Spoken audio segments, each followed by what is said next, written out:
allocations should be in line with the envisaged strategic direction provided in the NDP3. 2, that Minister of Finance, Planning and Economic Development or Minister of Energy and Mineral Development should standardize and align the structure of the ministerial policy statements for the duration of NDP3 to facilitate ease of follow-up and Parliament's oversight.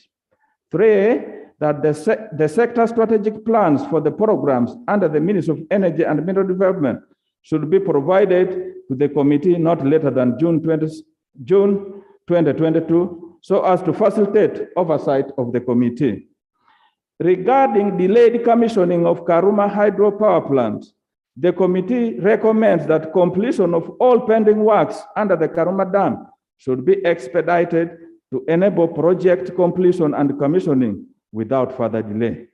2, that any further extension of commissioning dates and defects liability plans should result into penalties for the responsible parties. Regarding vandalism and theft of grid assets, the committee recommends that the Ministry of Trade should put in place and enforce regulations on the trading in scrap metal. I'm happy my brother is here. 2, that Uganda Electricity Transmission Company Limited. The minister is also there. She has come. Thank you. Honorable members, I just want to remind you the clocking machine is now working. We are going to mount attendance. When you check in, you're coming in, check in, and when you're going, check out. Thank you. They are now working. Thank you for that guidance. Our second recommendation, Right Honorable Speaker and Honorable Members, is that UETCL should invest in surveillance tools for the grid in addition to support from the security organs. 3, massive sensitization of communities should be rolled out to impress on the public the importance of the electricity assets and penalties to be imposed in case of breach. Regarding progress on the refinery project, Right Honorable Speaker and Honorable colleagues, the committee recommends as follows. The signing of key refinery agreements should be expedited so that the refinery comes on board as soon as practically possible once oil production commences in 2025. That Ministry of Energy and Mineral Development should furnish Parliament or the committee with the copies of the refinery project framework agreement and its amendments, and the resettlement action plan for the refined product pipeline. And that as future agreements are signed, Parliament should be adequately informed during the process so as to generate ownership and prevent it from being at the tail end of key decisions in the sector, as was the case for the agreements on the East African crude oil pipeline project. Regarding fuel stocks and the skyrocketing prices, the committee recommends, Right Honorable Speaker and Honorable colleagues, that the Petroleum Supply Act be amended to provide for minimum fuel stocks at government storage facilities. This will ensure that Uganda's economy is secured from risk of inflationary pressures arising from fuel shortages. A consideration should be made of a minimum fuel stock of 100 days. 2, that funding should be set aside for development of the Kampala storage terminal.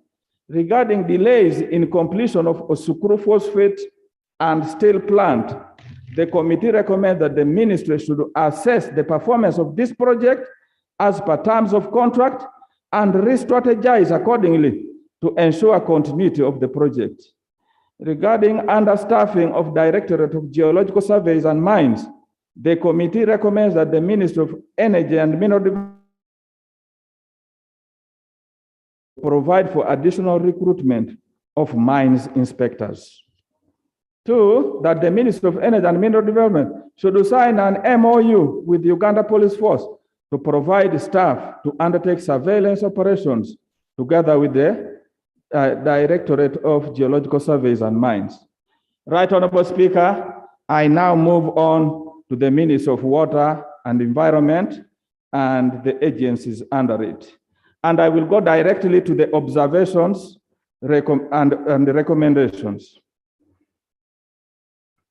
We noted that there was a underfunding of the sector in various critical activities.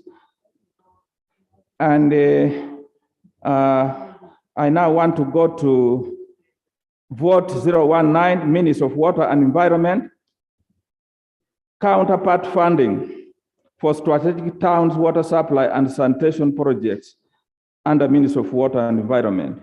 The committee recommends that additional 7.1 billion be provided as counterpart financing for the strategic towns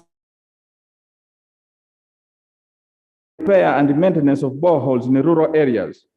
Right, Honorable Speaker and honorable colleagues, I think this is where this Parliament has taken over the role of the ministry, and we are just overwhelmed as if there is no government.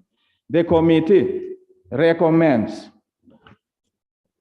that government provides a total of Uganda shillings 15 billion, specifically for the purpose of minor rehabilitation of broken down boreholes to address the water supply shortages and access in villages across the country. Two, that Ugandan shillings 9 billion should be provided for major rehabilitation of broken down boreholes in the 6 deconcentrated regional centers countrywide.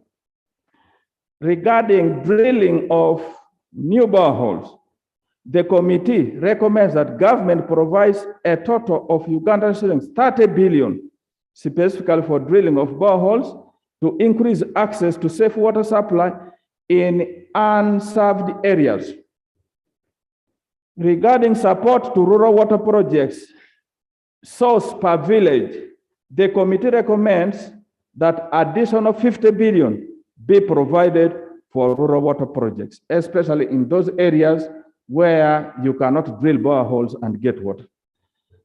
Regarding service coverage accelerated project, SCAP 100 under the umbrella, the committee recommends that government provides additional 25 billion for project 1532, which has real impact in provision of improved water supply services to the urban poor population countrywide. Regarding Lake Victoria Water and Sanitation, Phase 3, the committee recommends that additional 3 billion be provided for the Lake Victoria Water and Sanitation project, codenamed 1530 Urban Water and Sanitation Component.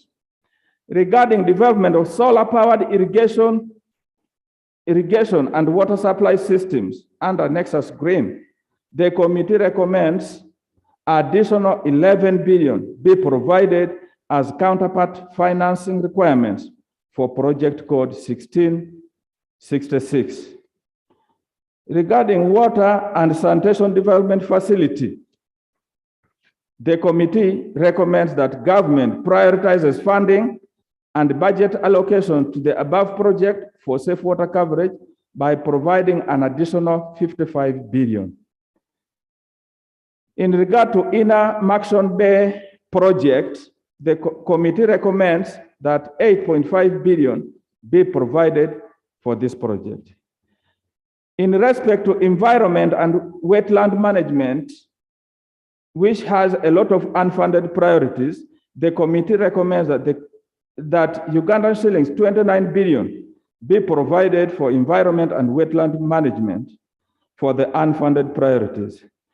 Regarding the climate change department, which is also grossly underfunded, the committee recommends that an additional 10 billion be provided to the climate change department.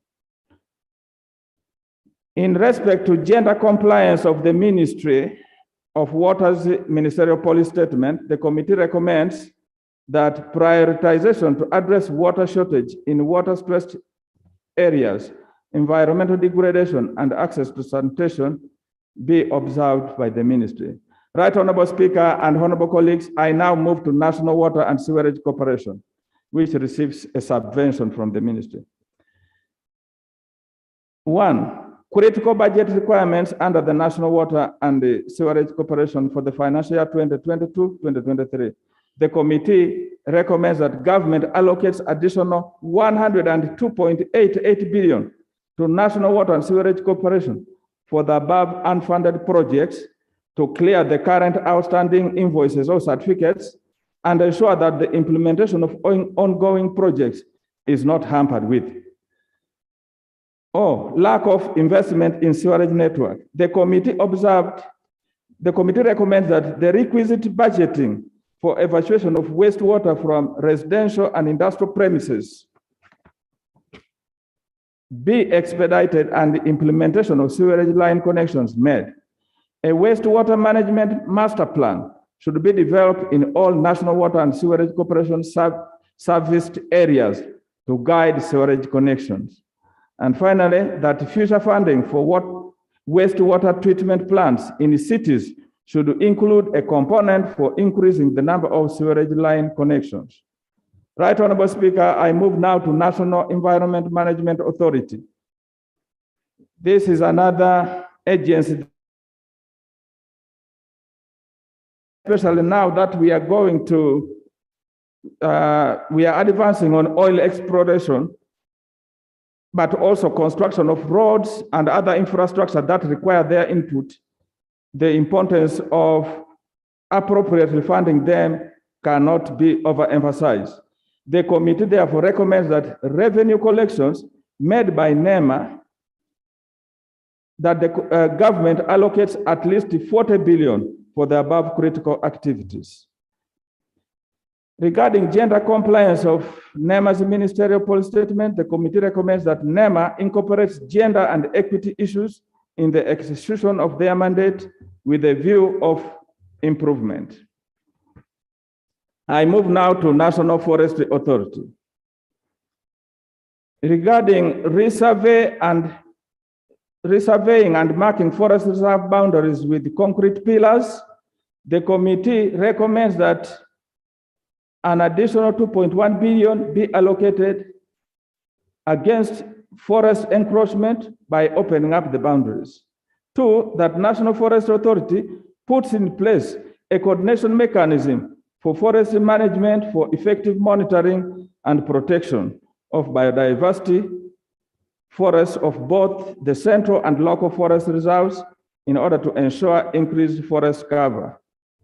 And that elaborate regulatory framework on commercial forest plantations should be put in place, detailing modes of issuance and cancellation of licenses, transfer of interest between parties or entity, reverting interest to government, as well as coexistence. In respect to afforestation and reforestation, the committee recommends that government allocates 6 billion towards the national tree planting campaign. And two, that government should explore options of carbon trading as a mechanism for encouraging conservation of forests. In respect to raising and supplying commercial exotic tree seedlings, the committee recommends that government allocates 3.11 billion towards raising and supplying commercial exotic tree seedlings. Right Honorable Speaker, I move finally to Uganda National Metrological Authority. They have over the years also witnessed a lot of budget shortfalls, and the committee recommends that government allocates 11.7 billion to UNIMA for the above unfunded priorities. In conclusion, right, appreciates the fact that natural resources and environment sector is critical to the reduction of disaster losses, achievement of increased household incomes, and improvement of quality of life of the population. During the presentation of the ministerial policy statements, there was a shared concern that the sector continues to attract very limited funding annually under the various votes, which has made it extremely difficult to attain their respective mandates. The budget strategy for the financial year 2022-2023 will only be achieved if the above institutions are supported in the execution of their mandate. Right Honorable Madam Speaker and honorable members, in light of the above, it is the prayer of this committee that this House adopts its report and approves the budget estimates that incorporate the committee's recommendations for the respective votes for the financial year 2022-2023 as follows. I now summarize, Right Honorable Madam Speaker. Ministry of Energy and Mineral Development. The committee prays that we approve 38.834191 billion for current expenditures. For development, 1.538184.055 trillion for development, making a total of 1.577018.246 trillion for the Ministry of Energy. Petroleum Authority of Uganda, vote 139. We request that this House approves 57.386953 billion for current expenditures and 6.340237 billion for development expenditure, making a total of 63.727190 billion for the Petroleum Authority of Uganda. Minister of Water and Environment, vote 019. My committee requests that we give them 39.090840 billions for current expenditures and 1.341407.619 trillion for development expenditure, making a total budget request of 1.380498.459 trillion for that ministry. Uganda National Metrological Authority, vote 019. The committee recommends that we provide 11.099224 billions for their current expenditure and 6.556819 billion for their development expenditure, making a total of 17.656043 billions for their budget in the next financial year. National Environment Management Authority, NEMA, vote 150. The committee requests that this House approves a budget of 15.693153 billion for their current expenditure and 3.250 for their development expenditure, making a total budget request of 18.943153 for the next financial year. Regarding National Forestry Authority, vote 157, the committee requests that we provide 23.589540 billion for their current expenditure and 5.652226 for their development expenditure, making a total budget request of 29.2 financial year. Madam Speaker, I beg to submit this report and request that this House approves our requests and recommendations as provided. Right Honorable Madam Speaker, I wish also to lay the report and the minutes of the proceedings of the committee in respect to the examination of the ministerial policy statements for the votes that I've already highlighted. Right Honorable Madam Speaker, I beg to lay. Thank you. You're on the report and the minutes? Yeah. Okay. Yes. Thank you, Honorable Chairman. I want to thank you so much for your report. And you've had the challenges that the institution has, the recommendations that they have made. Of course, we can't go so much onto the financials because we don't know what the budget ceiling is. We don't know how much was given to them in the last financial year.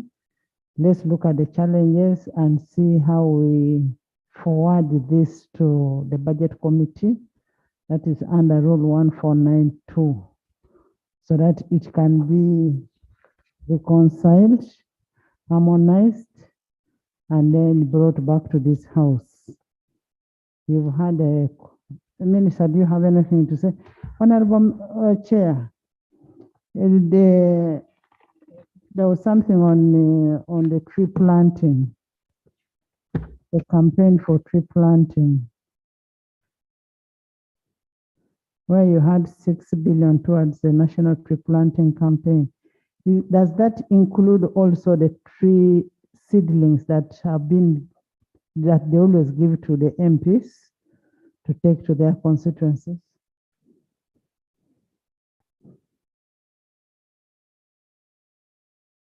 Seedlings that are supposed to be provided to the honorable MPs, but also to institutions like schools, health facilities, so that all areas of the country can get on board in respect to reforestation. But also that also includes the fact that currently the ministry doesn't have any seedlings, so they are going to procure the seedlings from private nurseries so as to enable this process to get started. Meanwhile, in subsequent months, they are going to start on their own nurseries to be able to generate a lot of seedlings for reforestation. Thank you. Yes. Yes, please. Thank you, Madam Speaker. Madam Speaker, I don't know whether that also, why I'm seeking clarification is areas which were earmarked for massive planting of trees, like Ebududa, could have also been captured among those that are to be beneficiaries of this. I want to know that. Yes, Amoro. Thank you. Thank you, Honorable Speaker. I would like to appreciate the chairman and the team for the wonderful report. The clarification I would like to bring to your attention is that I remember last year we passed a loan for rural electrification programs. And as I talk now, the program is moving on so well, whereby personally I am so happy for it. In my district, Amoro, the program is running on. But from your budget, you budgeted for 250 billion for rural electrification programs. How is it different? Is it different from the money we requested for the other time in terms of loan, or this is another program? Two, I am also happy that you budgeted for 7.1 billion as town water supply.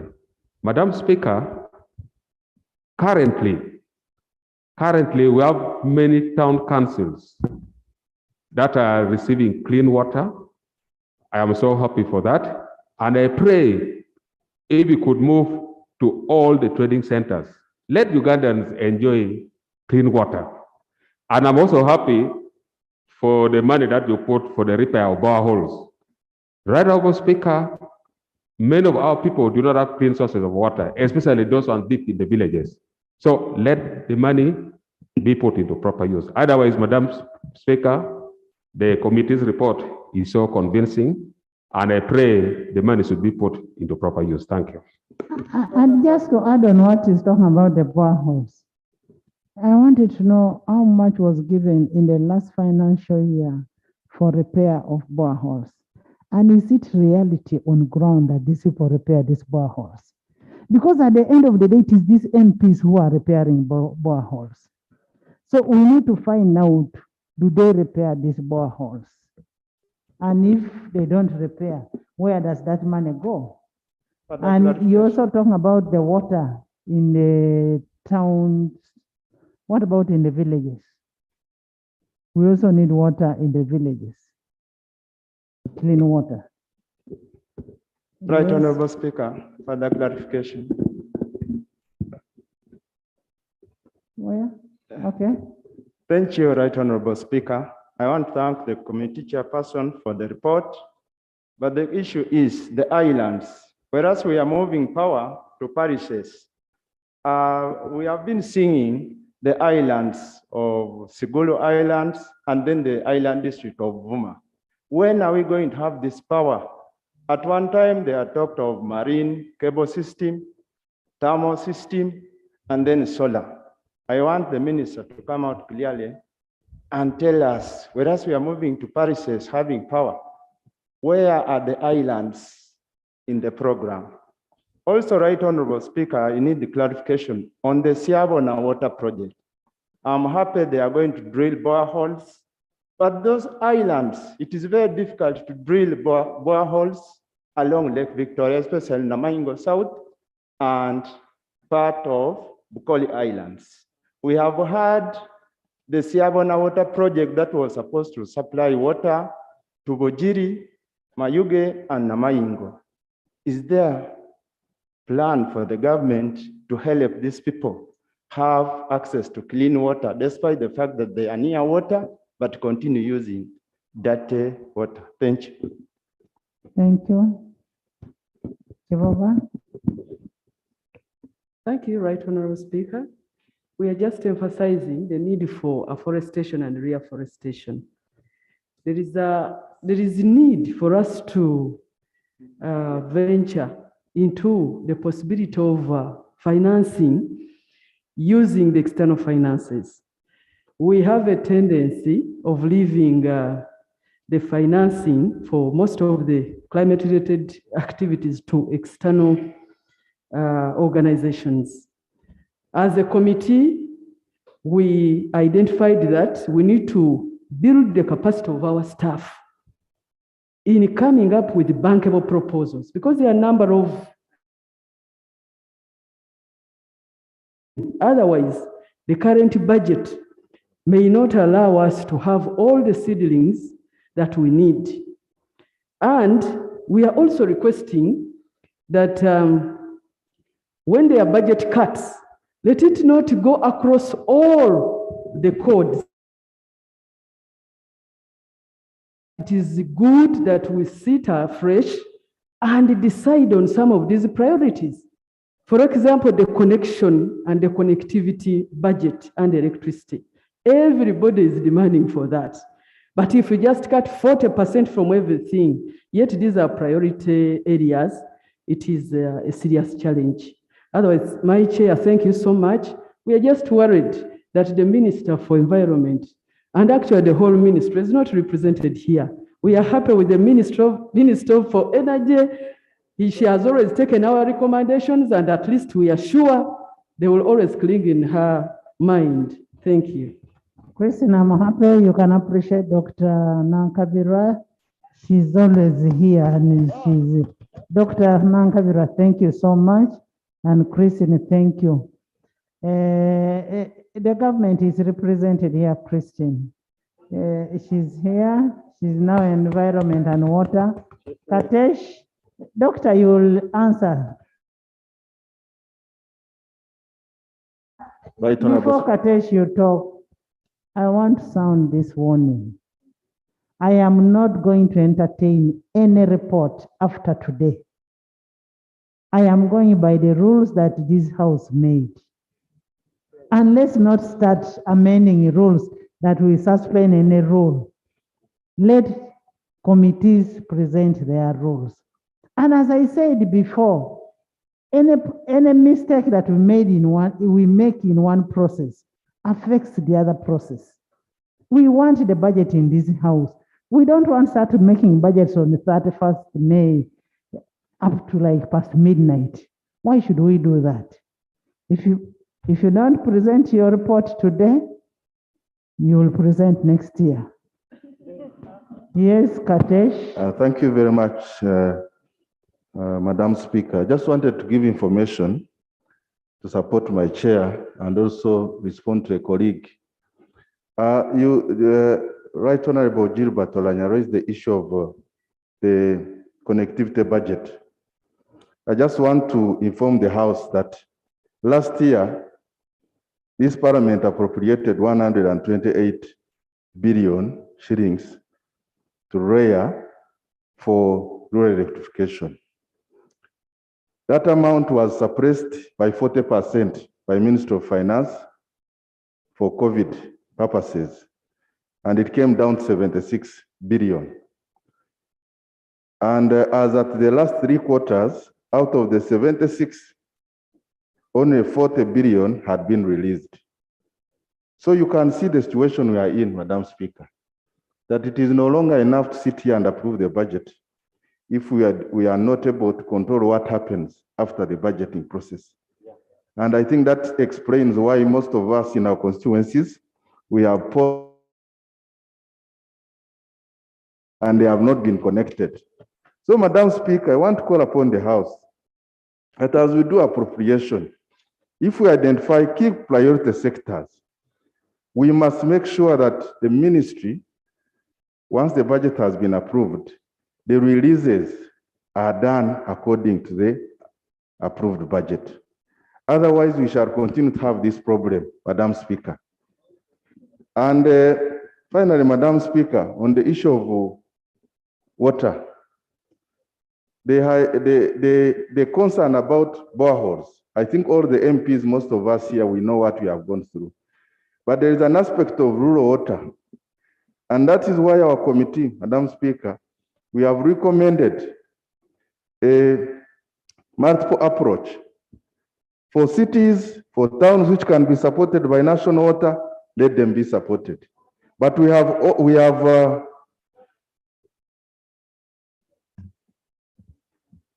Right, Honourable Speaker, is the Honourable Member in order to begin debating a report for which he's a member and even didn't sign? Is he in order? Madam Prime Minister is making a clarification. He said he's making a clarification. He's improving on what the chair said. Thank you, Madam Speaker. It's important that the ministers, when you come in the House, you listen. I'm giving information to help you as executive follow up our reports. Thank you very much, Madam Speaker. I submit. Thank you. Members, as we said before, we are not going to debate this report. John? Linus? Thank you, Madam Speaker. And Oli Fox. Is it okay? Yes. Yeah, John. thank you, Madam Speaker. And let me take this opportunity to congratulate you into that chair. Ever since you came in, I had not done so. And I want to say, God bless. It is a point of clarification I'm seeking from my colleague, the chair. It was a nice report given. However, my colleague, the opposition whip, talked about Bududa, the issue of afforestation for the last 13 years, Madam Speaker, is for the whole of Bugisu due to the landslides. I had wanted to hear full clarification and clear information about it. The second issue I wanted to get clarification is about the national water offensive tariff. Madam Speaker, a person in the rural areas in my village pays over 60,000 VAT inclusive, and the president of Uganda at State House Entebbe also pays the same tariff. I have seen my neighboring country, I'm from the border, with segregated tariffs, especially for the rural area, for the rural poor. Possibly that's why most of the taps in the rural areas and the national water are dry. I submit, Thank you. Madam Thank Speaker. you, Linus. Then Oli Fox. Thank you, Right Honorable Speaker. Right Honorable Speaker, I rise to make a very pedestrian presentation. Pedestrian because there are matters that should ordinarily fall. If you supply electricity to the villages, you achieve a number of things. Number one, you contribute to modernization. Number two, you will improve on the education possibilities of the kids. Number three, you will protect the environment. This ordinarily should be common sense. I'm trying to find a suitable word, and the only suitable word I can come up with is that common sense is quite prevalent in the minds of our planners. I do not know why we cannot prioritize rural electrification so that we help our people, so that we modernize. You even improve on the nutrition of the people. If they can do refrigeration, they can keep their food fresh for a long time. You improve on their health. You can have vaccines kept in the health centers for long periods of time without under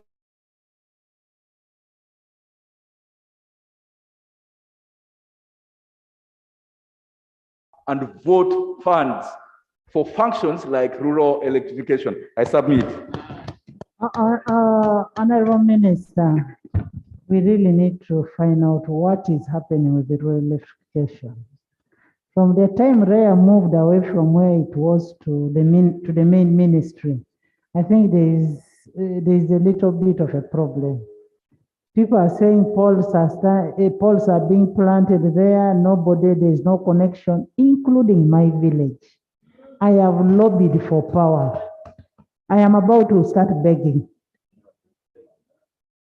And I'm begging you that please connect power in my place and all the other places that need power. Because we have money for it.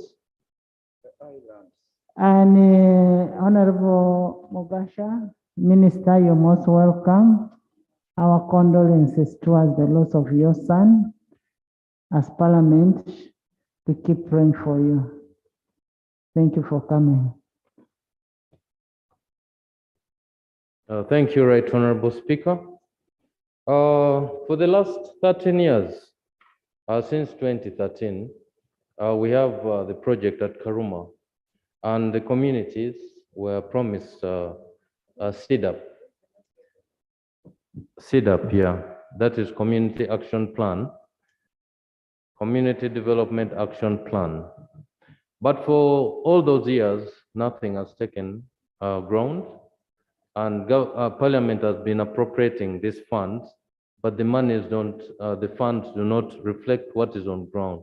So I'm requesting this time that we should put our foot on ground in Parliament or as Parliament for particular projects. The Ministry of Finance must release those funds so that these projects take shape.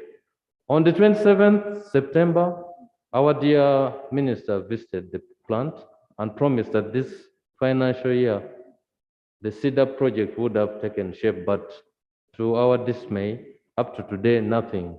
So I'm requesting the ministry to also speed up with this issue so that our communities are also satisfied. Thank you. Honorable members, as the Honorable Katesh said, there is a problem between an appropriation and release.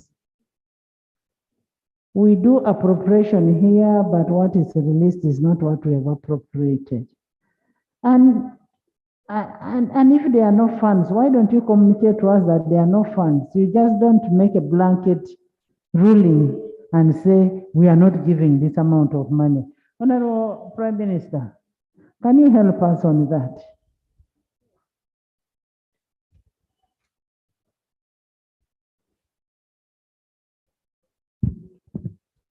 Thank you so much, Right Honorable Speaker. Right Honorable Speaker, the issue you have raised is something that has really hit us. And as a country, we must also appreciate. Yes, we know what we have gone through, issues to do with COVID. That caused challenges, big challenges between the amount that had been appropriated by Parliament and the release, which is based on availability of funds. But also, Right Honorable Speaker, there is also another challenge of also absorption. These are issues that the Ministry of Finance is grappling with the different sectors. And I would suggest maybe after passing the budget, let's have time, Right Honorable Speaker, and we have this discussion stretched to a further different level to find solutions together as leaders in this country, to find a solution between appropriation, release, and absorption, so that we bring in issues to do with the oversight, but also monitoring and evaluation. I thank you.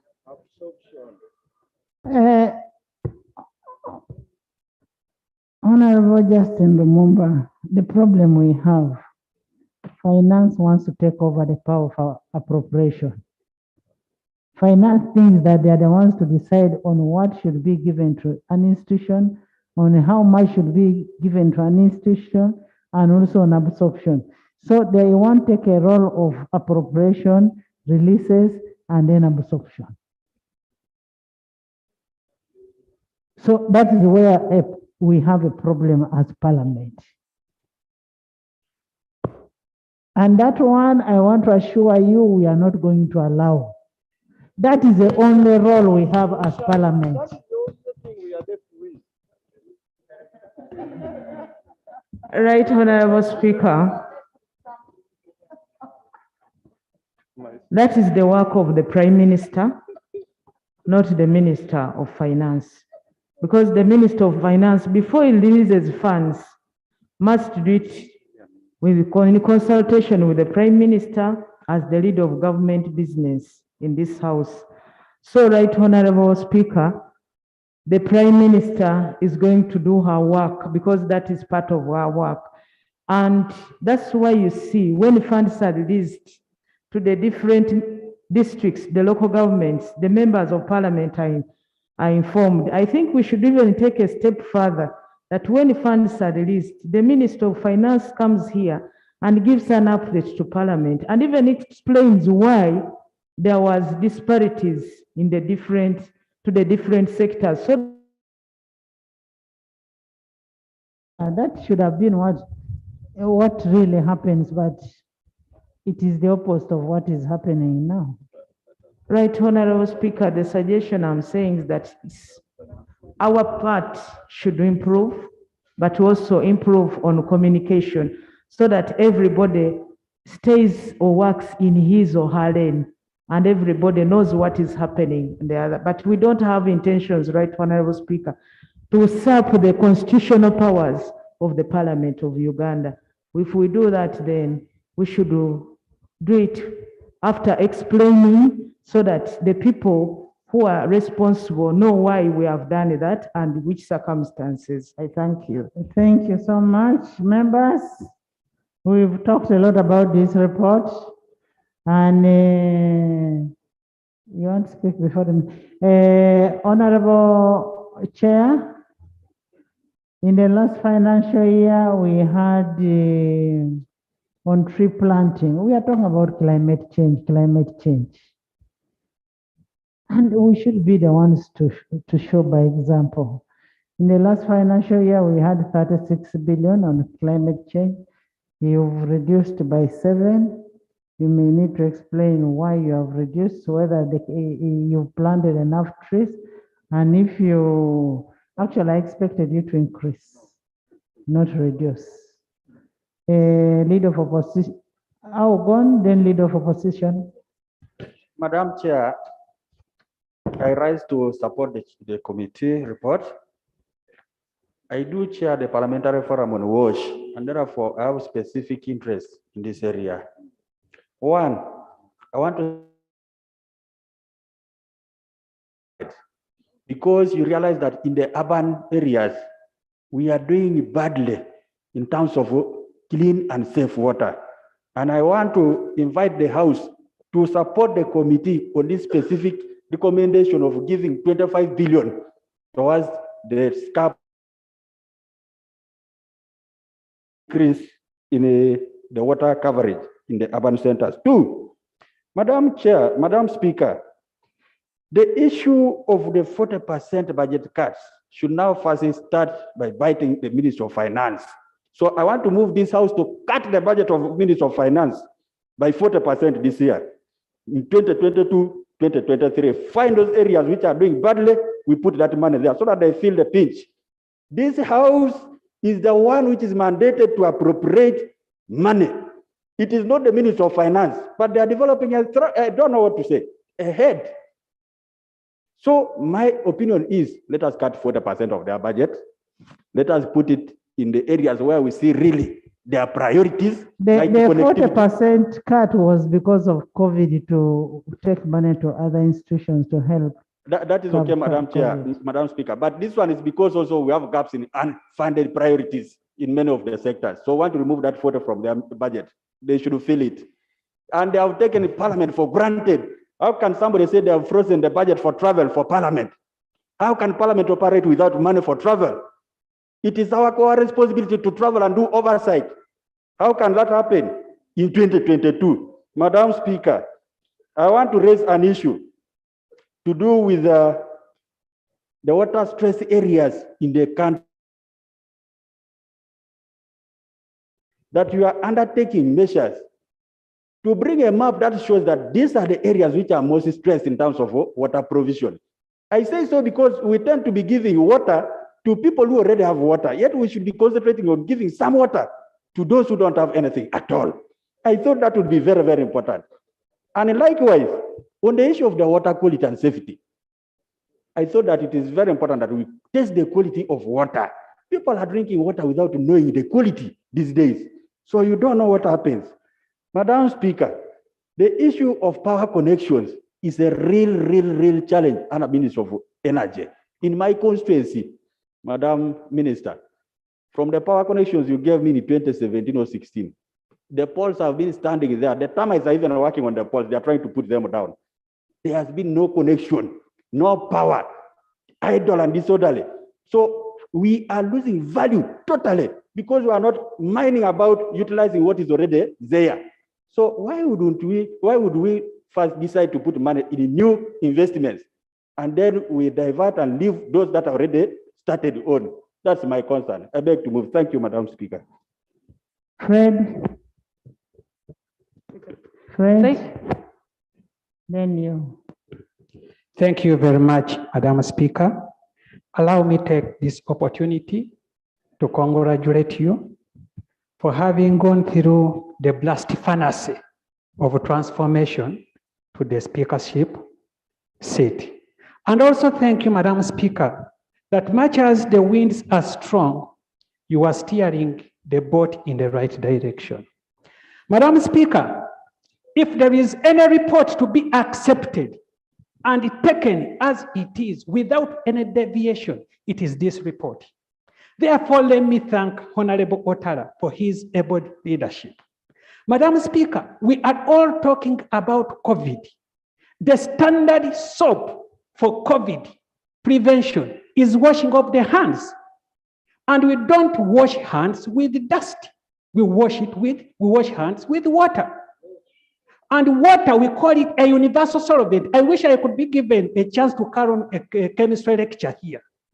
Water is the universal solvent that is standardly accepted as the soap for COVID-19 prevention. But Madam Speaker, allow me to bring it to your attention that up to now, there is money that was budgeted for last financial year just for water projects, which is a standard soap for COVID prevention. It's not yet released. And the projects are going on, Madam Speaker, and we are asking for water. And the money is not yet released from finance. Therefore, this is not going to be, Madam Speaker, Parliament cannot be like we sit here, we budget, we appropriate, and then the ministry doesn't put into consideration what this Parliament has recommended. Therefore, I beg to move, Madam Speaker, for the first time around, let Honorable Otara's report, recommendation and appropriation be put into consideration if we are to provide an efficient solution to the current situation of Uganda. Thank you very much, Madam. Thank you, Honorable Leader of Opposition, Minister. As I said yesterday, this is not, we will repeat the debate. Hello? Yeah, thank you, Right Honorable Speaker, allow me join my colleagues for record purposes for thanking you for assuming that chair as our leader. But Madam Speaker, as you sit there, we have a problem that the whole House is faced with as far as the Ministry of Finance is concerned. It's true that we have COVID. It's true that COVID affected us. And it's true that there are supposed to be changes. But by the time the Ministry of Finance begins making changes right over there and very close to Parliament without any consultation and even taking away our power, Madam Speaker, I think our work should begin from there. Otherwise, the oversight that we are supposed to do, the making of laws, Madam Speaker, if we don't get up and stand on our 2 feet, Madam Speaker, these people have taken us for granted, this ministry. Madam Speaker, mention has been made about the lack of connections, where we have poles but no electricity connection. But I want to go further, Madam Speaker. The Rural Renovation agency went ahead, did survey in very many parts of this country, including my district, Madam Speaker. The survey was done in some areas, the poles were put down. Up to now, that is the right time that we make sure that the areas which we are surveyed, the areas where poles were put, needs to be connected. And this is the time, Madam Speaker. Then finally, Madam Speaker, we have the social institutions, the health centers, the schools, and other educational institutions, Madam Speaker, which do not have power. And Madam Speaker, I think this is the right time again that we make sure that the budget caters for all this. Finally, Madam Speaker, on the issue of water. Where we have boreholes, it is our work as members of Parliament to really take care of repair these, even during the time of COVID, Madam Speaker. We were the ones left with this role. And yet we do a profession here, Ministry of Finance is there. I still remember when my district requested for this money, the Prime Minister was talking about absorption. When we requested for this money, the Ministry of Finance delayed until the closure of the financial year was coming to an end. That was when the money was released in 2 weeks' time, Madam Speaker. I think, Madam Speaker, we have been taken for granted. I want to thank you, and it's not going to work. Thank you. Thank you. I think, Chair, before you really approve money for repair of boreholes, you need to first assess what did the other money do? Did it really repair the boreholes? Because you find in most districts, it is the members of Parliament repairing boreholes, and you find that money becomes a cash bonanza for other people. Log. Thank you, Right Honourable Speaker. I'd like to appreciate the committee for the work done. Right Honourable Speaker, I have 2 brief issues to bring to the attention of the chairperson and the Honourable Minister. One, that I raised issues regarded as inadequacy of the MPS. I thought on key policy issues, the MPS came short. And I would like to invite the Honourable Minister for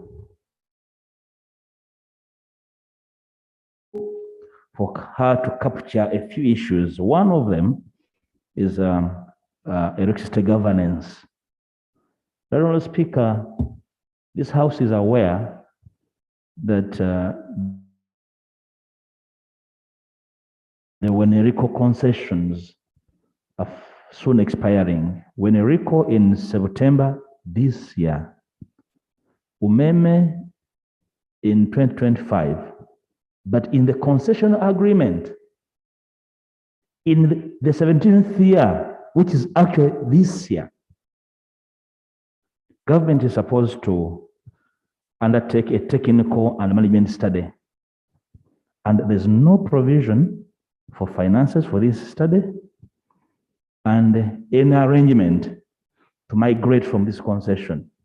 You know what, Speaker, when you do not see these when they expected, of course, you get the sense that probably something is amiss in the corridors, and the headwinds around this sector are not really present. I hope we do not get what we hear, that probably something akin to the coffee deal is in the making. We get to hear that there is some smart European company in the corridors wanting to be in succession to Umeme without the involvement of Parliament. But right on, Speaker, key to governance is the fact that the ministry did not indicate, yet the concession says so. This is the 17th year, right on, Speaker and the Minister, and there's no mention of this migration. There's no mention of what to do after the migration of Wenerico in September this year, which is the financial. That's a very huge gap. Secondly, Mr. Speaker, we are left to the fact that we're expecting Karuma to be commissioned this year with an additional 500 megawatts joining the grid. You expect that would have had a comment on the loan repayment for Karuma and the attendant challenges given the electricity sales that are expected to be a bit low because of the cost. Karuma and the attendant loan repayment and what he is for the sector. I thought this was something that should have been really picked at this very stage, expecting Karuma to be coming on the grid sometime this year, unless the minister expects another extension of Karuma. Yet we are 3 years late on this project. The ministry, now that we passed the electricity bill this month, I thought that the committee would pick some of the issues and the demand that assent to it is urgent.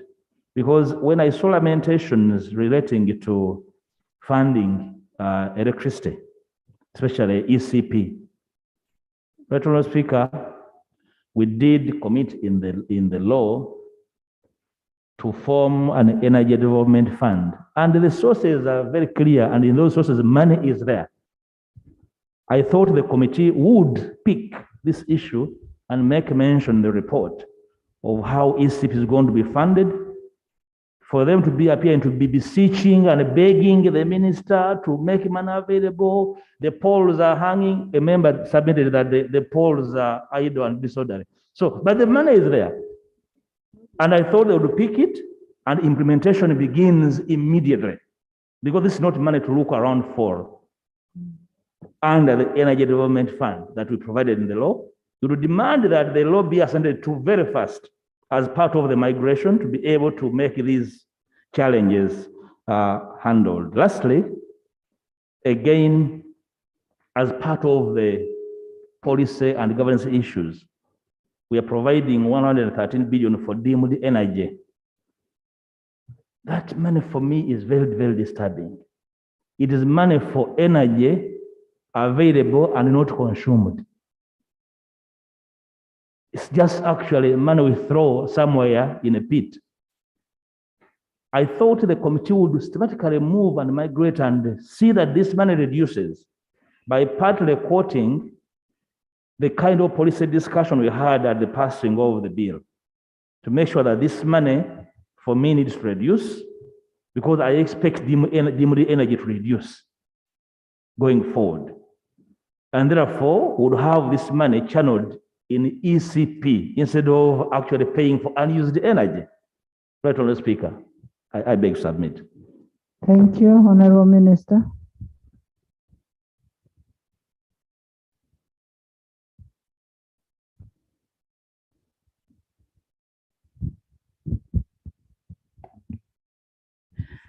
Thank you very much, Right Honorable Speaker, and my colleagues. I beg that the record of Parliament captures my congratulations to you for having assented to that important position through a very smooth democratic process of the NRM where we build consensus. And I want to thank both the opposition and my side for having accepted that you lead us. Secondly, Right Honorable, I sincerely thank you and the entire team of Parliament for the way you have supported my sector. I am less than a year in the ministry. I'll make 1 year in June. But you have been able to process the relevant laws that we need to spur development in my sector in a very short period. And I want to pledge that I will pay back to this august house by doing what is expected of me as Ruth Nankabirwa, Minister of Energy and Mineral Development. Members, she's going to pay back by connecting power in all your constituencies. The ayes have it. Thank you very much. In a special way, I want to thank the Committee of Natural Resources. They processed the policy statement, having gone to the field. I acknowledge that they have not moved out to benchmark for obvious reasons because of budget suppression, but at least we made sure that we worked together with your office and the committee members. All of them were able to go and see what is happening around us, the projects that we are carrying out, the mega projects, Karuma, those big substations. It helped them to appreciate what we put in the policy statement, and how I wish that we had the time to really listen to all of the MPs who have pertinent issues in their constituencies. But because of time, we have not been able to avail that opportunity. But I want to pledge, Right Honorable, that the 1.5 hours I apportioned to the members of Parliament every day, save for Monday, is utilized by these members of Parliament to come and interact at Amber House 4th floor, whether you are on appointment or not. I have been receiving many of you, and I have also received the written submissions because I was concerned about the unfinished programs in your constituencies, where we see poles erected nowhere, or wires are connected, but no energy. They are not energized. It will be a shame for me to entertain fresh requests and programs when we still have thorns in our feet. We are expected to conclude those programs. How did these programs come up? It's again us who put pressure on REA, former REA. We go and bench at Kamoch. At least to drop the poles there. At least you erect the poles. Maybe you didn't, you who are in the 11th Parliament have not done that. But this pressure comes when we are moving towards elections. So my team remains with no alternative but to succumb to pressure and drop some poles when we have not worked out the programs to really actualize and do complete implementation. I accepted to own up, and I'll make sure that we conclude those projects. Just to indicate where they are, I have a file. Just say in your village X, there are poles standing, no wire, or there are wires, no transformers. We are in the constituencies, including that of the Speaker. We are doing enhancement, capacity enhancement by putting transformers in place. I have worked out the credit connection facility with the ADB, which I will be happy to be given an opportunity to present to this August House after presenting to Cabinet, where we will get money. You pay 200,000, and then the other 270 will be a credit, which you will pay over like 3 to 5 Yes, we want to increase connection, but the details of this arrangement can be given after authorization from cabinet. I will be presenting to cabinet. On vandalism, again, I want to thank the support. Through this Electricity Amendment Act, you put stringent measures. Some colleagues were, and I want to thank you, Right Honorable Speaker, for your guidance on that particular provision, because you reminded us that the vandals must be punished. The Ministry of Trade has to regulate the scrap dealers, but we are also working out a system that will have sensors to detect that somebody is approaching a pylon to dismember it. That system is being worked out, and when it's ready, I will always be pleased to submit to members of parliament, because I know you are in this fight.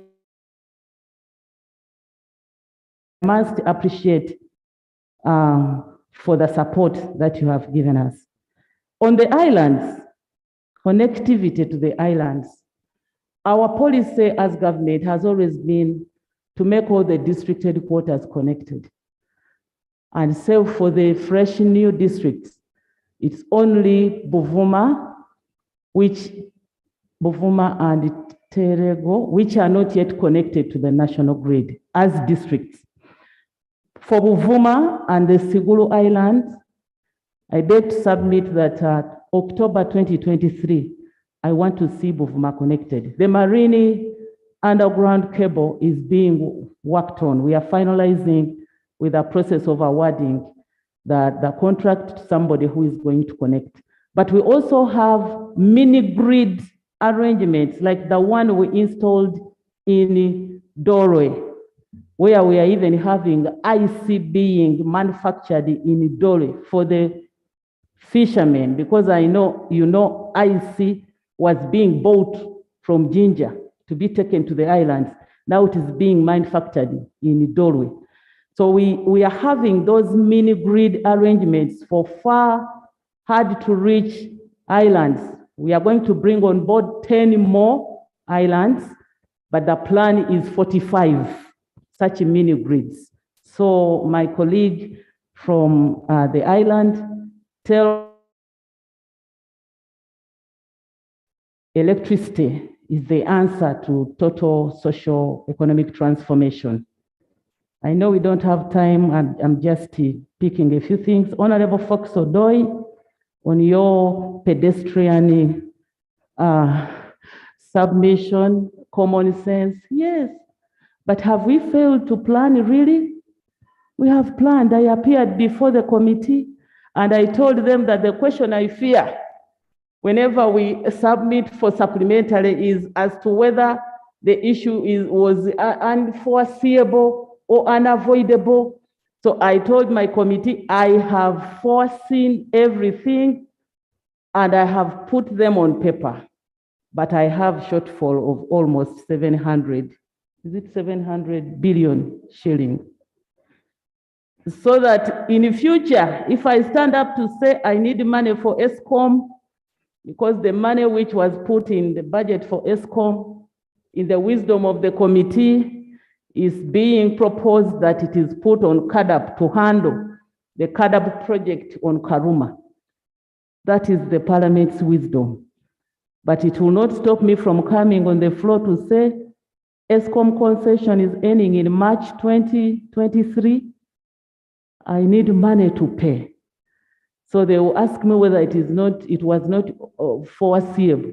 I will say it was, and I planned for it, but money was appropriated to handle another pressing item. So Honorable Fox Odoi, we have planned, but economy is economy. If you have half of the money that you wanted in the kitty that we are all yearning, scrambling for, some will get, some will be promised, others will be suppressed.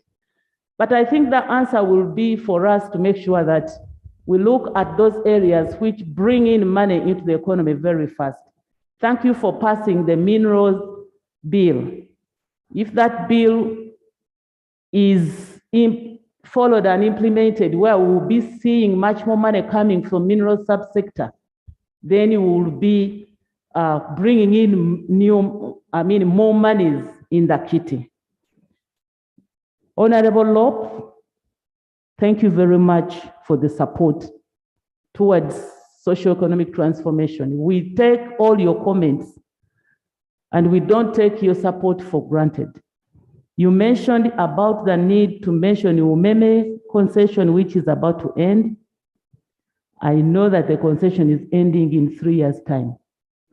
And the Raw Electricity Regulatory Authority is the one regulating Umeme to see how much they have invested.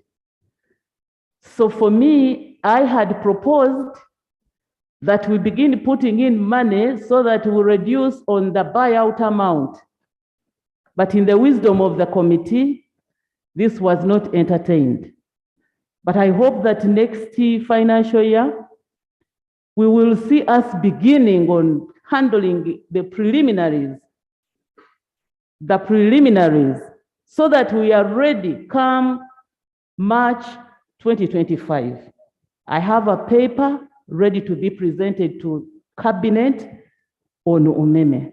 And on Wenereko and others, as we merge the distribution, transmission, generation companies who are going to reorganize the supply industry, electricity supply industry.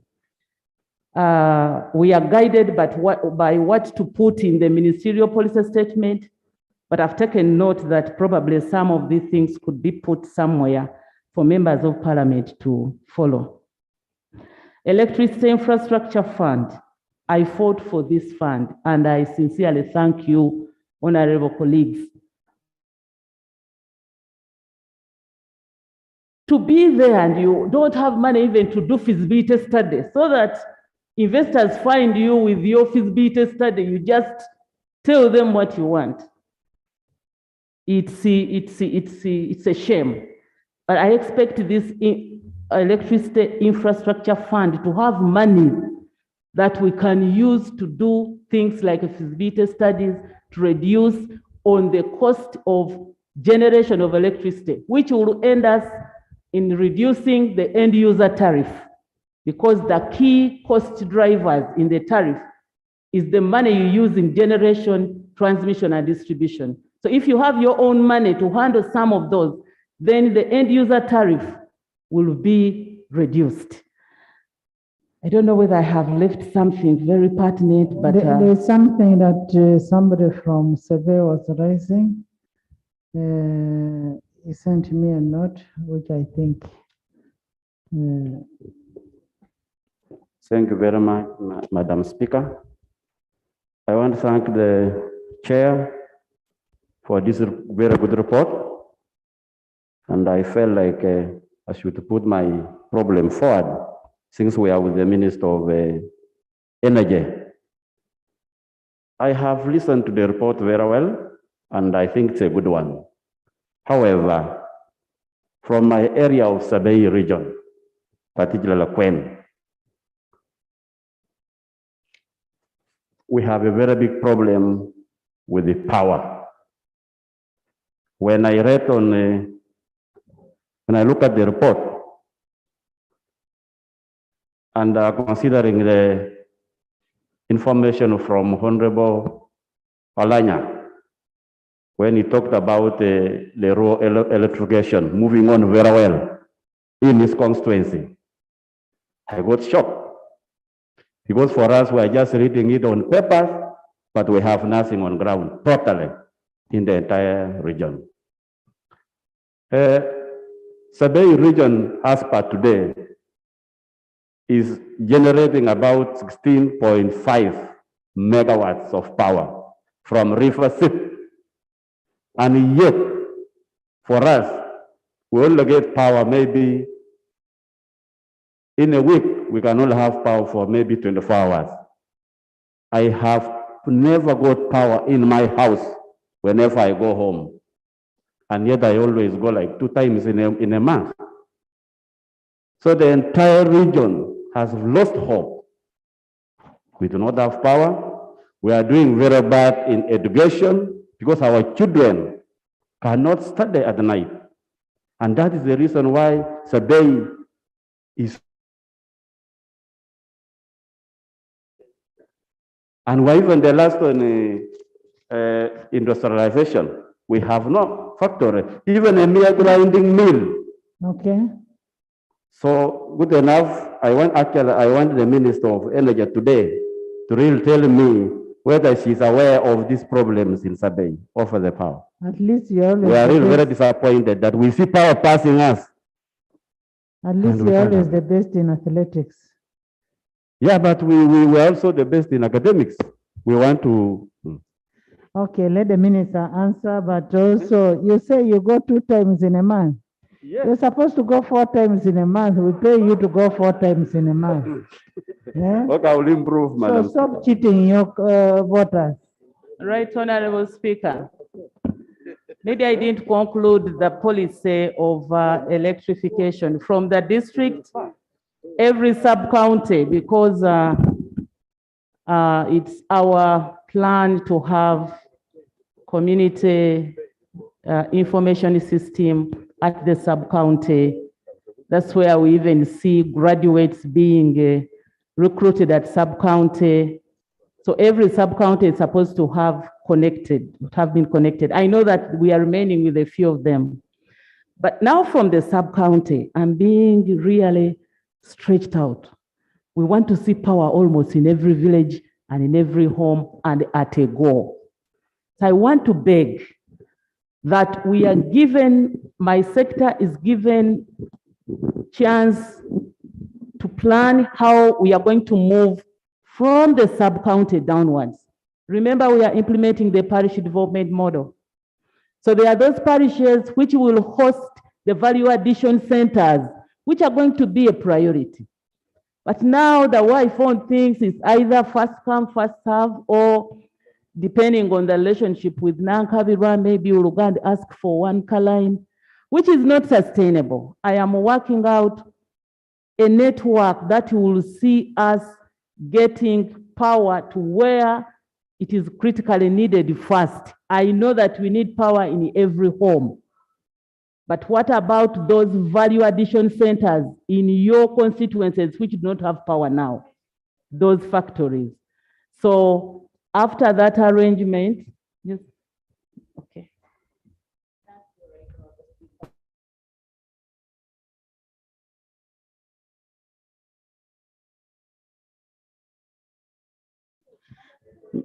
Mine is going to be in a summary form, Honorable Speaker. I wanted to give information to the Honorable Minister. Everything is important. There is nothing that is not important. I wanted So to give don't say information that to the Honorable we should Minister. take 2 hours because it is important. Thank you, Right Honorable Speaker. I want to give information to the Honorable Minister that the NRM government has a policy of putting a school, a secondary school per a constituency, well equipped per sub-county, per sub-county, a secondary school. Recently, we received a secondary school, we got a secondary school, Blessed High Seed School, well equipped with computers, but without power. Yes.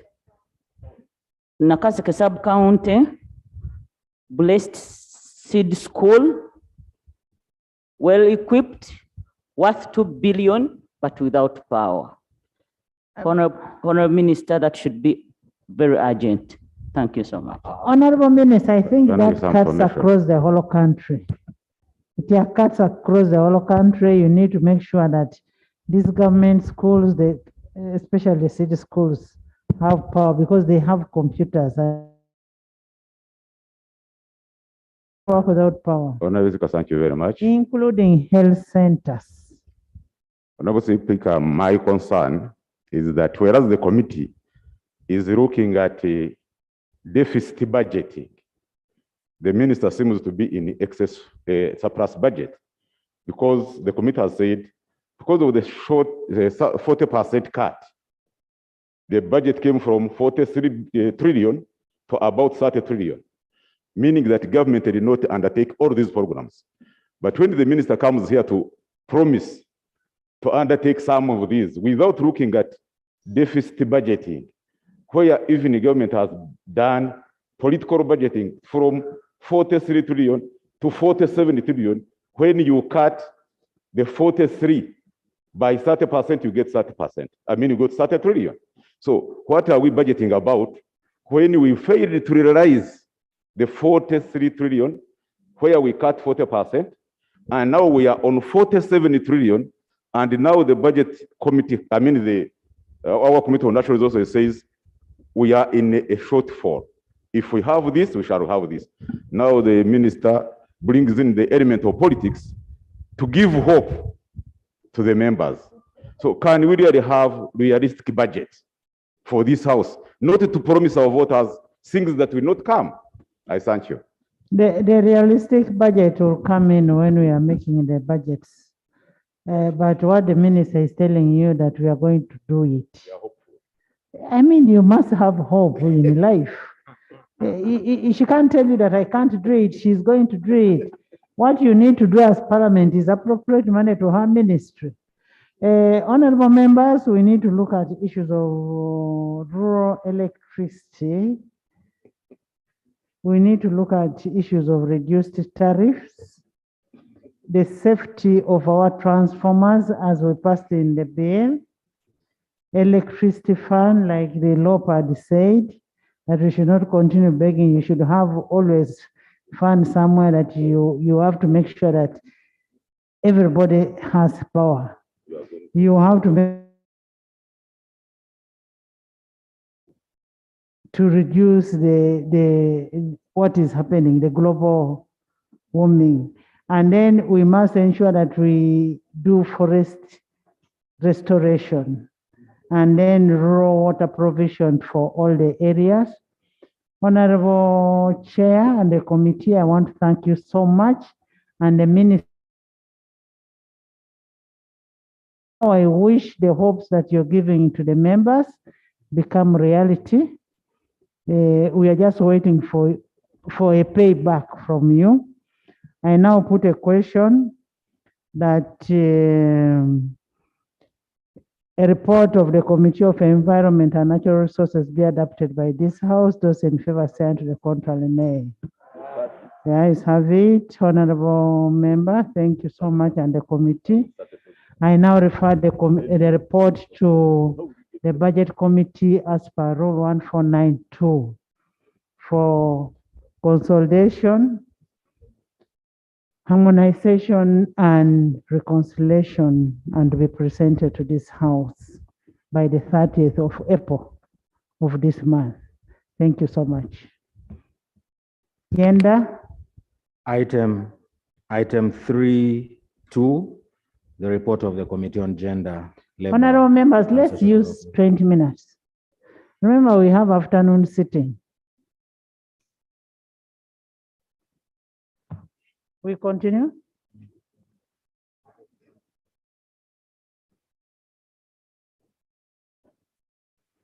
And when you finish presenting your report, don't go away. Wait for other people to present theirs too.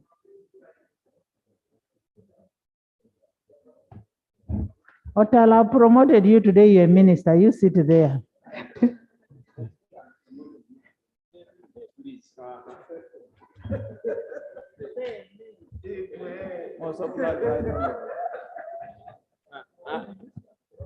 Thank you very much, Right Honorable Speaker. Right Honorable Speaker, I would like to join the members of Parliament and the women in Uganda to congratulate you upon being the Speaker of the Parliament of Uganda. Congratulations, Right Honorable Speaker. Madam Speaker, I'm here to present the report from the Committee on Gender, Labor and Social Development on the ministerial policy statement and the budget estimates for the financial year 2022-2023.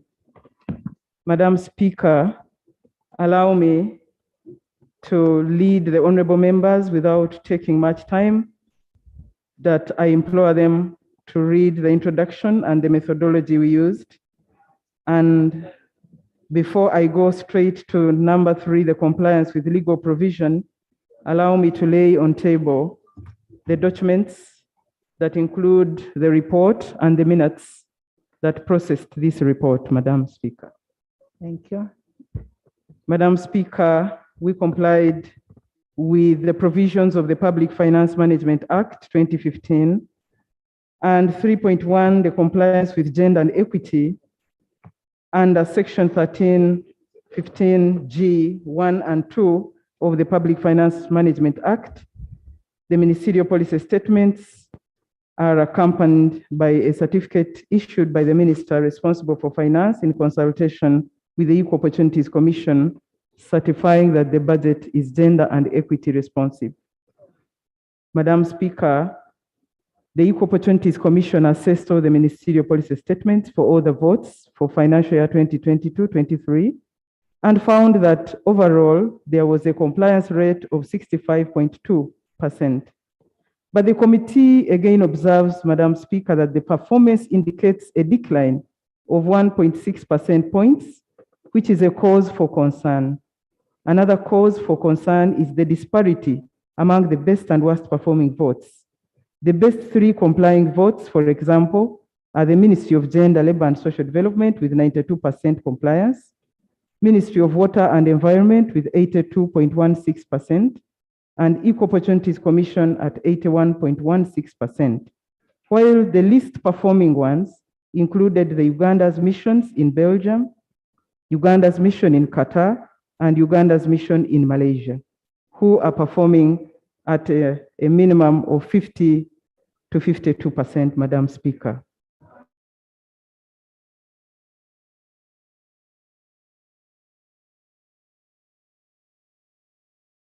To the committee observation that while the allocation was welcome, it is important to improve the tool of assessment for gender and equity responsiveness to ensure that beyond the figures, it is possible to track the actual impact regarding the improvement of lives for the marginalized groups. Our recommendation, therefore, Madam Speaker, is that all votes should put in place measures to ensure that there is improvement of their performance with regard to gender and equity responsiveness.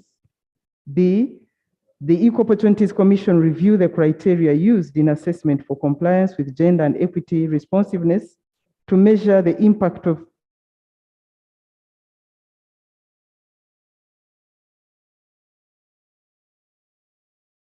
We equally complied with the National Development Plan, and I would like to implore the members to read on number 3, the compliances as listed. On page number 4, Madam Speaker, the overview of the budget performance for financial year 2021-2022 is summarized in the table below, and the total approved budget for vote 018 for Ministry of Gender financial year 21-22 was 211.089 billion. And by the end of December 2021, which was half of the financial year, Uganda shillings 184.405 billion had been released, and Uganda shillings 130.256 billion was spent. This represents a budget release performance of 87.4%. and a budget expenditure performance of 61.7%. On a pro rata basis, the ministry should have spent 50% of the total budget by the end of December 2021. So this implies that there was an overperformance in both the release and expenditure. However, the percentage of the releases that were actually spent was 70.6%, Madam Speaker, and this was because of the recent supplementary budget as outlined on page 5 of 53.4 billion that was provided in the first quarter of the financial year to cater for COVID-19 emergency responses. Madam Speaker, allow me to request the members to read the physical performance of vote 018, Ministry of Gender, Labour and Social Development on page 5, and allow me proceed to page 6, where we tackle the vote 124 on Equal Opportunities Commission. Madam Speaker, the budget performance, vote 124 as at end of December 2021 is summarized in the table on page 7. And the total approved budget for Vote 124 Equal Opportunities Commission for the financial year 21-22 was 13.272 billion by the end of December 2021, and 6.323 billion had been spent from a release of 6.652 billion. This represents a budget release performance of 50.1 and a budget expenditure performance of 47.6%. On a pro rata basis, the Commission should have spent 50% of the total budget by end of December 2021. The Commission's performance was normal since it spent nearly half of their budget during the period under review. Their physical performance is below. Madam Speaker, allow me to request the honorable members to go through their physical performance list, and allow me to take you to page number 10, Madam Speaker. On page number 10, Madam Speaker, the budget allocations for financial year 2022-23, Vote 018, Ministry of Gender, Labor and Social Development. The budget allocations for financial year 22-23 by programs are listed in the table, and the ministry contributes to 3 programs of NDP3 as indicated in the table above. The total approved budget for Vote 018, Ministry 122 was 211.006 billion, of which 27.9 billion was for community mobilization and mindset change. 178.09 billion was for human capital development, and 4.98 billion was for governance and security. In the proposed budget for the coming financial year 2022-23, a total of 180.84 billion had been allocated for the ministry, and 27.84 billion for community mobilization and mindset change, 148.202 billion allocated for governance and security. The overall budget ceiling of the ministry has been reduced by 29.77 billion, which represents a percentage reduction of 14.14%. It should be noted that during consideration of the National Budget Framework Paper in a total budget of 210.61 billion. Madam Speaker, the vote for Equal Opportunities Commission for the financial year 22-23 is as summarized in the table. Allow me to move the members to page 12. And the total approved budget for the Commission in financial year 21-22 was 13.272 billion, of which 2.967 billion was for wage, 9.945 billion was for non-wage recurrent, and 0.360 billion was for development expenditure. In the proposed budget for the coming financial year 22-23, a total of 14.101 billion has been provided, of which 2.967 is for wage, 10.918 is for non-wage recurrent, and 0.216 for development expenditure. The allocation to the Commission budget has increased slightly by 6%, and this is attributed to the non-wage category, which increased by 10%. However, the development budget was slashed by 40%. In the medium term, the Commission budget is projected to remain constant at 14.101 billion. Observations and recommendations, Madam Speaker. Under the Ministry of Gender, Labor and Social Development, we have 611 under funding of Uganda Women Empowerment Project. UWEP, Madam Speaker, was established in 2016 as an affirmative action revolving fund with goal of empowering Uganda women to improve their income levels and their participation and contribution to economic development. The project targets women in the age bracket of 18.79 years, and the beneficiaries include unemployed women, women with disabilities, and other vulnerable women.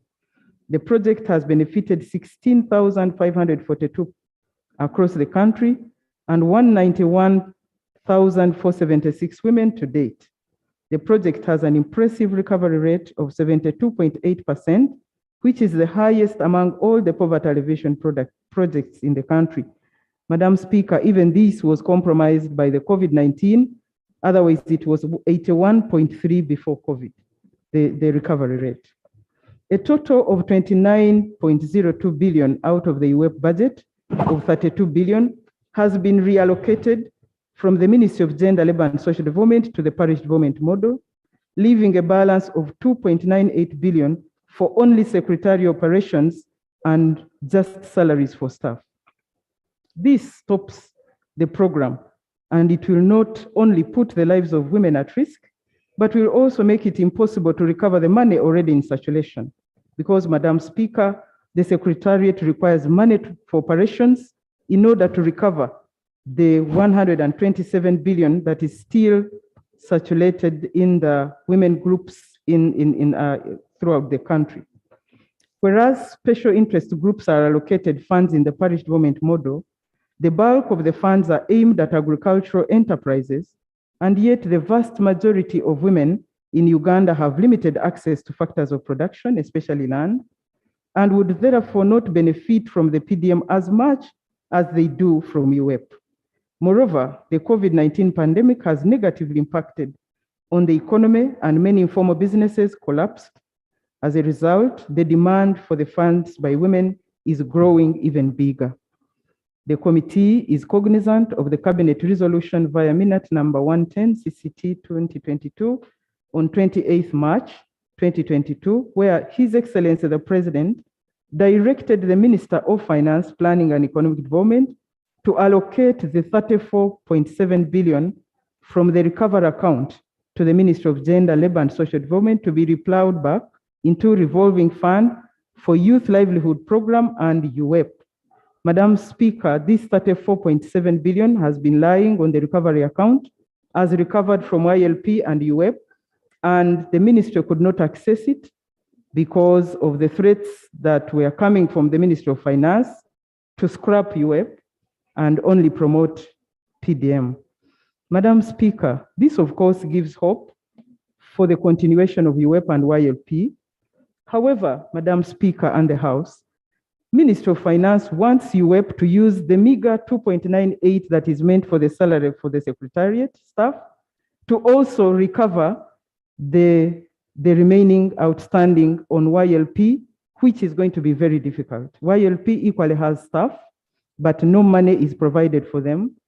But Ministry advises that UEP staff on the salary that has been allocated, they also recover YLP, and this is going to be quite difficult, Madam Speaker. The recommendation of the committee is an additional provision of 2.1 billion be allocated to the Ministry of Gender for operations for Uganda Women Empowerment Project to enable it to carry out activities to recover the money given out that is still in the groups. B, Uganda shillings 3.3 billion be allocated to the Ministry of Gender, Labour and Social Development for the operations of the recoveries.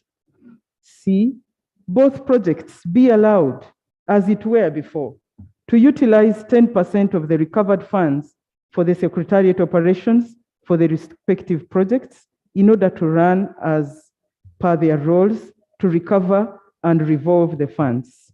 Madam Speaker, we think that this will not shake the fund because as they recover and revolve, 10% would be used very effectively to Honorable operate. Betty, the report being read is yours. Madam Speaker, 6.1.2, minimal allocation for community mobilization and mindset change under parish development model. Madam Speaker, community mobilization and mindset change is a mandate of the Ministry of Gender and is therefore the lead agency of the pillar number 5 of the parish development model.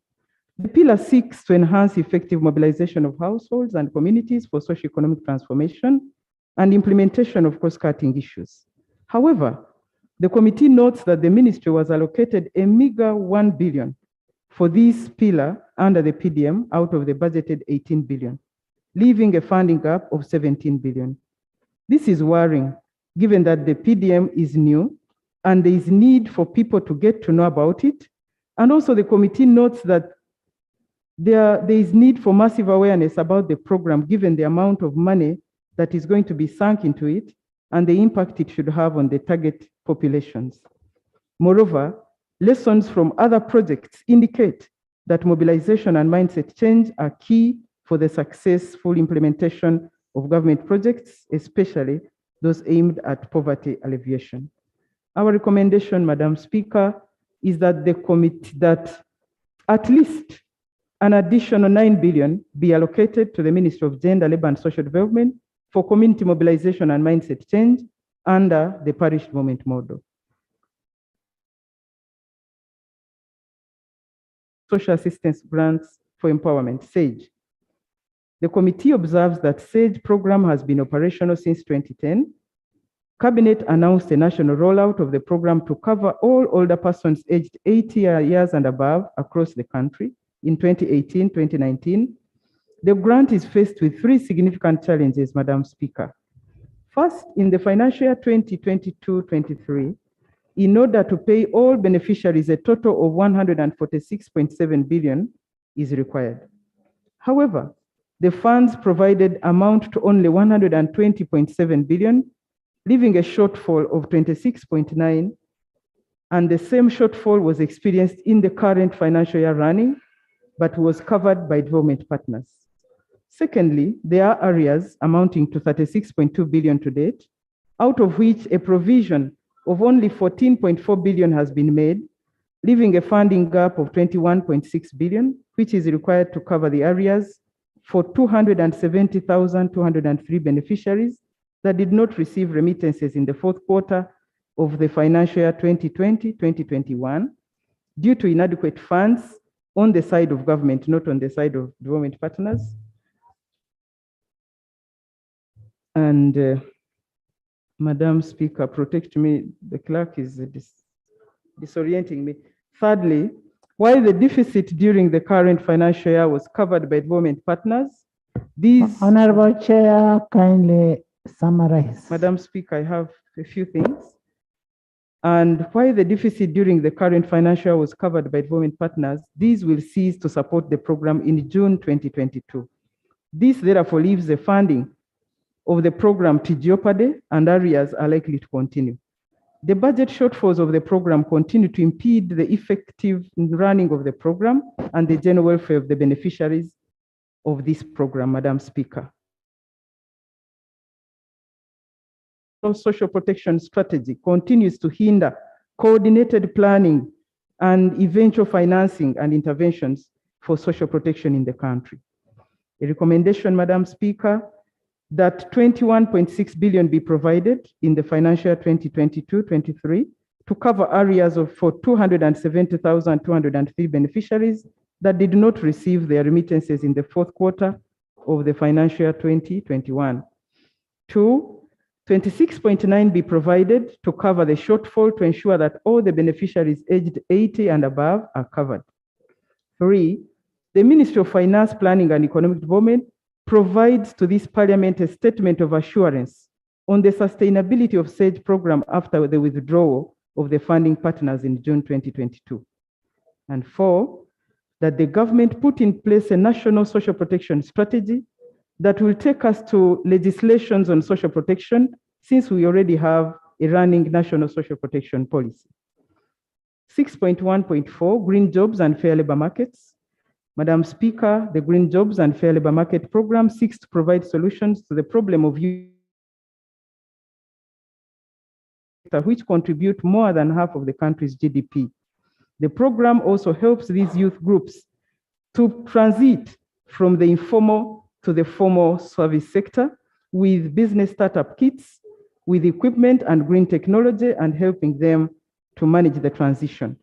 Given COVID-19 pandemic and its impact, the program is critical in helping the youth gain employment and transition to the formal service sector. Madam Speaker, this is in line with result 6.1 of NDP 3, which aims to reduce the informal sector from 51% in 2018-19 to 45% in 24-25. To date, 277 informal sector Juakali groups comprising of 6,164 members, mostly from Greater Kampala Metropolitan and Busoga regions, have benefited from the program, and there is need to roll it out to benefit all the regions of the country.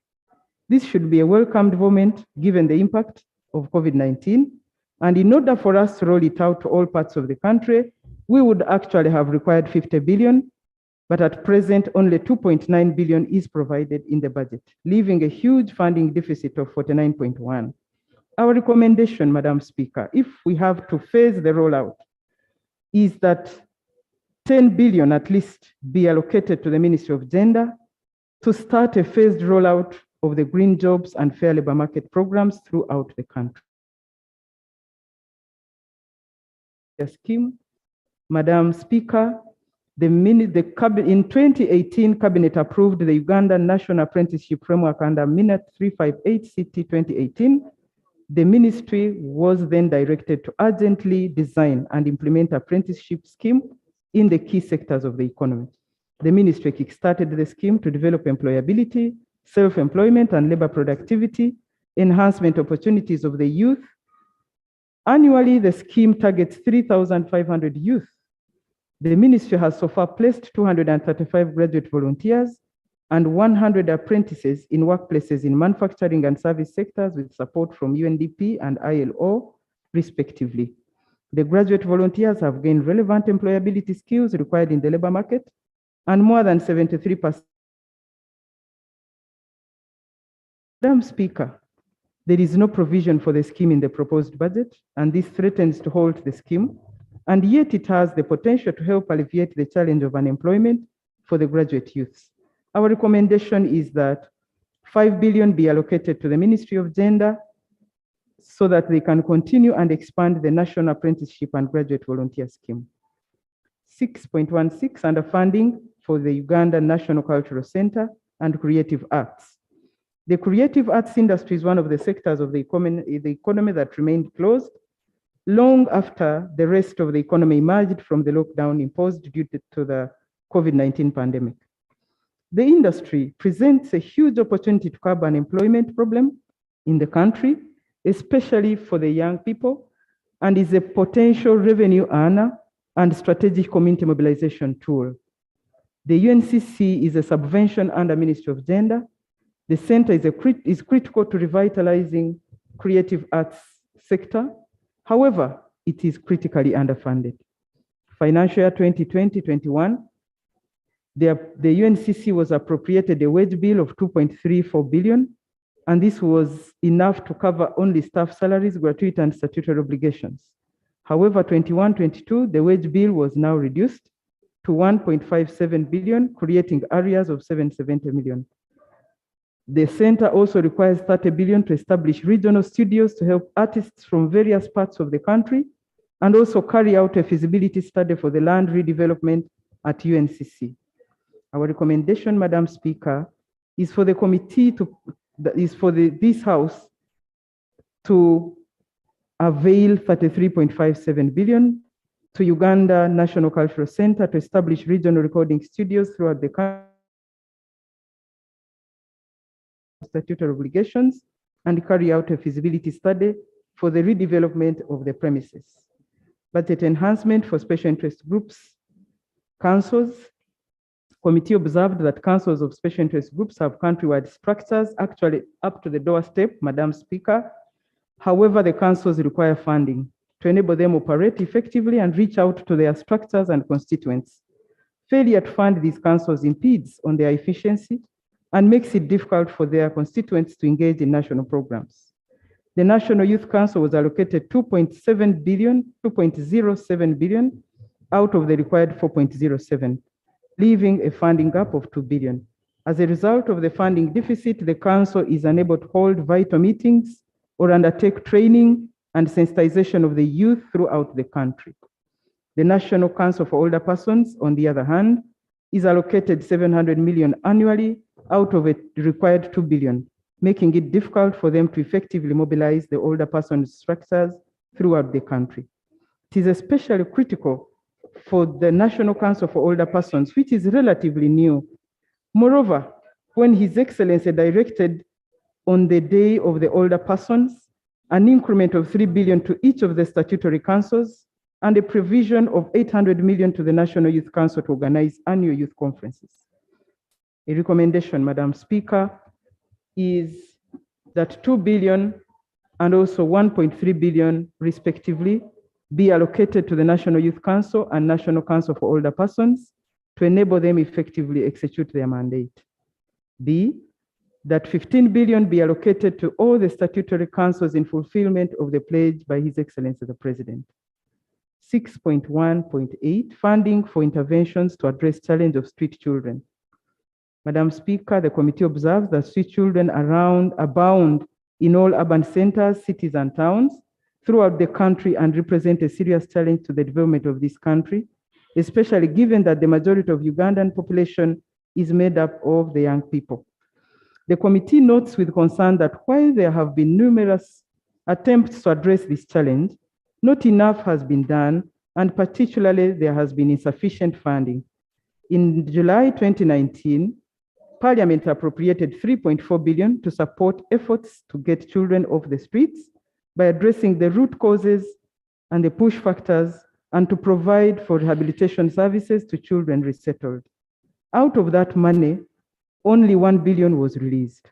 The committee observes that there is need for funds to establish and improve transit centers to receive and rehabilitate the children on the streets, support districts and urban authorities to withdraw, rehabilitate, and resettle the children, ensure all livelihood programs prioritize more vulnerable households as a mechanism of minimizing street children phenomenon, among other interventions. Our recommendation, Madam Speaker, is for 3 billion to be allocated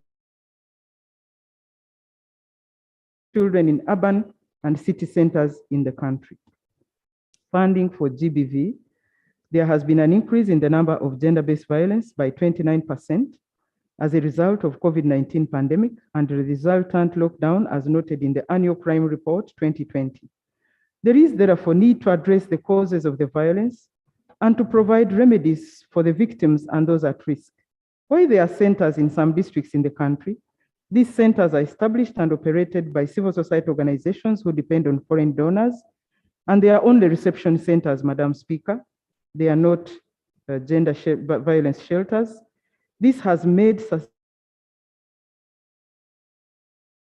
and some of them closed during the lockdowns, compounding the problem of the victims. There are 18 shelters throughout the country, and yet, going by the annual crime report, the vice of GBV is increasing across the country. The shelters are also inadequate, that they do not have the requisite services such as psychosocial support and skilling and training for victims, which would go a long way in empowering them and offering a second chance for the future. It is important for the ministry to establish and equip these centers in all districts, starting with regional centers. Due to the increase in GBV and that of teenage pregnancies during COVID lockdown, an astonishing number of teenagers became pregnant and an overwhelming majority have dropped out of the formal education.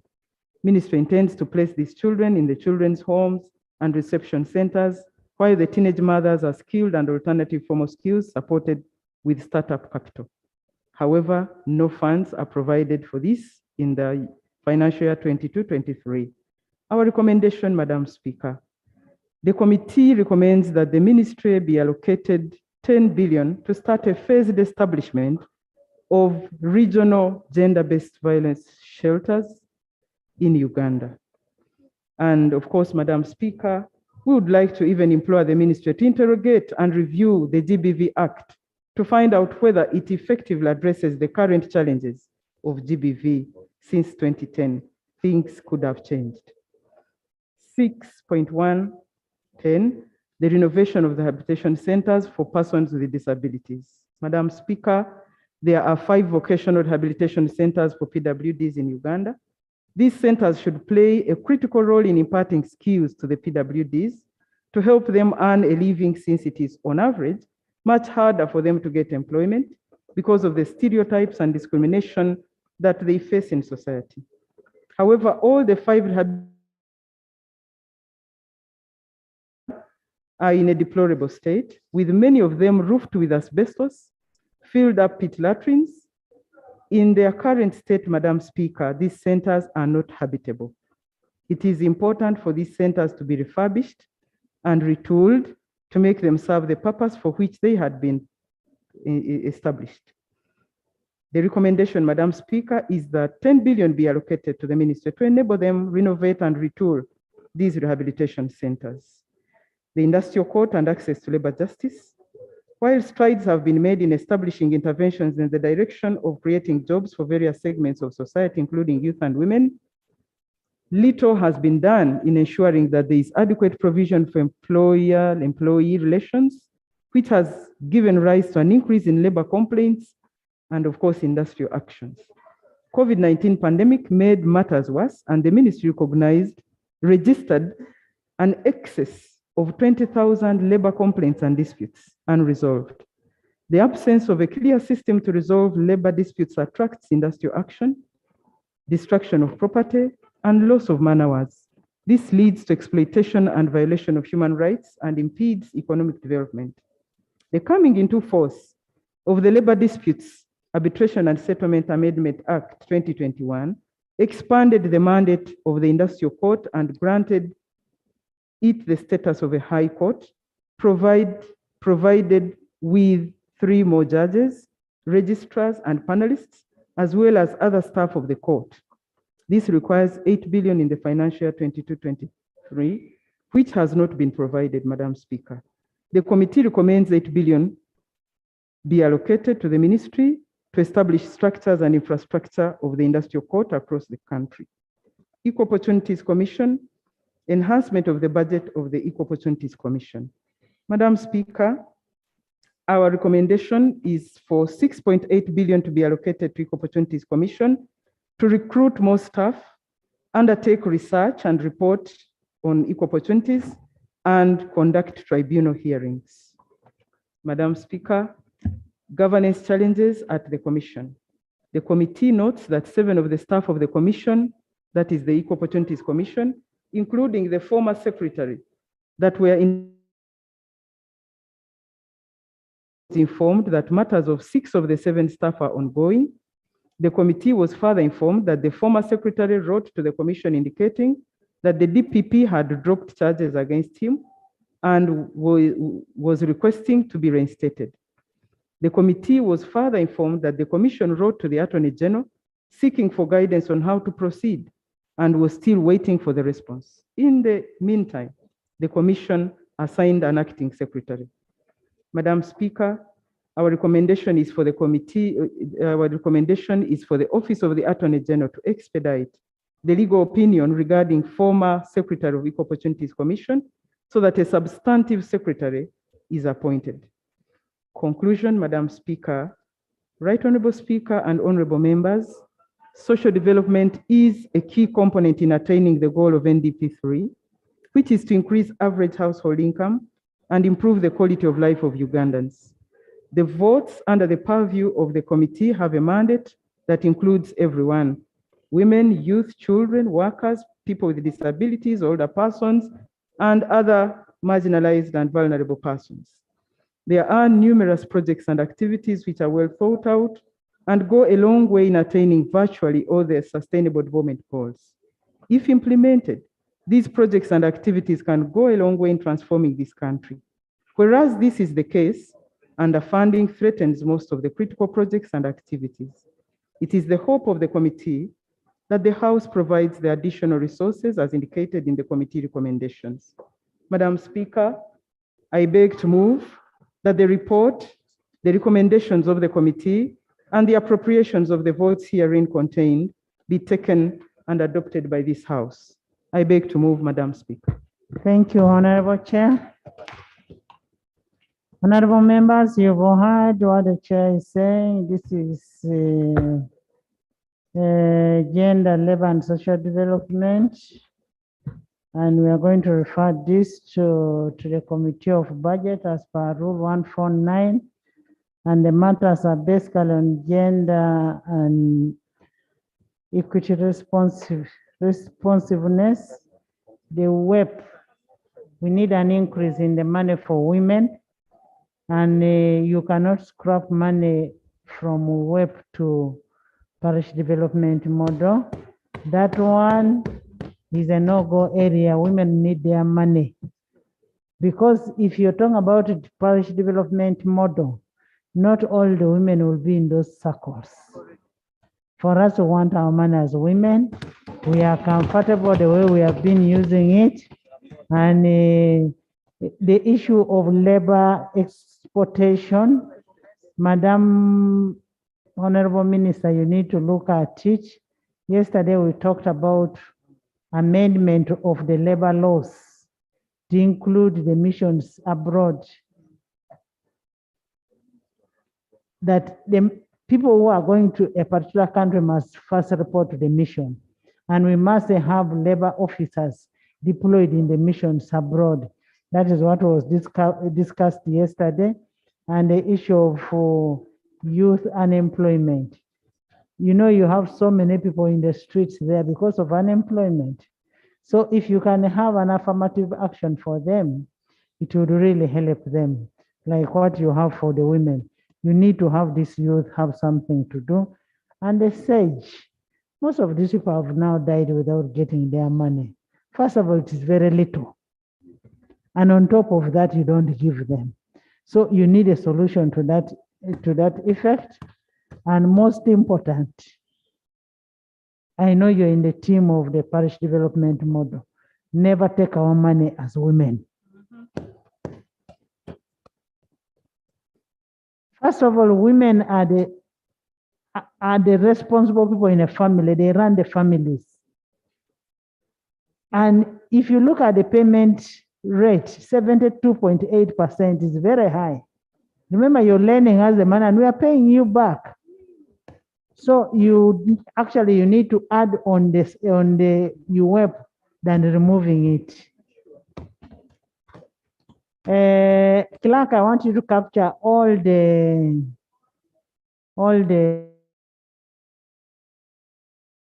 in the Hansard. I am not going to allow a debate. Minister, can you give us? Thank you, Right Honorable Speaker. Right Honorable Speaker, as the sector minister, I made a strong case. Honorable Minister, just a minute, there's a shadow who wants to make a presentation, then you respond on. Thank you very much. In other colleagues to congratulating you. I've never. Congratulations, Right Honorable Speaker. I'm here to interest members to support this report. First of all, this ministry houses most of the programs for the vulnerable people.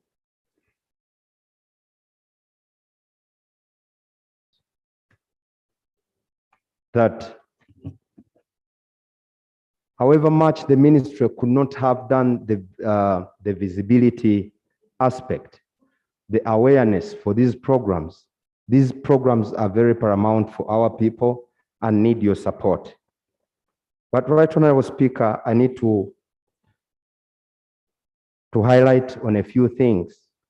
For example, on the SAGE, we have a challenge that most of the funders are pulling out. And the government, much as we have areas for the 8 months, hasn't come out to stipulate how we are going to sustain this program. We are yearning for the areas, but the program itself is likely to fade out because the funders are pulling out. We need a sustainability approach plan, how we are going to sustain this program. I think, Right Honorable Speaker and honorable colleagues, it's the time that we work on the minimum wage bill. Right Honorable Speaker, many of the workers are manipulated at their workplaces, And it is this institution that has to put order to stop such manipulations. So the minimum wage bill is paramount at this moment. As recorded in our report, this is one of the programs that the ministry that are in development, the UWEP. If we are replacing it, care of the parish model, we are being very unfair to the women of this country. Much as we welcome the parish model, we must not forget that all programs that have been perfecting and working well for the vulnerable people must be retained. Our role must be on to look for the budgets, how we can sustain them, but not to phase them out, care of the development parish model that we haven't even experimented. Lastly, Right Honorable Speaker, let me talk about my sector that I understand very well.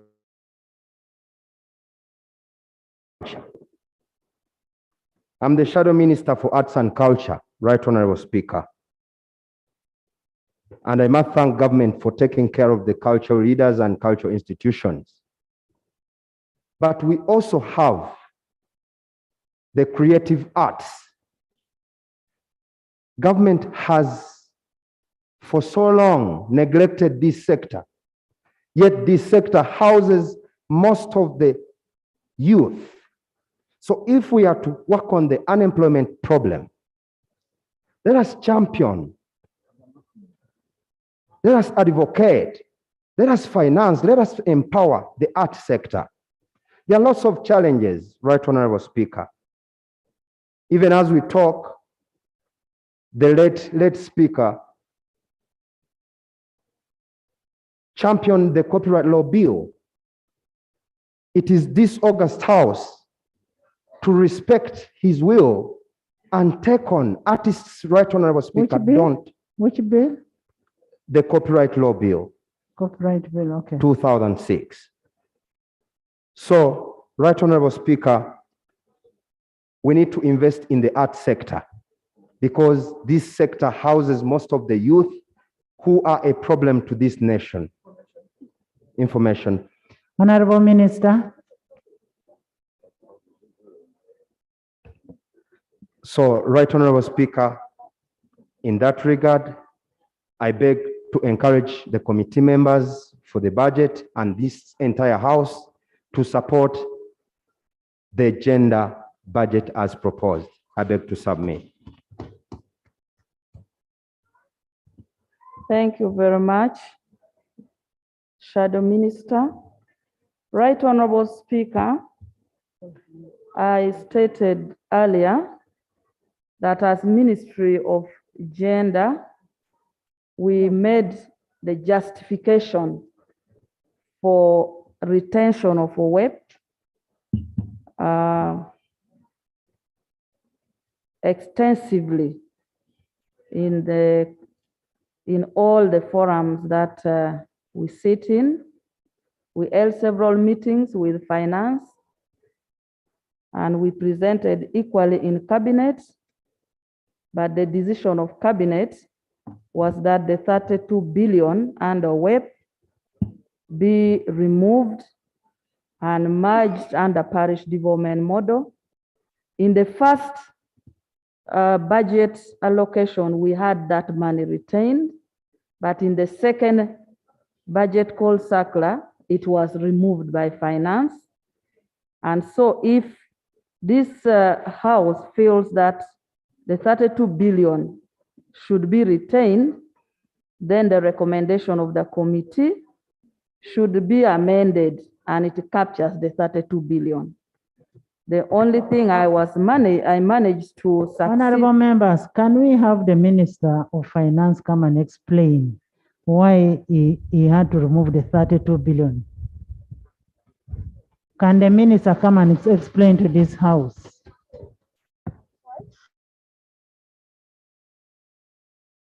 Honorable, the only thing which I managed to Aju and successfully got back under YLP and WEP is the money that has been collected or recovered from the beneficiaries, the loans that have been repaid. And if you recall, this appeared in the Auditor General's report that money totaling 34,115 was in the Bank of Uganda, recovered, and has not been reappropriated back to the ministry.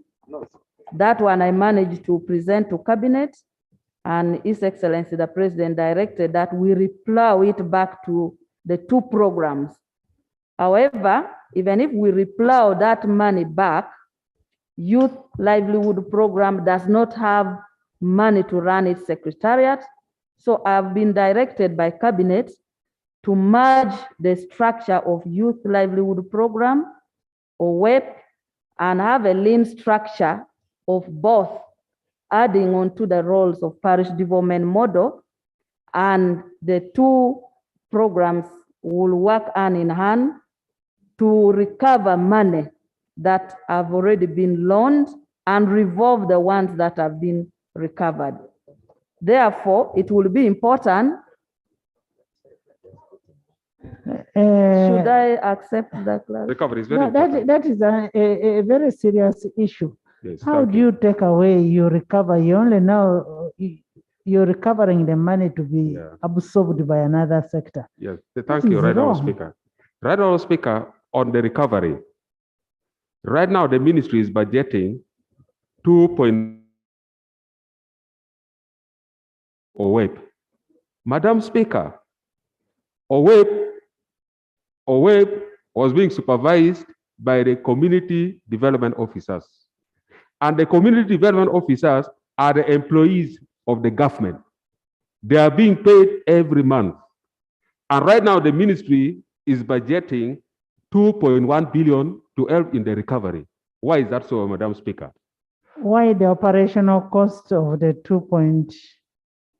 Exactly.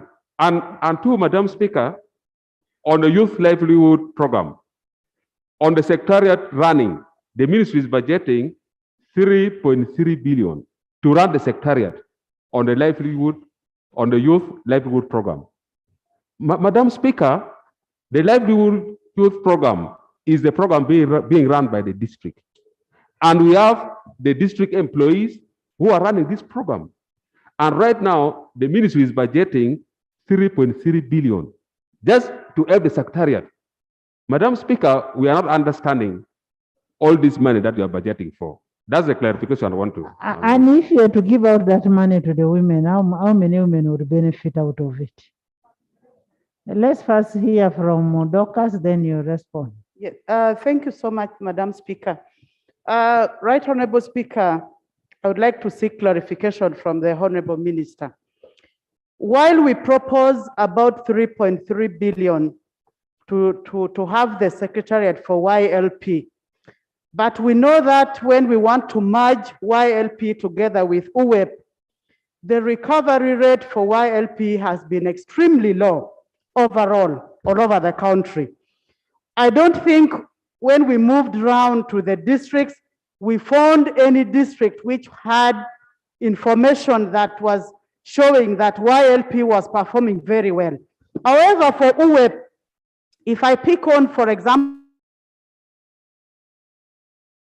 recovery rate, I think one of the highest that we saw in northern Uganda, 96.6%. So why do we go ahead to dilute UWEP, which is performing so well, with YLP when we don't have success stories from YLP? Isn't that something which is going to demoralize the women? And then the aspect of merging it under PDM. I don't think with the parish development model, we don't have any benchmarking. We don't even have any piloting where we learned from that we are going to say ABCD worked very well, that we are picking and bringing it to ensure that the women will benefit under the PD. Let UWEP remain the way it has been so that the women can benefit. I thank you. And remember, there was going to be the laying of the policy and the regulations of the parish development model. This house doesn't know even anything about to know. You're pushing us into what we don't understand. Make us understand the parish development model. For you've kept it within yourselves in cabinet. You've kept it within yourselves. We are the representatives of the people. We need to explain to our people what it means. Now, you want the parish development model to fail like other programs, and then you'll start blaming government. Yes, Chair. Allow me to defend the 2.1 and 3.3. Madam Speaker. You will defend that in the budget committee. Allow me to give the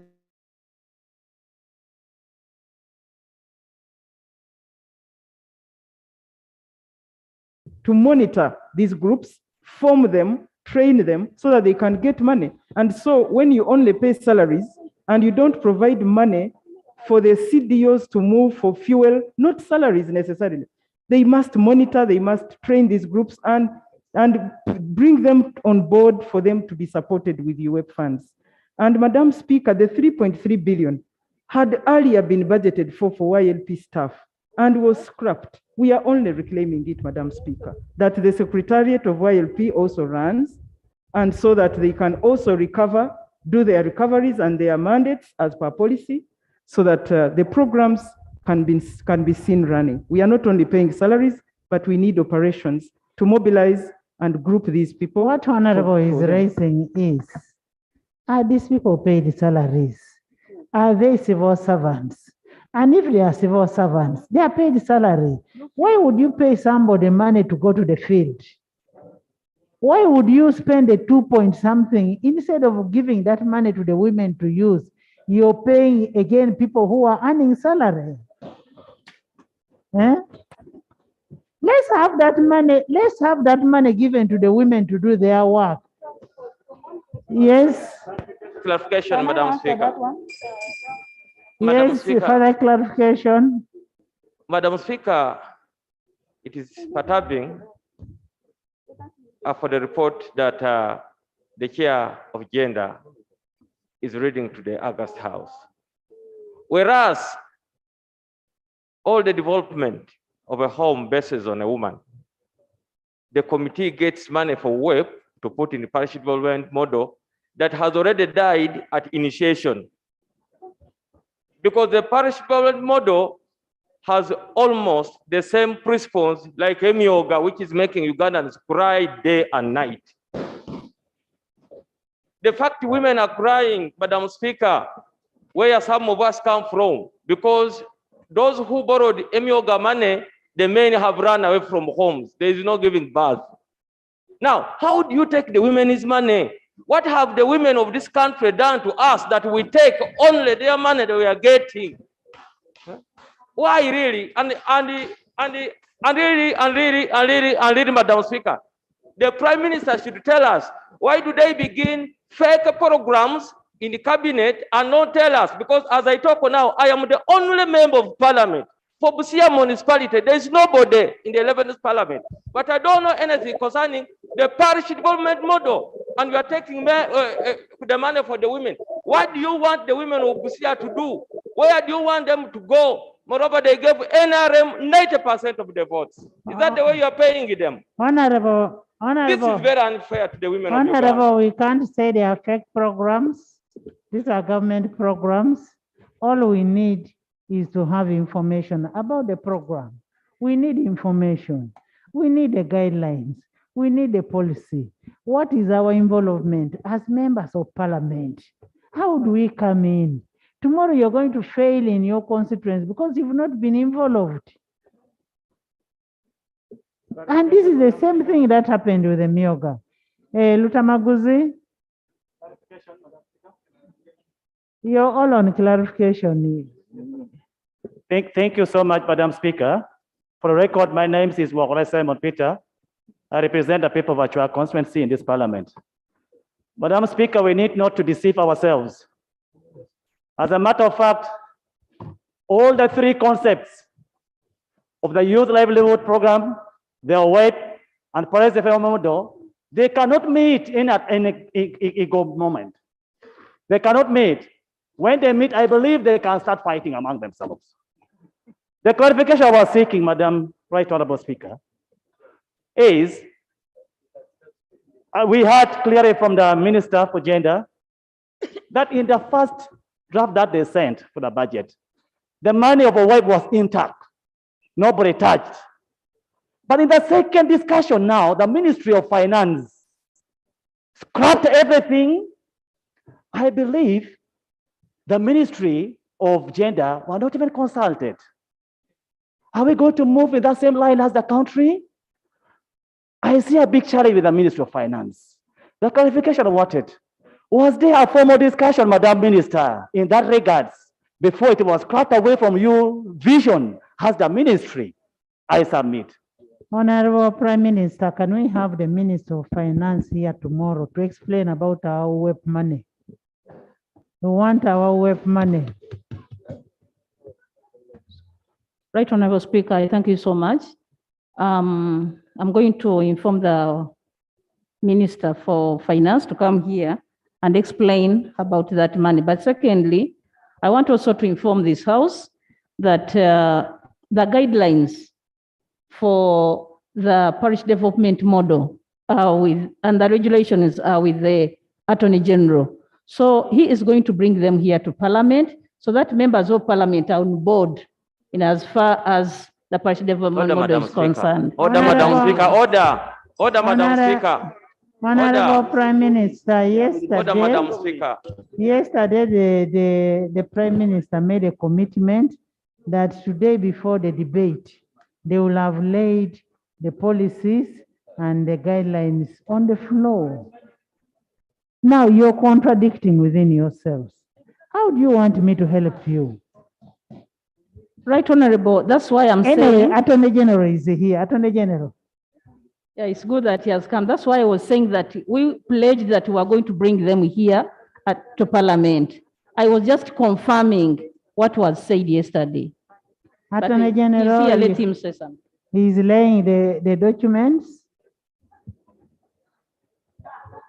Madam Speaker, I must confess I was taken by surprise. We have been working on the guidelines and we are ready.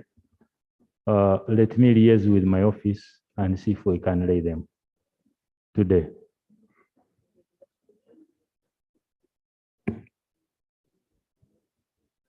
Honorable members. Ross, there was a clarification from Ross also. Thank you so much, Right Honorable Speaker. Right Honorable Speaker, I remember there was a date scheduled for us to understand what parish model is. I think it's giving birth to a premature to start picking money from web whose impact is felt in the community. I don't think when you want to give birth to a new baby, then you sit on the older baby. This is the only child. Now you want to suffocate it. I really think, Honorable Minister, really come back and understand this is the only thing I feel in Terego. I get information. Thank you. So therefore, we are not really accepting that this money should just be shifted like this. When we don't even know what your parish model is, the guideline is in total confusion and in a mess. So bring the documents and that will take us. Honorable Minister, don't kill the old baby to conceive a new one. Don't kill the old one. Better the devil you know than the angel you don't know. Agnes, Luther, and then a minister. Agnes, Luther. Thank you, Madam Speaker. Thank you, Right Honorable Speaker. Right Honorable Speaker, I wish to join my colleagues in the quest for reservation of the money for your WEP. However, Madam Speaker, I'd like to join the chairperson on the issue of facilitation in the form of fuel to community development workers, Madam Speaker. Madam Speaker, every sub-county in this country has only one CDO. And that sub-county has a minimum of 6 villages. Minimum. I'm not saying that's the maximum, but a minimum. But some have 10, others 12, others like that. I am saying a minimum. And we have one CDO. Honorable members, listen. We have one CDO to run through, Madam Speaker. In my view, one of the reasons as to why we have had certain programs fail to go through is the failure to facilitate the social workers who have the know-how to talk to the adults that we would like to change. They cannot run through sub-counties using their salary. Salary is something paid to somebody for their work. It is supposed to facilitate their family issues and personal issues that touch them. These people need fuel, honorable members, right? Honorable colleagues, if we don't facilitate social workers, even the PDM that they are talking about, which we have not yet conceptualized, will fail. I thank you, Madam Speaker. Honorable members, Lutamaguzi, Commissioner, you have something? Procedure. Thank you, Right Honorable Speaker. Right Honorable Speaker, I rise on a procedure matter. You have just asked the Prime Minister to bring here to tell the Minister of Finance, direct the Minister of Finance to come here and tell us about the money for WEP. However, Right Honorable Speaker, the Minister of Finance is on record.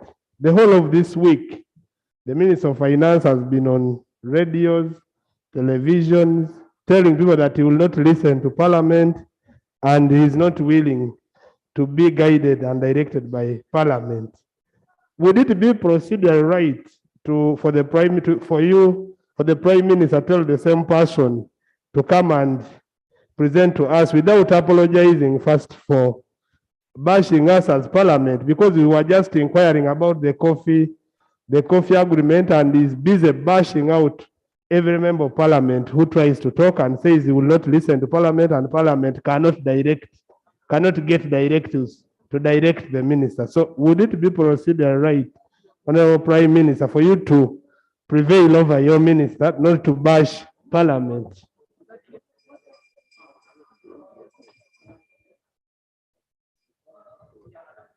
Honorable members, we have a report. We have 10 reports today. Is what you're saying true? Do you have evidence to that effect?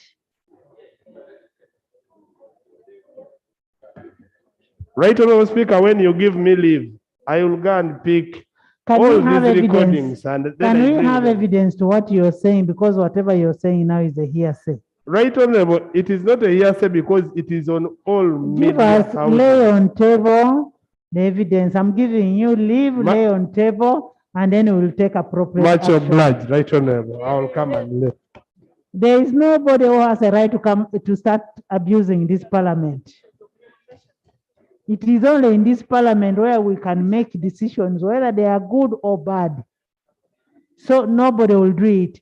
Bring evidence and then we shall take an action on the person who is abusing the House.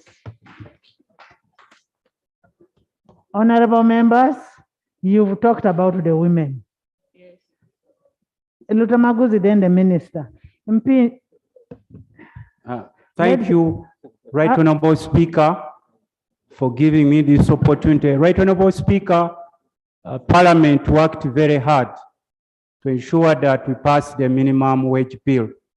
And everyone in Uganda, including my constituents of Nakaseke South, where I come from, was very happy. To Parliament, there has been a lot of silence.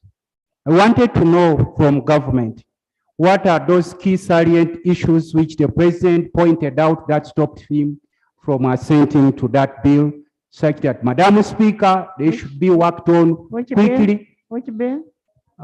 Minimum wage bill, Madam Speaker. Want to know those key salient issues which the president noted that stopped him from assenting to it, such that they should be worked on quickly to ensure that at least Ugandans can be proud of what we're doing as members of Parliament. Thank you, Madam The Speaker. delay on that bill is not on the president. The delay goes to Attorney General's chambers. It was not the president. The president had not received the bill until last week. So it is not the president to blame, it is the Attorney General's chambers.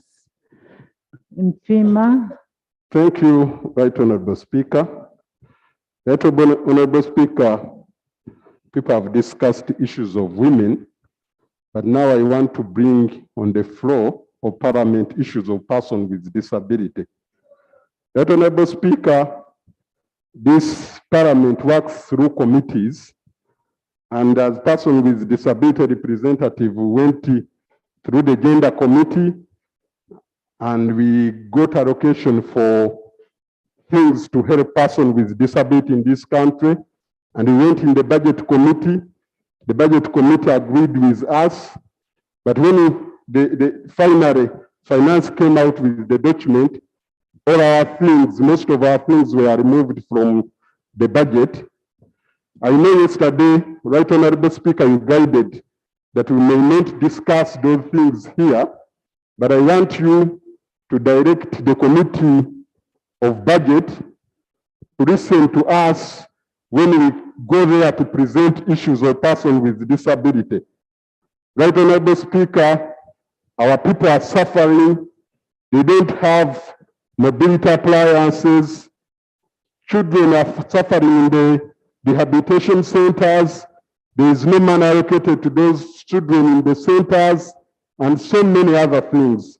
So I request Right Honorable Speaker to direct the Committee of Budget that when time comes for us to go there, they listen to us and at least we get something to help persons with disability in this country. Your budget should listen to people with a disability, and it is also included in the report, so that will be attended to. Honorable Minister, briefly.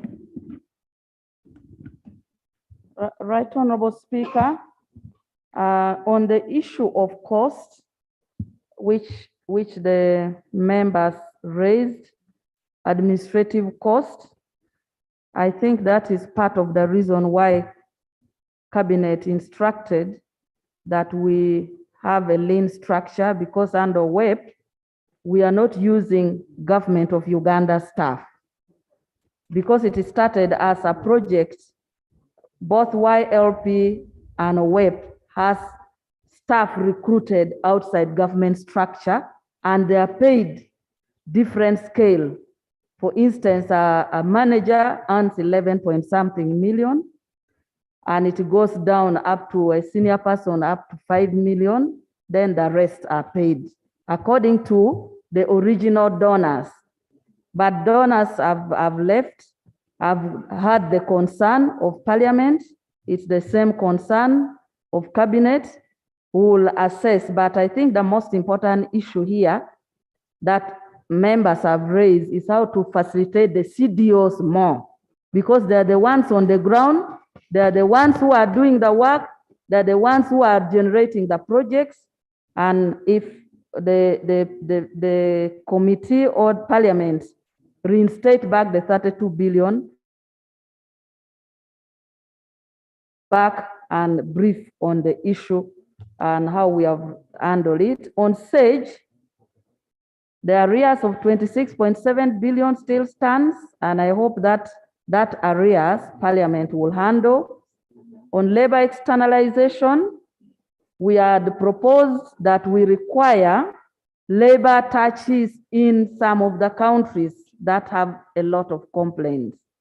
If we don't have labor touches, if we don't have a framework for monitoring, it becomes difficult because most of the countries like Philippines, Lebanese and all that, when I visited these countries, they have a fully fledged offices besides their embassies who have a 24 hours call center in those countries to receive the issues from their distressed migrant workers, liaise with the ministry responsible for labor and our ministry of, and at the embassies, and quickly make those companies that have externalized the migrant workers to handle it quickly.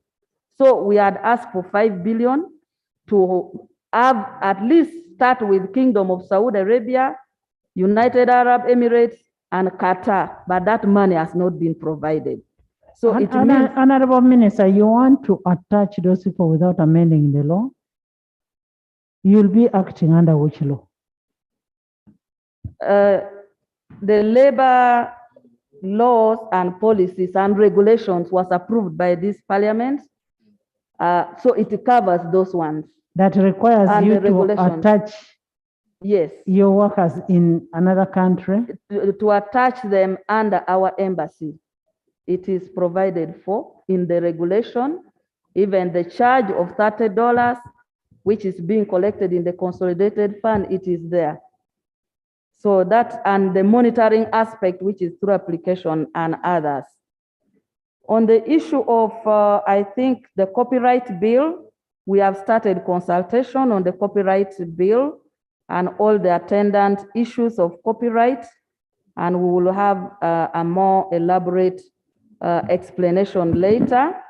I think, Right Honorable, on the issue of persons with disability, street children, and labor industrial courts, I request that the committee report be adopted, because then it will allow us to solve most of the issues related to labor disputes, compensation of workers, and the rest of the issues. And on youth unemployment, some of the programs that we have proposed, which is captured in the committee report, for example, the apprenticeship, graduate scheme and apprenticeship will address the youth unemployment, because that program allows those who have graduated to be placed in all the MDAs in the government as trainees and volunteers, but paid by the ministry through this program.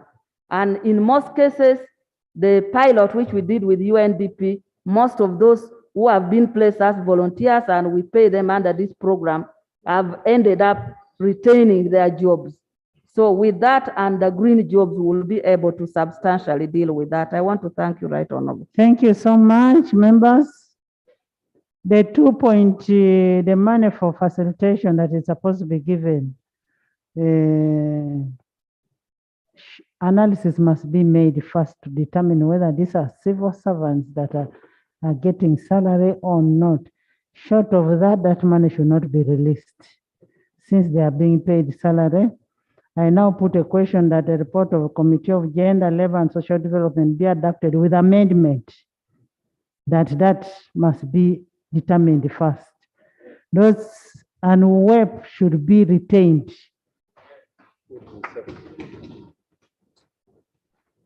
Those in favor say unto the contrary, nay.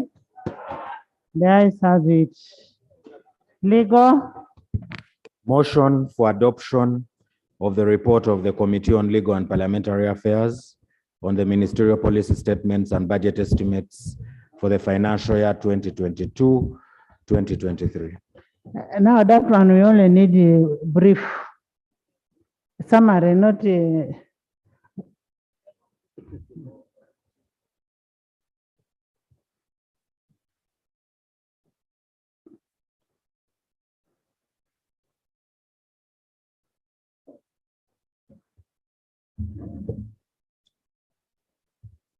Madam Speaker, thank you for giving me the opportunity to present on behalf of the Legal and Parliamentary Affairs Committee. I would like, before I begin, to lay on table a copy of the report and our minutes. Thank you. Actually. Madam Speaker, I'd like to thank the members of my committee for supporting me in coming up with this report. And they are present here in the House. I would request them to stand up for recognition.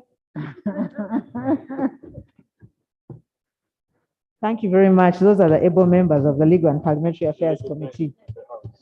This is a report of the Committee on Legal and Parliamentary Affairs on the ministerial policy statements and budget estimates for the financial year 2022-23. Honorable members, when they finish your report, kindly don't go, wait for other reports. Wait for other reports. We've passed yours, you should also wait for others. We are considering policy statements for the following votes. Vote 007, Ministry of Justice and Constitutional Affairs. Vote 133, Directorate of Public Prosecutions. Vote 102, Electoral Commission. Vote 105, Uganda Law Reform Commission. Vote 104, Parliamentary Commission. Vote 101, the Judiciary. Vote 148, Judicial Service Commission. Vote 109, Law Development Center. Vote 106, Uganda Human Rights Commission. Vote 103, Inspectorate of Government. And vote 119, Uganda Registration Services Bureau. I'll tackle each institution with the recommendations that we made. Judiciary. The committee commends government for clearing the arrears stocks in the judiciary. In future, any contravention of the commitment control system to increase the stock of arrears should be borne by the institution's budget. That was on domestic arrears. On construction of the Supreme Court, Court of Appeal and High Court, the committee recommends that in future, the judiciary prepares for implementation of projects before budgeting for them to avoid making resources, which could have been utilized for other critical requirements redundant. Case backlog in the judiciary. The committee recommends that the judiciary develops a client charter, strengthens the inspectorate function, and performance assessment tools for judicial officers. Construction of court buildings. The committee recommends that the judiciary be provided an additional Uganda shillings to 23.71 billion to undertake the construction of courts in the above mentioned magisterial areas. The magisterial areas were many. Mbara, Guru, Mbende, Tororo, Kira, Oyam, Nakapiripiri.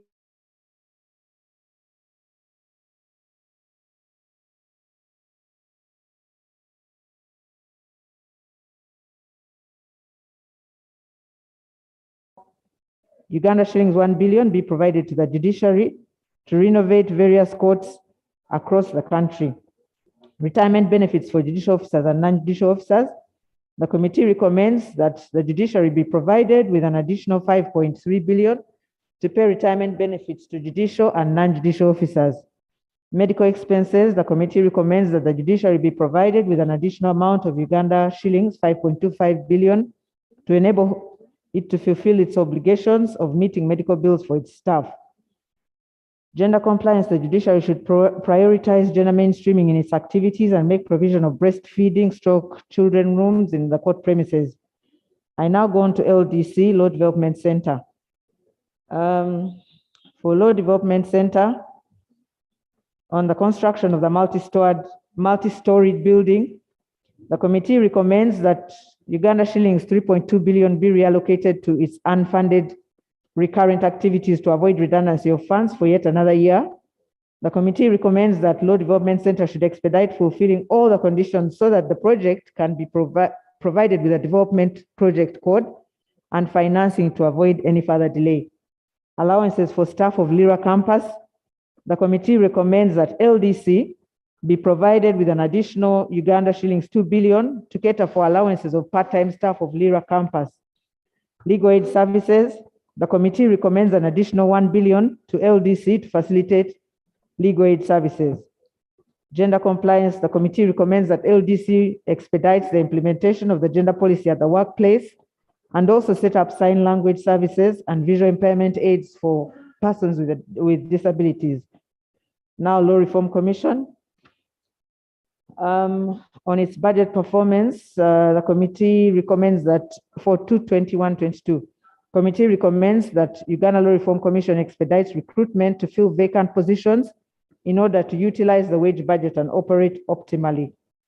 On poor performance of non-wage, the committee recommends that Uganda Law Reform Commission expedites the proofreading exercise so as to utilize the funds for printing before the financial year ends.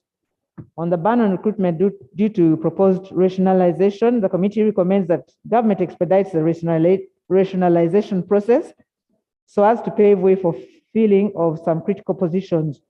Uganda Law Reform Commission should also seek guidance from the Ministry of Public Service on filling critical positions in the commission so as to optimize its budget. On parallel law reform processes and initiatives, the committee recommends that the Ministry of Justice and Constitutional Affairs streamlines the law reform process, taking into account the mandate of Uganda Law Reform Commission to avoid duplication of duties and wastage of resources. Transport equipment for the subsequent financial year due to budgetary constraints. On gender compliance, the committee recommends that Uganda Law Reform Commission continues mainstreaming gender and equity in all new legislation and fully implements the gender mainstreaming guidelines that were developed. Uganda Electoral Commission. On the budget absorption challenge for financial year 21-22, the committee recommends that the commission should adhere to its work plan to avoid absorption challenges. On arrears, the committee recommends that the Ministry of Finance takes up the matter to have the penalty of 2.744 billion waived. In addition, the committee recommends that for future occurrences, the persons responsible be held accountable for their omissions or commissions that give rise to penal tax. On relocation to new headquarter offices, the committee recommends that the Inspector General of Government expedites the investigation to pave way for relocation of Electoral Commission to the new headquarter offices. On the general election activities, the committee recommends the provision of an additional Uganda shillings 72.69 billion to the Electoral Commission to enable it to conduct elections as required by law. These are the ones for women councils and committees and the administrative units, LC1 and LC2. Because the women councils should be by August this year, and LC1 and 2 should be by August next year. Outstanding wage bill, the committee recommends that the outstanding wage bill of Uganda shillings 11.17 billion be provided to the Electoral Commission.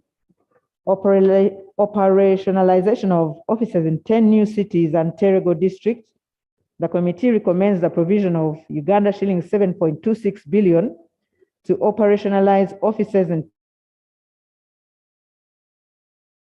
financial year 2022-23. Transfer to political parties, the committee recommends that Uganda shillings 35 billion be provided. Gender compliance, the committee recommends that efforts should be explored by the EC to target all eligible voters of various categories currently to exercise their right to participate in elections.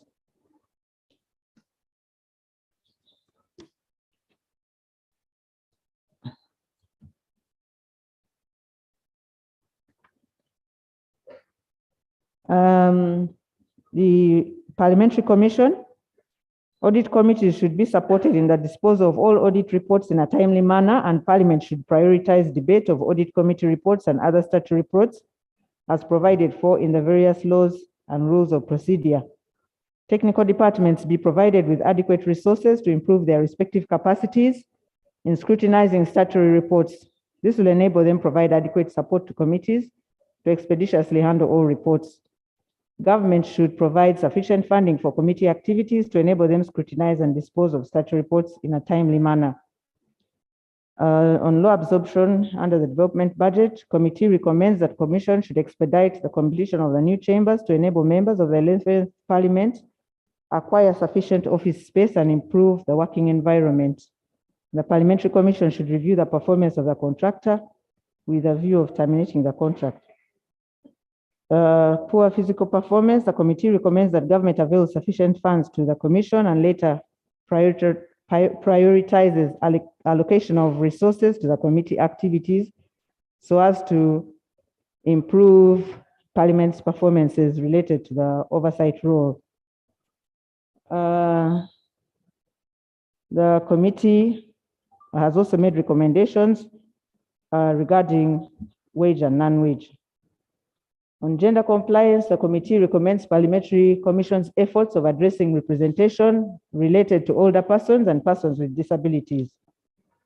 Registration Services Bureau, on budget performance, the committee commends Uganda Registration Services Bureau's NTR performance, the non-tax revenue performance, and recommends that URSB refocuses its strategies on online registration, business processes, and other services to reach out to various stakeholders.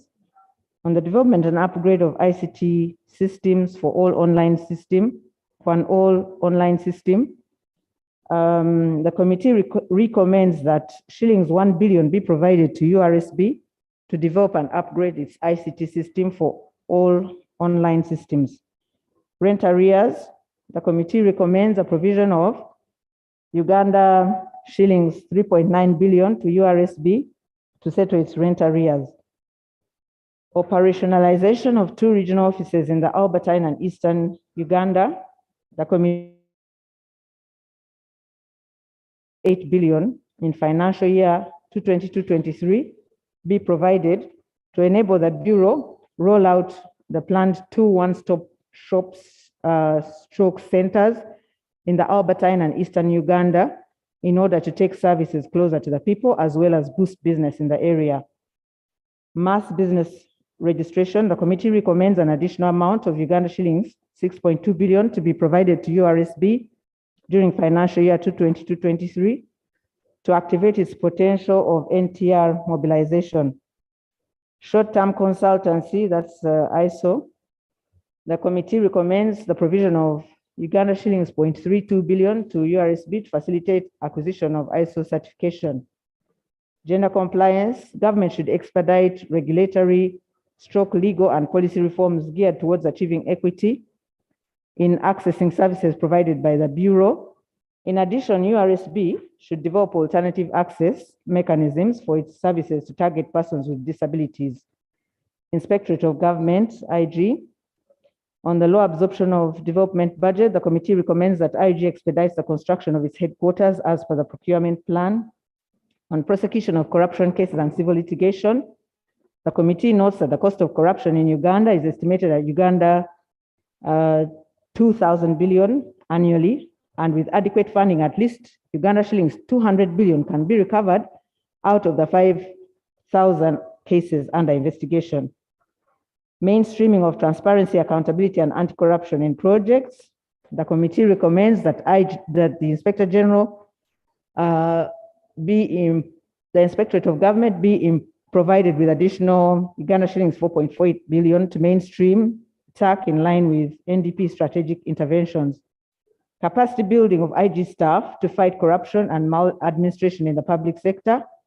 The committee recommends that the IG be provided with additional 0.63 billion to facilitate capacity building of IG staff in fighting corruption and maladministration in the public sector. Gender compliance, the committee recommends that IG strengthens accountable. Ministry of Justice and Constitutional Affairs, on poor budgetary performance, the committee recommends, that's for 2021-22, that the ministry adheres to the work plan to avoid delays in planned deliverables and poor budget performance. On budget strategy for financial year 2022-23, payment of the outstanding quota awards and quota arrears, the committee recommends that government prioritizes payments of quota awards and quota arrears to reduce the principal amounts that attract interest by providing the remaining amount of Uganda shillings 213.13 billion. On cattle compensation to war date claimants, the committee recommends that Uganda shillings 200 billion be provided to cater for all war date claimants in the sub-regions of Teso, Acholi, and Lango. Government should expedite verification of war date claimants in West Nile, Bukedi, Karamoja, and Busoga. Government should holistically consider compensating war date claimants in other regions. implementing the new structure. The committee recommends that the ministry should be provided with Uganda shillings 1.9 billion to fill in the vacant positions to bridge the staffing gaps and also reduce the pressure created by increased judicial areas as a result of operationalization of the Administration of Judiciary Act 2020. Reparations to DR Congo. The committee recommends that the ministry be provided with an additional Uganda shillings 31 billion to pay the entire US dollars 65 million and avoid a possible liability of 6% interest for failure to pay the full figure. In light of the good working relationship between the two countries, government should pursue a waiver or reduction on the amount. On gender compliance, the committee recommends that the ministry incorporates gender and equity issues in the execution of their mandate with a view of addressing concerns of vulnerable persons. Uganda Human Rights Commission on budget performance for financial year 2021-22, low absorption of the recurrent budget. The committee recommends that government should fully constitute the commission to enable it fulfill its constitutional mandate.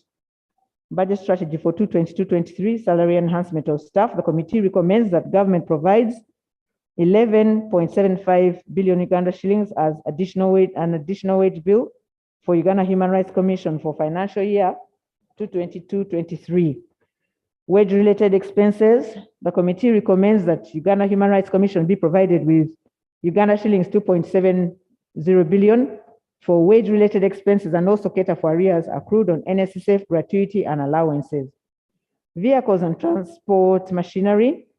The committee recommends that a provision of Uganda shillings 2.29 billion in financial year 2022-23 recommends a provision of Uganda shillings 2.29 billion in financial year 2022-23 to procure vehicles, including double cabins, station wagons, and civic education vans. Civic education and human rights awareness. The committee recommends an additional amount of Uganda shillings 16.04 billion to the non-wage recurrent during the financial year 2022-23 to undertake countrywide sensitization campaigns on protection and promotion of human rights. On gender compliance, government should prioritize increasing the budget allocations to UHRC to enable it execute its mandate effectively. In addition, UHRC should expedite investigations before them to provide justice to victims of human rights abuses. Judicial Service Commission. On the budget performance for financial year 2021-22 public complaints system, the committee recommends that government should initiate amendments to the constitution to provide for permanent members of the commission. The committee further recommends that government should provide the Judicial Service Commission with resources so as to meet its expanded mandate in light of the Administration of Judiciary Act 220. Budget strategy for financial year 2022-23. On wage, the committee recommends that the commission be provided with additional wage of Uganda shillings 0.49 billion to operationalize the new structure. Procurement of transport equipment.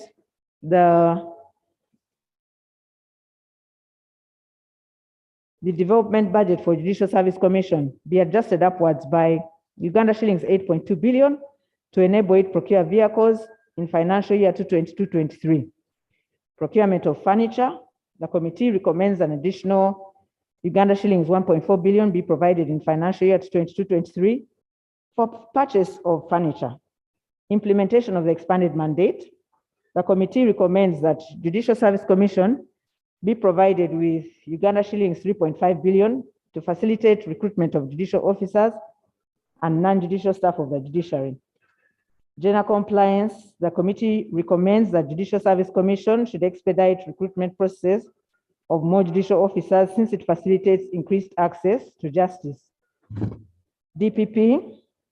On budget performance for financial year 2021, prosecution-led investigations in gender, children, and sexual offenses. The committee recommends that ODPP, that's the Office of the Directorate of Public Prosecutions, expedites the recruitment of staff to fill the existing vacancies so as to optimally function with the aim of reducing the length of time on investigations of these crimes. On sanctioning files for torture victims, the committee recommends that ODPP should stop henceforth the prosecution of victims whose rights have been abused. Prosecution of cases whose investigations are ongoing, the committee recommends that ODPP should prosecute cases whose investigations are thoroughly done and complete. Budget strategy for financial year 22-23 salary enhancement. The committee recommends that HE, the president's directives, be operationalized and Uganda shillings 51.2 billion be provided to the office of the DPP to enhance staff salaries. Transport equipment. The committee recommends that Uganda shillings 22.4 billion be provided to the office of the DPP during financial year 22-23 to procure transport equipment. Security needs for staff and property. The committee recommends an additional Uganda shillings 1.2 billion to ODPP to provide for security for its staff and property. In conclusion, Right Honorable Speaker, honorable members, the Legal and Parliamentary Affairs Committee appreciates the fact that the institutions under it are very critical in achieving a just and equitable society. During the presentation of the ministerial policy statements, there was a shared concern that these institutions should continue to attract very limited funding, which has made it extremely difficult to attain their respective mandates. The budget strategy for financial year 2022-23 will only be achieved if the above institutions are supported in the execution of their mandates.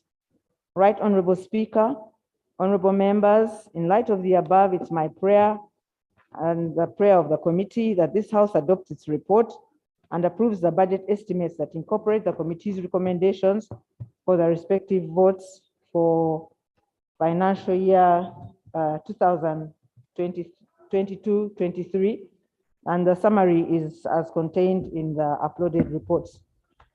Thank you very much, Madam Speaker, for the opportunity to present. Thank you so much, Chairperson of Legal and Parliamentary Affairs and the committee for the good work you've done. And the report is very clear and due for adoption. I now put a question that the Committee of Legal and Parliamentary Affairs be adopted by this House. Those in favor say aye, to the contrary, nay. The ayes have it. Honorable members, we have these committees: Public Service and Local Government, Fiscal Infrastructure, Defense and Internal Affairs, Agriculture, Health, Finance, and Education. They're supposed to present this afternoon. I am suspending a House for 30 minutes, and when we come back, they will present according to how I've read them. Thank you.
Ela se su kwa nsume mudi.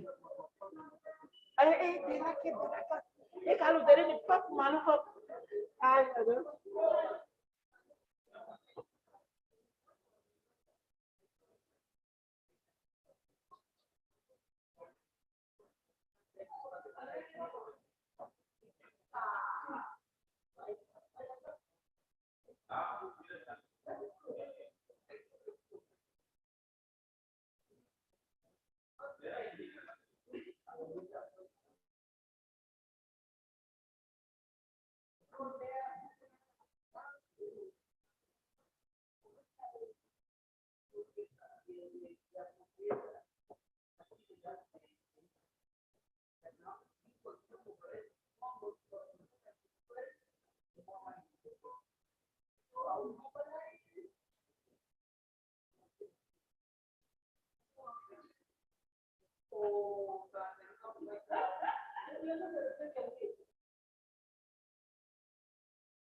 Yes.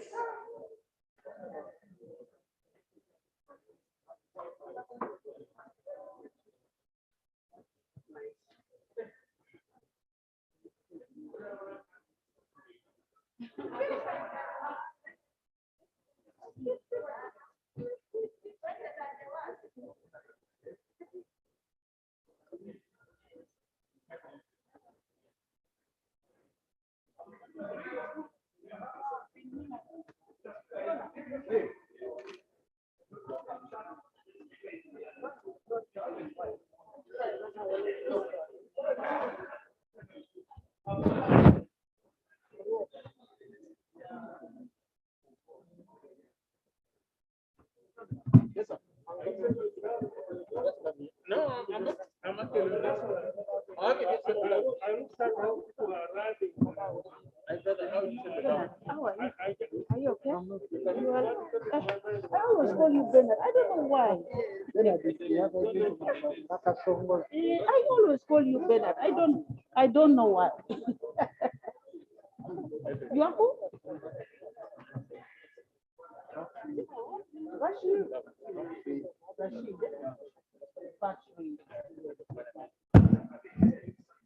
You tell me now everything from you tell me everything from I'm not from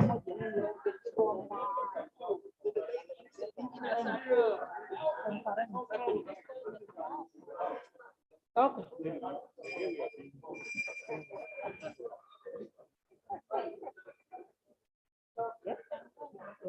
No, I want to give you money. I'm talking.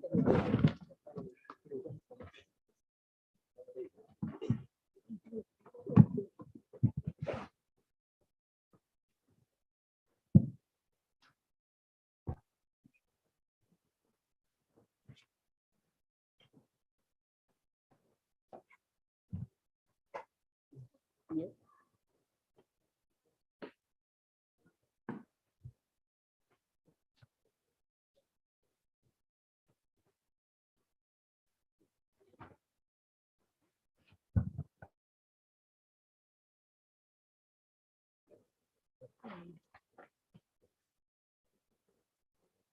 Honorable members, I want to welcome you from the lunch break.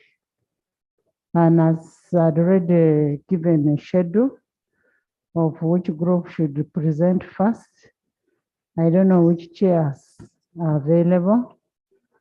And we are doing all this as per the rules. And we'll want, after we've finished this, we'll want the budget committee also to do its work and do it effectively and present back to the House before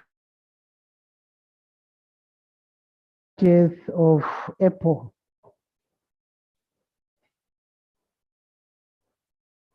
Which chair is available? Government.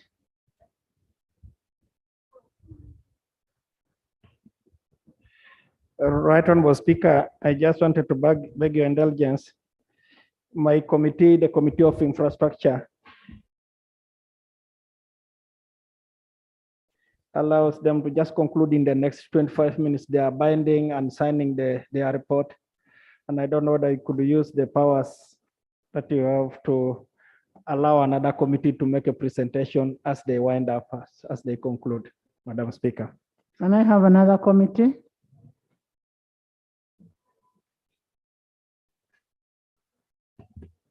Honorable members, I don't know why members are not taking this issue seriously. We have a deadline that has been set by the rules of procedure.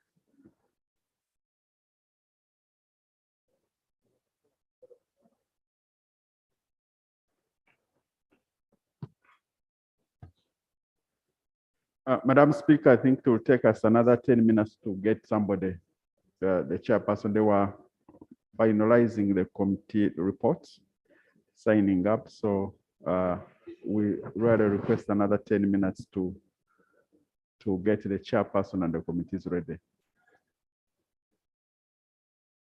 Can we have the move of the motion for upload, urging government to strengthen the efforts to prevent, control, and eliminate transmission of malaria? Is the seconder here?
Ethel, do you have the copy?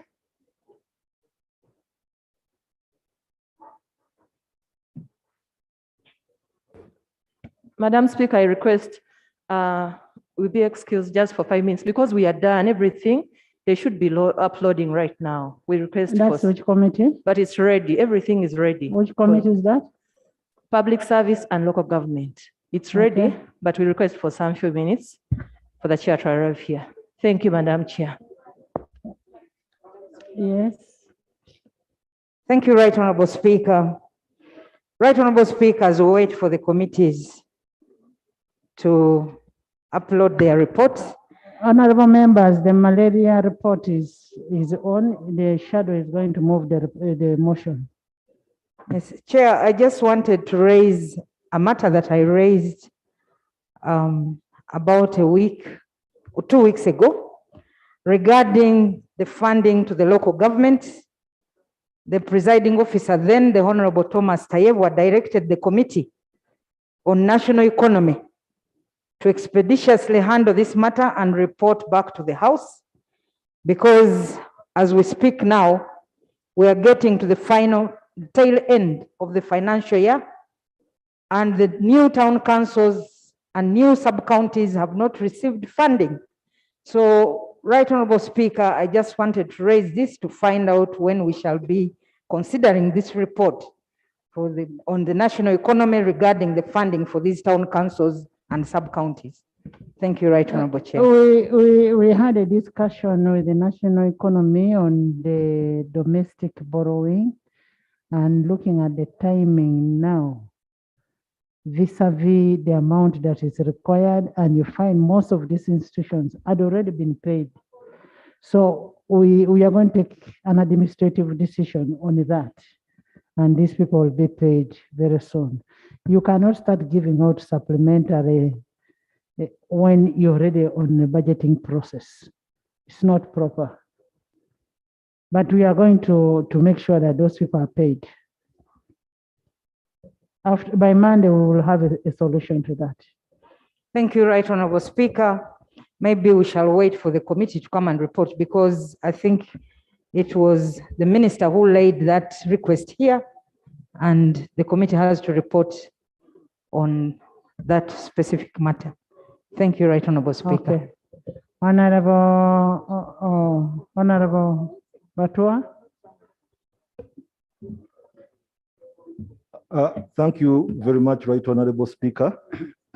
Right Honorable Speaker, this is the World Malaria Month, and I rise as the Honorable Member for Jinja West Constituency, as the Shadow Minister of Health, and as the Chairperson of the Uganda Parliamentary Forum on Malaria and Neglected Tropical Diseases, to move a motion for a resolution of Parliament urging government to strengthen efforts to prevent, control, and eliminate transmission of malaria in Uganda.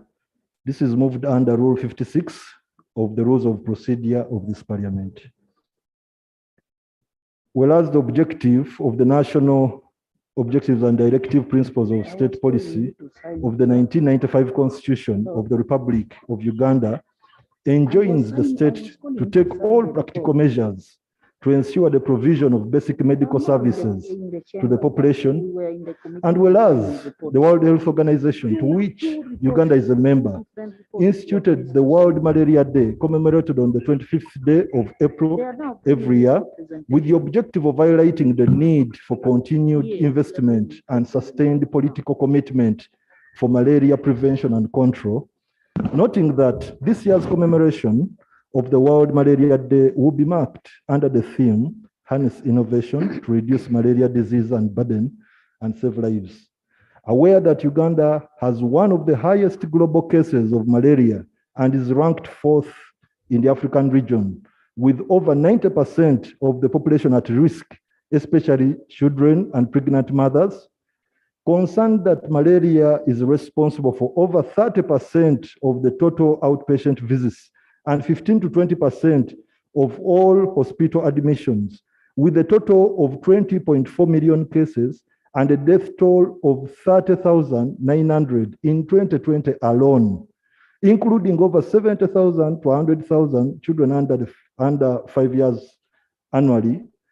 Further concerned that malaria causes an average annual economic loss of over $500 million US, with malaria-related expenses accounting to about 34% of the total expenditure of the poorest section of the population of this country. Appreciating the efforts taken by government in the fight malaria control policy 2021 and the third Uganda National Malaria Control Program strategic plan, the 2020 Abuja Declaration, and the United Nations Sustainable Development Goals in particular. Goal 3 is good health and well-being, with goal targets including ending malaria epidemic by 2030. Acknowledging that the interventions aim at ensuring early diagnosis and prompt effective treatment of malaria, subjection of all suspected malaria cases to parasitological testing, ensuring that malaria is no longer a major cause of illness and death in Uganda, universal access to malaria prevention and treatment, and reduced mortality rate for children under 5 years of age and pregnant mothers. Recognizing that Uganda's commitment and interventions towards the elimination of malaria by 2030 require adequate financing and a coordinated multi-sectoral approach and strengthening of community-based engagements, awareness and participation. We now therefore be resolved by Parliament as follows. 1, Parliament urges government to increase the health sector budget for the prevention, control, and elimination of malaria in a predictable manner over the medium term. 2, Parliament tracks all malaria support and presidential pledges for malaria control in Uganda. 3, government, through the Ministry of Health, adopts and spearheads a clear multi-sectoral and fight against malaria in Uganda. 4, government scales up malaria preventive programs and innovations, including promotion of awareness among the malaria burdened areas. Right Honorable Speaker, I beg to move this motion. Thank you so much, Dr. Batum. Is the motion seconded?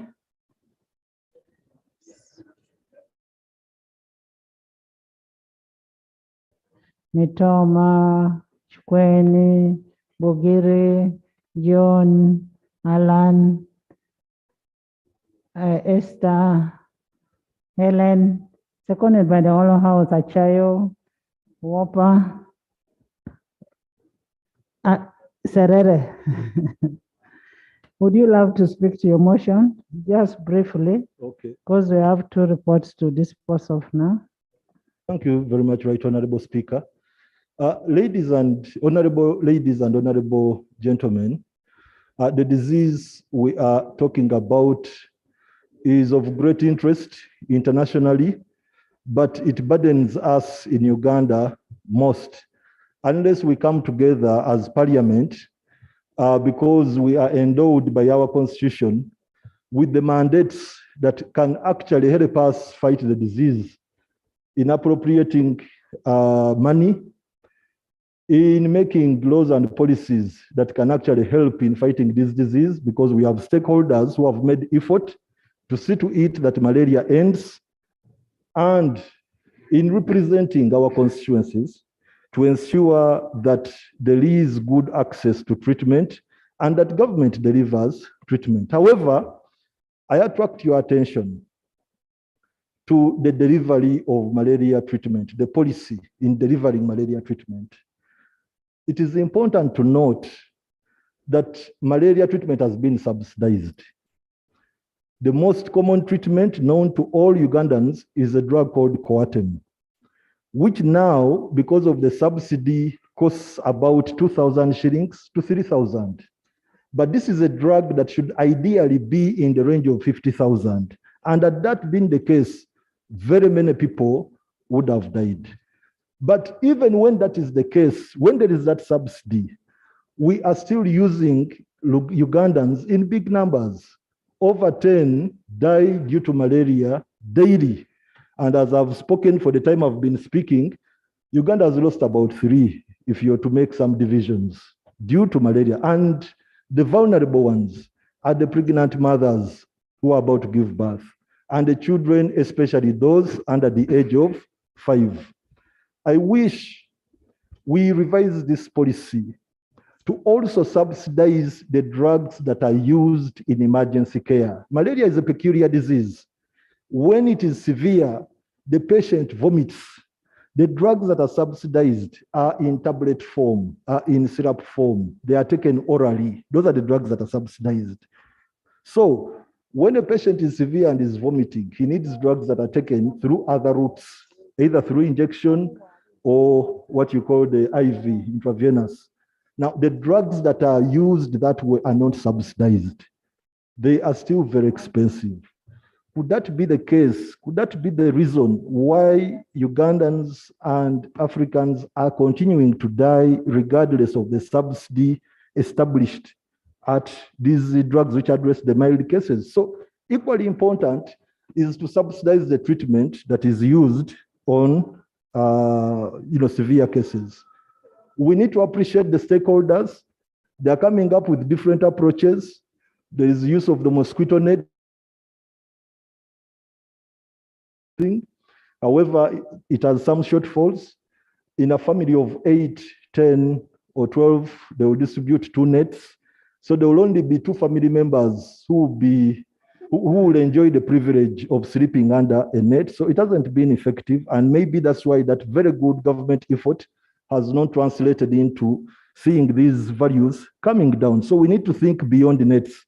The spraying has been done and it continues to be done, but it lacks budgetary support, enough money to buy insecticides that are recommended to do it at a large scale.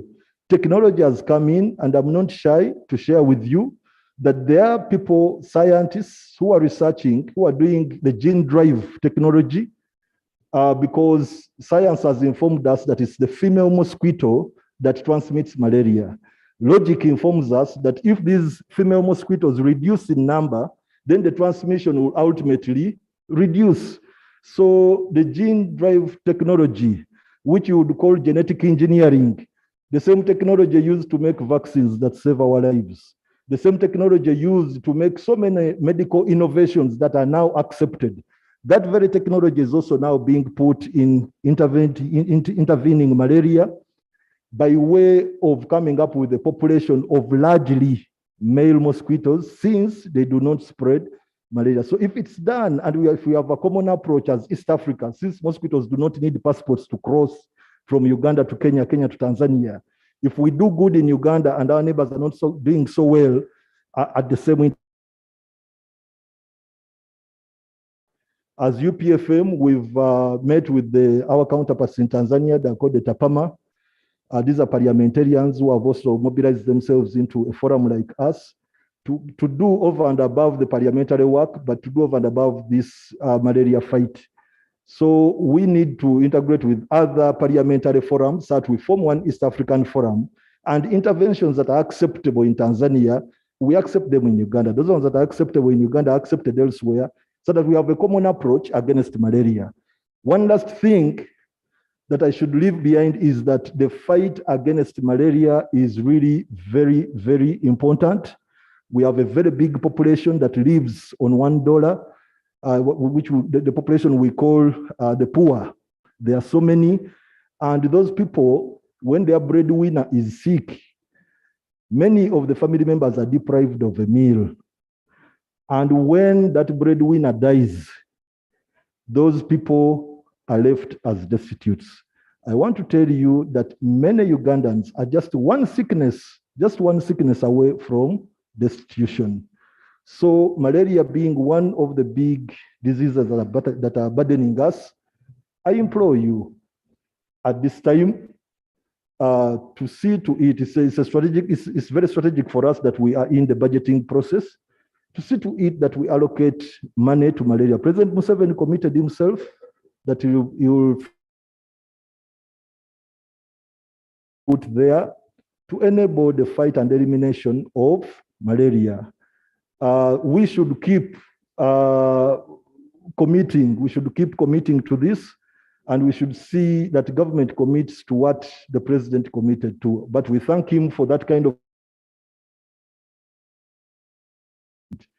Thank you very much, Right Honorable Speaker. Members, this is a malaria week and it's about fight against malaria. We tend to forget about malaria and think about other sicknesses. And yet malaria is really real. We need to the awareness about malaria, because people tend to forget that it doesn't exist. We need to have preventive drugs and then mosquito nets that can be able to protect our people. But in most cases, you find even when government tries its best to get the drugs, the mosquito nets, they end up in the wrong hands. Some people end up taking them and doing other things, using it for fishing or selling it to other areas, which really demoralizes government.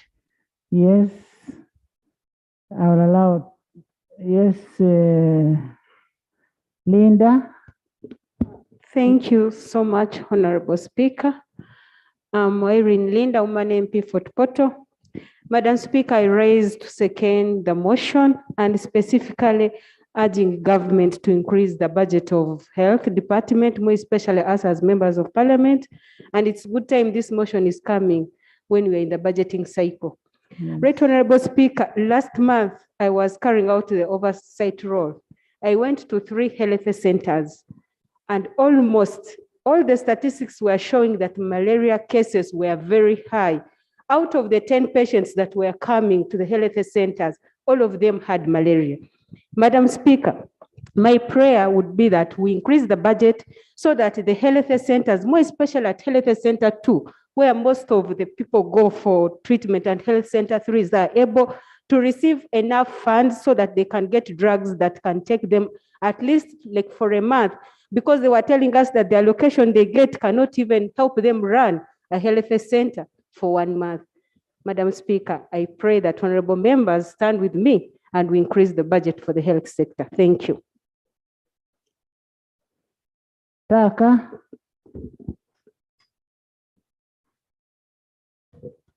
Thank you, Right Honorable Speaker. Right Honorable Speaker, I do support this motion. Have you become Taka? Oh, I had Sarah. Taka, Agnes. Thank you. For you, your whopper. Agnes, 2 minutes. Thank you, Madam Speaker. I rise to support the motion that indeed government scales up the preventive programs in the country. Madam Speaker and members, as we realize, government has really done to ensure that we end malaria, but the numbers keep on increasing day by day. The malaria reduction strategic plan targeted in the period between 2014 and 2020. The target was to end malaria and have less than 1% of people, of anybody dying of malaria. But right now, as you realize, we are the 4th in Africa on the number of people who die of malaria. Therefore, Madam Speaker, I call on government to invest and rethink and research about how best we can end malaria. A lot of innovations are coming up, immunization, issues to do with immunization. We have done the residual spray. We have given out mosquito nets. But in my view, Right Honorable and members, I think this is not sustainable because the mosquito nets get old. We have seen pictures of mosquito nets displayed covering chicken. So there is a lot that needs to be done on publicizing about malaria, much as it is the highest killer disease. It hasn't been given enough publication. We got COVID-19, but within a few months, country knew that COVID had arrived, and much as they didn't put on masks, some of them, they actually knew that they were supposed to put on masks. Thank you. Thank you, Madam Speaker. Richard, Sarah. Thank you very much, Madam Speaker. I want to join other members to congratulate you upon achieving the 3rd highest position in this country.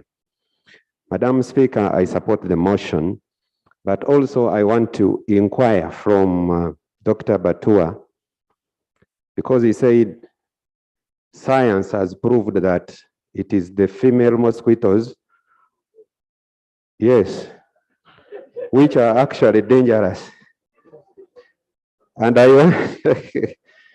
wanted, Madam Speaker, to inquire whether the males are okay to stay with. Secondly, Madam Speaker, I have seen nets being given to the people, but also I have seen those nets being used on weddings. When a woman is coming, he comes with a mosquito net and enters for.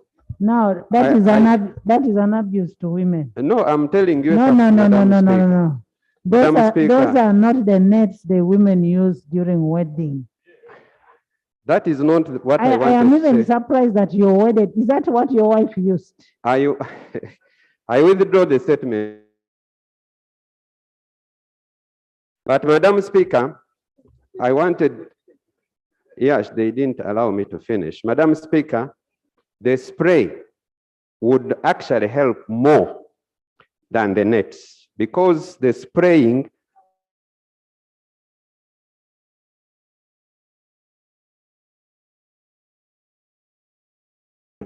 to buy the sprayers, I think it could help to actually wipe out the female mosquitoes. I thank you. A mosquito is a mosquito, whether female or male. Sarah Santa. Thank you, Right Honorable Speaker. Right Honorable Speaker, I do support this motion.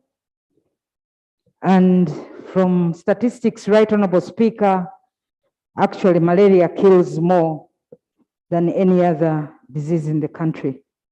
And from the WHO 2020 report, it said that close to 30,000 people die of malaria annually, or died of malaria in this country.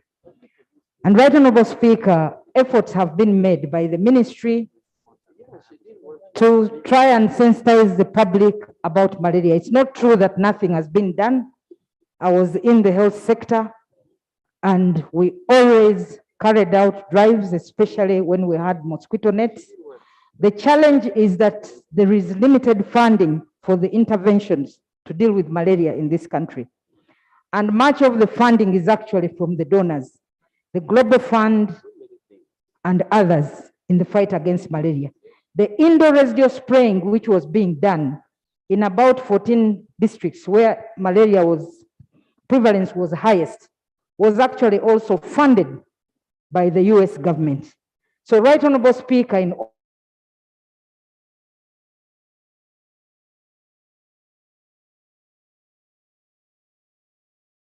other interventions, it's not only the mosquito nets. The mosquito nets alone could not help us reduce the incidence of malaria in this country. And the incidence dropped because of the indoor residual spraying that was major in the eastern districts and part of the northern.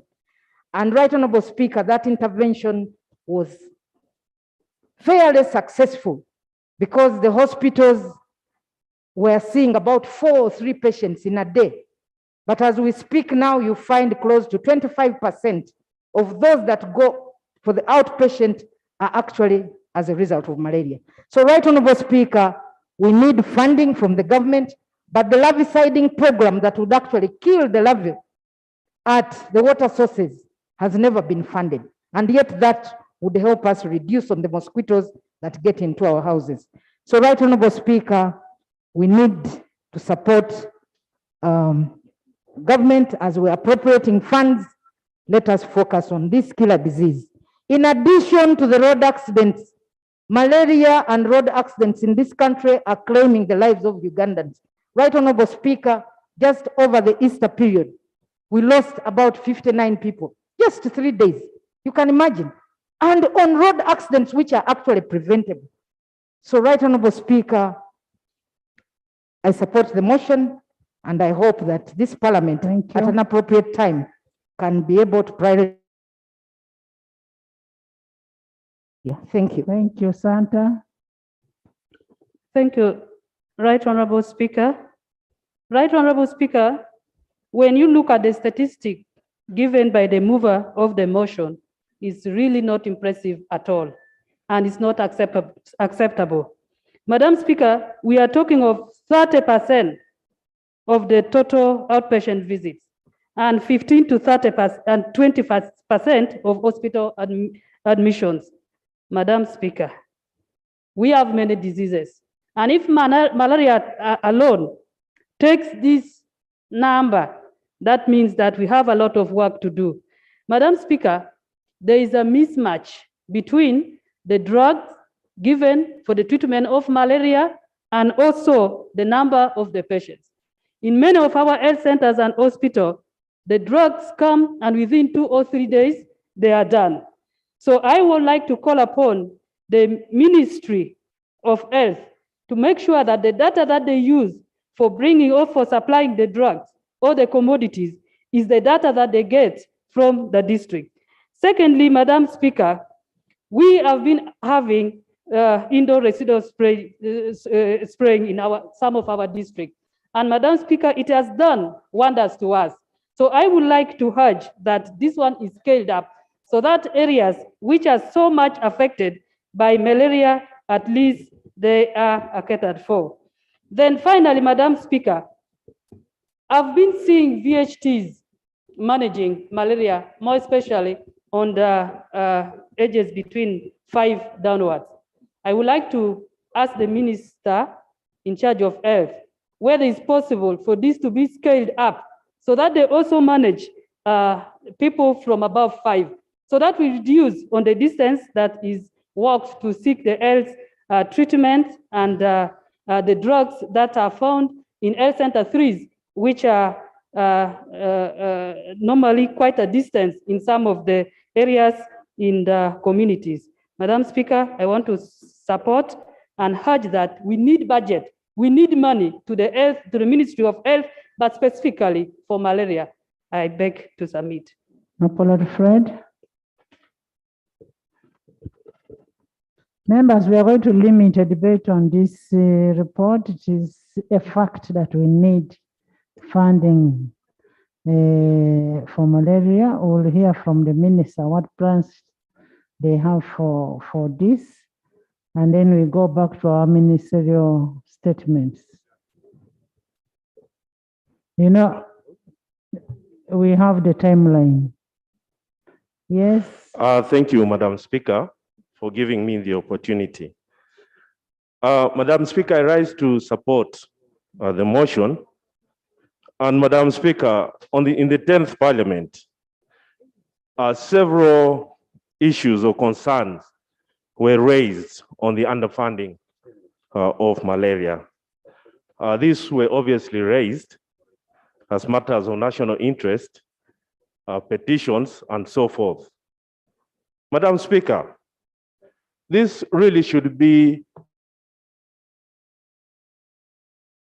to increase the allocation of malaria funding on the national budget and explore sustainable financing mechanisms on malaria intervention.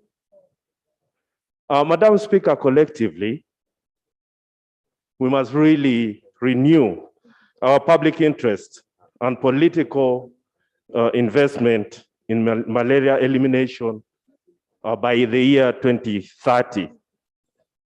Madam Speaker, at the launch of the Uganda Parliamentary Forum for Malaria, and that was in 2018, His Excellency the President pledged 330 billion to establish a presidential malaria trust fund aimed at mobilizing financing from the private and public sector. Given that, Madam Speaker, donor funding has greatly declined. And indeed, 90% of malaria financing comes from donors. Madam Speaker, His Excellency repeated this pledge in London at the Commonwealth Summit.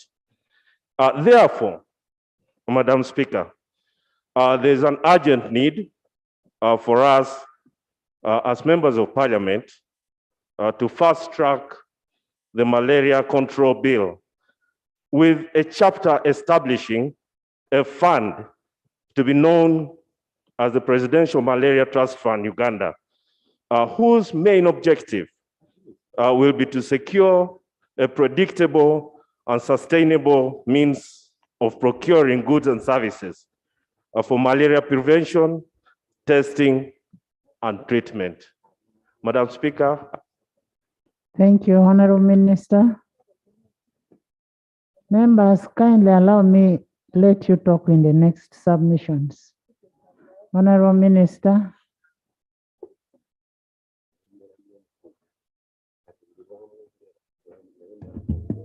Thank you so much, Right Honorable Speaker.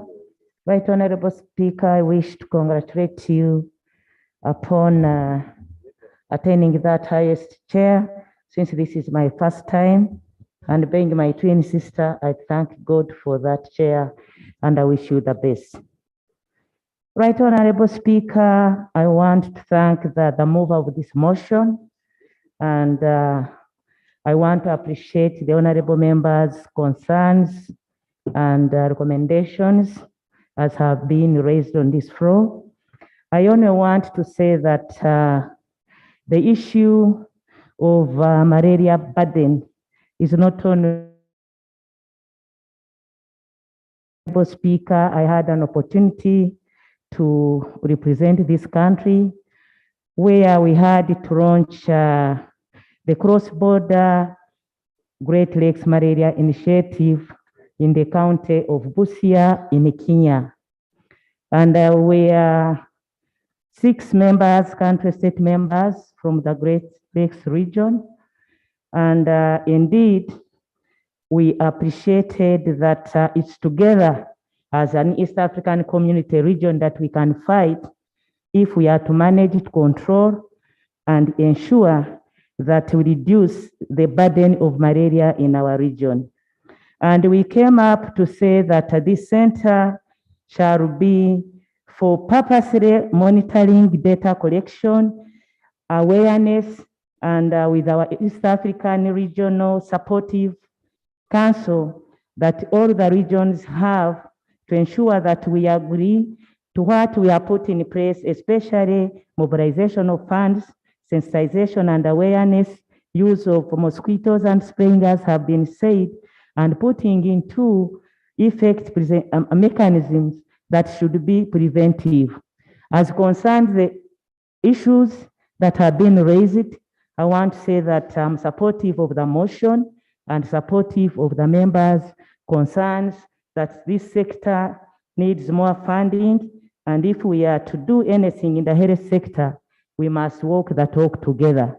This is a sector where we have to be together, to join hands together, to prevent all these diseases. But there are two other issues which are more technical, and ask my senior, the doctor, to come and take charge of that section. I thank you. Thank you so much, Senga. Thank you very much, Right Honorable Speaker. Allow me also to add my voice to congratulate you upon your ascension to that high seat. We are proud of you. And also to thank my sister for allowing me to speak. She's in charge of the East African region.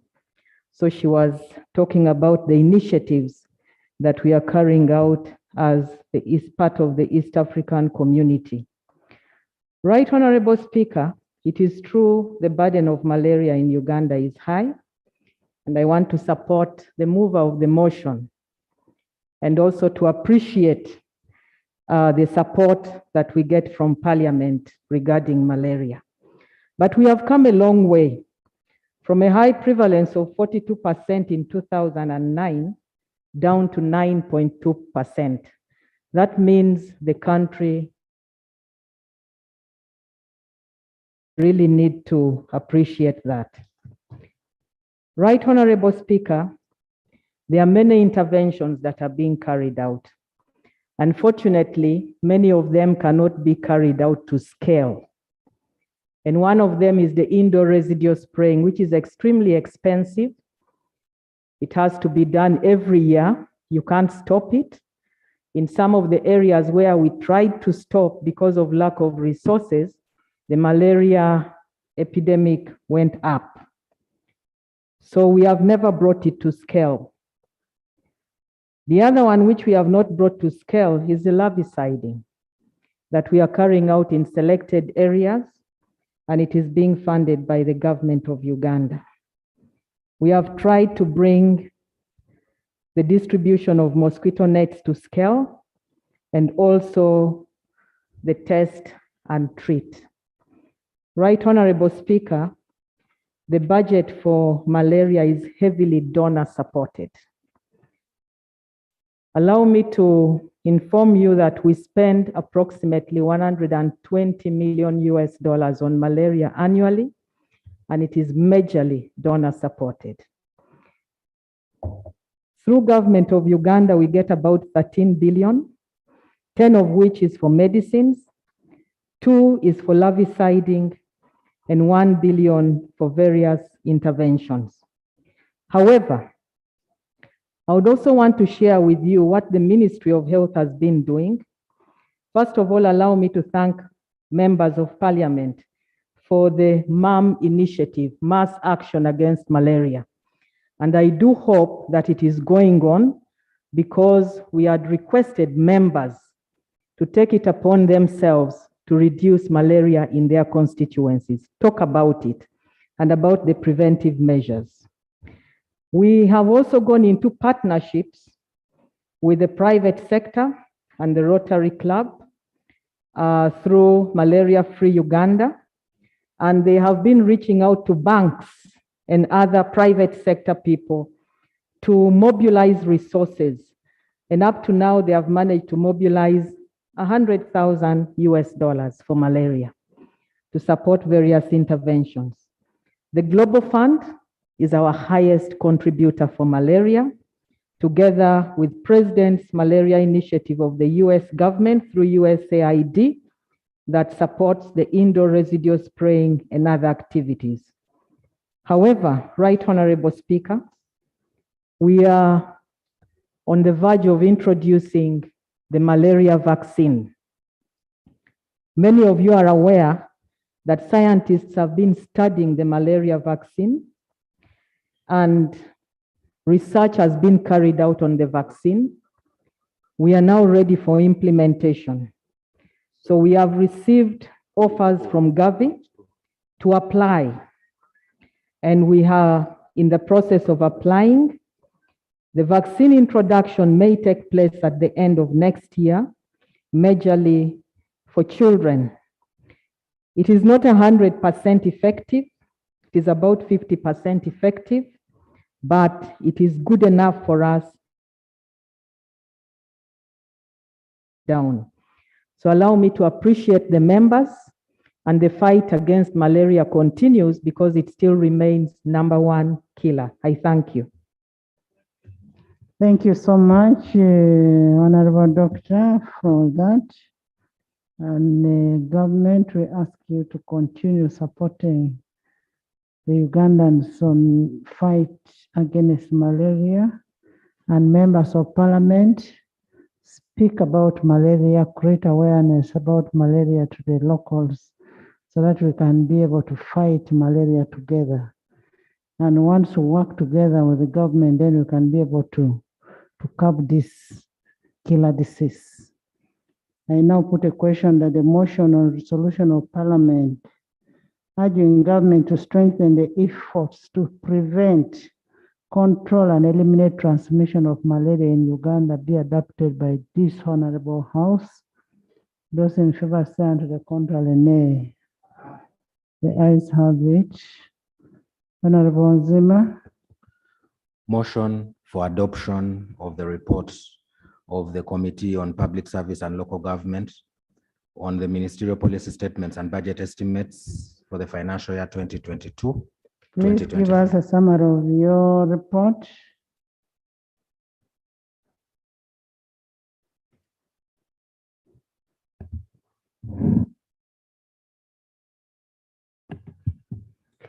Right Honorable Speaker and honorable members, allow me lay a copy of the report and minutes of the meetings we held with the various entities on the floor of Parliament. I beg to lay.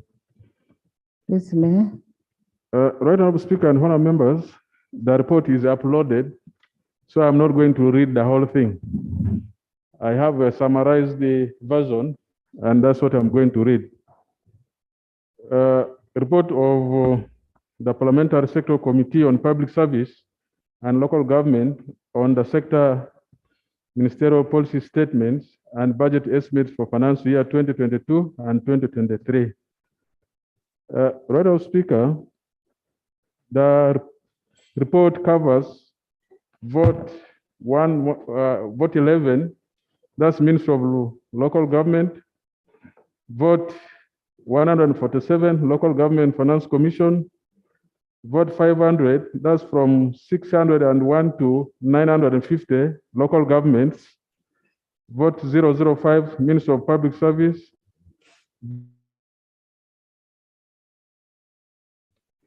Madam Speaker, in accordance with Article 90 and 155, subsection 4 of the Constitution of the Republic of Uganda, 1995, section 13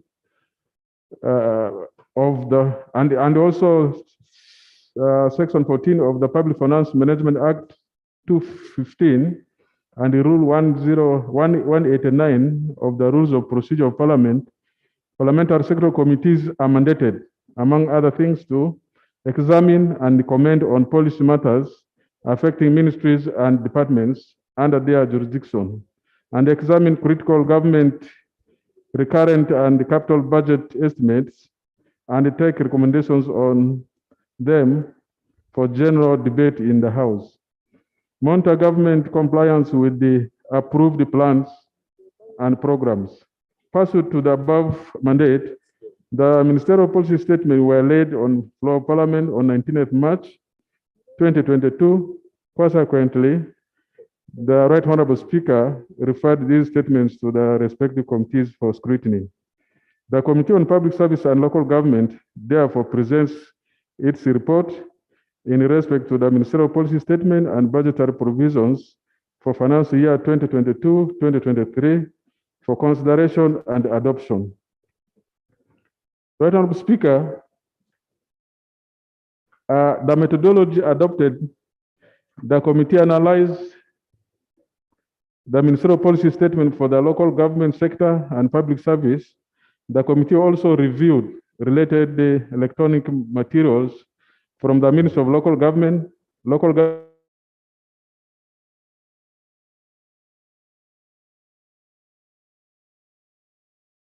and the Local Government Association and the Urban Authority Association of Uganda. In addition, the committee reviewed and analyzed the following documents: alternative policy statements of the shadow Minister of Local Government, previous reports of the Committee on Ministerial Policy Statements for the financial year 2019-2020 and 2021-2022. Relevant literature, including National Development Plan 3, Uganda Vision 40, recommendations on the ministerial policy statements for the last 3 financial years that include financial year 2018-2019, 2019-2020, and 2020-2021, and the national budget frame paper for the financial year 2021-2022, and financial year 2022-2023, and the Auditor General's report of the sectors herein.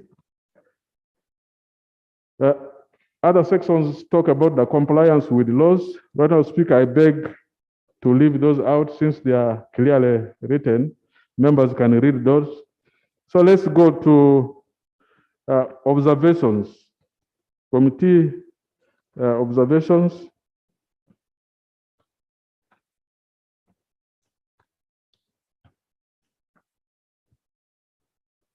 Members, you can follow it from there, but let me read it from the summarized version. Vote 11, that's Minister of Local Government and Local Governments. Observation and recommendation: operationalization of the newly created sub-counties and town councils. Right, Honorable Speaker, 29.3 billion was provided for through supplementary, but up to now, this money has not reached local governments. The committee recommended that this money be availed to the local governments to ensure service delivery. B is a review of the Local Government Act and Public Finance Management Act. The committee recommends that the Ministry of Local Government fast track the review of the local government regulatory framework in line with the Public Finance Management Act 2015 to help improve service delivery to all citizens, after which it can embark on the revision under the local government financial and accounting regulations. C, critical staffing posts in local government. Right, Honorable Speaker, heads of department which are not filled in local governments require 7.9 billion. Sub-county chiefs and town clerks require 17 billion 602.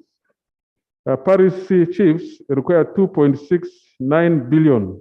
Recommendation: the committee recommended that 52.2 billion be provided for recruitment of the critical posts. Induction E is induction of councillors. The committee recommends that government provides 15 billion for the induction of the councillors to enhance performance, the performance of the councillors and also ensure that there's effective service delivery. The Ministry of Local Government puts in place systematic arrangements for both the political leaders and technical officials from the onset through understanding their respective mandate, roles, and the responsibilities on the type of institutions be served. The Ministry of Local Government establishes strong partnership with the Institute of Parliamentary Studies, as this will be a key factor in propelling the initiative to more firm and sustainable foundations. Transport for city, municipality leaders, agricultural extension staff at sub-counties and parish chiefs. That requires 6.4 billion, and also for 176 accounting officers. So the committee recommends that this money be provided to avail transport means to those categories. The parish development model rollout, the committee observed that ceiling 72.8 billion is required to facilitate the respective levels from central government up to parish levels to enhance and observe that the parish development model performs to the expectation of government. Inadequate local government financing. Honorable Speaker, if all the monies which are retained in the central ministry, departments, and agencies for projects were sent directly to local governments, the expectations is that the local governments will have above 38% of the share of the national budget.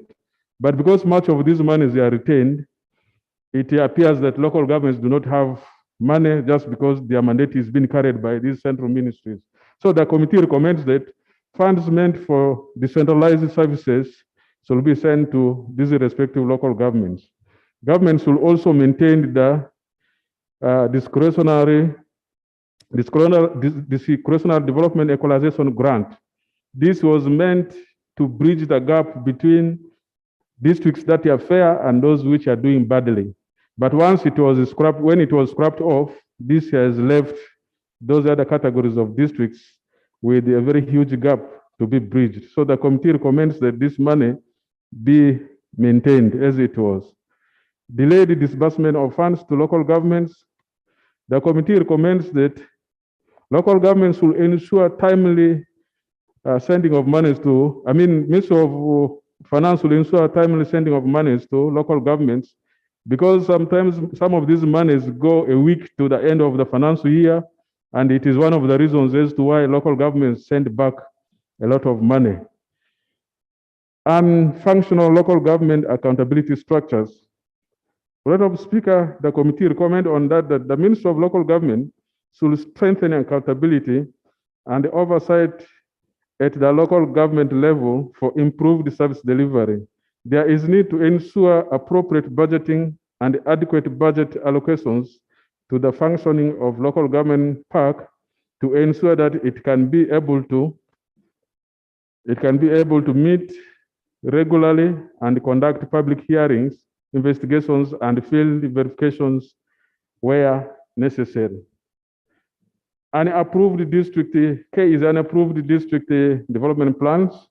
The committee recommends that Ministry of Local Government should ensure all local governments submit their development plans as required by the law.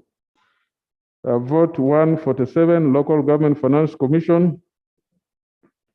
The budget gap they require there is 4.1 billion.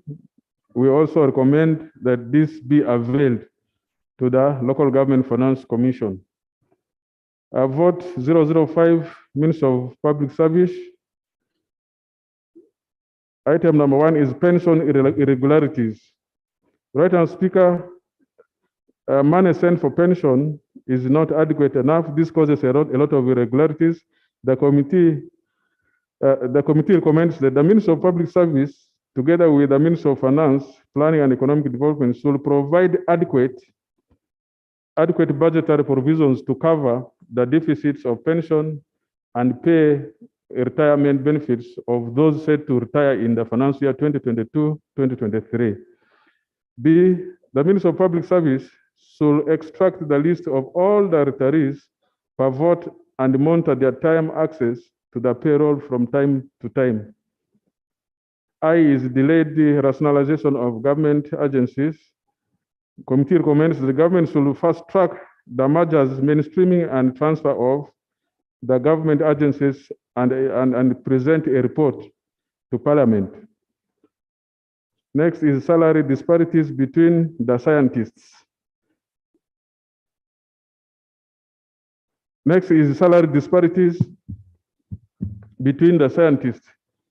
Whereas government has enhanced the salaries of scientists, there's a lot of disparities between the medical officers and the lower health workers. The committee recommends that the same percentage increment for medical officers should apply to the lower cadres. Vote 146 is Public Service Commission. Item number 1, there is non-functionality of district stock city service commissions. The committee recommends that Public Service Commission should work with the Ministry of Local Government to ensure that all the district service commissions, stock city service commissions are fully constituted, keeping in line with their mandate enshrined under Section 54 of the Local Government Act. Next is capacity gaps at the district service commissions. The committee recommends that the commission should ensure centralization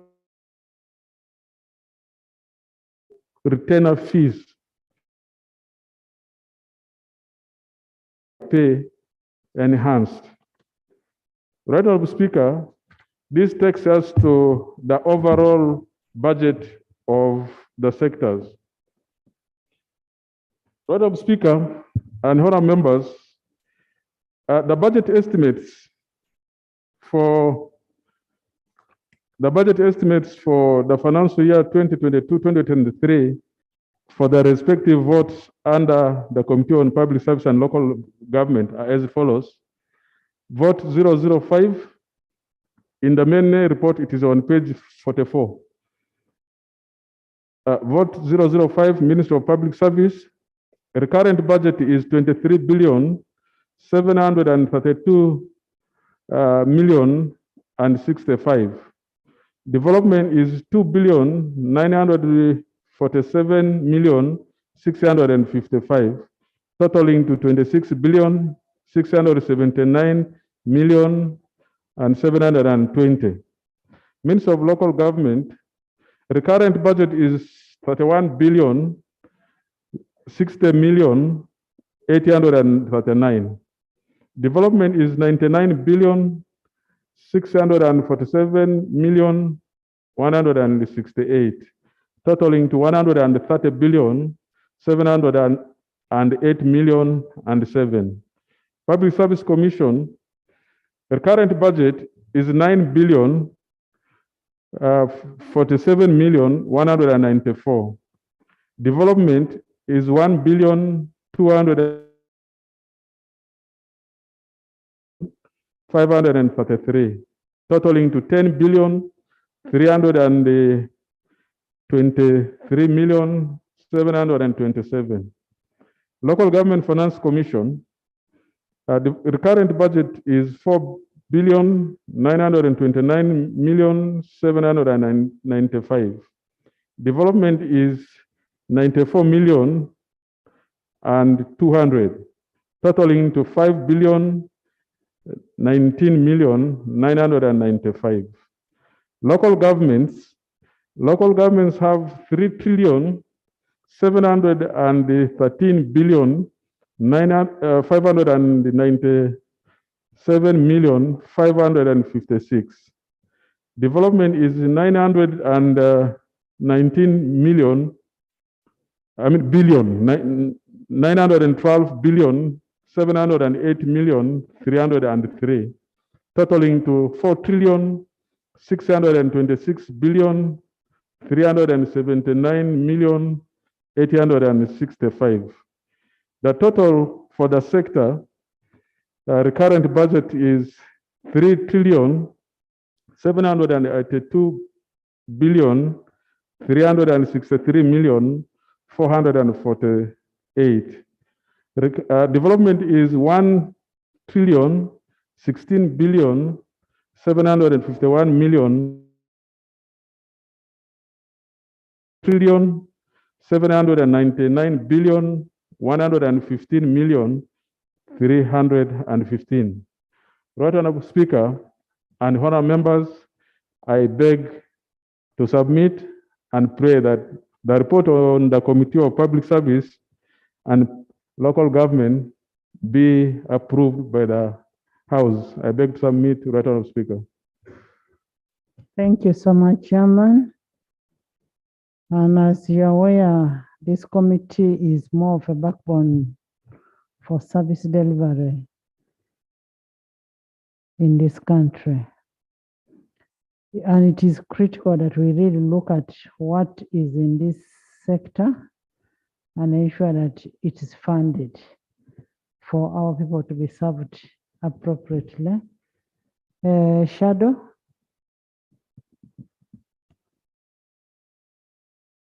Thank you so much, Madam Speaker. Madam Speaker, the matters we've raised in this very report are very key, and I request that the Budget Committee takes them so seriously. That aside, Madam Speaker, I request really this House to intervene in matters of harmonizing the Public Finance Management Act, which is contravening the Constitution of the Republic of Uganda. And this is a law that came in force, that came in effect in 2015, and yet the Constitution of the Republic of Uganda is overall. When we consider Article 191 of the Constitution of the Republic of Uganda over the powers to levy and appropriate taxes, we are having part one, that local governments shall have power to levy, charge, collect, and appropriate fees and taxes in accordance with any law enacted by Parliament by virtue of Article 152 of this Constitution. The law is very clear of the Local Government Act that was enacted to ensure that all local governments in this country have got those powers that are able to appropriate, that are able to levy, and ensure that local governments are really self-sustaining in one way. We really want up to this day where the technocrats advised the ministers in the finance ministry to come up with the law that contravenes the Constitution of the Republic of Uganda. And today, they are making Ugandans suffer because even garbage cannot be collected because you are awaiting a certain key to be pressed at the Ministry of Finance. Madam Speaker, sometime back, we really, the House here, we resolved that let that matter be resolved, and we decided. But up to this day, it's very unfortunate that even the Finance Ministry has not yet come back to the floor here to explain why it has not reversed the directive which it passed to the accounting officers, and it's contravening this Constitution. I'm asking you, Madam Minister, through your chair, you prevail over Finance Ministry, because we've called it many times. It doesn't come to our committee, and yet it's contravening the Constitution of the Republic of Uganda. I beg Which this. section of the Public Finance Management Act contravenes the Constitution? We are looking at section 36 of the Public Finance Management Act, that is even curtailing the powers of the local governments to borrow and contradicting section 84 of the Local Government Act, which is mandatory. So as a recommendation in this report, we've asked that time be taken to harmonize, and it's the Public Finance Management Act that needs to be looked at because it's taking over powers. I beg to submit, Madam Speaker. Some clarification. Honorable Minister.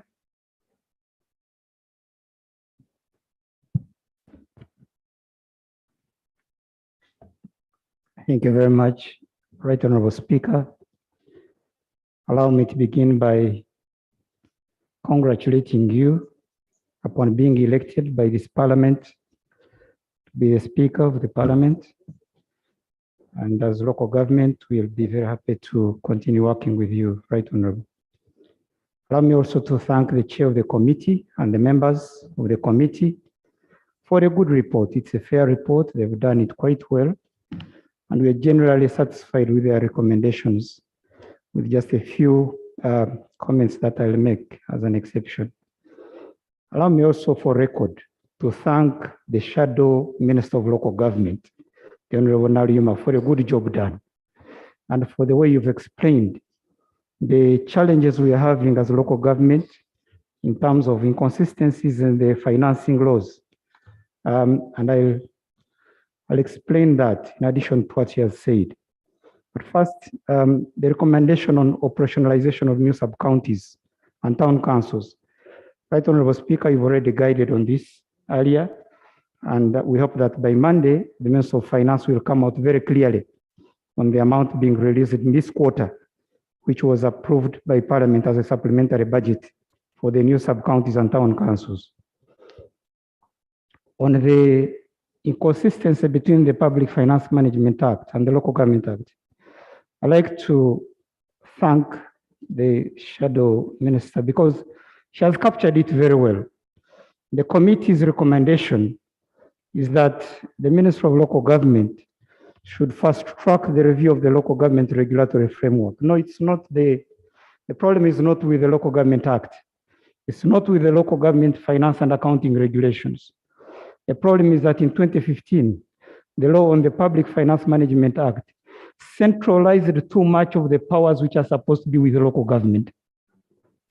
If you look at Article 191 of the Constitution, the power to appropriate local revenue, the power to collect and budget for the local revenue is a function of the councils. So right now, the challenges we are having is exactly that.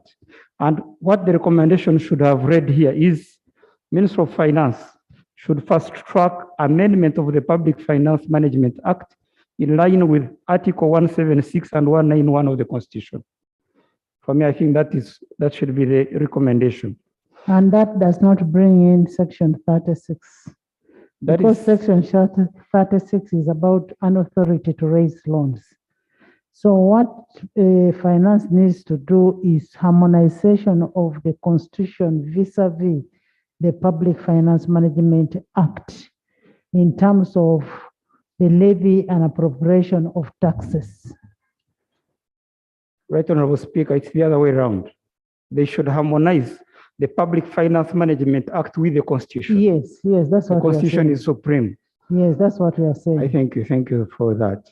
Now, what I was saying that she was quoting a wrong section in the public. It is general, it is on the powers of budgeting, powers of passing supplementary budgets, powers of appropriation, powers of determination of revenues and so on. But I think for me, if that recommendation is carried by the House, that finance should harmonize the Public Finance Management Act with the Constitution, then we shall be okay. Thirdly, Right Honorable Speaker, the recommendation on induction of councillors is spot on. Last year, we had a budget cut on the induction of councillors, simply because I think some people thought induction of councillors is also workshops and seminars. So when there was a general cut on workshops and seminars of ministries, this was cut. But I think it is really not just about workshops. This is necessary for capacity building of the legislators at that level. So I'm glad that the committee has recommended that the 15 billion be provided. And the recommendation that we as ministry should put in place arrangements for that, we are ready. Just provide us the resources, we shall ensure that that is done. Fourth, Right Honorable Speaker, the issue of transport for local government officers. In the budget, the ministry had requested for vehicles for the new district for the chairpersons of districts and the new cities. And the request was 35 billion. I'm glad that the committee, after interfacing with the officials of the local governments themselves, the Uganda Local Government Association and the Urban Authorities Association of Uganda, they have found it worthy that even the municipal mayors and the accounting officers, the divisional mayors of the cities who are at the level of a municipality should also be provided transport. We thank you, Right Honorable Speaker, that last year you gave us a facility to provide transport for the lower council chairpersons. And as I speak now, we have already started distributing the bicycles for all LOC1 and LOC2 chairpersons, and even the motorcycles for all LOC3 chairpersons. we shall do that. But at the higher level, we have a problem. I'd like to thank the committee for the recommendation of 68.4 billion for that purpose. Right Honorable Speaker, the recommendation on the parish development model is spot on. In the budget, we have only catered for the 100 million per parish, that is 1,059 billion. But this requires some administrative costs, some operational costs. And we presented it to this committee.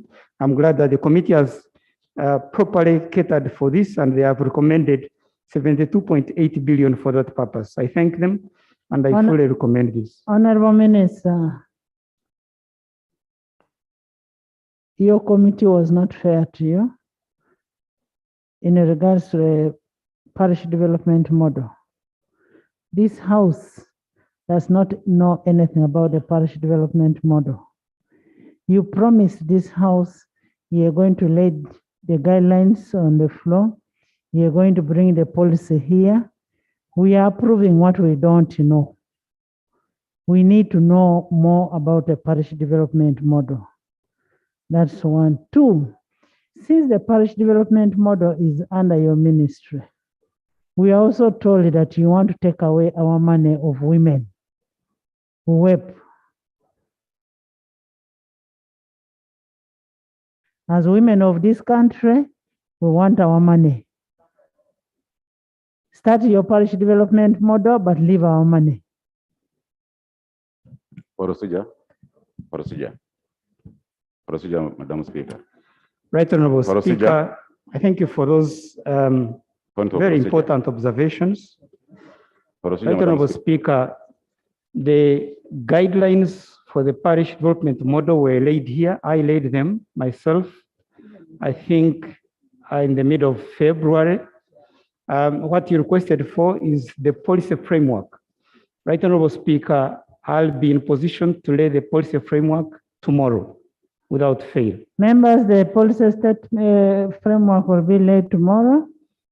Yes. Then regarding the funds for WEP, Right Honorable Speaker.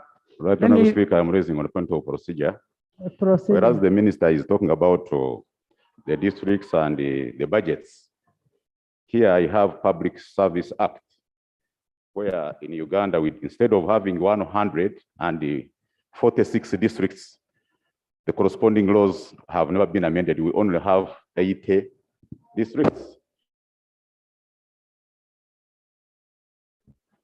We have also public service. You have how many? Salaries. You have how many? We have 80 only by law. So they have never amended the schedule to say that the amendment is supposed to be done by us. We have not amended. No, but the minister have not brought it. So it is the minister to bring that thing. So another one is salaries and allowance. But a law allows you also to bring as a private member's bill. No, it is, but it has a financial implications. So they needed to bring the amendment. And the minister bring the amendment 80 to 146. Otherwise, we don't have 146 districts. He's going to bring when there are 150. On salaries and allowances of specified officers. Here, Parliament is passing some salaries for people illegally because the specified officers, like Attorney General, is supposed to earn 2.9 million. And then we actually is paid more than 30 million. But the law here, which is passed under Salaries and Allowances of Specified Officers Act, is supposed to earn 2.9. And the minister knows. So why can't they harmonize? Which budget are we following?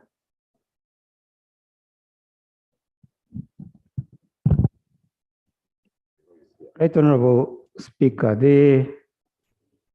the districts and cities we have here, the 135 districts and the one capital city, which is 146, were approved duly by Parliament. They are legal, they are in the law. Now, if the Public Service Commissioners at that time had captured the districts which were there by that time, that can be amended. And that is under the Ministry of Public Service. But as far as I'm concerned, the local governments we have here are fully and duly approved by the House. Salaries question is again, the Minister of Public Services here. But I thought I should also clarify that the funds for WEP, the Women Fund, which was actually 36 billion shillings, has been enhanced and ring-fenced under the parish model. It actually now means the women will get 300 billion shillings instead of 36. And this money is ring-fenced at every parish. A third of the funds will be for the women, a third will be for the youth, 10%. Honorable Minister, Honorable Minister, what we are saying, let the women be involved in the parish development model, but also leave our UF. Don't mix these things.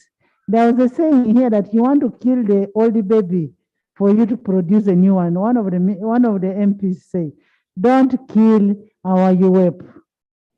Leave our UF to be there and you proceed with their parish development model.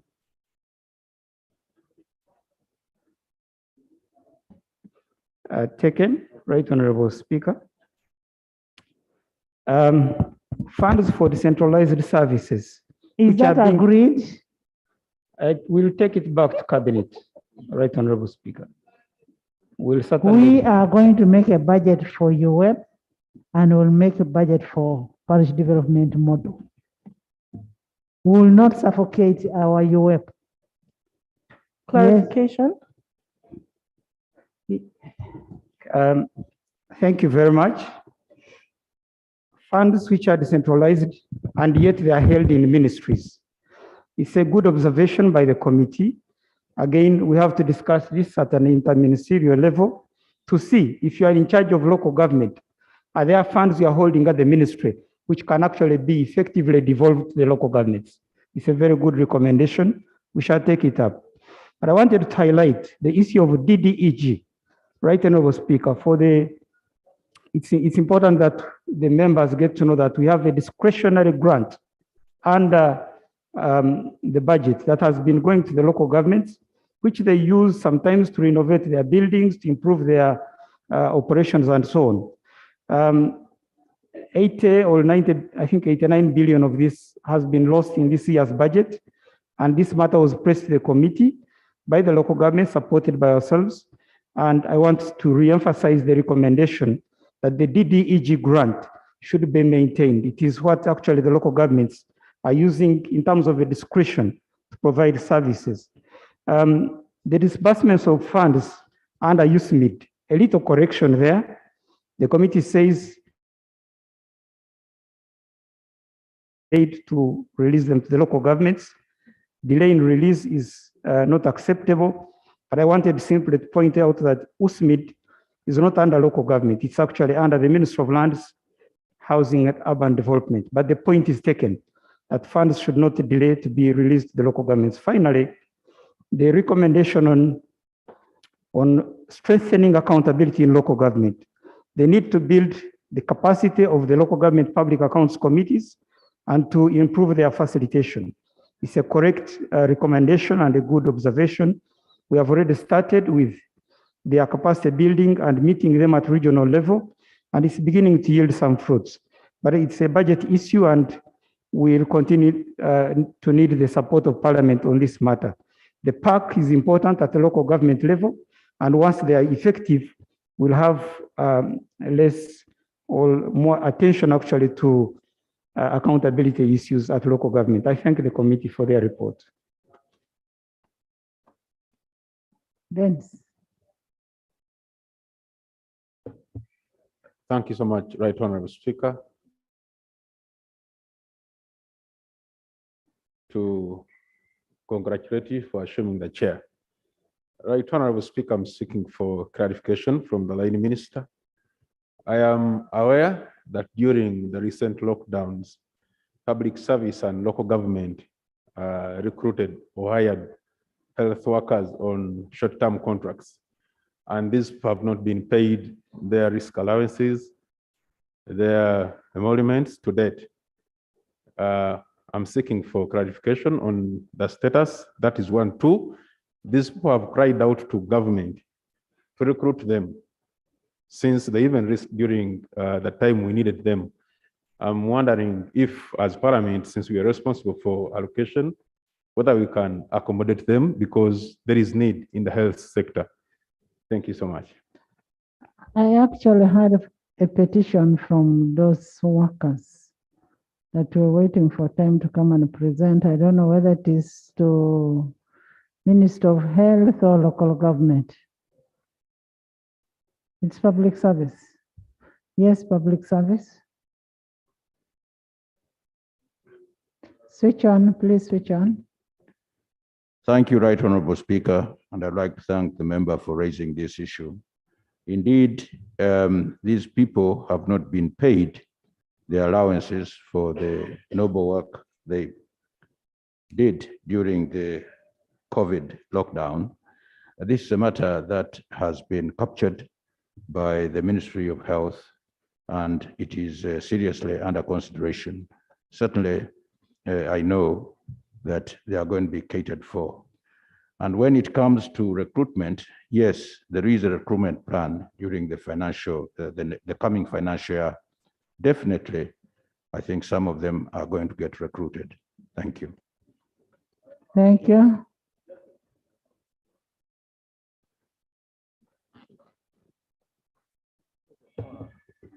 Dens, I thought you had finished with your question. Thank you very much, Madam Speaker. Madam Speaker, I want to thank the chairperson of the Local Government, Public Service and Local Government Committee for the presentation. He commented on the late release of funds. The good thing is the Right Honorable Prime Minister is here. We want to know and ask government, why is it that they do it tactfully to release funds late? For example, Right Honorable Speaker, 2 weeks to the end of the financial year. And in actual sense, that money has to go through procurement processes, which can take a month. At the end of the day, they don't utilize the money. Money is taken back to the treasury. And when it is taken back to the treasury, when in actual sense, that money was planned to construct a facility, that one is a gone case. In the next financial year, they don't bring back the money to the local government to implement their plan as they had planned. In the other financial year, we want the Right Honorable Prime Minister to tell us, why does the Ministry of Finance tactfully take our money from local governments and they don't take it back? And when that money is taken back to the treasury, where does it go? Because it is not reflected in the next budget. I beg to submit. Thank you. Honorable Minister of Finance will be here tomorrow to explain about UF, and you'll also handle that issue. Honorable members, we are getting out of time. You're repeating the same things. You're going to discuss the same things when it comes to budgeting. I now put a question that a report of Committee of Public Service and Local Government be adopted by this House. Those in favor say unto the contrary, nay. The ayes have it. Thank you, Chair and Shadow. Right now, Speaker, I want to thank members, and I also thank you for adopting our report. I also want to take this chance to thank all my committee members for the work well done, and also the technical staff. This has been... Can I have the next chair? Motion for adoption of the report of the Committee on Physical Infrastructure on the Ministerial Policy Statement and Budget Estimates for the financial year 2022-2023.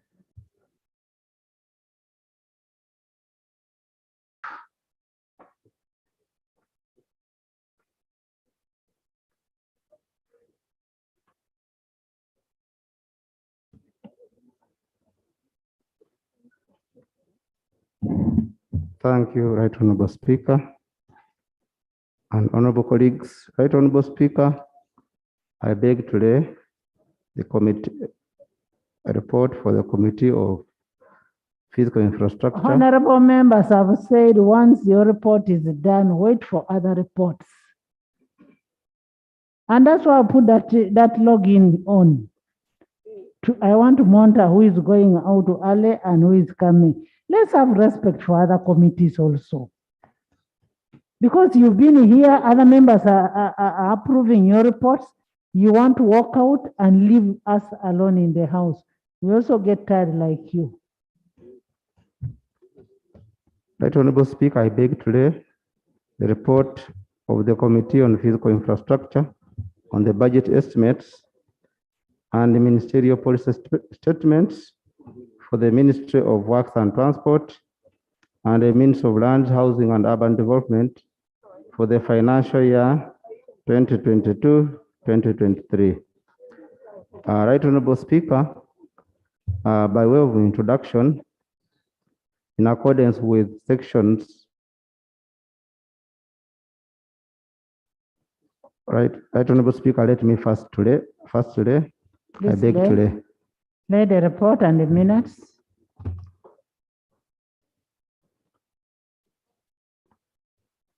Right Honorable Speaker, in accordance with the sections 12 and 13 of the Public Finance Management Act 2015 and the rules 146 and 149 of the rules are mandated inter alia to 1, examine and comment on the policy matters affecting the MDAs under their jurisdiction, and 2, critically examine government's recurrent and development budget estimates and make recommendations for debate. Right Honorable Speaker, I want immediately to go to the composition of the committees. This committee carries out oversight on the following votes under the Integrated Transport and Infrastructure Program, Means of Works and Transport, that is vote 016, UNRA, vote 113, Uganda Road Fund, vote 118, and Kampala Capital State Authority, 112. Right Honorable Speaker, I'd like to touch briefly on the compliance of the ministerial policy statements with the law and government. Indeed, for both ministries, Works and Transport, and Lands, Housing and Urban Development, they complied with the PFMA Act 2015 and the rules of procedure of Parliament. Right Honorable Speaker, the gender and equity requirements. Right Honorable Speaker, I'd like to go to, because of time, I'd like to go to the issues that's page 5 about the Ministry of Finance. Right Honorable Speaker,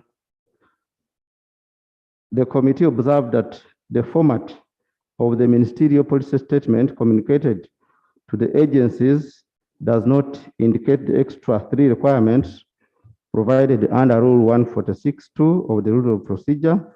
And in addition, the format provided by the Ministry of Finance for financial year 2022-2023 does not provide information on specific information and on performance of projects and sub-programs like the previous financial years, just leaving the votes to highlight a major performance.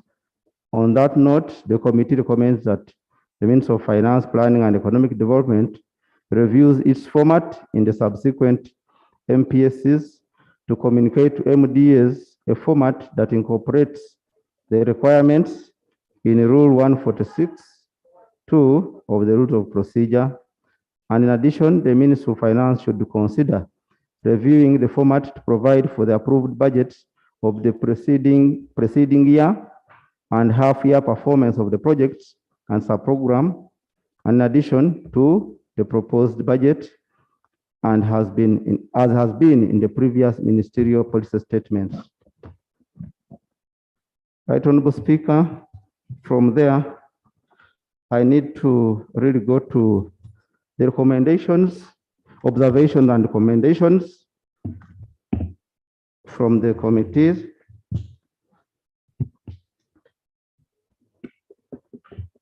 Procedure. Yes. Thank you, Madam Speaker. I would like to find out whether it's order for us to proceed when we don't have this document uploaded up in the system, and we are struggling to follow what's being communicated. Thank you.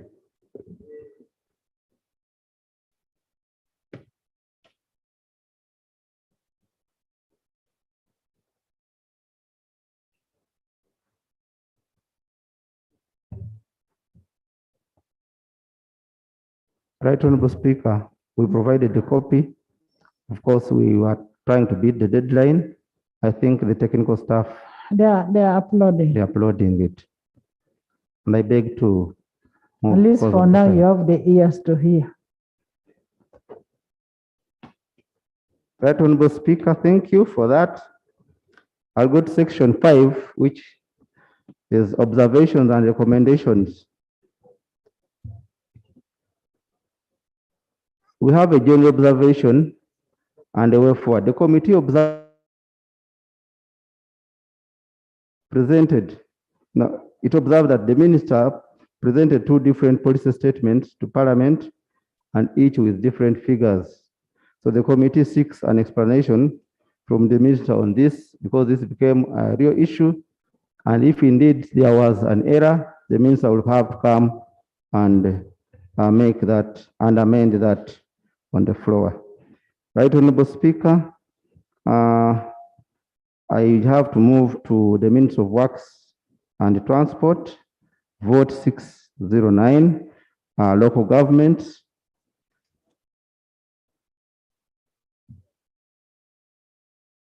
Road maintenance, we have the section of road maintenance equipment for the new districts. Right Honorable Speaker, in the financial year 2021-2022, Parliament recommended that the Ministry of Works and Transport be provided with 56 billion shillings for the procurement of road maintenance equipment for the then 14 newly created districts, and to cater for maintenance of their road network. However, the funds were not provided, and even in the budget for 2022-2023, the item has been captured as an unfunded priority, despite having been agreed upon between the Ministry of Works and Finance during the presentation of the first supplementary schedule for financial year 2021-2022, that the budget for the MTF for Ministry of Works and Transport would be increased to cater for this item. The committee is concerned that some critical roads in the new districts have become unmotorable due to lack of maintenance and increase in stock of roads over time due to the different road programs undertaken at a local government level. The number of districts, Right Honorable Speaker, has now increased, and from 14 to 16, and the required funding for that item is 57 billion. The Ministry of Finance, Planning and Economic Development of recent has categorized this item as unfunded because of revenue performance, and there was a proposal that the districts government should develop a policy of sharing equipment between the mother districts and the child districts.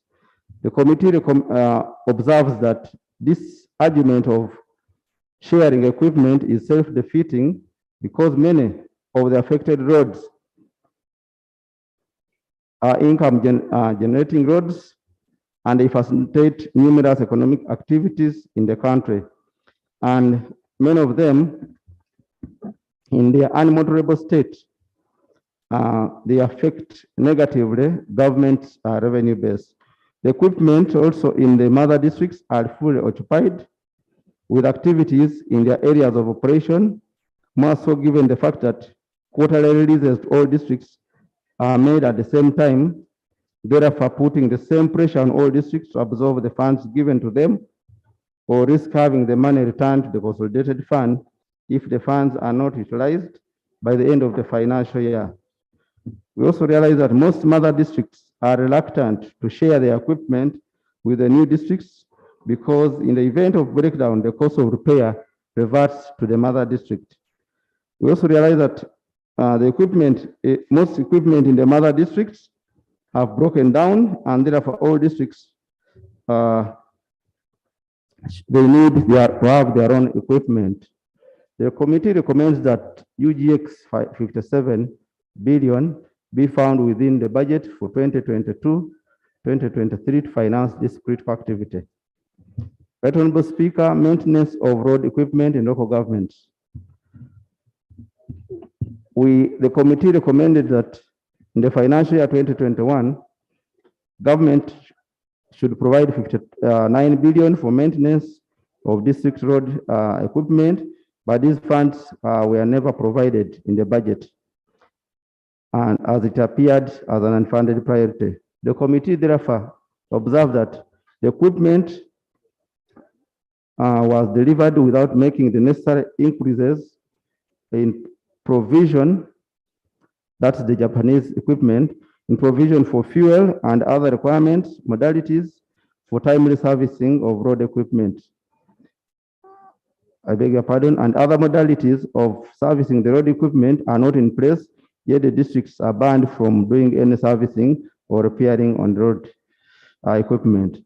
Another one is, the second observation is government had an agreement with the supplier that they appointed, that is Victoria Motors, as an agent to do the servicing of the equipment.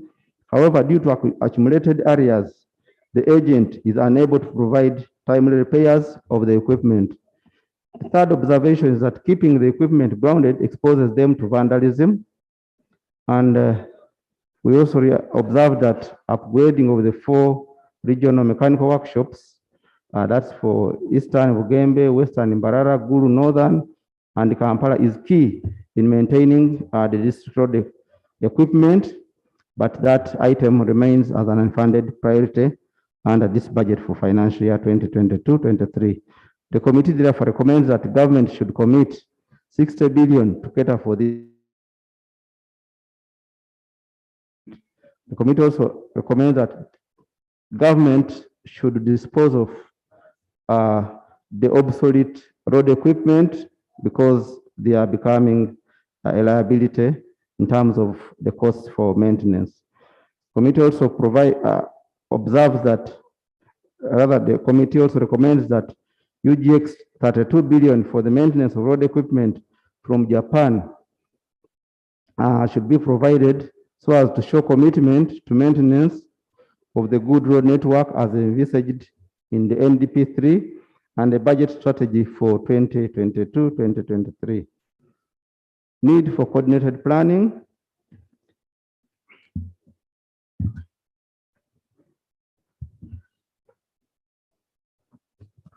Right Honorable Speaker, Parliament approved a loan for agriculture cluster development project, that is SCDP, which has 4 components, one of which was to address road chokes in the select. And the creditor recommended a reduction in the budget for road chokers. And consequently, some areas were left out with new value addition equipment that is inaccessible due to road chokers, non-availability of power, among others. To fully operationalize the benefit of this project, there is need for road chokers to be addressed, and the project is expected to end in this financial year 2021-2022. The committee was informed by the ministry that currently 4 projects supporting interventions on the district urban access roads, that's Duka, and on average, those 4 projects have 800 kilometers of community access roads, which need to be rehabilitated per year, which is far below the community access road network. The available road maintenance budget of 487 billion from Uganda Road Fund can only meet 44.13% of the annual road maintenance needs. This has resulted into accumulation of maintenance backlog on Duka roads requiring to be rehabilitated. The funds allocated to bridges are also targeted to only maintenance activities, thus leaving bridges that require rehabilitation.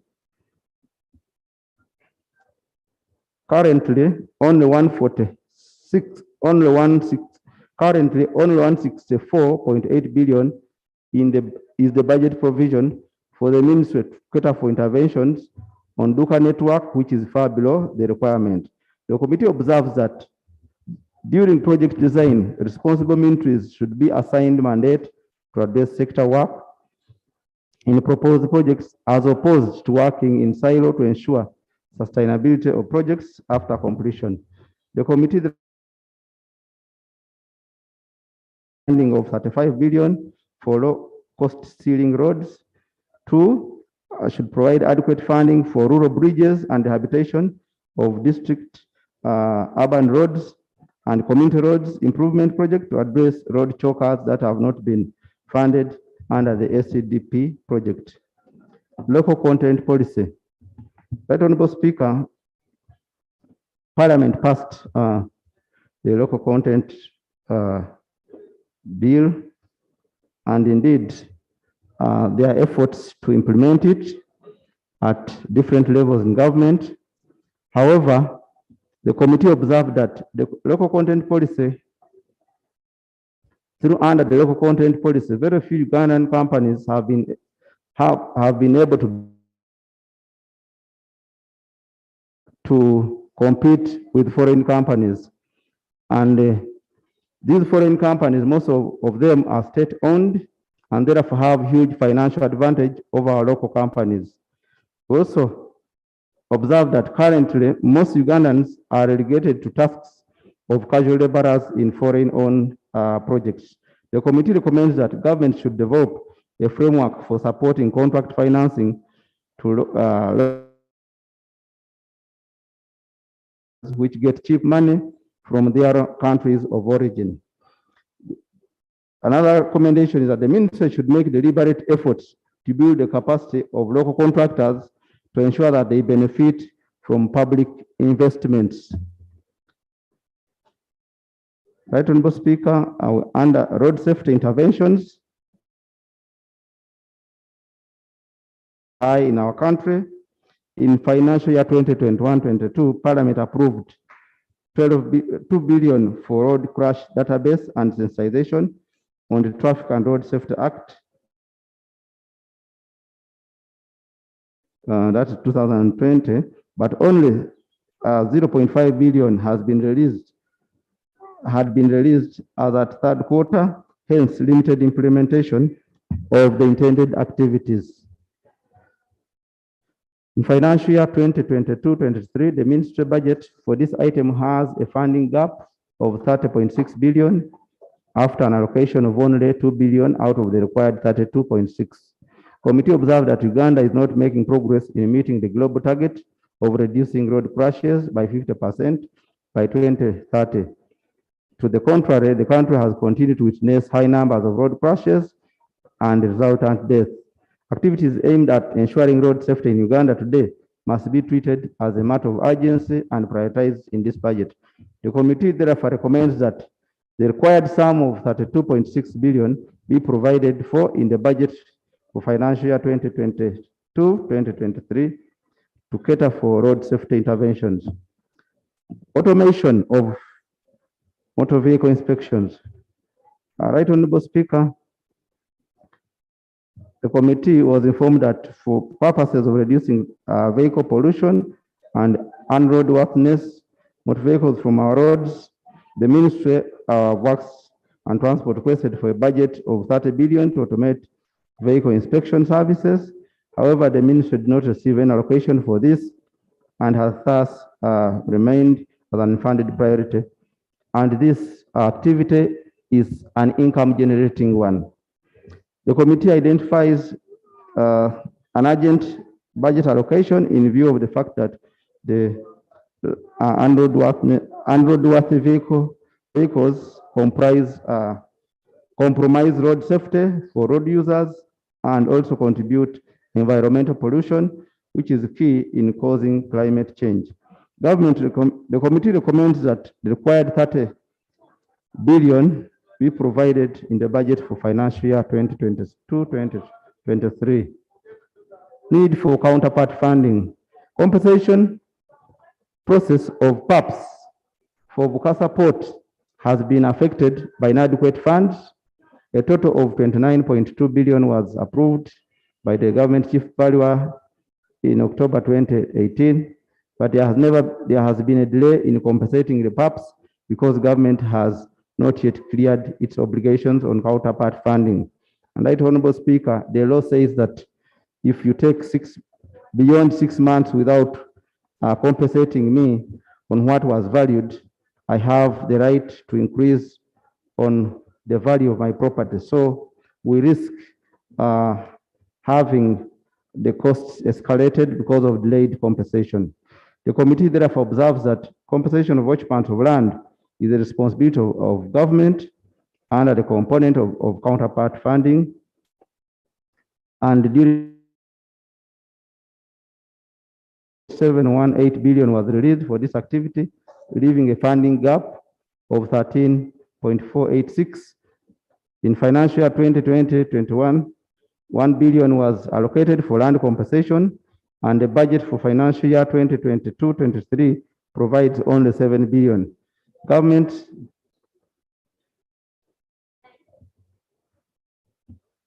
committee recommends that government should always provide counterpart funding for projects in a timely manner. Standard gauge railway projects, that is slow progress of the standard gauge railway. Right Honorable Speaker, the plan for construction of the SGR was in 2022-2023. However, the implementation is slow due to inadequate funding of the pre-construction activities and delay in securing the loan from development partners. Pre-construction activities such as acquisition of right of way and sourcing of finance from China Exim Bank are currently ongoing. The committee, however, is concerned that government of Uganda has previously made loan applications to China Exim Bank on 5 occasions, and that in June 2015, December 2015, May 2016, October 2019, and May 2021. The committee learned that China Exim Bank has raised issues about the application, and government of Uganda has responded accordingly. The bank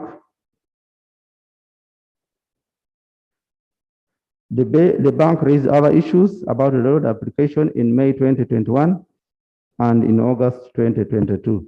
The committee observes that the Ministry of Works and Transport and SGR have submitted responses to Ministry of Finance and Planning on the latest issues raised by the Financial Exim Bank, but there is no progress. So there is need to explore alternative means of financing the project because the prolonged delay in the commencement of the project is undesirable, and yet our country is a regional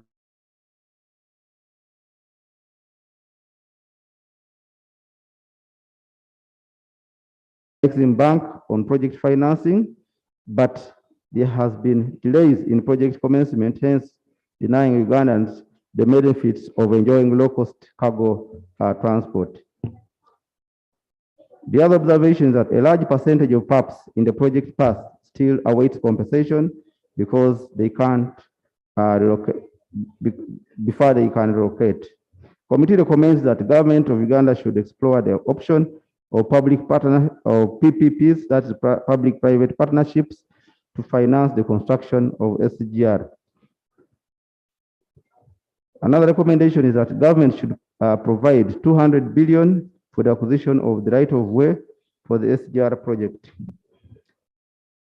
Uganda Railways Corporation, we are looking at the role of URC in the SGR project. Section 3 of the Uganda Railways Corporation Act 19 and maintenance of railway, marine, and road services for the carriage of passengers and goods. Parliament was informed that the SGR project started at a time when there was a challenging situation in URC, including the legalities on the concession agreement between Government of Uganda, and RVR. So Parliament has been informed that URC is represented on a joint committee that oversees the SGR project. The committee observes that URC's role in the SGR project should not be restricted to oversight, but actual participation in the project to build its capacity to operate and maintain the railway network in a sustainable manner. The committee therefore recommends that SGR implementation and management should be under a project management unit as per Cabinet's directive. East African Civil Aviation Academy, that is Soroti Flying School, and the funding for the operations of that East African Civil Aviation Academy. The East African Civil Aviation Academy gets subvention from means of works and transport amounting to only 9.5 billion, yet requires a minimum of 17.5 billion to finance its operations. The impact of the underfunding has been worsened by the recent closure of academic institutions due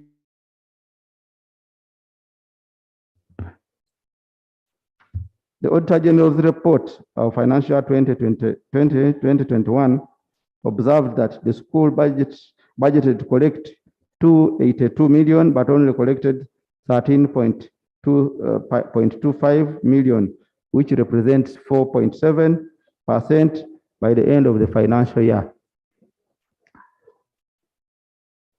The committee observes that the budget shortfall for that flying school greatly impacts on the operations, on its operations, with aircrafts getting grounded due to non-maintenance. The committee therefore recommends that the Soroti Flying School should be adequately financed to the tune of 17.5 billion in the budget for financial year 2022-2023. CAA. Under CAA, we have a section of government debt owed to Civil Aviation Authority. Government debts through MDAs and the UN currently amounts to 115 billion. And Parliament in financial year 2021-2022 recommended that the Minister of Finance, Planning and Economic Development should prioritize payment of outstanding debts to Uganda Civil Aviation Authority by various MDAs in the budget for domestic areas for financial year 2021-2022 and the entire midterm to enable Uganda Civil Aviation Authority to finance its operations and infrastructure requirements. However, the committee was informed that UCAA did not collect funds in financial year 2021-2022 and that the agency is following the directive from the PSST to audit all domestic areas before they are cleared for inclusion in the respective budget. Observations. The committee observed that the debts owed to UCAA by government entities of crippled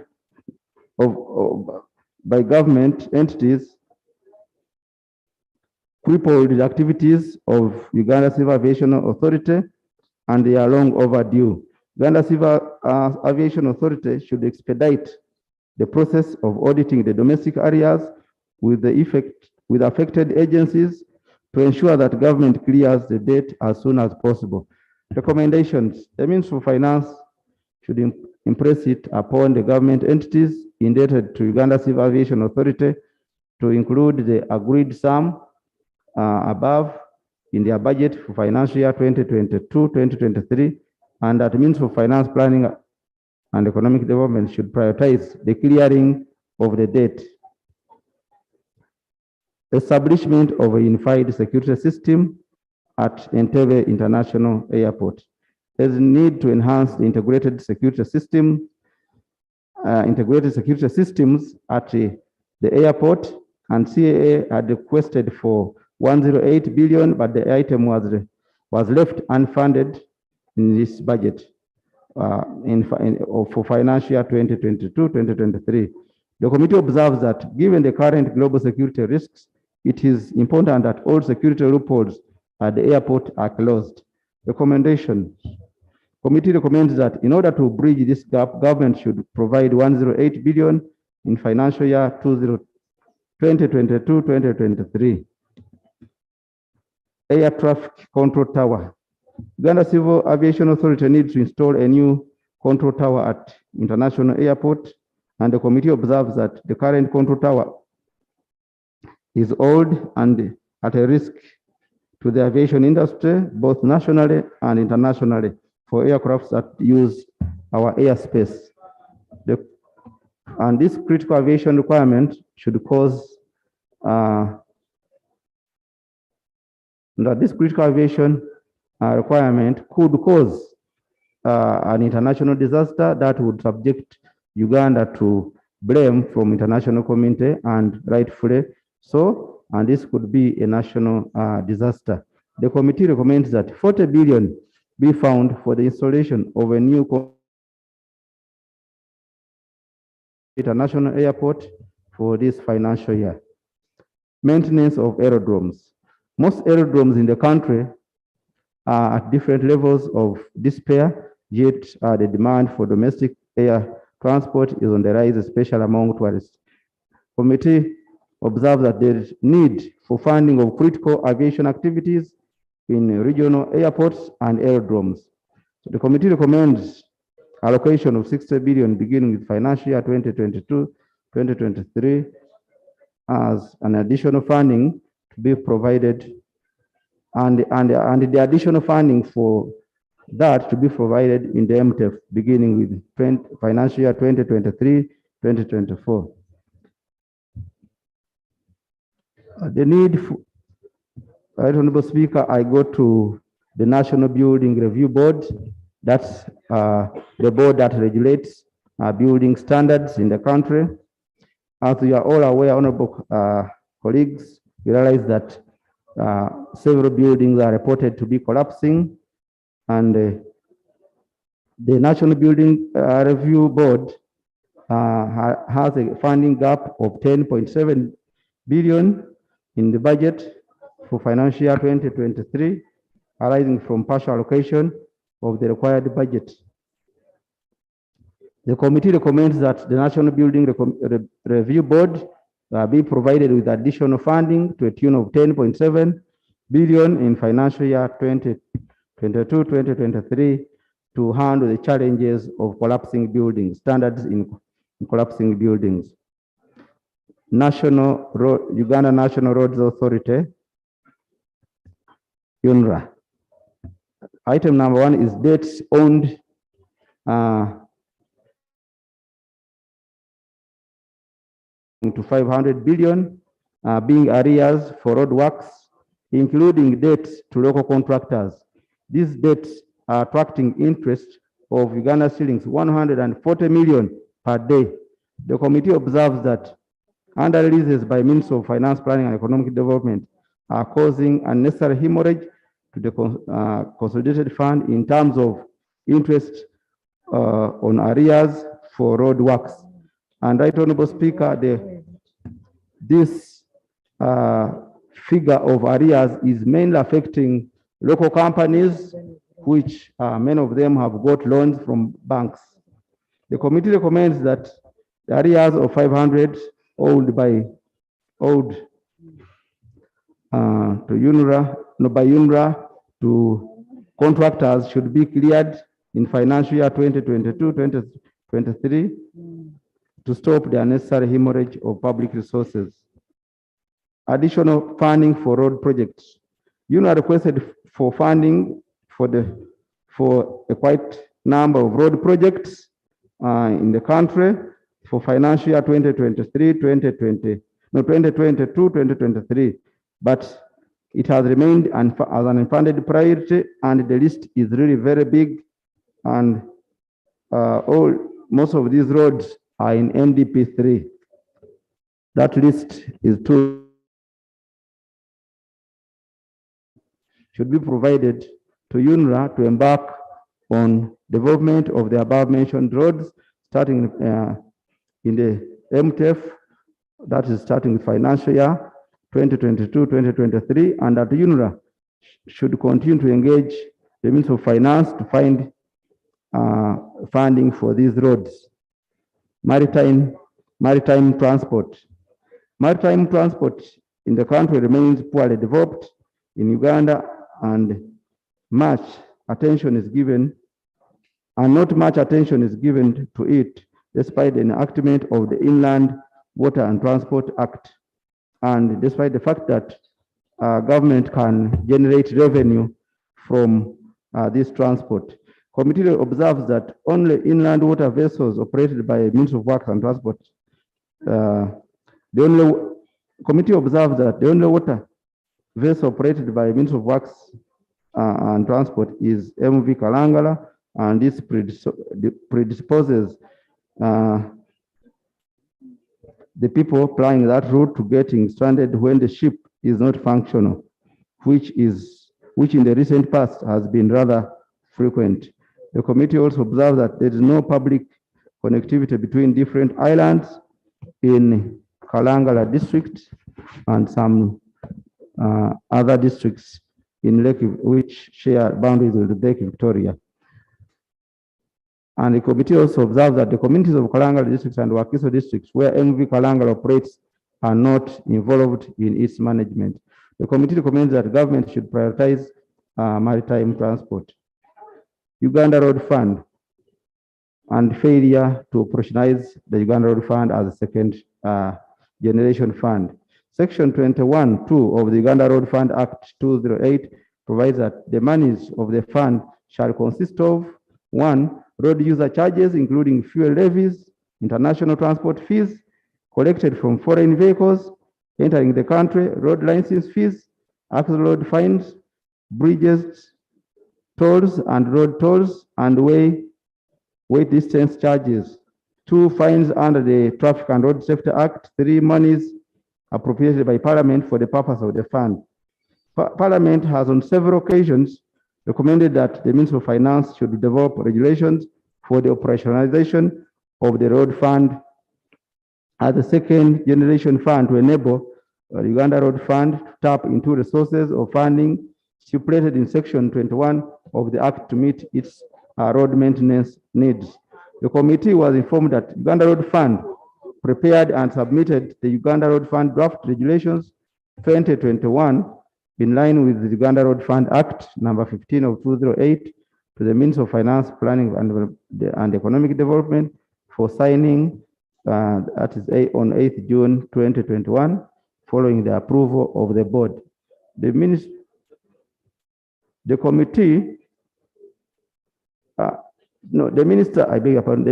minister directed harmonization of regulations 36, 37, with a statutory instrument 14 of the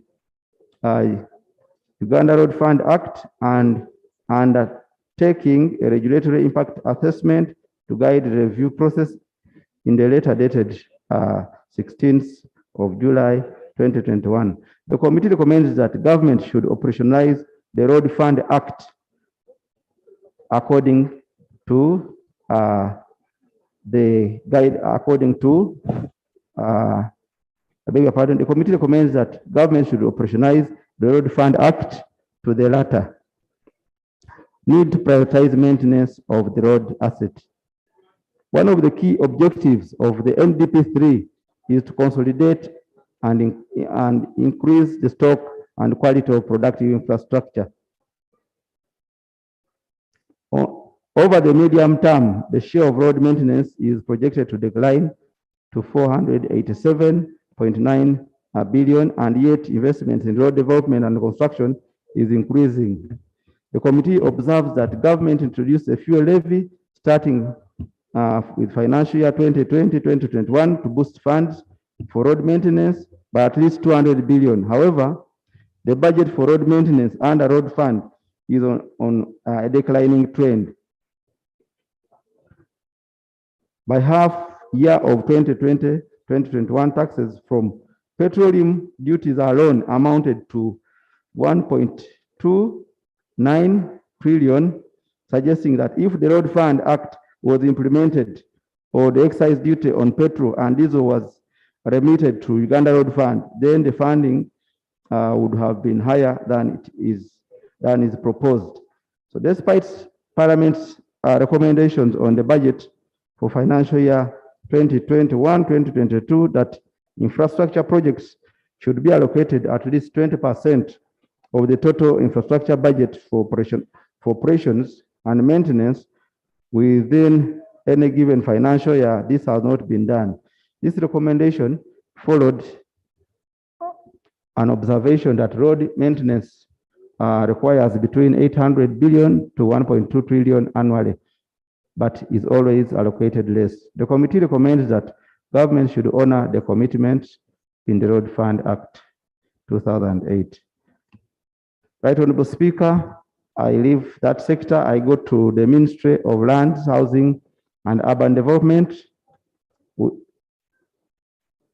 We have the first is the Land Information System, and the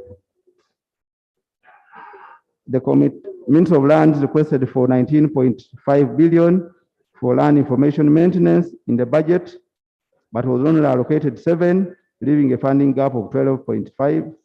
And the committee observed that this funding gap of 12.5 billion, the ministry will not be able to deliver the online services to the public.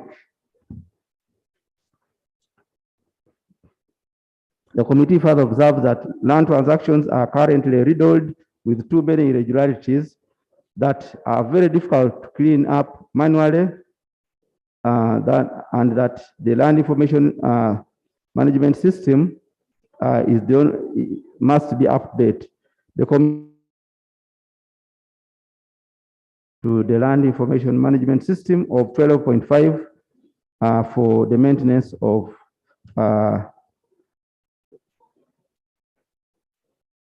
I beg your pardon. Committee recommends that government provides additional funding to a tune of 12.5 billion required for maintenance of the land information system.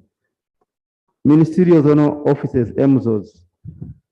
Right Honorable Speaker, we find here that there's also inadequate funding of MZOs, and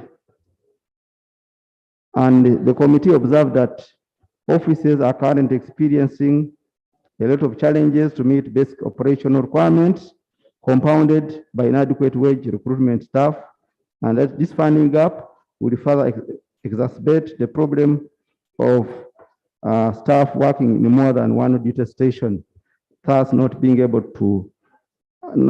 available at a particular MZO on every working day. There is another, and that one, of course, delayed service delivery. The other observation is that the committee that they generate revenue to a tune of about 100 billion as a result of land information system. The committee recommends that additional funding of 10.5 billion be provided for the operation of MZOs, and Uganda shillings 2 billion for the wage bill in this budget. And a strengthening of land valuation infrastructure development for Office of the Government Chief Valuer.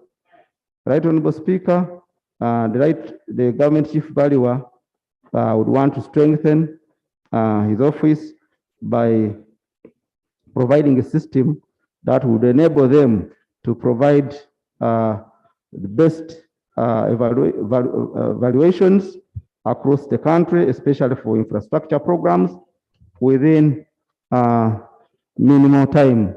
The ministry requested for 9.8 billion to finance land evaluation, infrastructure development, and the committee observes that once the Office of the Government Chief Valuer is funded, revenues generated will increase and improve land acquisition for infrastructure projects. So the committee recommends that funding of the 9.8 billion be provided for land evaluation infrastructure development project and development of the land value data bank for the Office of the Chief Government Valuer in this financial year that we are budgeting for. Budget cuts affecting service delivery in Ministry of Lands.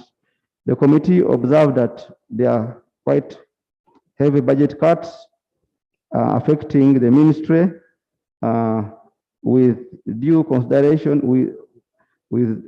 due consideration of functions of that entity.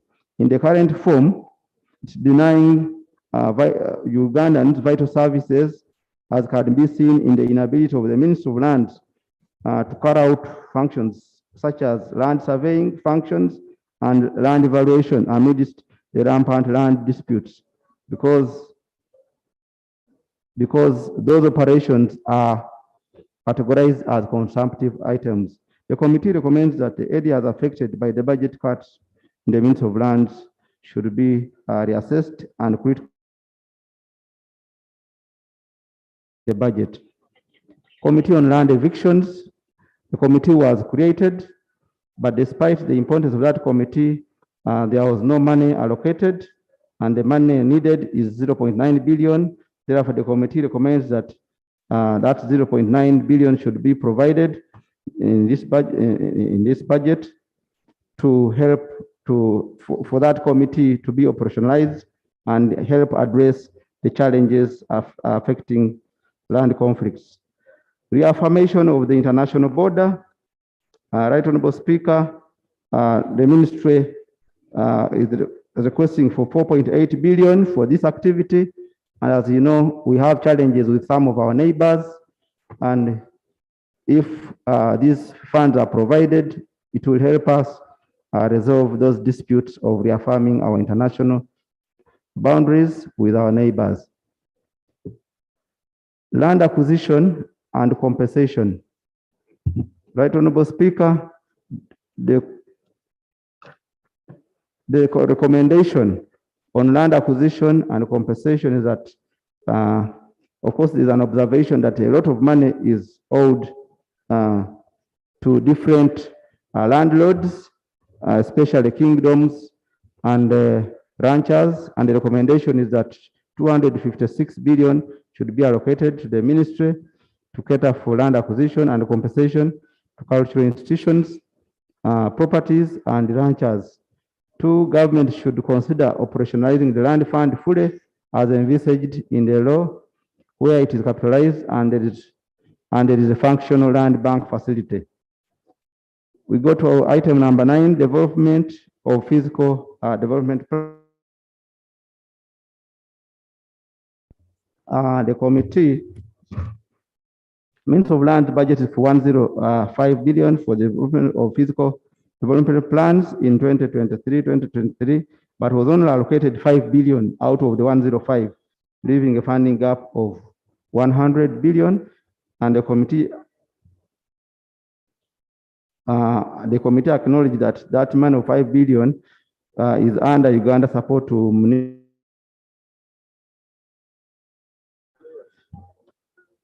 the ministry reported that no government development funding has been provided for the development and implementation of physical development plans. The committee therefore recommends that funding of 100 billion should be provided in the MTF for the development and implementation of physical development plans, beginning with this financial year, which we are budgeting for. Construction of low-cost housing. The committee notes that the Ministry of National Housing and Construction Company is the only government agency in the housing subsector with the requisite capacity and experience to deliver low-cost housing units and reduce the housing deficit countrywide. Chair, can you summarize? Yes. Right Honorable, the committee observes that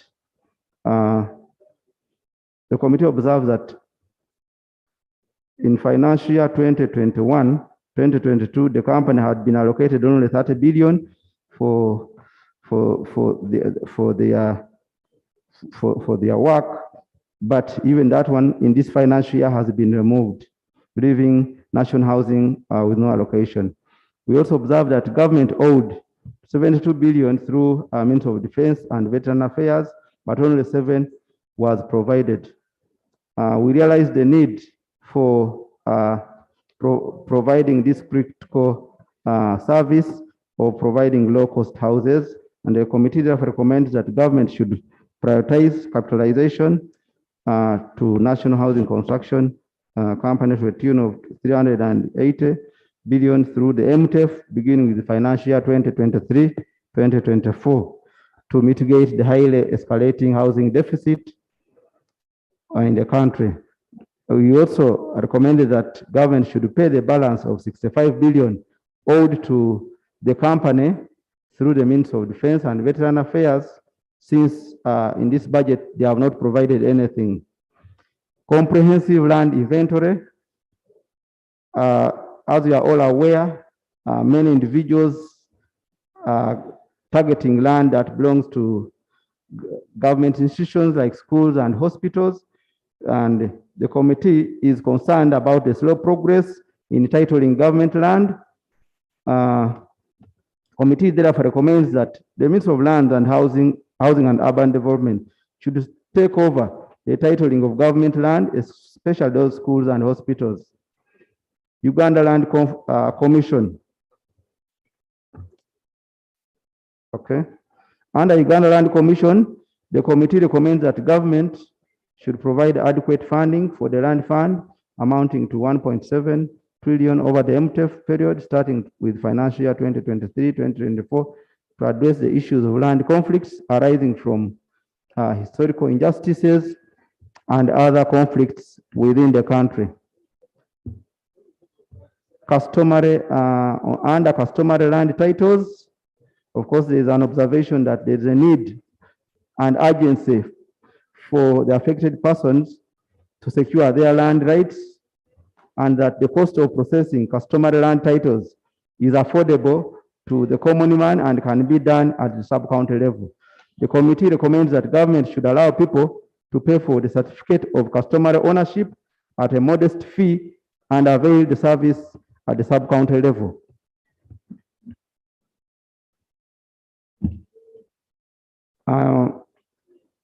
Reallocation within vote 16 means of works.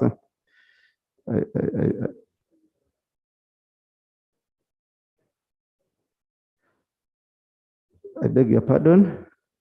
I think in conclusion, the recommendations advanced above, the committee urges the Committee on Supply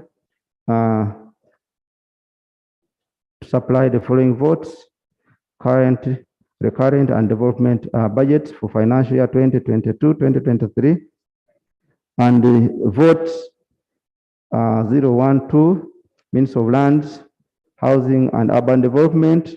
The recurrent budget in billions is 77.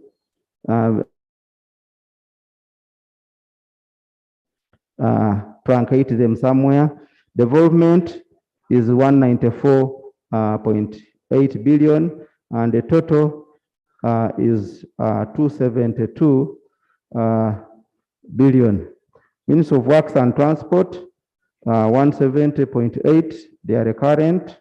Their development is 671.3, and the total is 842.1. And Uganda National Roads Authority, their recurrent is 136.2. Their development is 2.5, and their total is 2.68 billion. Sorry, I beg your pardon. UNRWA, their recurrent is 132.2 billion, and their development is 2.543 trillion, and the total is 2.68 trillion. Uganda Road Fund, their recurrent is 487.9 billion. Of course, no development, and their total is therefore 487.9 billion.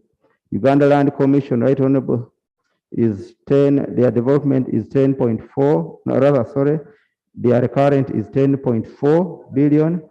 Their development is 29.7, and their total is 40.1. I beg to submit, Right Honorable Speaker. Thank you so much, Honorable Chair.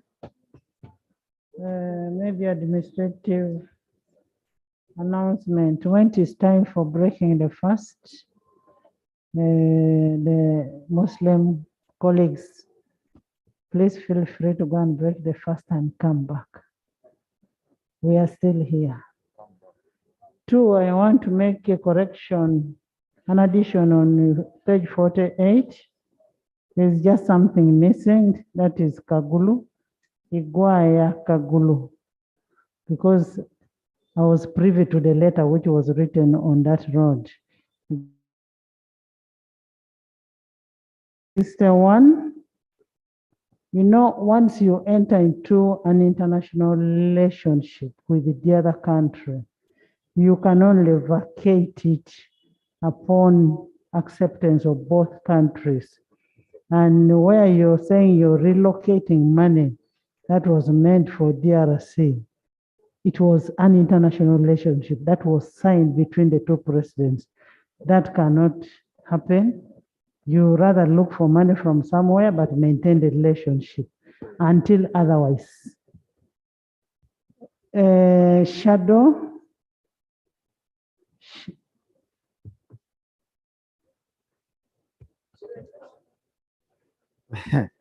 Thank you. Thank you, Right Honorable Speaker and honorable members. We have discussed the report, and overall we have matters of convergence and a few areas which are still sticky.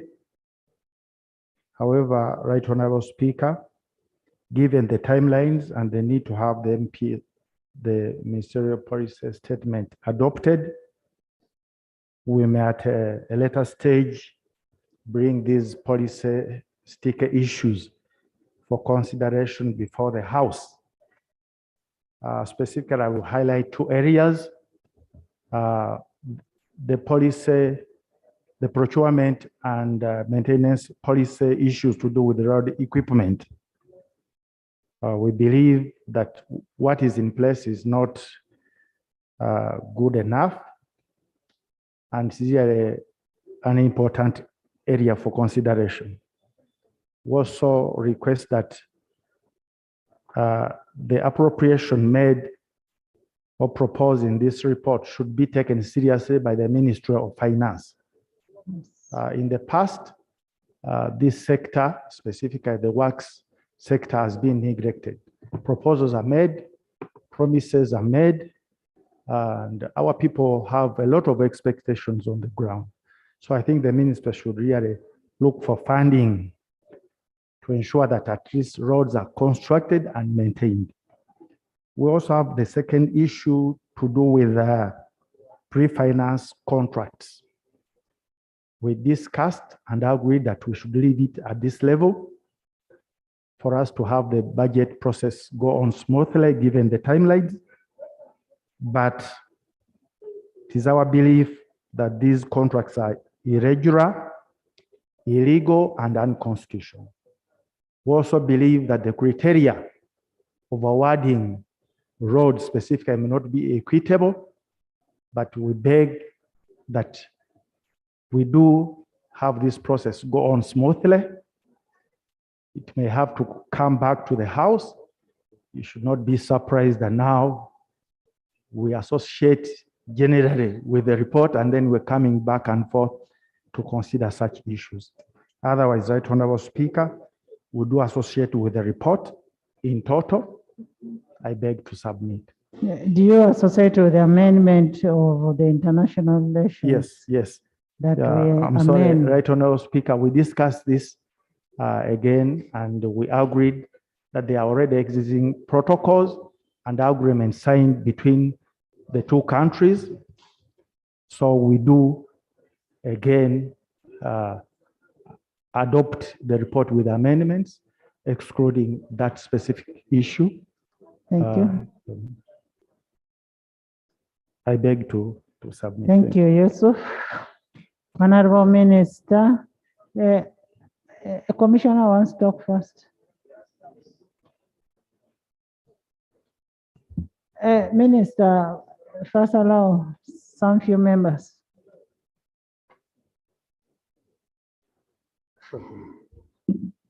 Right Honorable Speaker, I want, before the minister comes to talk to seek clarification on there is one of the roads that every financial year there is a promise to work on the road, and this is the Kamuli, Chigulu, Iyingo, and Irundu Kaliro Road, 90 kilometers. Every campaign they have been promising this road, and right now, Speaker, on 5th August 2021, I saw a letter that was addressed to the Speaker of Parliament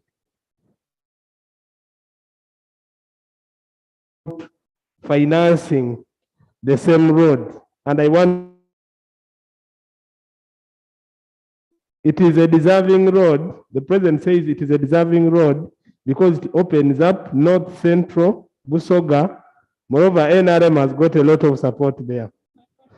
I have talked to Madam Allen Kajina, the director, and she's following it up. Honorable Minister, I would like you to clarify, because the people of Busoga are yearning for this road, and they are on our neck. They gave NRM votes. This road has been promised by the president 1,000 times. So I want to seek your clarification. Is it one of the urgent roads you're going to work on in this budget? This is not about NRM per se. It's about the people of Uganda. Much obliged, but the clarification stands, right, Honorable Speaker. Honorable Minister, take note of that road. I personally received that letter, and the amendment must be made. The road is actually included in page 48. The only one missing is Kagulu. The Kagulu part is missing, but the road is included in the report. So we'll make that amendment.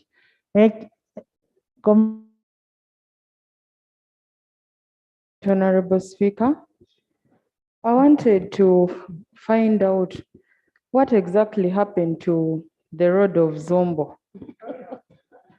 Nebi, Goli, Vura. Right, Honorable Speaker, this road is just not of economic importance to this country, but it is also important for security. And time and again, we have to stand on this microphone and look stupid to our voters, like we are doing nothing. Right, Honorable, I want to request that if these pre-financing arrangements are really there, this road should be one of the most top on that priority. I want to ask, how do these people determine which district gets how much on road fund? My roads, for instance, at any point in Zombo, there is a requirement of a bridge, but we get the same amount like other flat districts get. What is the criteria they use to make sure that a particular district gets this amount of money? I really need to know. Eki. Thank you very much, Madam Speaker. I am picking the ones who have not spoken. So if you've spoken, don't waste your energy. Thank you very much, Madam Speaker. Madam Speaker, I want to implore our members that the question of road to DRC, really we need to do more kilometers of road inside DRC to support the manufacturing sector here in Uganda. Madam Speaker, I was privy to that World Bank discussion sometime back in Washington when we negotiated. I was with Matia Kasaj and Keith. By then, my mindset was not clear. But today, the job you need for the youth, the factories. I happen to be a member of parliament for cement factories in Tororo. We sell, the cement factories in Tororo sell 30% of their cement to DRC and South Sudan. So we need more kilometers. Second to that, Madam Speaker, the Minister of Works, Transport and Communication need to have a framework cost per kilometer of tarmac road, and they present it here. Part of the problem we have is high inflating cost of doing a kilometer.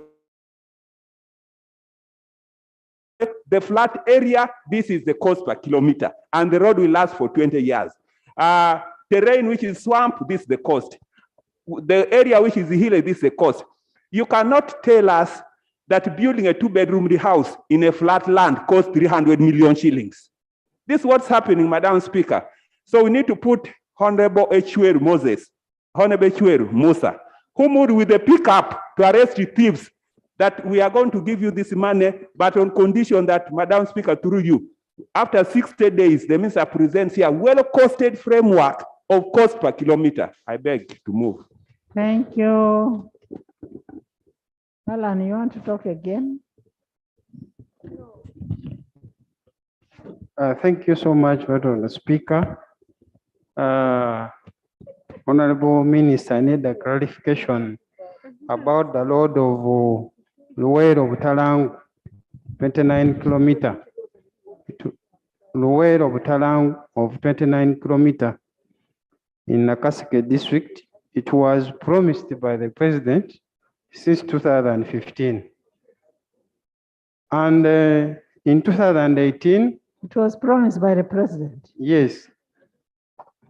And in 2018, the ministry took land titles, 50 of them, from the residents along that road. Up to now, they are claiming, and some of them died, their relatives are claiming for their land titles. So, Honorable Minister, we need a clarity from you about this road, and even some other roads in Nakaseke. They are in poor, they are in solid state. Yet the NRM government, that's where I fought from. And the people died. Almost 500,000 people died in Greater Luwero. We are still asking for roads, for school, for hospitals. Sincerely speaking, Nakaseke, we are good in fighting. By the time of dining, we are not considered. Thank you. The NRM government secured Alan's future, and that's why he appreciates what the NRM government did. Thank you for appreciating NRM government, Alan. Yes. Thank you, Madam Speaker. And let me also take this opportunity to congratulate you for sitting on the heartbeat of this country. Madam Speaker, about 2 months ago, we were here in this house and the issues of roads, especially feeder roads, came up. We were told that 87% of the roads of this country are smaller roads, feeder roads. And the national roads account only for 13% to funds, right, Honorable? Then 13% goes to the feeder roads, which are many, and 87% goes to the national roads. This one leaves the entire rural place with very bad roads. My district of Noya, for example, got 31 million shillings for the road fund to maintain 214 kilometers of roads. Right, Honorable Speaker. I have seen the same in this report. That UNRWA has been given in excess of 2 trillion, and then Uganda Road Fund only 400 billion. Right, Honorable Speaker, I request that so that more money is given to maintain these rural roads that can feed the main roads of this country. I beg to submit. Yeah, the budget committee should look at that. Tevandeke. Thank you, Right Honorable Speaker. I would like to be clarified on 2 issues. Right Honorable Minister Works. One is about the road funds. It has always been common into the budget process considering this fund, and especially it falls into the hands of UNRWA. And when you look at their budgets, there is always a routine maintenance of specific roads under UNRWA. But when you follow up the routine maintenance, the roads are full of potholes, there is nothing like routine maintenance. And I don't know the definition for routineness as according to the Ministry of Works. Right, Honorable Speaker, to be specific, 3 main roads under UNRA, one from Kayunga to Bale, which we share with your colleague minister, Honorable Amos Rugolo, which is full of potholes in every trading center. Yesterday I was even arrested by the residents and I was commanded to repair the road, of which I couldn't. Members, 2 minutes each. Secondly, when you see, you come to Ntenjeru North, we have the one which stretches from Kayunga town to Busana, which is tarmacked, and the one from Bukoroto stretching to Jinja, Nile, which is tarmacked. And I'm wondering, where does the budget for routine maintenance serve, and does it serve its intended purpose? Lastly, the Bale Kayunga Road, 89 kilometers, you are shaming the president because it's on presidential directive to be worked on, and he has promised it since 2006. And the residents are overwhelmingly waiting for it during this budget. And I don't know whether you will come to his rescue or you will continue to go ahead and rebel his directives. I beg to submit. Thank you. Honorable members, on the issue of the road fund, it has already been said. Let's not repeat the same thing. All we need, the committee, is to ensure that the road fund is given sufficient funds. And secondly, that in your oversight role, when they talk about routine, in your oversight role, you have to make sure that these roads are maintained. And I know some of you are chairpersons of road funds in your districts. It is your responsibility to do the routine checking. Don't allow these districts to use the road fund as a cash bonanza. Ferigo? Ferigo? Thank you, Right Honorable Speaker. The report that was presented for Ministry of Lands, Housing and Urban Development, there is a funding, special funding to we have a challenge under USMID where the unspent balances are never reverted. And this is a World Bank project which has timeline. 2.5 years, it will be closed. I have a case in point, Kasese municipality, where we had unspent balance of around 80 billion. When it came to the following year, it could not be reverted, and we shall never get that money. Sister has never been reverted. My request is that the Minister of Land, Housing and Urban Development work closely with the Minister of Finance so that whenever we get unspent balances, please let us have it reverted and we receive these monies for the service it's supposed to give to our people. I beg to submit. Thank you. Donald Davis. Davis, then Lomo.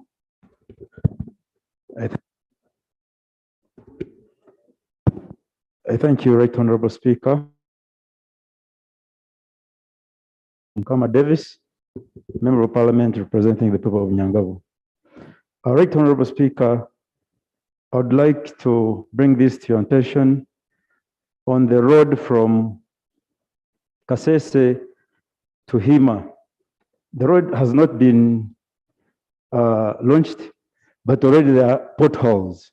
I really wonder which shadow work these people are doing. Leaving alone that, the road fund that comes to Nyangavu district, by the virtue of the fact that Nyangavu has loamy soils, it is like pity, cash. There's nothing that it is doing. Yesterday, almost my electorates wanted to stop me because of such matter. So I'd really want to pray to the responsible ministry to really come to attention. Please come to my rescue. Nyangabo district roads are in bad state. I beg to submit. Thank you. It's a procedural matter. Thank you, Right Honorable Speaker. I'm rising on a procedure matter, listening to my brother from Munyankabo, who is presenting a very serious matter, just like my fellow colleagues are doing. But I realize that we are speaking to ourselves. We are talking of means of land, and I know that this ministry— The Minister of Works is here. If you think you're speaking to yourself, then you keep quiet.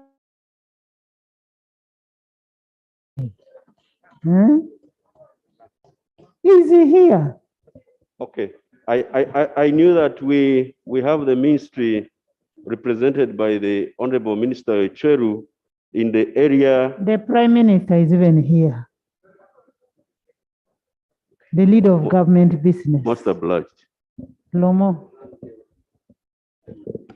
Thank you very much, Madam Honorable Speaker. members, you want to debate this report, then you'll again debate it when it comes to budget.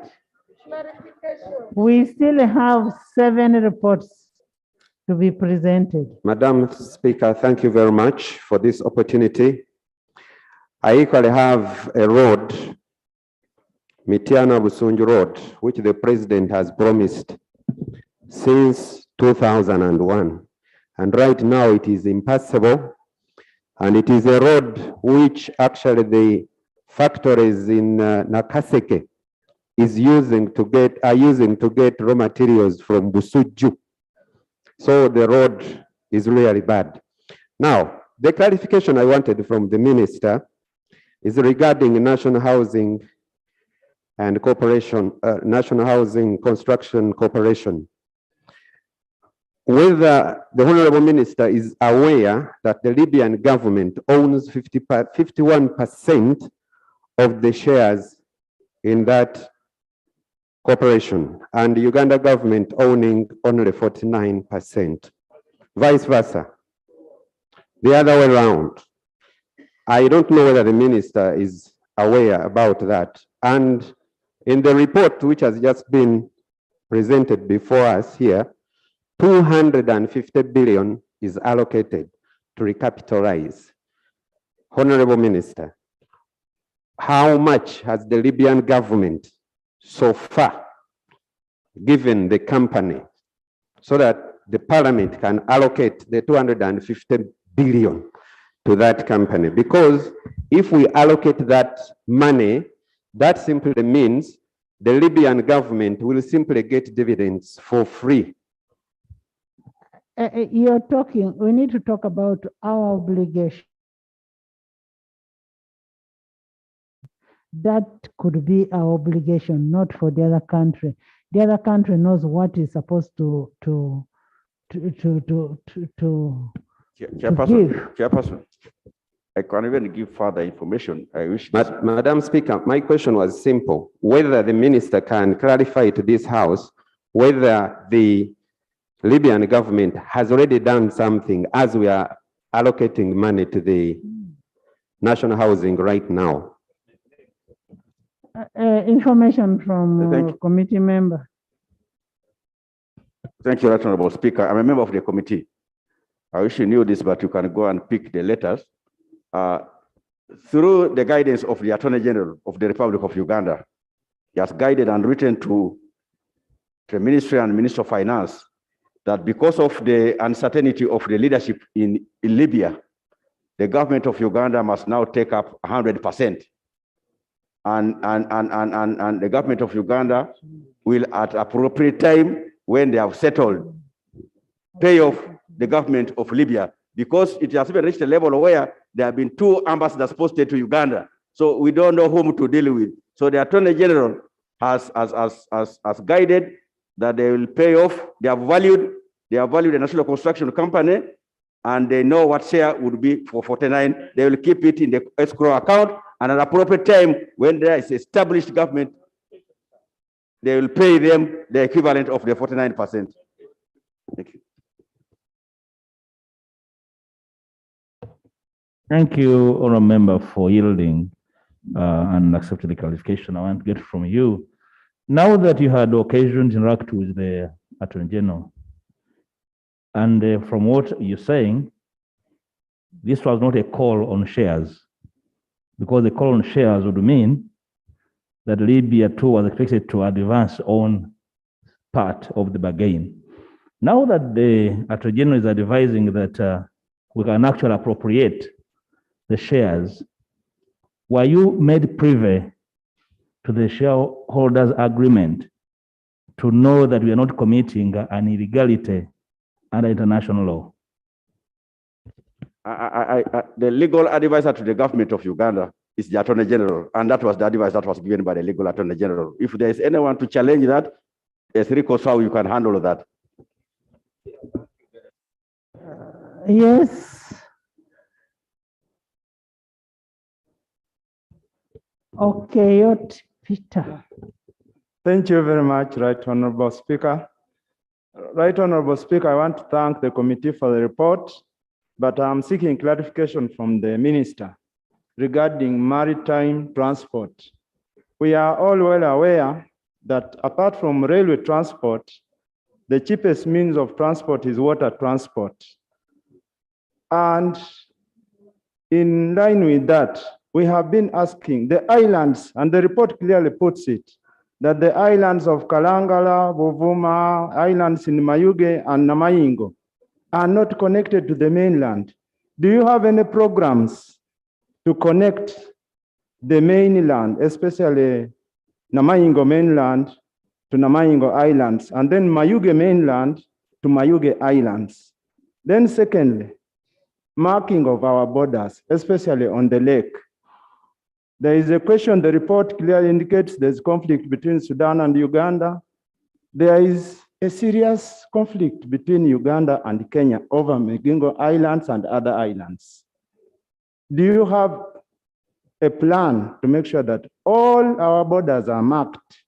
And if it is unfunded priority, what do you want Parliament to do to have these issues settled and our people live amicably? Thank you. Who is that near Adakas? Is that Jennifer? Yes. I want Jennifer.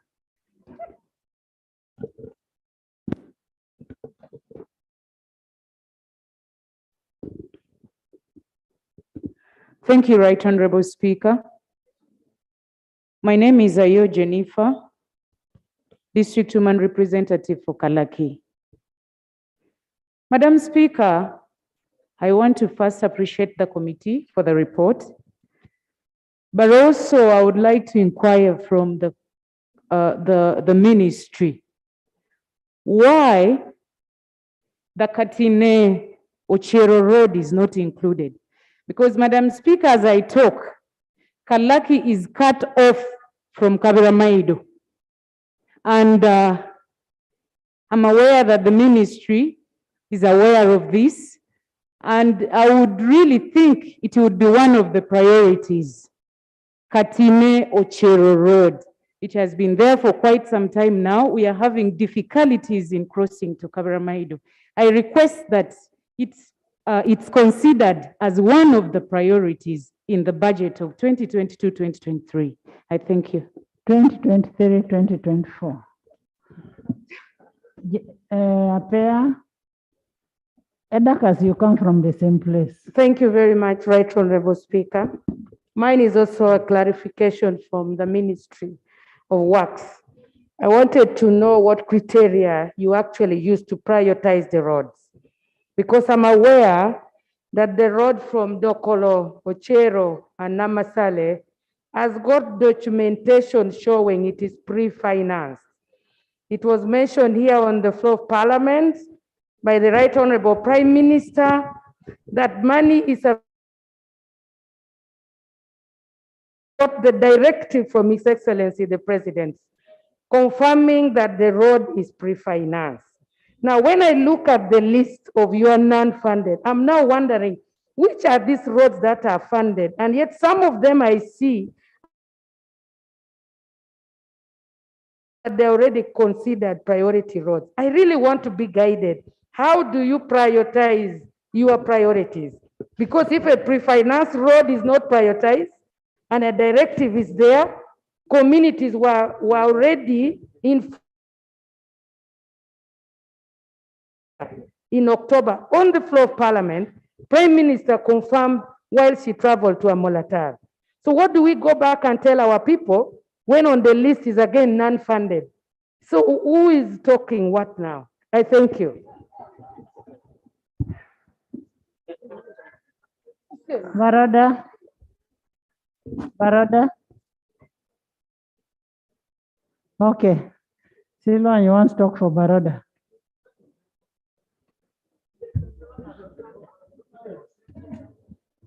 Right Honourable Speaker, I stand for, no, this is additional clarification. Right Honourable Speaker, I seek for your protection from Honourable Goreth. Right Honourable Speaker, I stand to talk for the ongoing of the bad roads in the different municipalities. And I know in this house, many members of parliament are representing municipalities that include municipalities like Bujiri, Iganga, Busia, many municipalities, Right Honourable Speaker. However, when you look at the roads in the municipalities, they are totally impassable, and because they are in town areas, UNRA and Ministry of Works does not always give these roads priorities, Right Honourable Speaker. As we talk today, there is a contractor, Right Honourable Speaker, called Dot Services that is working on roads in the municipality of Iganga, and is the same contractor working on the Tirinyi Mbale road, and the works are going on very well, Right Honourable Speaker. Right Honourable Speaker, the clarification I want to seek from the minister, would it really be good to get such a contractor to help us also with our municipalities, the roads that are doing badly, like in Bujiri, like in Tororo municipality, because the roads are in a bad state. When you go to my town in Bujiri, you cannot even move. So instead of us going through processes, and why don't you use the contractors that are already that side to do for us this road? Honorable Solomon, there was an instruction to the ministry on working on those roads within the towns. That is including Soroti municipality and Lira. There is an instruction to the ministry, unless if the ministry is defying the orders of the president.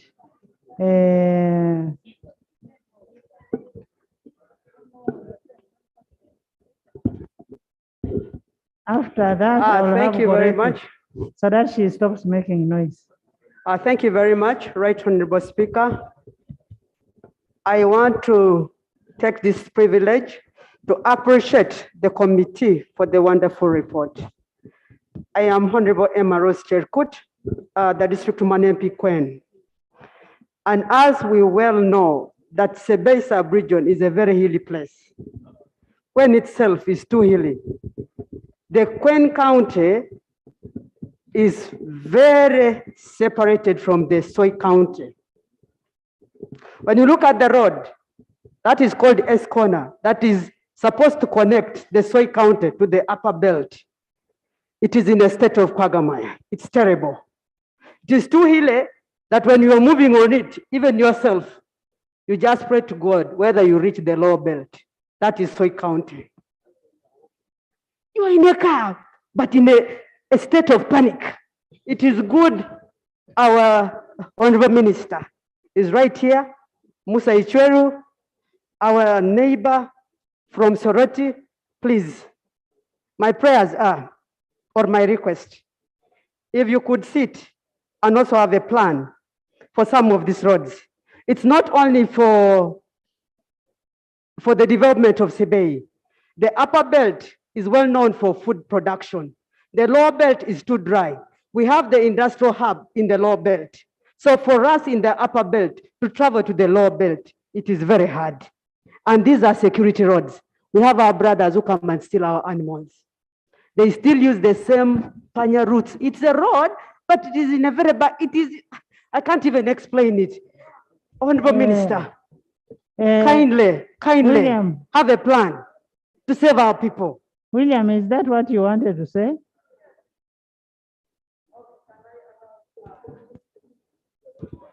Thank you so much, Right Honorable Speaker.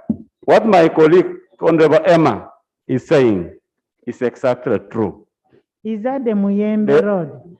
No, not Muyembe Road. The road she's talking about is the road from Ngenge, Soy, which connects Queen, the Upper Bell. In fact, 1 month ago, I went there with our minister, Honorable Ogwang.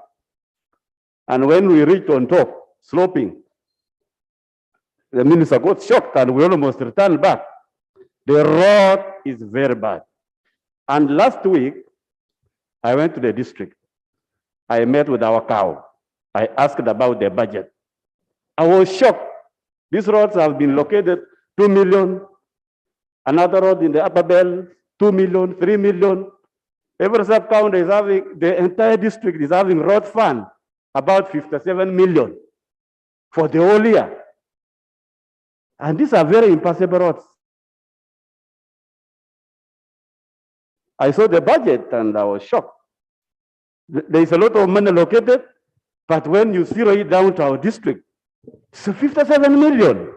So we really need to study this budget very well. Otherwise, we are not happy. Thank you so much, Right Honorable Speaker, and thank you, colleague, for giving I had already given Namuga. information towards information, Madam Thank Speaker. you, Right Honorable Information from Speaker. information to I information. come from Bugis and I wanted to also give some information. Right Honorable Speaker, I beg. Can I have Namuga, then you'll talk later? Thank you, Right Honorable Speaker, and I thank the committee for the report. Right Honorable Speaker, I would like to get a clarification from the Minister about the risky projects in the externally financed project portfolio.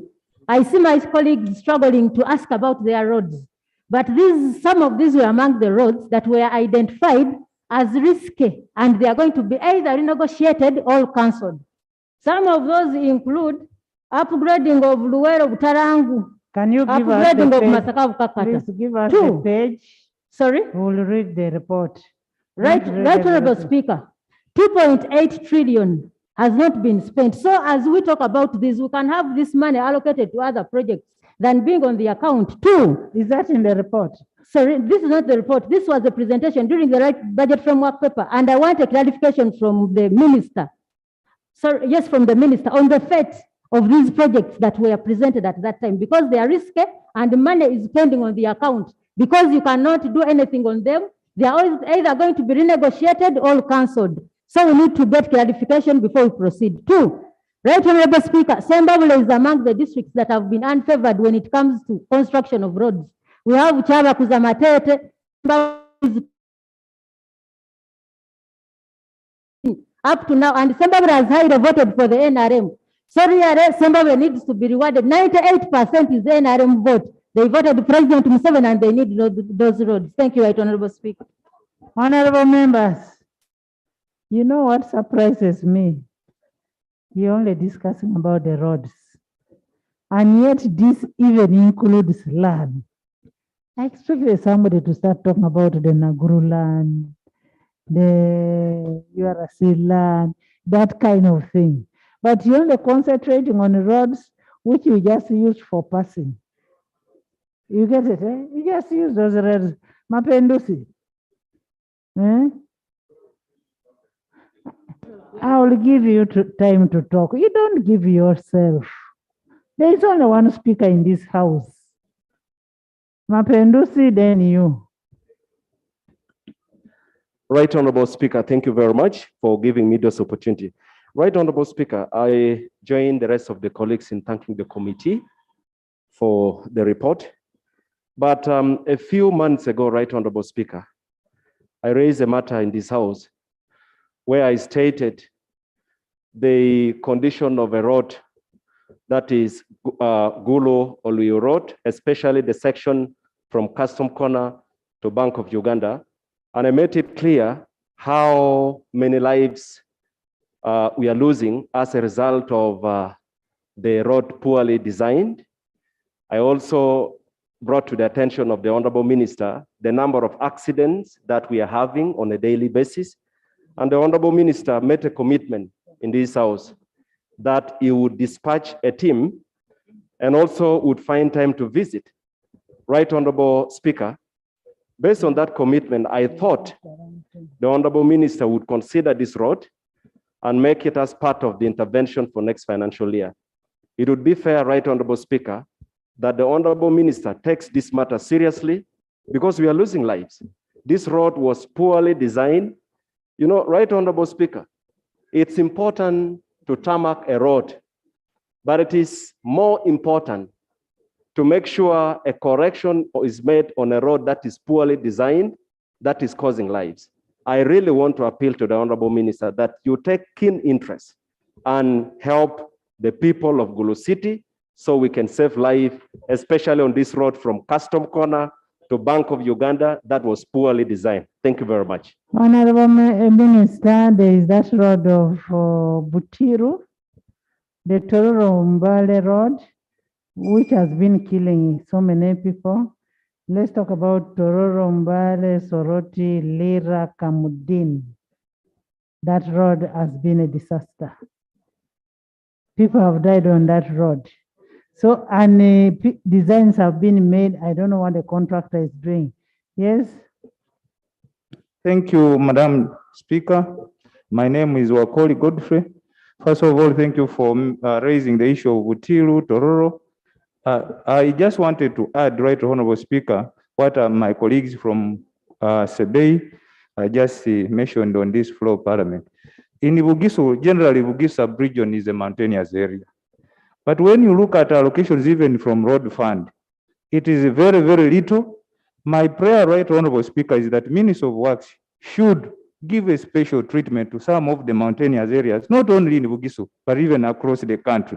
Because, Right Honorable Speaker, the mandate of road fund is not realized in this region. Because when it rains, all the bridges now wash away and the mandate of the road fund is shifted from now maintaining the roads to addressing structural bottlenecks. So that's the information I wanted to add on the colleagues. But also, Madam Speaker, you have just mentioned, I just want to bring the clear picture. Perhaps maybe you passed the road of Highway Kabutiru, Buhadara, Tororo some year back. Right now, Right Honorable Speaker, our children who get services in Tororo, or even those ones in Tororo who get services in our district of Manafa, can no longer get them because the bridge, Salasal Bridge, is completely down, Right Honorable Speaker.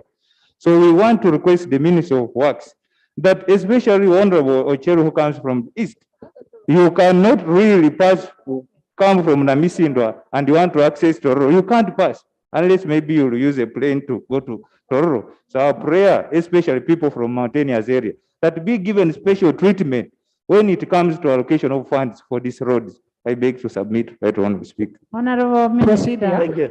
the issue of rural fund,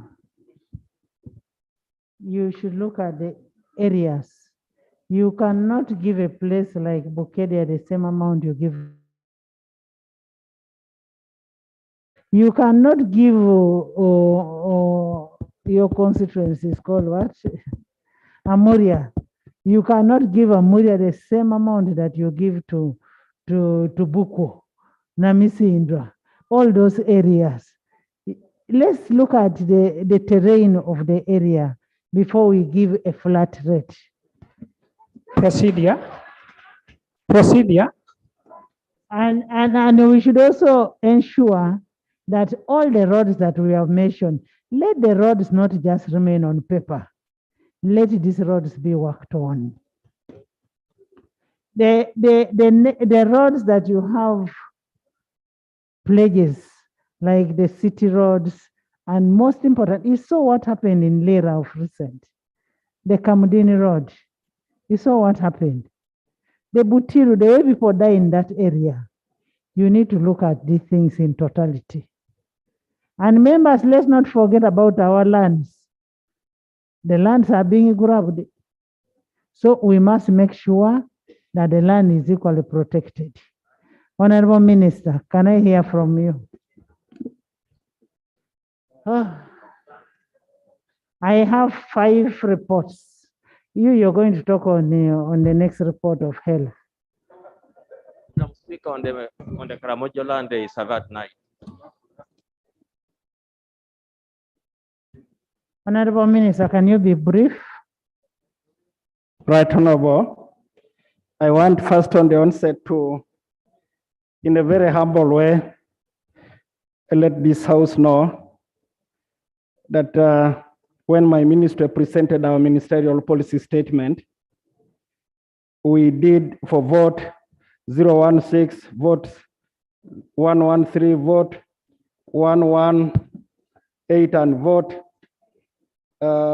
609. We did realize that the Minister of Finance had not sent some codes, and therefore before we concluded this with the committee, we had to make some adjustments after receiving those codes. I wanted to beg the House through you, Madam Speaker, to permit me to withdraw the policy document that I presented here, and then I tabled the very accurate one, which has been statement did the committee use? The committee used this accurate one, and the committee used, because by the time we presented this, we had not received the codes from some codes from the Minister of Finance. I beg to present. Right, Honorable Speaker, the ministry, I have noted the concerns of the honorable colleagues, and you can know that the gravity of the situation is real.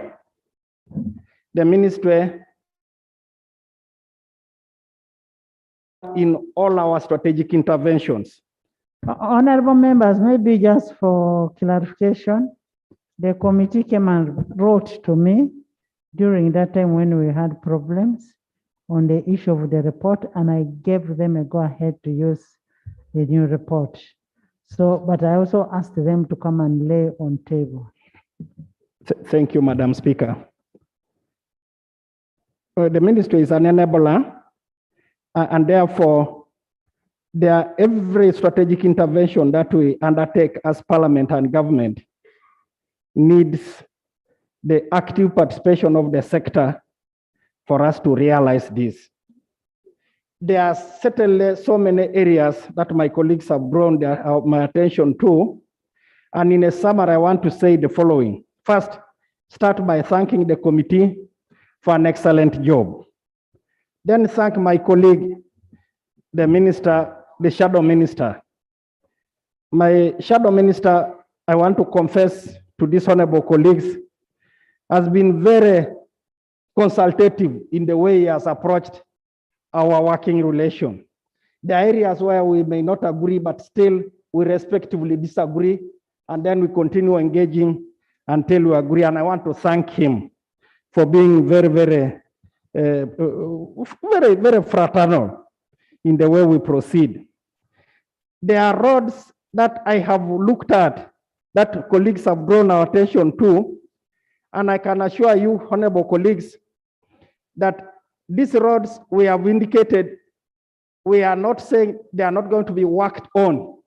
What we are only saying is some of them already we are sourcing, Madam Speaker, some resources are being sourced from our partners for their execution. For example, we are engaging the Islamic Bank and will be coming here to see how best we can work on this road of Ochero that my sister has drawn my attention to. And all those roads that actually the president, and I want also to make it very clear here, HE, the president does not direct, he only guides. So I see colleagues saying presidential directive, no, presidential guidance.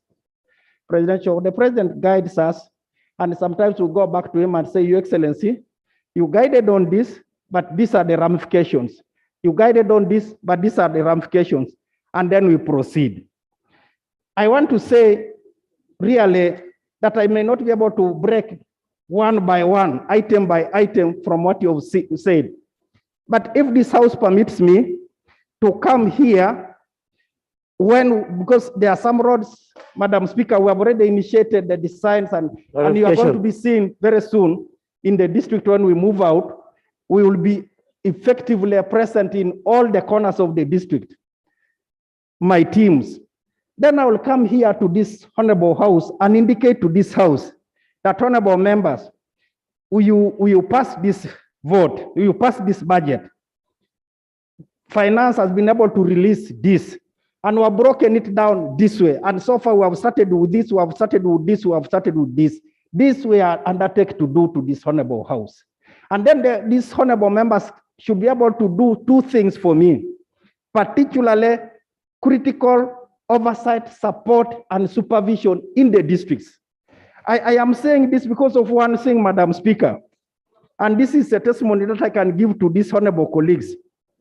In my own district, where the Minister of Works comes from, I called my engineers and said, this crossing point, can you tell me how much it will cost to do it? They told me over 270 million. I knew the ministry could not mobilize that money, but I knew the ministry had equipment. So I took ordinary boys from the ministry and asked them, can you tell me how much fuel you need to do this road? And then probably with your allowances. I was shocked to find that it came down to 31 million. It came down to 31 million. So what is happening, even with the little money that goes to the district, most of the district engineers actually steal that money. That is for a fact. Most of the district engineers steal them. If that money, Madam Speaker, was put into good use, a substantial job, particularly given the quality of roads that are supposed to be done. Local government, Park local government, you should now make a follow-up on what the minister is saying. And it is true that they steal the money. Yes, Minister. Madam Speaker, can you finish? I just wanted to give Minister information from Minister of Finance. When Minister of Finance was chopping budgets, in fact, when we engaged with the Local Government Association of Uganda, Minister of Finance treated the money for roads as a consumption. And that's why it was chopped. But Madam Speaker, when you look at these rains, when they come, many of these roads are chopped. Many of these bridges are washed off and the rest. I didn't expect Minister of Finance actually to chop money meant for roads. If the Minister of Finance is chopping money for other activities, road is very essential. It should not be considered among the items to be chopped. Some of these districts, as the Minister said, we are receiving only 15 million per quarterly to work on their roads. So I really don't know this. For a minister, that information. Thank you for this very useful information. So, Madam Speaker, the reality is that yes, 85% of our roads are feeder roads, and those are roads that touch the community directly, while 15 are the national roads. But there is a big interrelation between these national roads and the feeder roads. And I can commit to say we will do whatever it takes to make sure that we will disengage Uganda National Roads Fund. First of all, finance to up their game in resourcing the National Road Fund, and then Road Fund to know how to allocate these resources in a manner that's not just unilateral, but they must do it in a manner that indicates the uniqueness of the districts that these resources are sent to. Well, you know, members, We continue like this, and we will still ask for those clarifications when it comes to budgeting.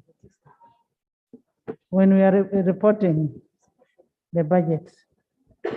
So for now, can you finish and we go to agriculture? Right, Honorable Speaker, I just want to thank the committee. I want to thank the House for the support, overwhelming, and the guidance and the observations that they have given. I want to say we have taken it in good faith. We shall incorporate them in all that we are going to do moving forward. I thank you for accepting this report from the Committee of Infrastructure and Lands. Thank you. Thank you so much, honorable members, for this excessive debate on infrastructure. And that shows you how dear the roads are to the people, to the members of parliament. And once you work on these roads, once you protect their land, then they can be assured of 12th parliament. You need to support your colleagues to support you. I now put a question that, first of all, the correction on Kamuli Navirumba Kagulu Ingo Irundu Kaliro Road is 90 kilometers. That should be corrected. I now put a question that the report of the Committee of Fiscal Infrastructure be adopted by this House with the amendments. And the amendments have been mentioned. No deducting money from DRC, including this road I've told you, and what members have said. Those in favor say unto the contrary, nay. The ayes have it. Cecilia is always defiant. Forget her.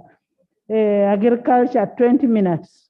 Motion for adoption of the report of the Committee on Agriculture, Animal Industry and Fisheries on the Ministerial Policy Statement and Budget Estimates for the financial year 2022-2023.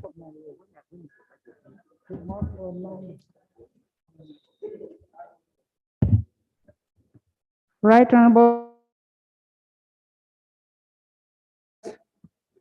I beg to lay on table the report of the Committee on Agriculture, Animal Industry and Fisheries on the Ministerial Policy Statement and Budget Estimates for the financial year 2022-2023. I beg to lay.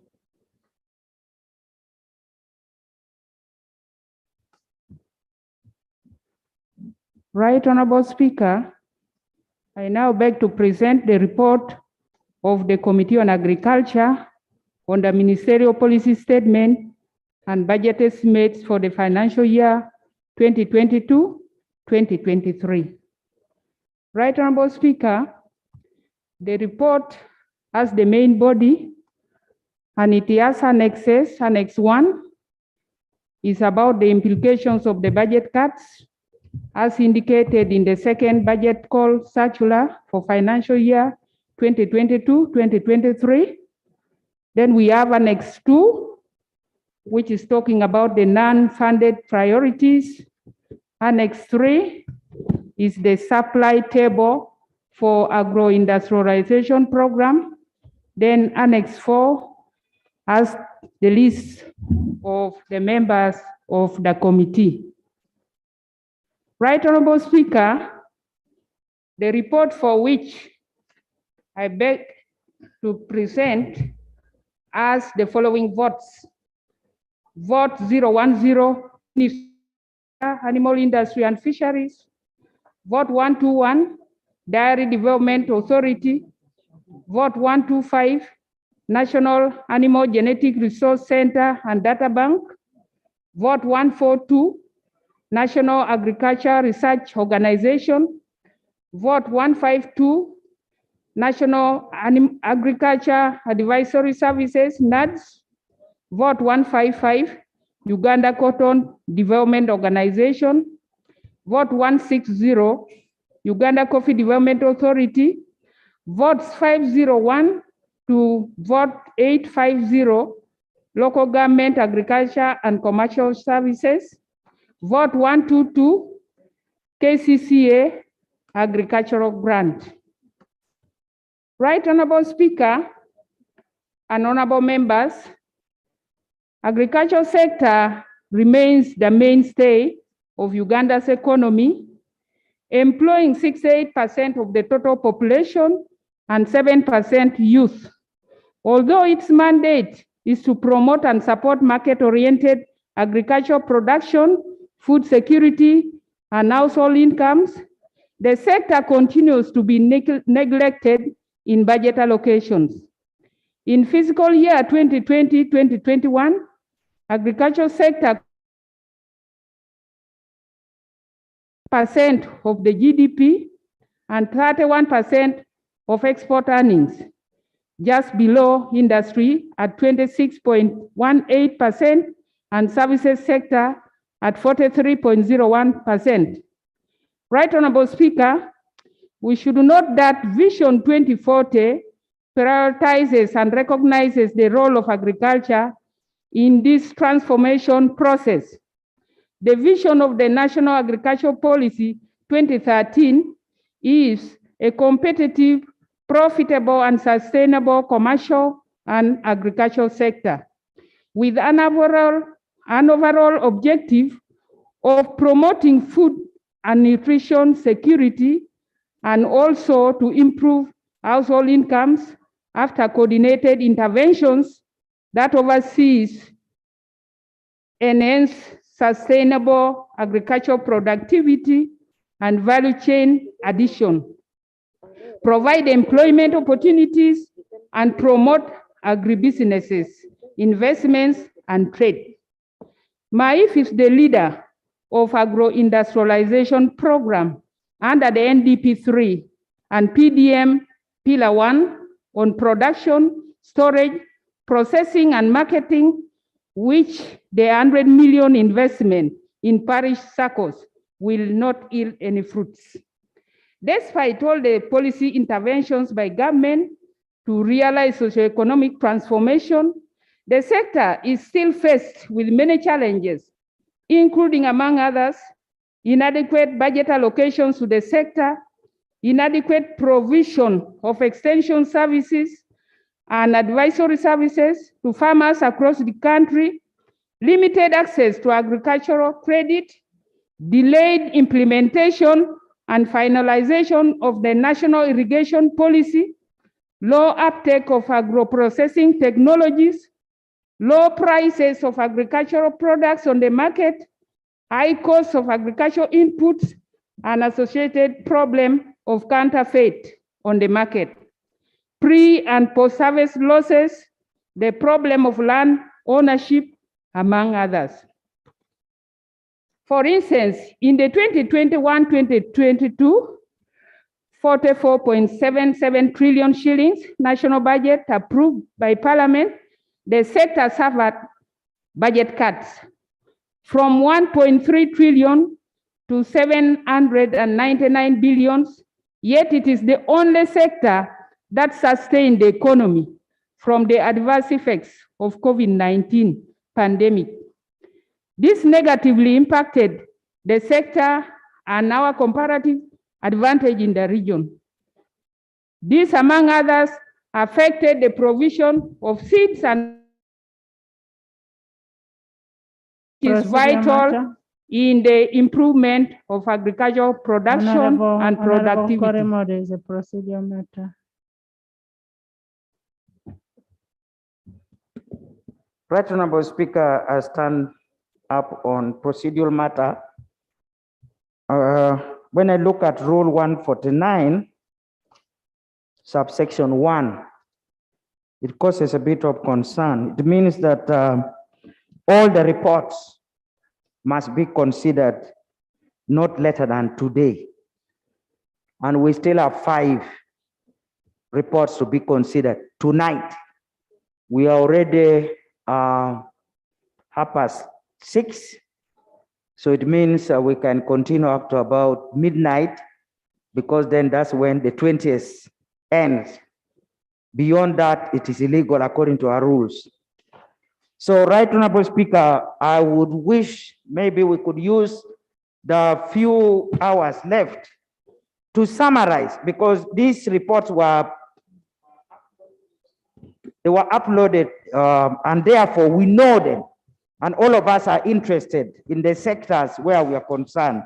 So would it be procedurally right for us to advise the presenters to use only 5 minutes to summarize, 5 or at the most 10, to summarize the critical areas and make very strong recommendation based on what you feel that we need to know, because after all we are going to follow up the same report in the budget committee. So is it procedurally right to continue presenting the entire report when we actually don't have time?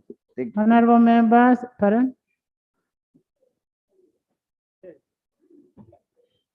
10 minutes. It's a consensus that 10 minutes. Honorable members, summarize these reports. We finish them and we move on. 10 minutes. And we are not going to debate anymore. Thank you very much, Right Honorable Speaker. Most obliged. I was just talking about the marginalization of the agricultural sector. Raised concern that these things should be summarized. So I go straight to the committee observations and recommendations on page 12. 1, the MTEP cuts. The committee observed that while the agro-industrialization program budget estimates for the budget framework paper were 1,666 billion out of the national MTEP for 42,900 billion, representing the projected MTEP for agro-industrialization program in the financial year 2022-2023 at the ministerial policy statement is 1,190 billion out of the national MTEP of 45,325 billion. Right, Honorable Speaker, this implies that the agro-industrialization program, MTES, has reduced by 476.74 billion from the approved national budget framework paper for financial year 2022-2023. So the following activities, which are in Annex 1 behind, will either not be implemented or will be grossly affected.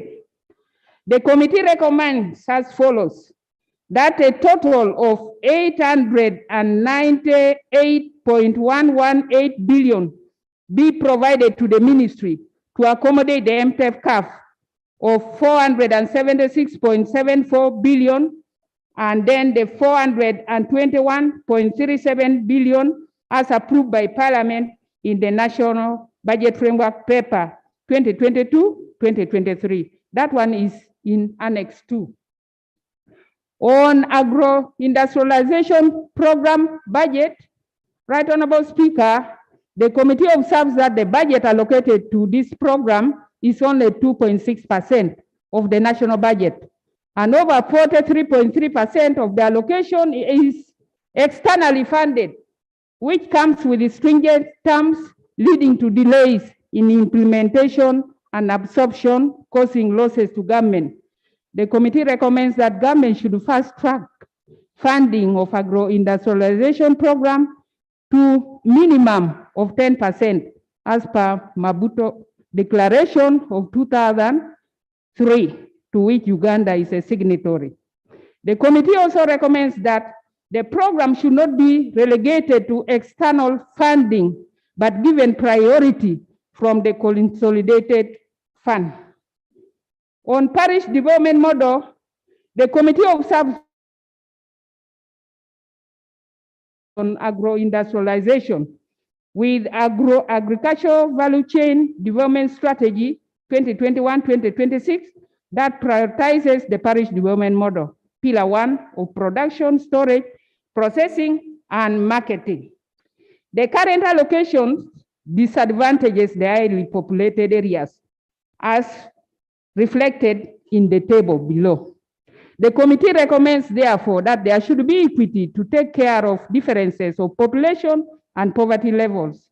The committee also recommends that The agro-industrialization budget should focus on key commodity in the value chains and finance them appropriately to become competitive. The commodities include coffee, oil seeds, fish farming, macadamia, cashew nuts, cocoa, tea, among others. The committee also recommends that while the PDM takes funds directly to the parish for farmers to either individually or collectively procure inputs for their production activities, there should be appropriate enterprise selection for advisory and regulation of quality inputs. On water for production, the committee is concerned about the delay in completing the irrigation master plan coupled with low investment in small-scale irrigation schemes. This undermines the realization of Pillar 1 of the PDM. The committee recommends that 20 billion be allocated for water for production in water-stressed areas. The committee also recommends that MAIF and Ministry of Water expedites the completion of the irrigation master plan, which will effectively guide in the assessment of water for production that is accessible, affordable, and adequate. The committee also recommends that government should also rehabilitate the existing irrigation infrastructures and schemes for easy access by smallholder farmers. This involves Ministry of Agriculture procuring innovative irrigation technologies and other agricultural production facilities in utilizing excessive rainwater and floods.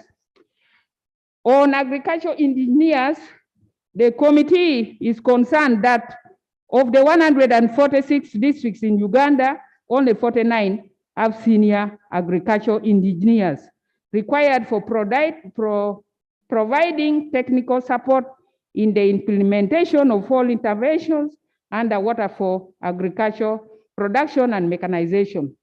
The committee therefore recommends that MAIF through Department of Agricultural Infrastructure and Water for Agricultural Production considers facing recruitment of more than 97 senior agricultural engineers to guide the implementation of water for production technologies.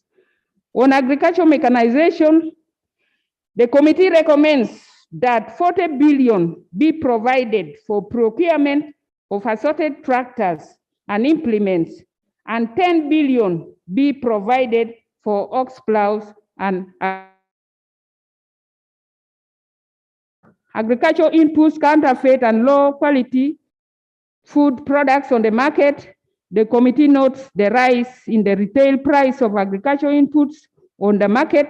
This is in addition to counterfeit products and drugs that gravely affect agriculture. The committee recommends that government should revamp the National Seed Company to ensure provision of improved quality seeds and subsidize inputs to farmers throughout the country, as this will ensure availability of quality and affordable seeds on the market. Another recommendation is that government should revamp the National Seeds Company to ensure provision of quality and improved seeds throughout the country. Animal disease control and prevention. The committee notes with great concern that animal diseases, and specifically the foot and mouth disease, has persistently over the years curtailed the development of the livestock subsector. The committee notes that in financial year 2019-2020, 700,000 doses of foot and mouth disease vaccines were procured. Honorable member, kindly summarize. The committee makes a recommendation that funds amounting to 30 billion be provided for procuring vaccines to control the spread of livestock state control diseases across different districts, including foot and mouth disease and CBPP. The committee also recommends that Uganda National Bureau of Standards enforces adherence and compliance of manufacturers to the food fortification regulations, and also recommends that government should support small-scale millers with appropriate technologies for fortifications. On high costs of agro-processing, the committee recommends that instead of establishing more agro-based industries, yet some of them already established capacity, government should use the earmarked resources to support the existing factories to run under full capacity. Government should also consider implementation of agricultural zone such that agro-processors can benefit from the reduced cost of production due to increased forward and backward linkages between production centers and industries. On limited access to agricultural finance, the committee thinks government should consider establishing a National Bank of Agriculture by an act of parliament. The committee also recommends that government should establish a National Food Regulatory Agency by bringing the necessary legislation to parliament to control and regulate issues of food quality and food safety. Vote 121, Dairy Development Authority. Here are the recommendations. The committee recommends that 5.18 billion be provided to facilitate the cold chain infrastructure. The committee also recommends that 6 billion be provided to rehabilitate and equip the Mbale Dairy Factory. Another recommendation is that 5.2 billion be provided for this activity of construction and equipping regional milk testing laboratory. Vote 122, KCCA, Agriculture Grant. Right Honorable Speaker, the committee thinks this vote has not made any impact on the livelihoods of the urban farmers. When we investigated, the managers of this vote said urban farming is invisible. Those are the words they use. At another time when we investigated on the beneficiaries, you find them saying Cecilia Gwal, a male from Kayunga, Janet Okorimoy, a male from Kawempe North. So there is something funny about that. And we think a forensic audit, City Council Agriculture Grant. The committee thinks part of that money should go to NADS for inputs, because we are going to lack inputs. There is no money. Even the seeds we have been getting, we may not get. So such redundant monies should go to cater for those. Vote 125, National Agricultural Genetic Resource Center and Data Bank. The committee recommends that 15.9 billion be provided to enable NAGRIC support the parish development model and availing market-responsive livestock breeds of the desired traits. On community breeding outreach programs, the committee recommends that 4.4 billion be provided to enable the entity undertake community breeding outreach to enable it meet the increasing need for assisted reproductive technologies in animal production. The committee also recommends under this vote that 7.26 billion be provided to enable this entity establish the animal feed production, processing, packaging, and storage facilities in its centers. On commercialization of dairy species, the committee activity. Establishment of fish hatcheries. The committee recommends that 10 billion be provided for this project because many people are desirous of joining fish farming. Therefore, the fish hatcheries will avail fish fry and fingerlings to farmers. The committee also recommends that 20 billion be provided for the establishment of a fish feed processing plant, and that is a major challenge that the subsector is facing. The committee also recommends the revival of the Gotapo Ranch in West Nile. The committee recommends 25 billion be provided for reviving Gotapo Ranch, and also which will be used for breeding, production, multiplication, like it is in other ranches. The committee also recommends that a budget for regional breeding centers for each region to supply improved genetics be provided. On vote 142, narrow. The committee made the following recommendations: that 20.4 billion be provided to equip agricultural research laboratories and retool institutes with research machinery. The committee also recommends 20 billion be provided to revitalize agricultural research institutes, Nasari in Serere, Mbazadi in Seta, and then Ngeta in Lira.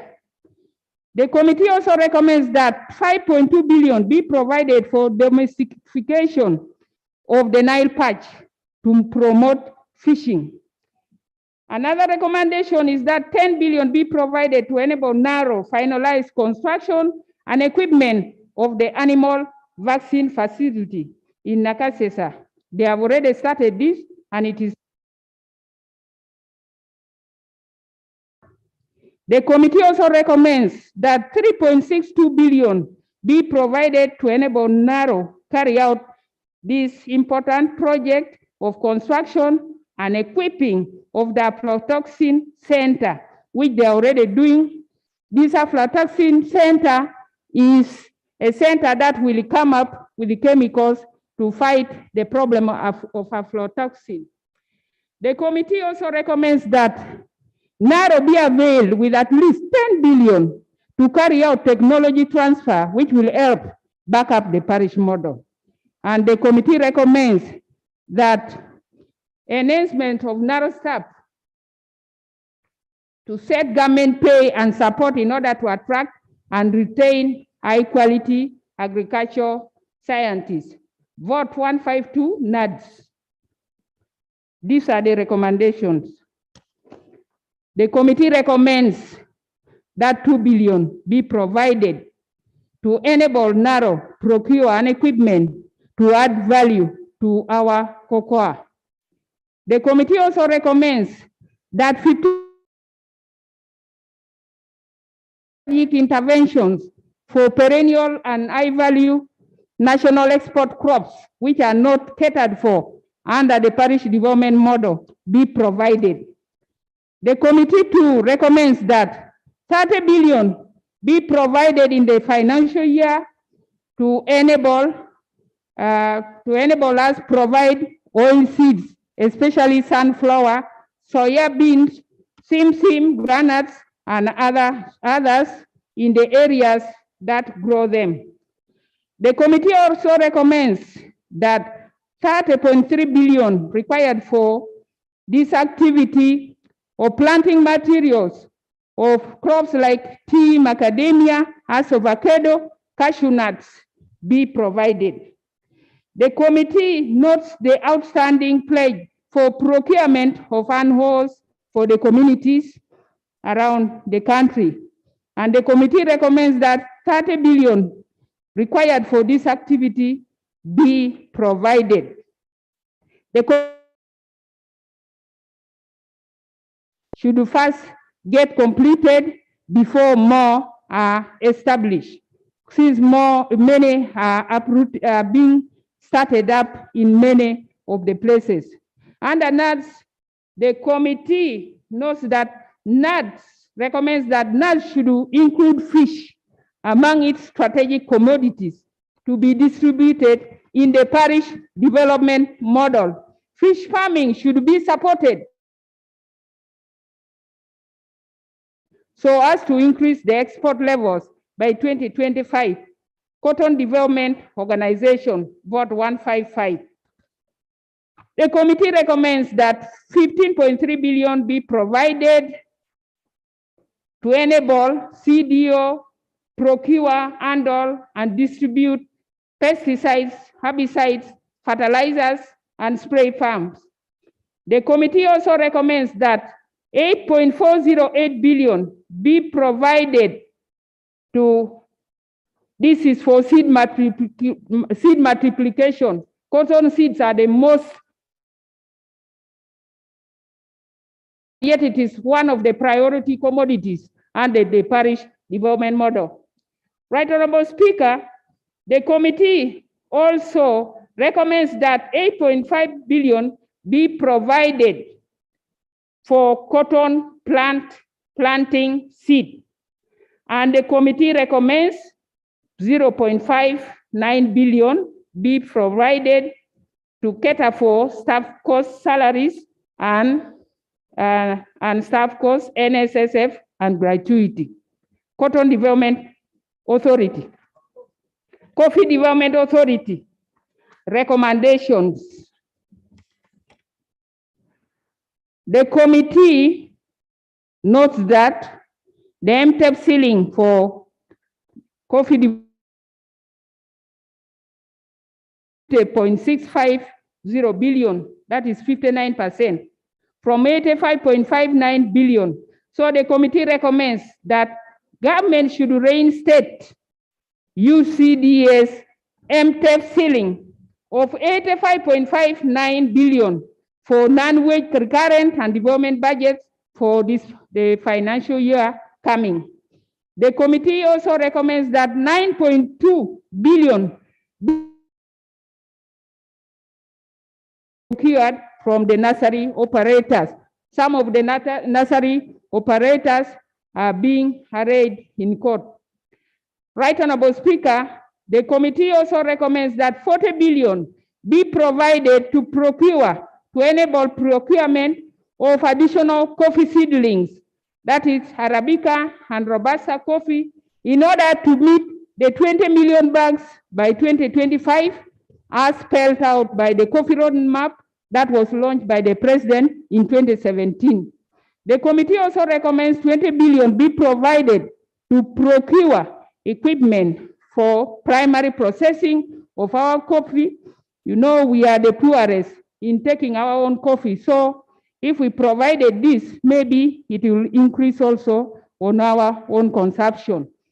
The committee further recommends that 16.6 billion be provided for pests and diseases in the coffee subsector. And the committee recommends 2 billion be provided for registration of coffee farmers at the parish level as provided for in Section 26 of the National Coffee Act that was recently assented to by His Excellency the President. The committee notes Uganda's withdrawal from the International Coffee Organization and recommends that government reviews our withdrawal stance from the International Coffee Organization and its implication on the coffee. The committee also observes the agreement between government of Uganda and Uganda Vinci Coffee Company Limited that seeks to give special treatment to one company in the coffee business and therefore disenfranchising the majority of Ugandans that deal in coffee. The committee recommends that government should cancel the agreement with Uganda Vinci Coffee Company. Government should instead provide funding to facilitate coffee processing by the cooperatives and the local coffee dealers. Vote 501 to 850, local government, agriculture and commercial services.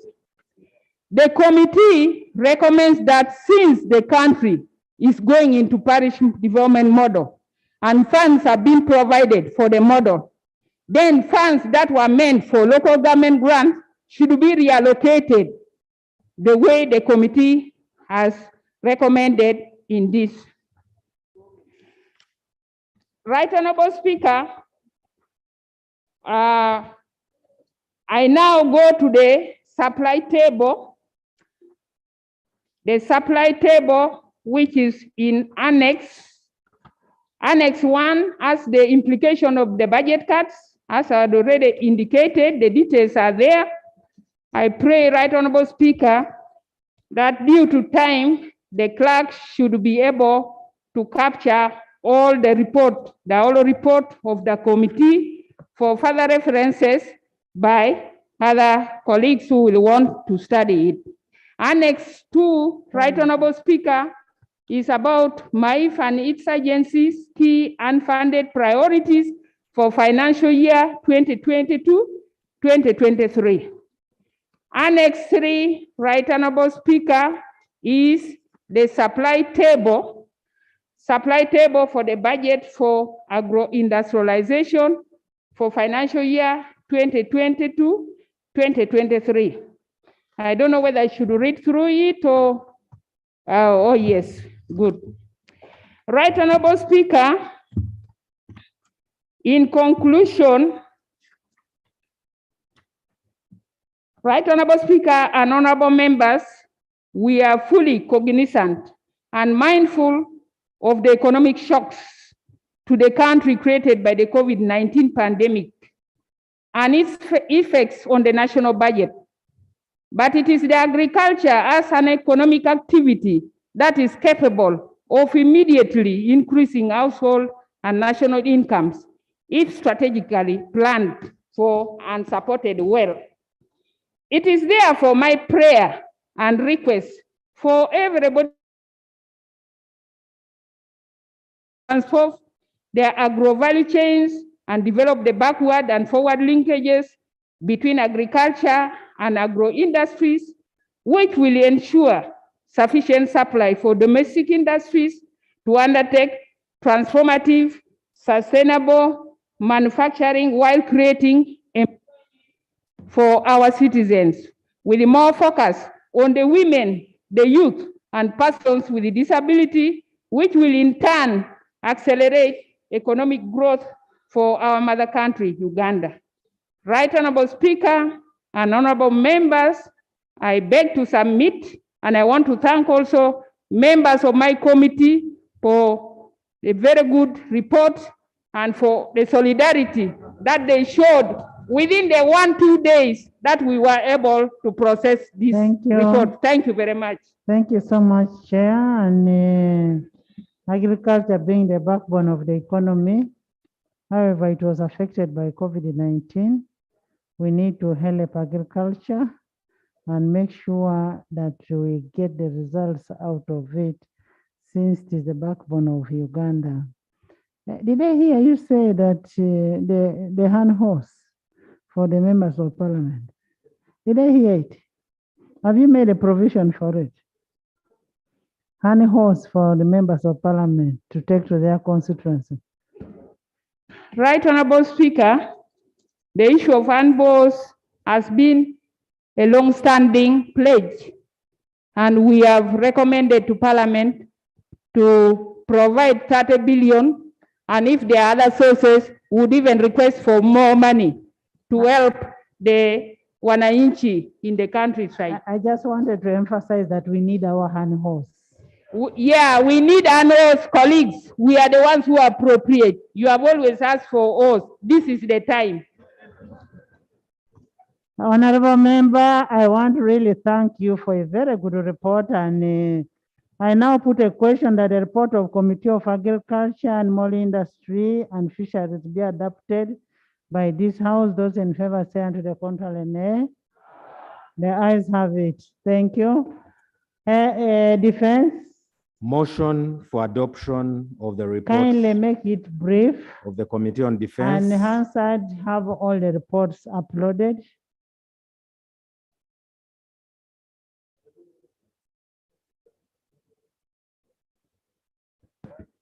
Thank you, Right Honorable Speaker. Much as we have adopted the report, but I'm raising a procedural issue on the matter I raised last Thursday over licensing of fish mills, artisanal traders, and since it's the same sector, is it procedurally right if we continue dealing over the same sector and the locals are not protected and the minister is here, they expected to get a report over the same? Is this the last day for you in Parliament that you'll not get a report? Defense. Let's pass these reports, then you will get your response. You asked. Right Honorable Speaker, I want to add my voice by congratulating you for being elevated to that position. And I beg to lay on table the report of the Committee of Defense and Internal Affairs on the Ministerial Policy Statement and Budget Estimates for financial year 2020. Thank you.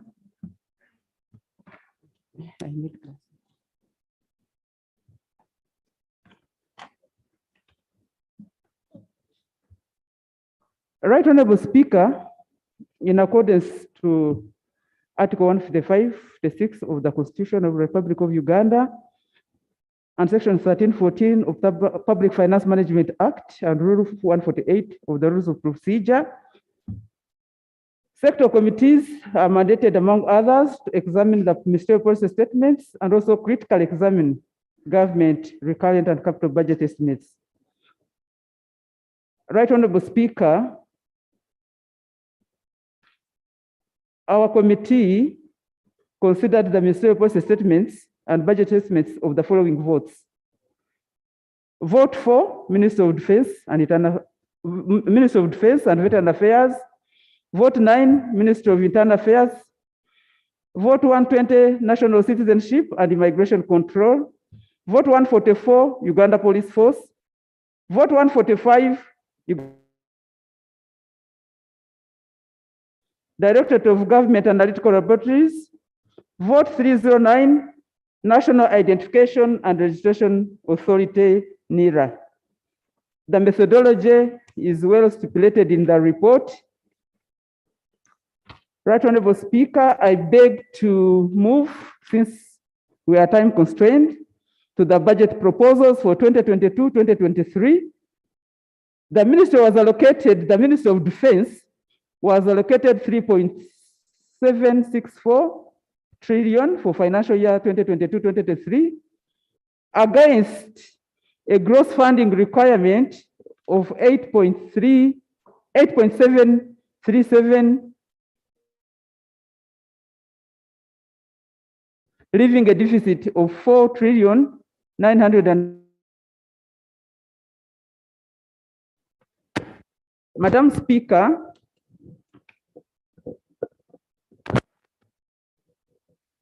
the budget proposal, of course, is looking at various activity items as stipulated in the report, but let me go to the observations and recommendations. Madam Speaker, there was a reduction in the Ministry of Defense and Veteran Affairs budget. The committee recommends that government should reinstate the ministry's budget of 85.7 billion previously allocated for wage. This was scrapped, yet the people that were paid during the supplementary budget. Madam Speaker, on pension and gratuity, there is a backlog of 187.6 billion.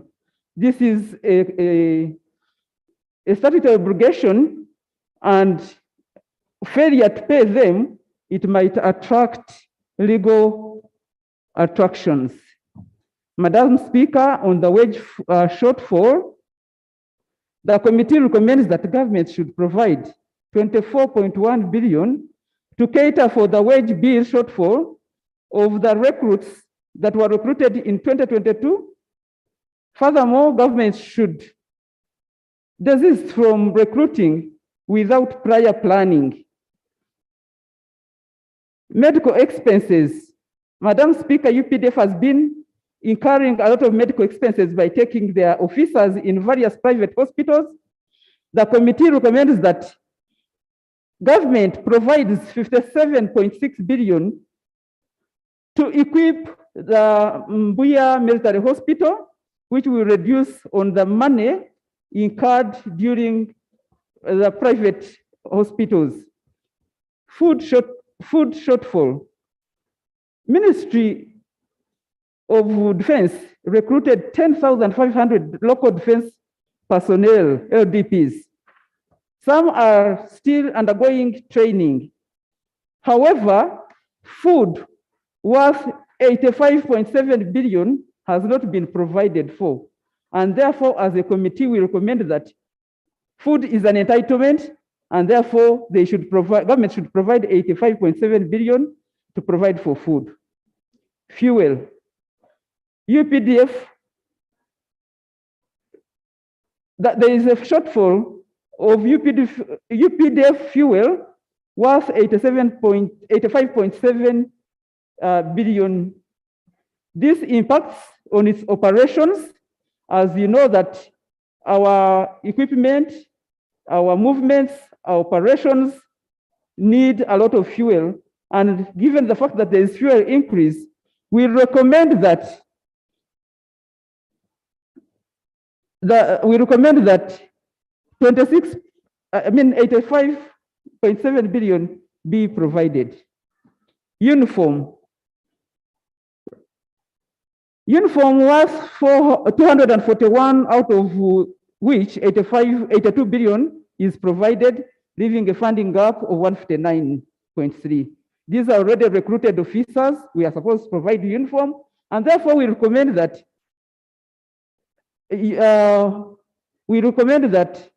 uniform worth 159 billion shillings be provided. Maintenance of combat services, support equipment. You know, these equipment, whether they're working or not, they are supposed to be maintained. Recommends that 21.3 billion be provided, considering the fact that if they are not properly maintained, then we risk experiencing the breakdown of our equipment, yet we invest a lot of money in them.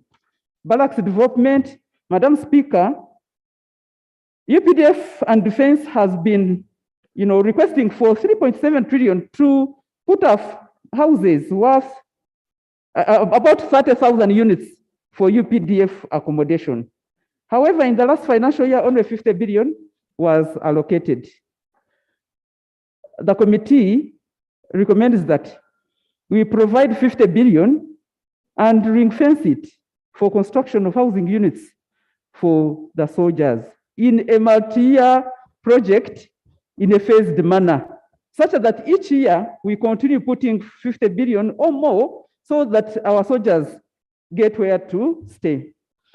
UPDF headquarters, Madam Speaker, stays in Imbuya, and if any of you has gone to their offices, the offices are very, very in a sorry state.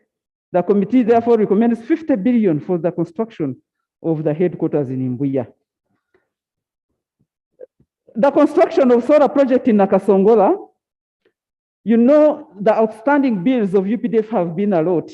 And we think that providing the 27 billion will help offset the electricity bill that we usually pay for. So we recommend that this the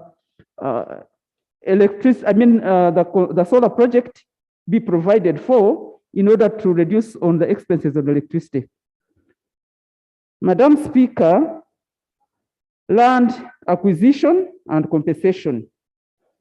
This has been a problem year in, year out. UPDF acquires land forcefully, is amounting to 93 billion. Only 17.2 has been provided. There are people that have been demanding for land compensation for over 15 years. The committee recommends that 17 billion that has been provided be allocated for land compensation, and more funding be looked into to clear the land acquisition and more compensation. Pension and gratuity of 187.6 billion should be provided to cater for our pensioners. And you know what it means with UPDF? When they don't have their pension, we might face problems. Rehabilitation and resettlement of veterans. These are the people who retire, and therefore they need to be rehabilitated, settled, and supported psychologically. 37.6 billion is required, but they've been provided with. Committee, Madam Speaker, recommends 37.6 billion. Madam Speaker, NEC is a National Enterprise Corporation, is a corporation that generates money for this country. it needs 20 billion, 0.7 for capitalization. However, the committee, it has been provided with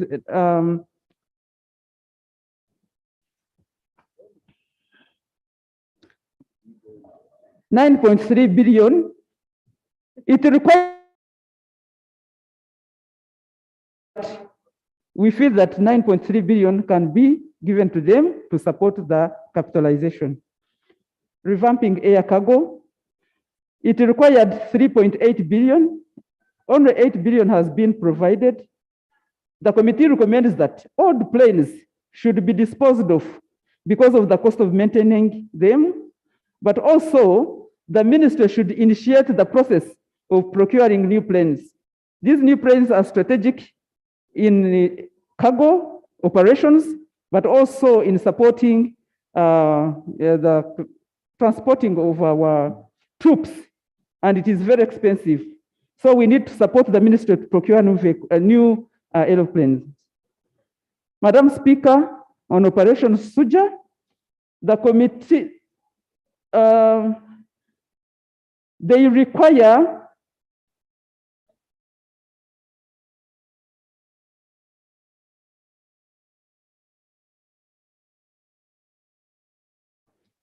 the operation requires 85.9 billion, of which 64.5 is to cover requirements funding for financial year 2021-2022.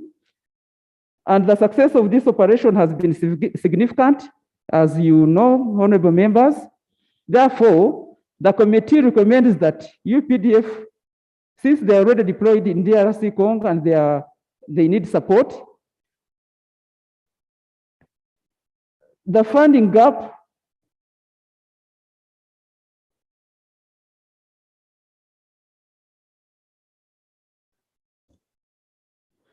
the funding gap of 27.1 billion should be provided to support the activity.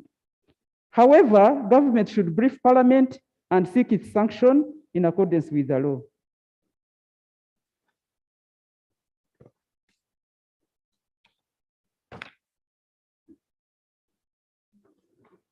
Madam Speaker,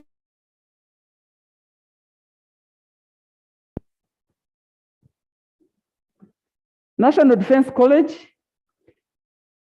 and mobilization, National Defense College training and the training of reservists requires 16.5 billion. The committee recommends provision of 4.5 billion for the Defense College.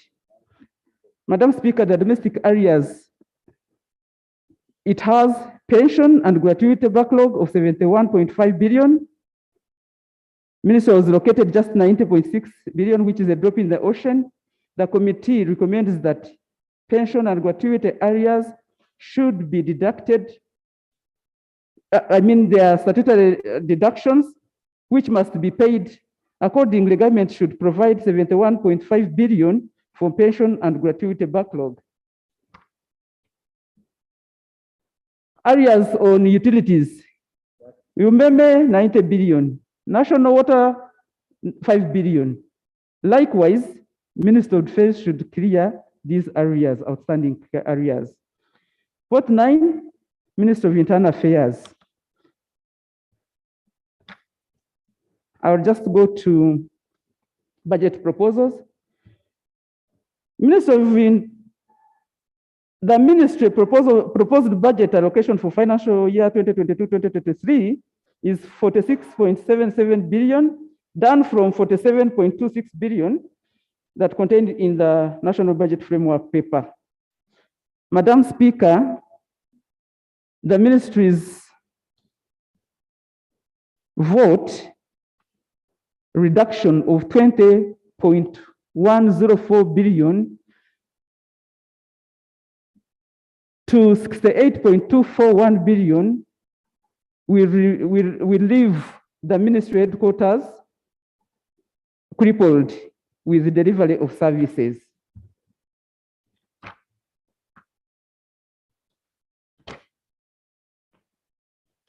Therefore, the committee, I'm just picking some of the votes where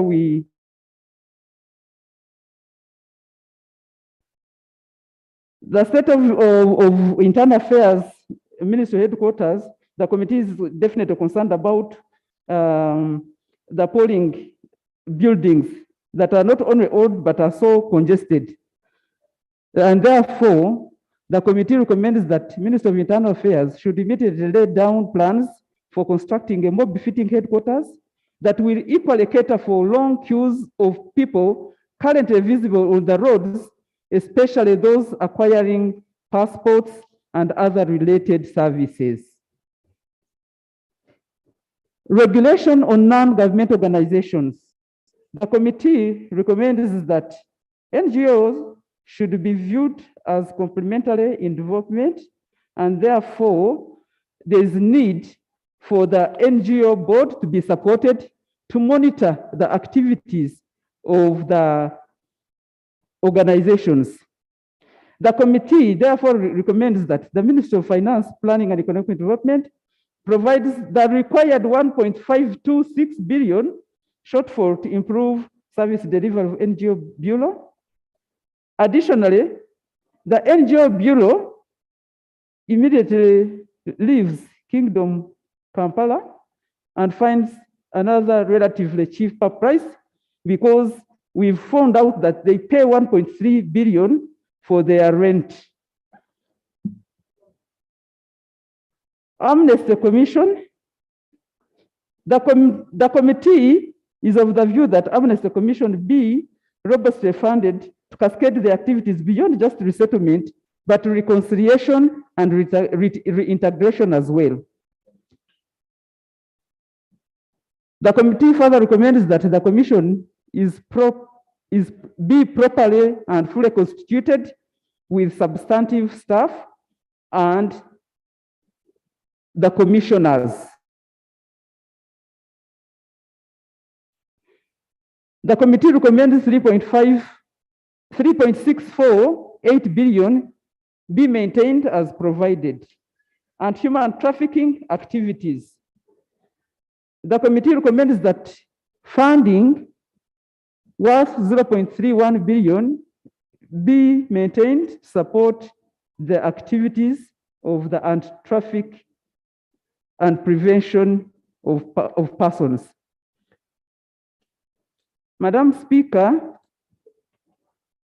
the influx of insecurity in Northeast and Eastern Uganda, the committee recommends that government should control the influx of and possession of firearms in the region and work on transferring, overhauling the security workforce in the region to avoid the prevailing situation. Government and light weapon bill for consideration. National citizenship and immigration control. Madam Speaker, this sector provides a lot of NTR to government. However, it is greatly underfunded. There is need for 51.15 billion to expand on the ICT system and physical infrastructure to improve access, efficiency, and immigration. There's also need for 1.1443 for post-entry management inspections, especially at the border areas for compliance. Immigration management and improved of services delivery for national security. They need 8.591. Strengthening the passport and other travel document issuance. They'll be issuing new passports, and many Ugandans are rushing for that, and therefore they need 3.5 extra, 35.767 for issuance of the new passports. Strengthening management and administration to provide support of citizenship and migration. Madam Speaker, require 106.324, and as a committee, we recommend that they be given that money since they generate more income to the country. In fact, they would be generating more. Madam Speaker, Uganda Police Force, vote 144. The mandate is clearly stipulated The achievements are there. Madam Speaker,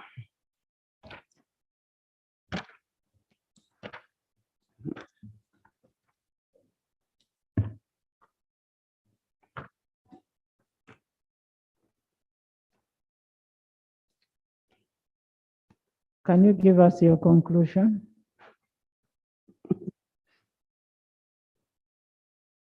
Okay, Madam Speaker, the funding gap for the for the police force are on CCTVs, and of course we know that they are helping in this country. There is need for police radios for communication, because CCTV actually without radios they cannot perform properly. So there's a funding gap of 65 billion. Madam Speaker, the police need more funding on classified assets and of 517 billion. This, Madam Speaker, is to procure patrol vehicles and other classified equipment. Madam Speaker, it is a concern that most of the patrol vehicles and vehicles that belong to police are used by VIPs in various sectors, leaving the police with no vehicles. If they cannot provide, let the MDS buy their own vehicles and then police provides personnel. Madam Speaker,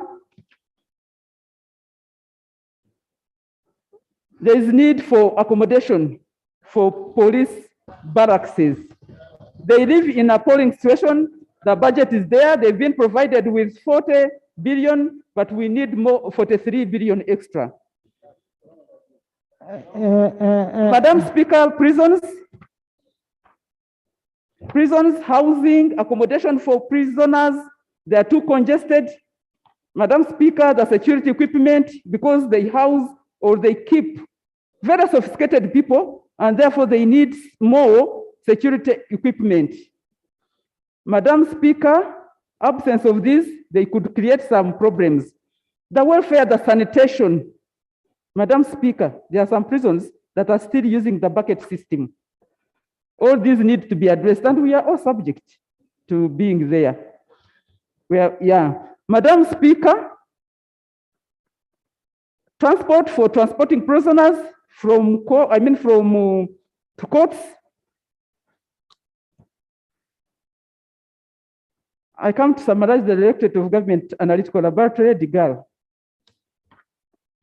Madam, the department needs to construct the DNA bank, and we all know that with the coming of new IDs, we shall need those security on the DNA security on our identity cards. So the committee recommends 19 billion to be availed. Also, the girl needs the age analysis equipment. They've been perturbed by different stakeholders to prove the age, particularly of civil servants who want to change their age. So they feel that they need that age equipment, which is accurate, and it requires 2 billion. Madam Speaker, provision of reagents, they need 12.4 billion to facilitate the laboratories. Vote 309, NIRA. NIRA is undergoing, of course, you know, our identity cards are soon expiring, and therefore there is going to be a total overhaul. And therefore, funding for NIRA worth for equipment for the kids, for staff in the different districts where they are not existing, they need 337 billion, 113 million, and 123,000.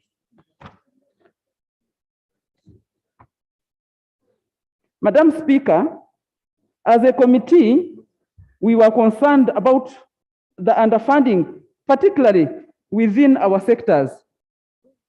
We tried to look for some relocation, and under subprogram 1 of Ministry of Defense, under recurrent classified expenditure, we have identified 34 billion point one. Under Uganda Police Force, under lubricants, we have identified 3 billion.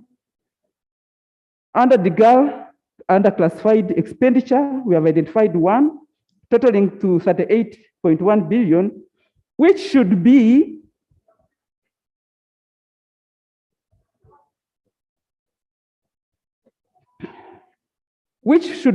fill the funding gap of Ministry of Defense and Internal Affairs under general staff salaries.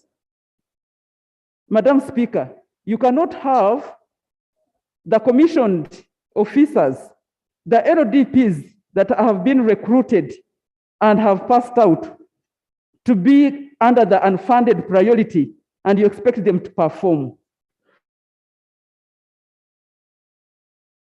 Service, we are supplementing the unfunding gap of sanitation and cleaning and sanitation. Unless you have not gone to the prisons, you cannot fail to support them on this. Madam Speaker, under prisons still, prisons produce the best quality seed. However, they need just 2 billion to process their own seeds. What they do, they transport maize from Ruimin Fort Poto to Kachiri, to a private person who processes it, and it is more expensive. So we think that if they had their own processing equipment, they would produce the best seed supplied to all Ugandans. Madam Speaker, under leadership and management, under classified expenditure of prisons, still we have said they keep very difficult people, and yet their classified expenditure is limited. So we have put 1, totaling 35.1 billion. Madam Speaker and members, the committee recommends that Parliament adopts this report and approves the budgetary estimates of 5 trillion, 2 billion, 263 million, and 210 under the following votes. Minister of Defense, you'll take that on the budget.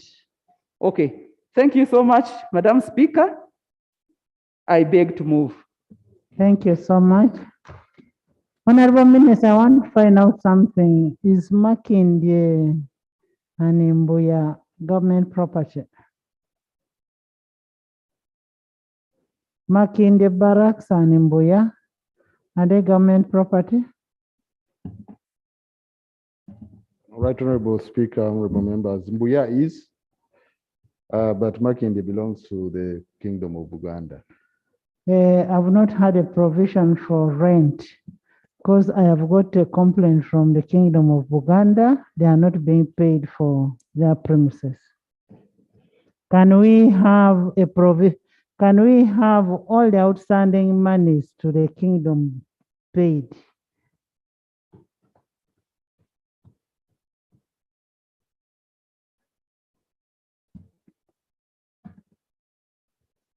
Madam Speaker, honorable members, have been privy to discussions, including this morning, ma'am, about that matter of Uganda's claims. And there's a meeting slated for Tuesday next week with the Attorney General, with all the ministers, including Defense and Internal Affairs. We hope from that we can report back a more informed position. And we are making a provision for utilities, both for police, prisons, and army. Can we have all the utilities paid? Because you go to Nsambia Barracks and it is in the darkness. It is really terrible. And we need houses for the police. The money for the police must also be ring-fenced. We cannot just give, and we can't give only 40 million for the police houses. Let's give them all the money for police houses and ring-fence it. And lastly, you're supposed to provide cars to VVIP. You better increase the budget for cars, but for us, we want the cars.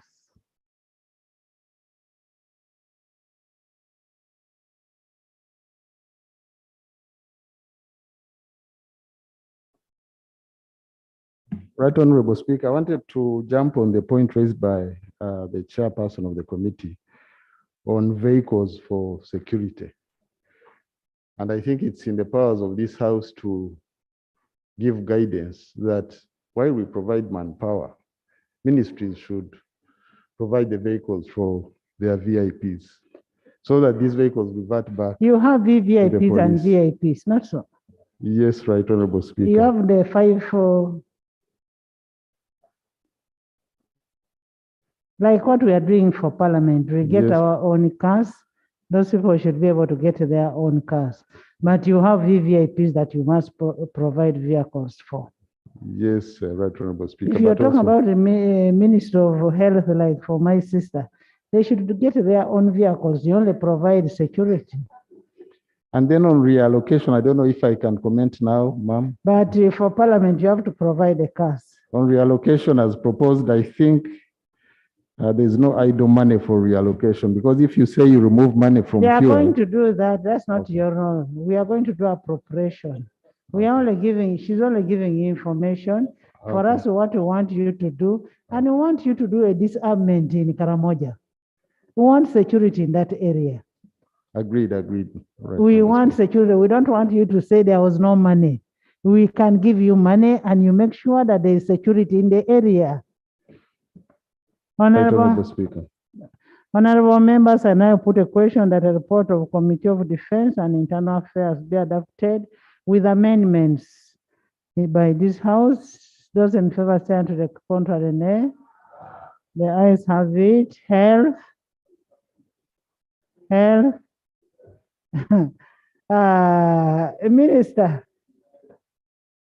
Minister, you need to give an apology to this House for real. How can you come at it? Anyway, you're most welcome.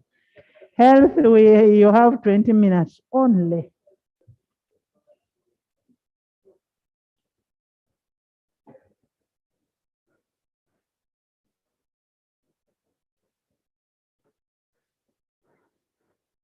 But I really must thank you members who have consistently stayed. It shows a spirit of serving your people. It is our noble duty. Thank you so much. And I will pay back. I know everybody who is here.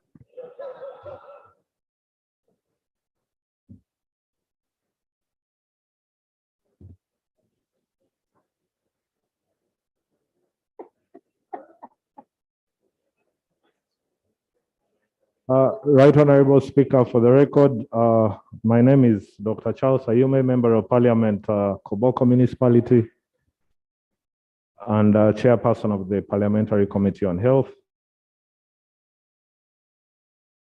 I'd like to lay the report of the Parliamentary Committee on Health. On the health sub-program, ministerial policy statement and budget estimates for the financial year 2022-2023. Attachments and the minutes. I beg to lay, Right Honorable Speaker. Thank you.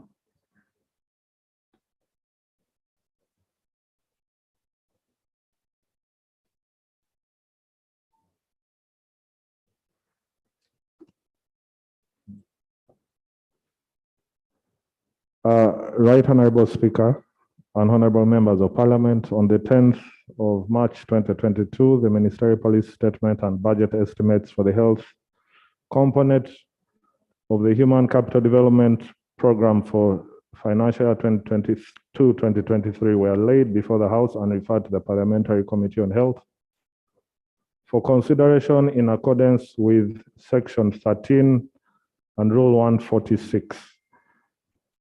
Right Honorable Speaker, the health sub-program has 29 votes, ministries, departments, and agencies.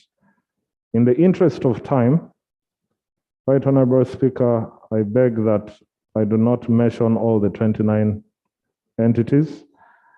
The methodology adopted were meetings, document reviews, and field visits to Lango, Teso, Greater Movende, Renzori, and Bunyoro over the course of the year.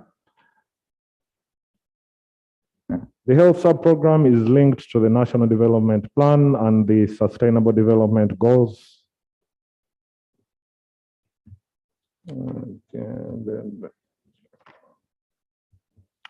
The physical achievements of the financial year 2021-2022. The Ministry of Health procured and distributed 5,000 patient beds, mattresses, and blankets. It procured 5,000 oxygen cylinders and 2 liquid oxygen tanks worth 60,000 liters in Kajansi, that's the new home of NMS, and 16,000 liters in Mulago. The following constructions are ongoing: the border post health units in Vura and Chaninka, and the Soroti Blood Bank. 81 maternity units under the Uganda Reproductive, Maternal and Child Health Improvement Project, AMCHIP, are on average at 50% completion level. The following strategic plans were finalized and passed by top management: Ministry of Health Strategic Plan, National TB and Leprosy Strategic Plan, Comprehensive Health Sector Communication Strategy, Adolescent Health Policy, the National Pharmaceutical Services, National Hand Washing Communication Strategy, and the Essential Medicines Supply Strategy. The ministry procured and distributed 282 pickups to all the districts, cities, municipalities, and hospitals. 5 digital X-rays were procured and distributed to the hospitals of Mitiana, Kagadi, Rakai, Apache, and Chenjojo. The ministry procured 2 TB mobile clinics, procured and distributed 50 motorcycles to the districts. In addition, the following bills stroke policies have been approved by Cabinet: the Organ Transport Bill,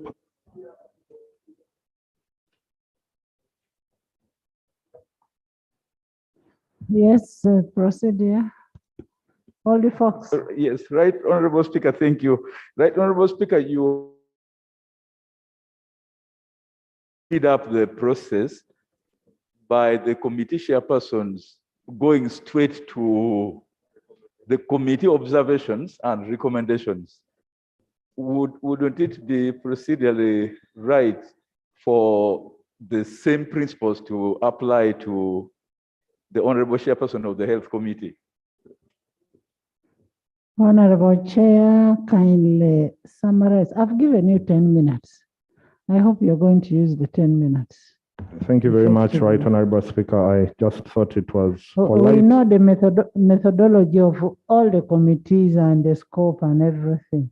Just go to the recommendations, the key recommendations that you feel this House must get to know. Madam Speaker, it's worth noting that the budget for the financial year 2021-22 was 3.178 trillion, and we have seen a 7.9% change to 3.4 trillion shillings. Right Honorable Speaker,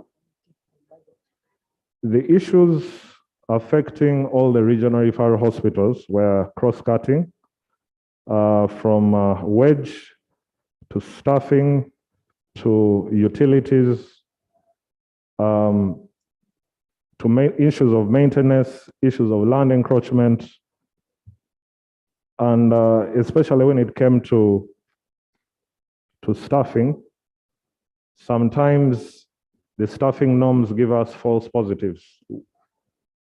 The numbers may look very rosy, but when you look at who are those crucial staff, the senior consultants and anesthesiologists, those are the ones that are lacking. And we have more of the cleaners and the nursing staff. Right Honorable Speaker,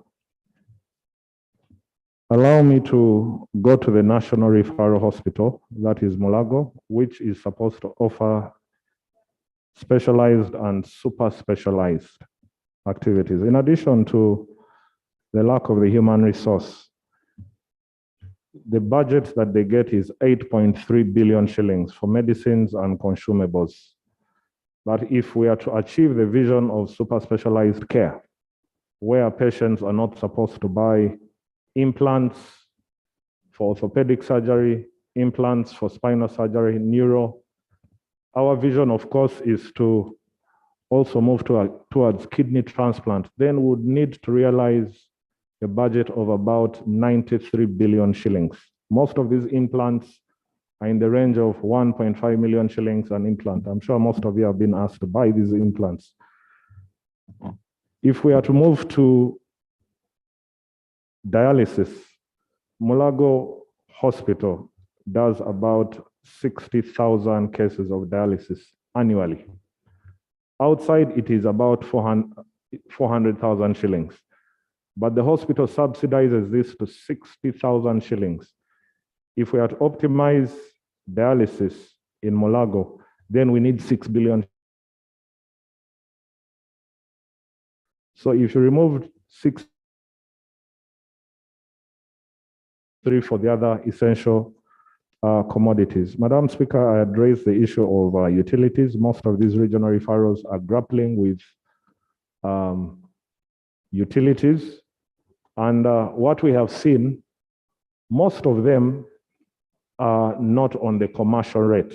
And we are humbly requesting that this House sees to it that hospitals also benefit from the industrial rate because they are high consumers. If we are to have MRIs, if we are to have CT scans, and all these expensive cancer equipment, they need constant, sustainable electricity.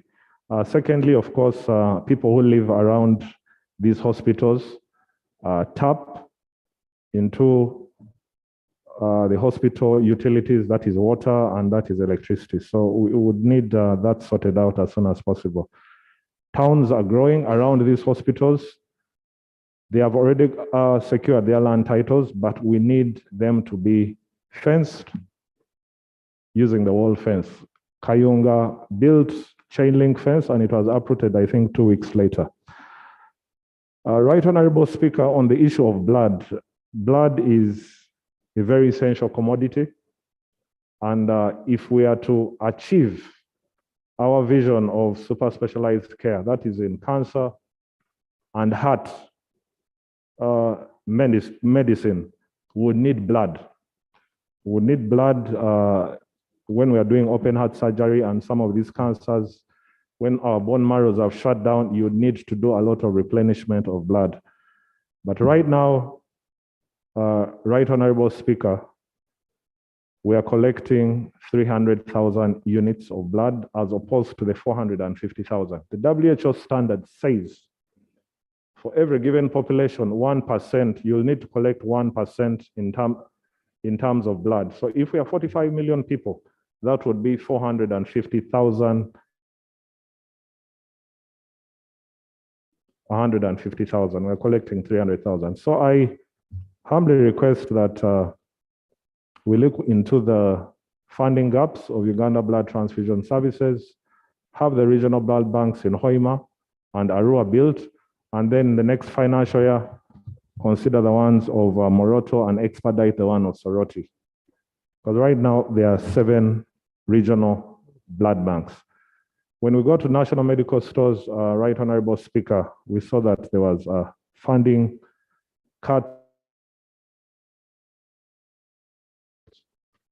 All the health facilities across the country.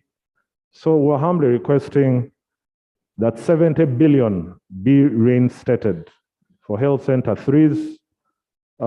National medical stores during their presentation has apportioned that 70 billion from health center 3 to health center 4, general hospitals, regional referral hospitals, and to the specialized clinics. Notwithstanding, Right Honorable Speaker, the non-communicable diseases, which in the current budget only get 780 million shillings. We are looking at high blood pressure, we are looking at diabetes. Most of these health facilities you go to, you can't test for random blood sugar because the equipment is not there, the consumables are not there. Those of you who have a sickler, You know what it means. And we need hydroxyurea to be bought by national medical stores and distributed to the general hospitals and the regional referral hospitals. Right Honorable Speaker, when it comes to the issue of Uganda Heart Institute, we need to reinstate the 5.8 billion shillings. We thank the Hungarian government for completion of their ICU, because right now after catheterization in the cath labs, you can take patients to the ICU, and we thank the government of Hungary for expediting that and equipping it. But we need the staffing, and with that 5.8 billion shillings plucked out of their budget, will not be able to operationalize the Uganda Heart Institute. When it comes to the Uganda Cancer Institute, Right Honorable Speaker, we interfaced with them, and what they need to equip it, their vision is to decentralize across the country, but what they need to equip the Uganda Heart Institute with the LINAC machines, to equip the radiotherapy bankers and all types of complicated machines, is about 250 billion shillings. But they are willing to start with the 45 that was appropriated to them in the supplementary. And the rest can be bought over the next financial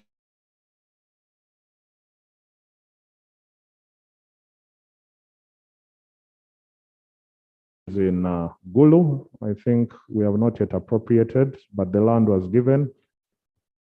West Nile and Barara, so that we stop inward tourism to Kampala for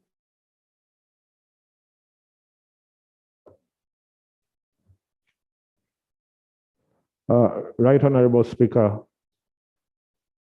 we're also requesting for 51 billion shillings for health center falls. As most of you are aware,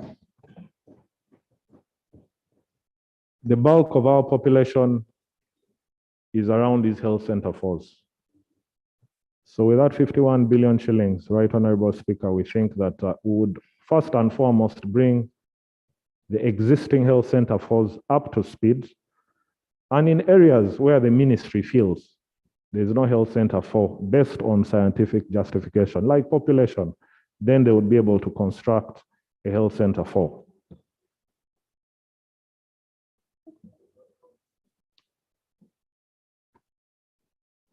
Right Honorable Speaker, the National Ambulance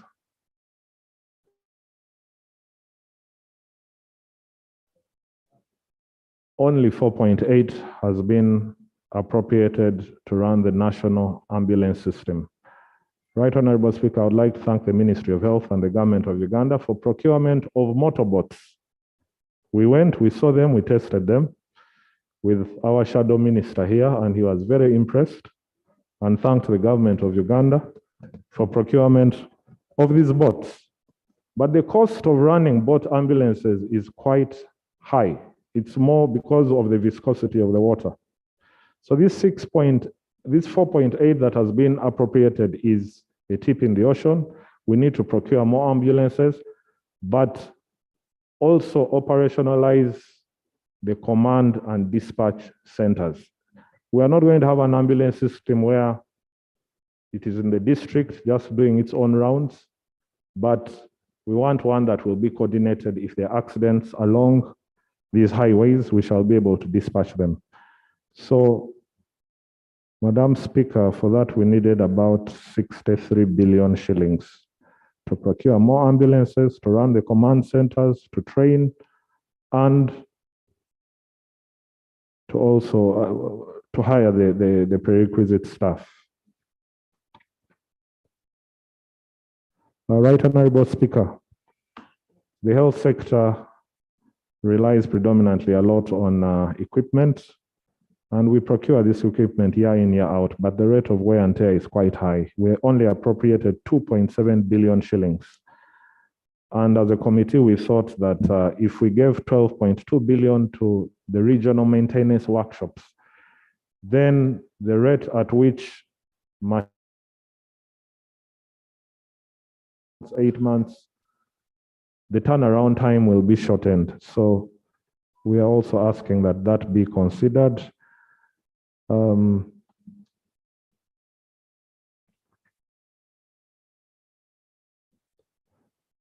Right Honorable Speaker, we are looking at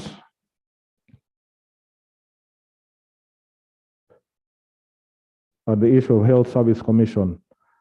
Health Service Commission plays an important part in recruitment of a certain cadre of staff, but their hands are tied, their fleet is aging, they are not able to go out and to also support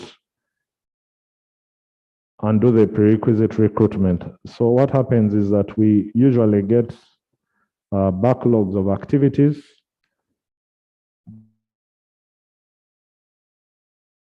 End up returning money to the consolidated fund at the end of the financial year.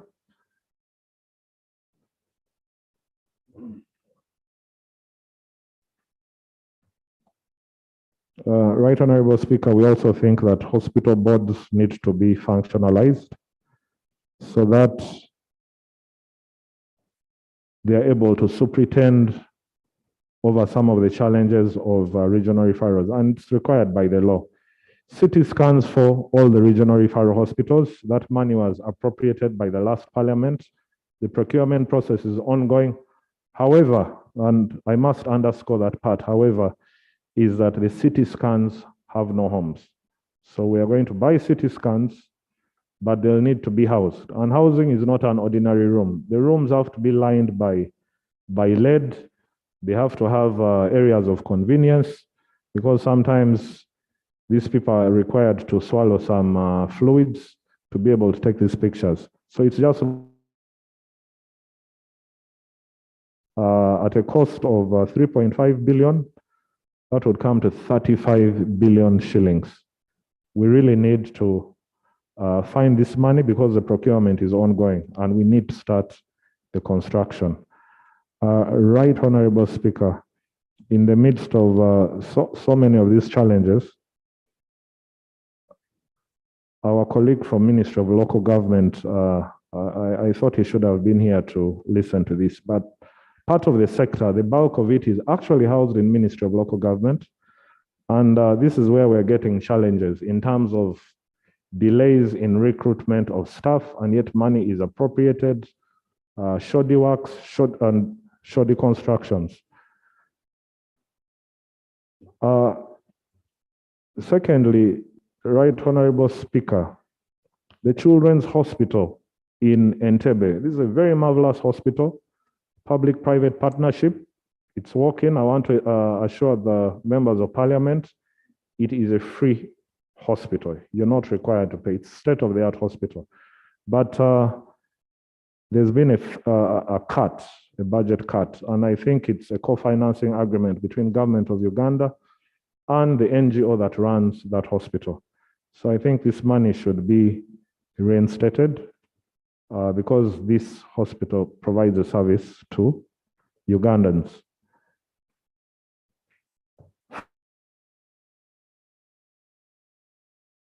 Honorable colleagues, this is ALB. I would like to ask this House to humbly reconsider the position of having hospitals in every district. I think for now, let our targets be health center falls. They are limping, they are non-functional, they are cheaper to construct, and they are cheaper to renovate. Because a health center for, by all standards, is a mini hospital. And when you go to most of these hospitals, the areas where we get admissions are usually in the obstetrics, gynecology ward, and in the children's ward. Most of the male wards are usually empty. I think our tolerance for pain is a bit high. So why, as a House, don't we agree as a matter of strategic direction, instead of spending $8 million, one hospital, with that $8 million, you can do more than tell health center falls up to scratch. And I think The president will need to be guided on gravitating doctors to health center 3s because most likely they'll be put to waste. He has to do a bit of surgery. Would rather have 4 doctors at a health center 4 as opposed to 2 doctors at a health center 4. Right, Honorable Speaker, I beg to submit. Thank you so much. Honorable members, this sector is really in a day and age, and it needs to be supported. And it's about life. We can talk about parish development model, but what matters is health. We need health. We need to support Minister of Health to get whatever they need to keep people alive. And I liked what Dr. Ayume said. Instead of us having a main hospital, a district hospital in every district, we rather have operationalized health center force, where you say you have 4 doctors, you have a theater, you can operate. And that is really a very good idea. That would be doing a cost saving and will have achieved what we need as a country. And it's a very elaborate report. There is not much that we need to hear from you, but there's one thing that I wanted to remind you. In the last parliament, 10th parliament, there was a resolution that was made in regard to the miracle operation that Dr. Podoi did. And what was resolved in the last parliament, your deputy must be knowing, was to renovate the theater, Soroti Theater. Remember, Soroti Theater is at a regional level, and it is in a dire need. So it would be a good thing for the ministry to put funds in order to renovate that place. Yes. Thank you, Chair. Thank you, Speaker. Speaker, I think that's an important thing. The motion was moved and it was supposed to be done in the immediate effect, which means it ought to have been done within 3 months. But I checked myself, after 6 months, there was no rehabilitation of the theater as was compelled by that resolution. Secondly, a matter of procedure, Speaker, His Excellency the President promised when there was celebration of Women's Day in Dokolo in 2017, that because of the good performance, excellent performance in the management of hepatitis B, Dokolo be upgraded into a district hospital. Up to now, I'm aware, and I hope the budget committee is here, I'm aware that Masindi has got 15 billion, but Dokolo has not been attended to. Thirdly, when we pay tribute to our fallen late speaker, I was actually very surprised, pleasantly surprised, that the machine we were crying for, the PET machine, we were told that the process of procurement had started. In fact, the agreement was signed a day before I brought the motion. So I was pleasantly surprised that they anticipated that we would bring the motion, and they went and signed the agreement. I would be interested to know from the chairman how far he has gone with that impromptu process, and also to also upgrade us, because we thought we are really being embarrassed. The institution of parliament is being blackmailed. We now want to know the simple thing like hepatitis, is it diabetes, is it dialysis machine, which we promised that would be in every referral hospital. What has happened? Really, it is very, very costly and very shameful for rural people to bring their patients all the way from Karamoja, from Dokolo, to come to Mulago for that service. I think it's really shameful. So we want to know how far you have gone, so that at least we can now assure the public that this issue of going out for treatment will not be there. Where is our PET machinery or equipment where we can have our cancer detected at the early stage? We are interested to know that. And I'm very interested, Right Honorable Speaker, to know how far we have gone with the Dokolo project. At least, however mean they are, they should be able to raise at least 10 billion to get started for that. Because, and the president himself promised that in every health center 3, if you remember in the last budget speech, every health center 3 would have a medical doctor. We have so many medical doctors who are unemployed. And so the Prime Minister, as the leader of government business, has to make sure that promise is fulfilled, because 2026 also is not very far. Thank you, Right Honorable Speaker. As we make this budget, let's be mindful of where the money is coming from. And having a doctor at Health Center 3 is not feasible. And that's why Dr. Ayume was saying, we need to advise the president. We used to have a directive must be evaluated by technical people. The president is not a doctor. We used to have medical assistants. Do we still have them? Yes. At Health Center 3, we should be having a medical assistant. Health Center 4, we have doctors who are even able to operate and that kind of thing. Much as the president makes a directive, it is upon us to evaluate whether it is a feasible project or not. And that's what PET machine, I have been following it, Matt Cecilia, myself. It is with Attorney General now for final clearance. So that should not be an issue. The PET machine is going to be here very soon. Anything you want to say, Doctor? Doctor? Right Honorable Speaker, allow me to thank my chair, first of all, for attending to 29 votes with the entire committee. It is not easy work, and for a good report that he has presented.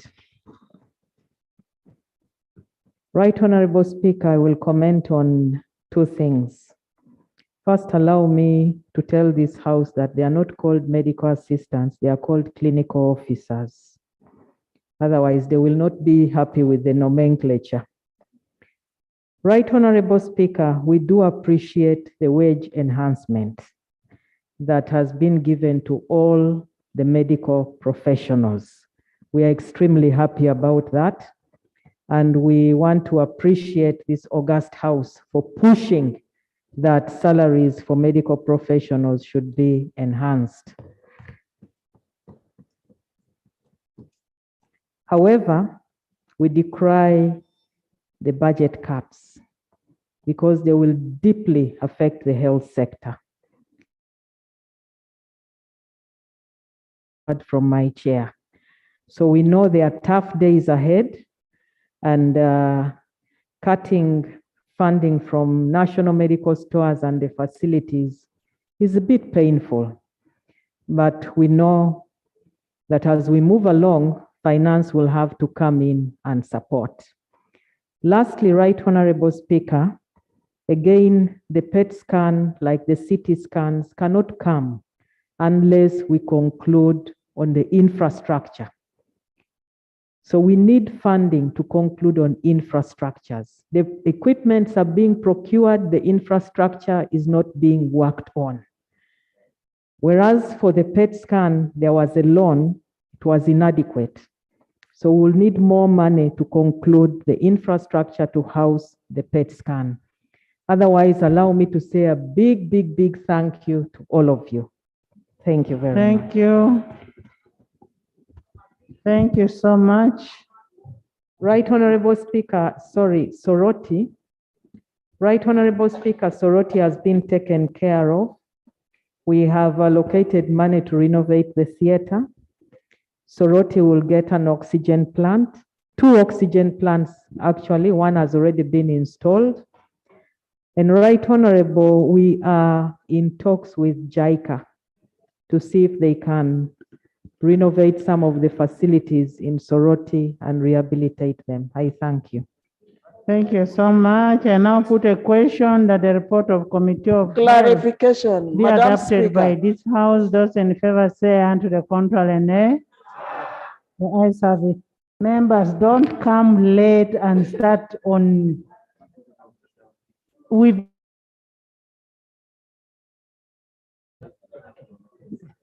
we've we've adopted the report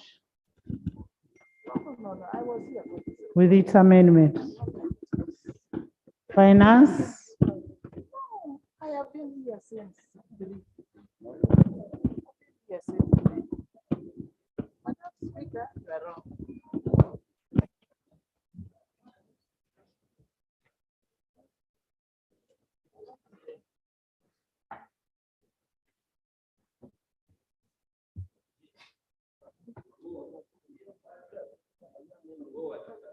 Naam, Kefa.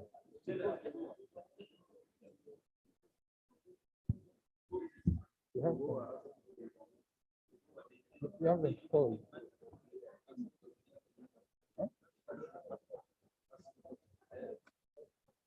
Honorable Chair for Finance, please present your report brief.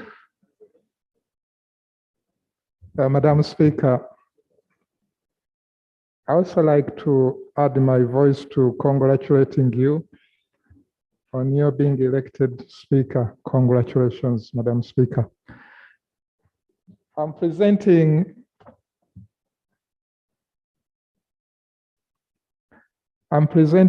a report of the Committee on Finance, Planning and Economic Development on the ministerial statement for the financial year 2022-2023. And I beg to lay the report together with the minutes of the committee on its proceeding with the agencies.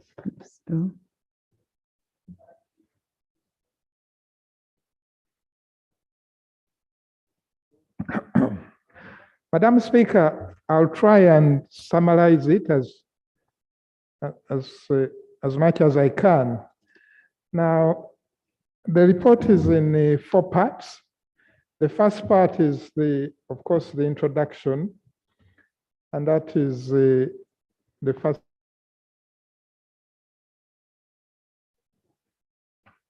From page 7,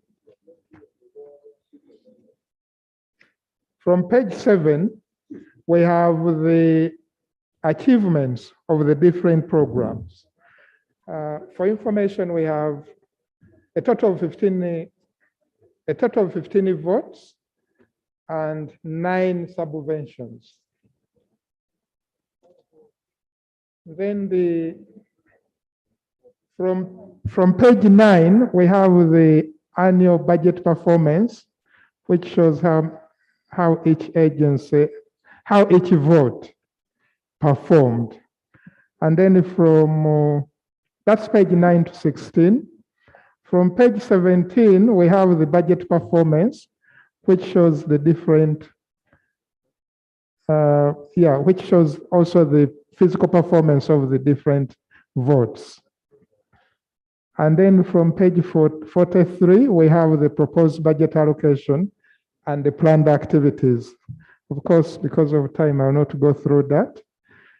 I like to concentrate on the observations and recommendation, which is from page 56.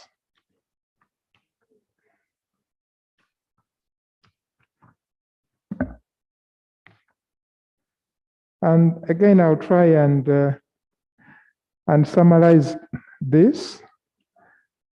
The first one on page 56 is about the physical deficit, which increased over the period 2020, 2021.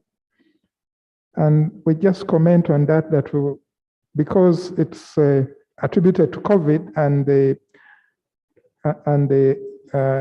stimulate the different packages stimulate the economy and provide support around the COVID implications over that period, which we are saying that we are hoping that now the deficit will come down. Of course, there is also a comment on the parish development model, which we know has 7 pillars, and one of the pillars is under Ministry of Finance, which is financial inclusion. And on that one, members were keen that money shouldn't be diverted from other funds like Women Entrepreneur, the Youth Livelihood Project, and others to the parish development model, that it should exist side by side with other funds that have been there. On page 59, we comment on the increase in prices of. We are recommending that that government should create a price stabilization fund and offer financial stimulus. On page 61, we comment on the increasing debt to GDP ratio,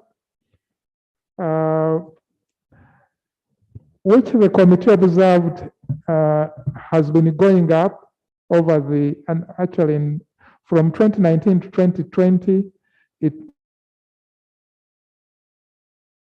went up by 6% to the levels of 2020, 2021.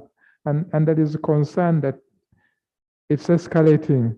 And here we are recommending, Madam Speaker, that first of all, the Minister of Finance should consider exploring ways of reducing Uganda's dependence on debt and expediting the implementation of strategies to enhance revenue generation for the country.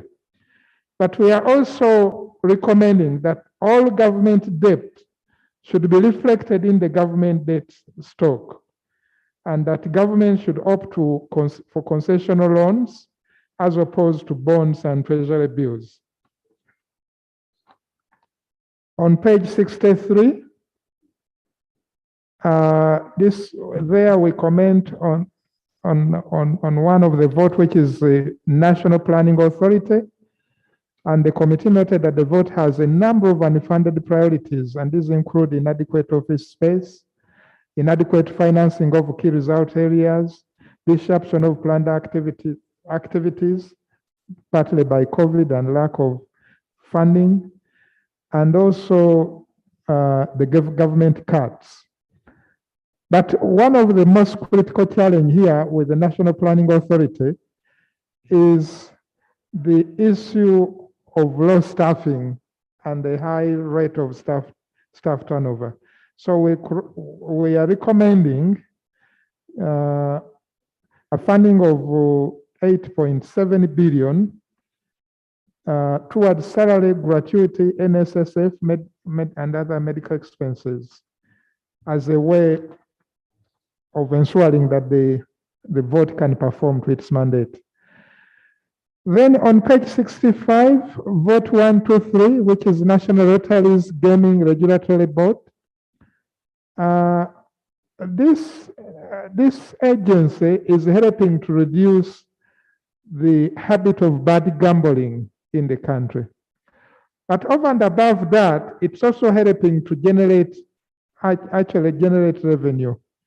But there are certain facilities that it should have in place which are at the moment lacking. So we are making a recommendation on that.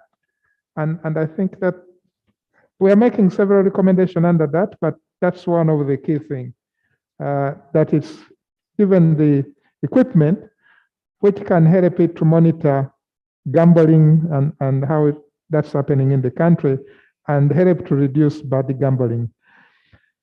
Now, we go to vote 130, which is treasury operations on page 67. Several things to note here, which I believe are important for all of us. One of them is the contingency fund.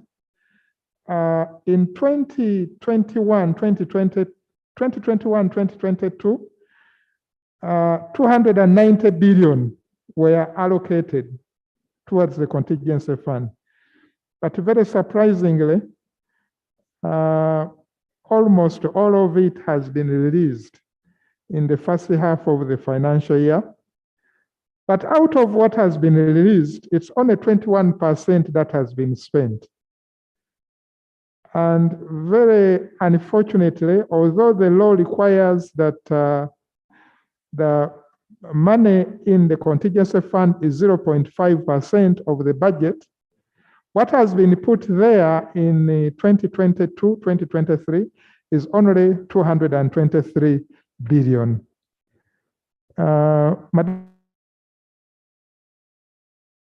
Parliament has been blamed for not putting money in the contingency fund. So we are highlighting this, that actually again there isn't much that has been put.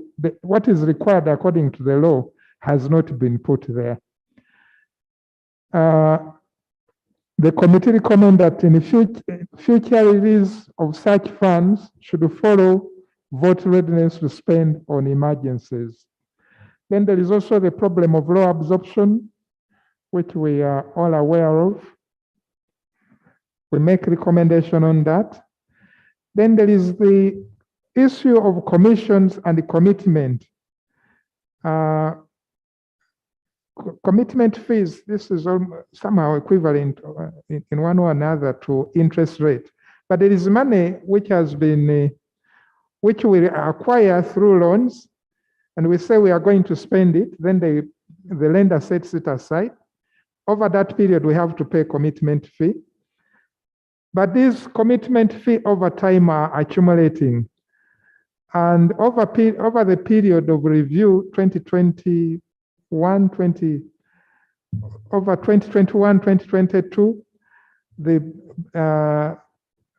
that one is expected to grow by 236%, from 20 billion to 48.69 billion. And of course, this is due to undisbursed loans, and sometimes due to lack of readiness of the project to start on the implementation. We are making a recommendation on that. Then there is also the issue of areas which are building up. The committee recommends that the provision of those areas, some of those are due to court cases. Actually, on the court cases, we are recommending that that money should have been included in the budget of Ministry of Justice and Constitutional Affairs.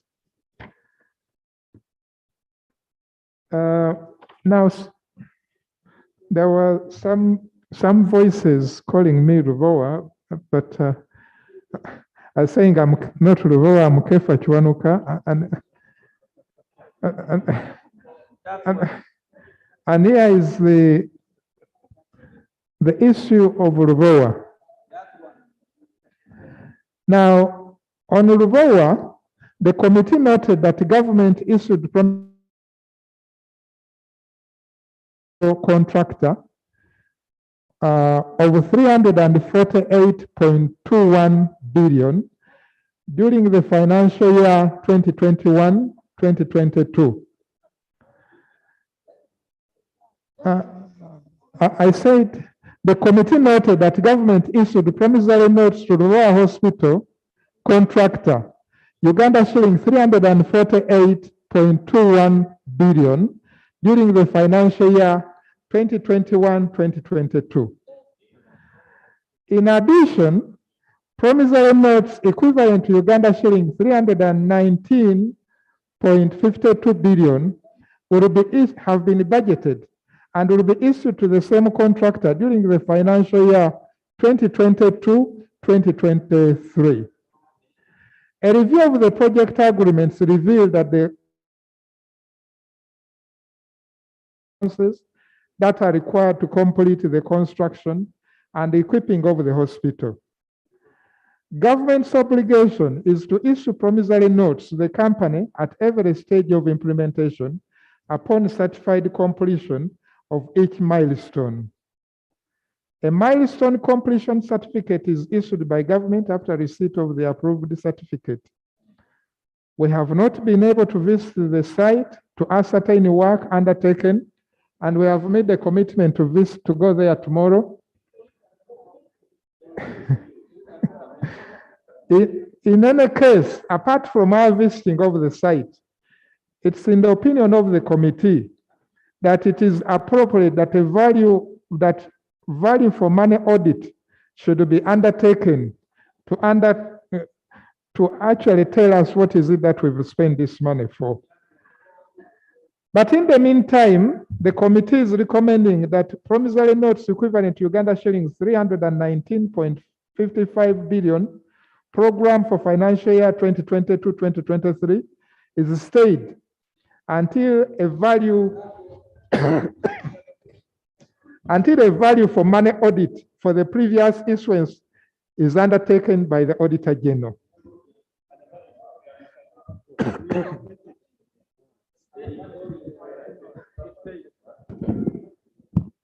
Sorry, that it's reallocated. Reallocated, Madam Speaker. Now, under the Office of the Auditor General, page 69. Can you repeat what you have just read? So that we have a record correct. The committee recommends that promissory notes equivalent to Uganda shilling 319.55 billion program for financial year 2022-2023 is reallocated.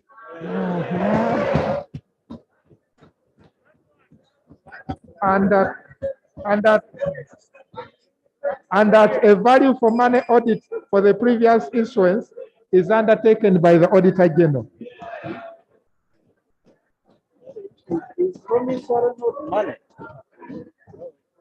Now, Madam Speaker, talking about work of the Auditor General, we noted the severe challenges and a bit of frustration that the Auditor General is facing.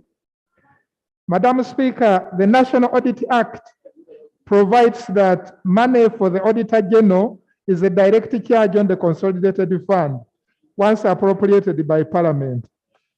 But very surprisingly, the Office of Auditor General has suffered cuts like any other agency. And in this, one of the notable areas, it has not been able to audit a number of agencies. But apart from that, it has not been able to undertake audit of missions abroad. So there was concern in the committee as to whether this work is the work of audit is being deliberately frustrated. And we are recommending that more money is made available to the Auditor General. First of all, to manage the expanding range and scope of audits. There is a requirement of 19.61 billion there. And the audits have been expanding. The scope has been expanding. We have new parishes, over 10,000 of them now. We have lower local governments that have been established over time, 3 schools, value for money audits that actually the executive is asking them to do, forensic investigations, but all this is not sufficiently covered for. And then there is also recommendation for replacement of their aging vehicles. Then stakeholder engagement, that includes engaging Parliament, audit of missions abroad, and impact assessment on perception of the work of the Auditor General. Now, on page 72, as I get to the conclusion, Madam Speaker, is the vote 138, the Uganda Investment Authority. They've been blessed with the very goodwill across the country. They've had donations. They've been offered land across the country by districts. But this land has not been secured and is at risk of being encroached on. So we are recommending that some money be given to them for them to secure this land as they prepare other activities, as they undertake other activities that can enable them to start the developments of that work. Then we have capital markets also. I'll skip that one. URA, I think one of the notable challenges with URA has been the. I'll give you a shadow to speak. Yes, Chair, procedure. The chairperson is presenting a report, but he's jumping a very, very important recommendation of the committee on Kapeka, where the committee reallocated 20 billion. May I beg, is it procedure right that he also commits Parliament on Kapeka? Chair, talk about the CM.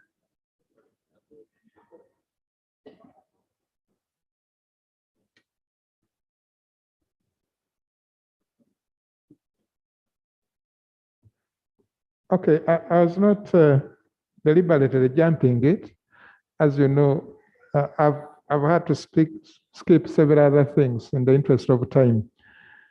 But if you want me specifically to talk about Kapeka, that's the development of, that's under, on page 74, development of industrial parks. The committee was informed by Uganda Investment Authority that Uganda the development of Kapeka Industrial Park. However, it was not, we were not able to establish that the government had yet completed the transfer of the title from the private developer to government, so that the land is owned by government. Therefore, the committee is recommending that the shillings 20 billion earmarked for Kapeka Industrial Park is reallocated and the issue is revisited after government has completed the transfer of the title of the land from the private developer to the government. That's the recommendation on that. Yes.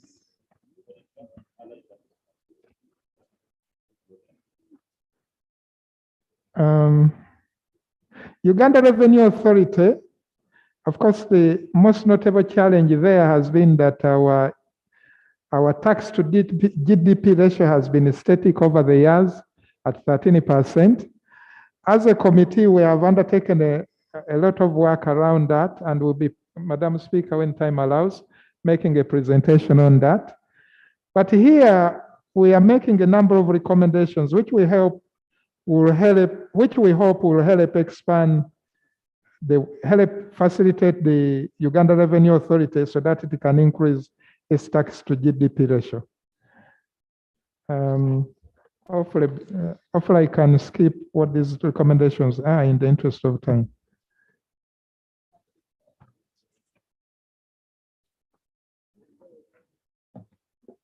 Now, one of the recommendations I think which stands out with the URA is about the tax incentives being given to investor.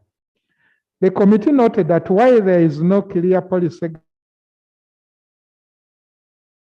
monitoring of the different tax benefits and incentives issued by the government to different investors, URA equally doesn't have any mechanism of measuring the impact of these incentives to assess government's benefits, thus exposing the scheme to mismanagement and abuse. The committee therefore is recommending that a comprehensive study and assessment is undertaken on the beneficiaries of the tax incentives to measure the impact of this on Uganda's economy and ensure that there is no abuse of such tax benefit. We also further recommend that government develops clear policy guidelines for the issuance, management, and monitoring of the different tax benefits and incentives issued by government to different investors.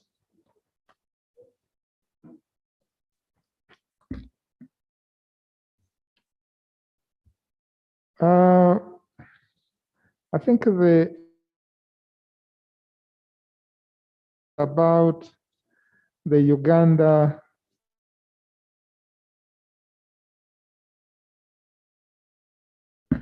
the last few pages about the Public Procurement and Disposal of Public Assets Authority, which is page 87. And there they are asking for expansion of their audit coverage. And we are recommending 2.7 billion to be given to them so that they can expand their work. We are also recommending money for Uganda Microfinance Regulatory Authority. And here, actually very important to mention, established to microfinance. It was established in 2016 under Tier 4 Microfinance Institution and Money Lenders Act to deepen, first of all, financial inclusion, but also to make sure that the sector is regulated. It has its founding ethos, financial deepening and financial inclusion. The objective is lowering the cost of doing business in Uganda by increasing enabling access to affordable credit, largely targeting SMEs, and conducting regular supervision, regulation, and licensing. The organization is regulating over 40,000 to 50,000, but there is a concern that actually it's like this sector is not being regulated. And the problem has been that it's grossly underfunded. And I'm sure you may have heard, it shouldn't come as a surprise, that Uganda is at the moment on the gray list. And we risk sliding into the blacklist. And one of the area which is causing a lot of concern, of course, some of it is to do with banks, but one of the area of a lot of concern is the money lenders, some of the circle, which are which are suspected to be involved in money laundering, which is somehow seen as unregulated by our external stakeholders. So here we are recommending some money to be given. The committee is recommending that an additional Uganda things 14 billion 0.85 be provided to UMURA. Part of it is for a management information system, and the other one is towards the tooling the organization. I think with that, Madam Speaker, I thank you very much for the time that you've given me, and I move that the report of the committee be adopted. Thank you very much, honorable members. Thank you so much, Finance. Lob, Shadow. Right Honorable Chair, being a committee member, I have extremely brief report. Chair, we literally work together with the committee chairperson to arrive at very difficult decisions. And Chair, Honorable Speaker, I hope tomorrow we will visit Ruvoa and ascertain the work that is going on. Good enough, the Minister of Finance, Honorable Kasaija, and his two deputies have committed to accompany the committee. So we will be there at 8. The only comment I would like to comment on is on microfinance. Right Honorable Speaker, going through the allocations of microfinance, we are fairly disheartened to find that microfinance, where money is supposed to go to the poorest of the poor, again the rich have encroached microfinance. Allocations worth billions of money are going to individuals and companies. That's an abuse. We hope and pray that the Minister of Finance stops rich people evading microfinance. Microfinance should go to the poorest of the poor. You can't imagine that someone is allocated 3 billion from microfinance. Microfinance is supposed to sponsor to go towards small enterprises that require seed money, seed capital. Let the rich and the powerful go to the banks and borrow, like all of us do, like the rest of Ugandans. Let them go to the development bank. Let them go lend money. The last thing, Right Honorable Speaker, contingency liabilities. Contingency liabilities, honorable colleagues, is money where government guarantees contingency like Roboa. It's up to now 160 trillion.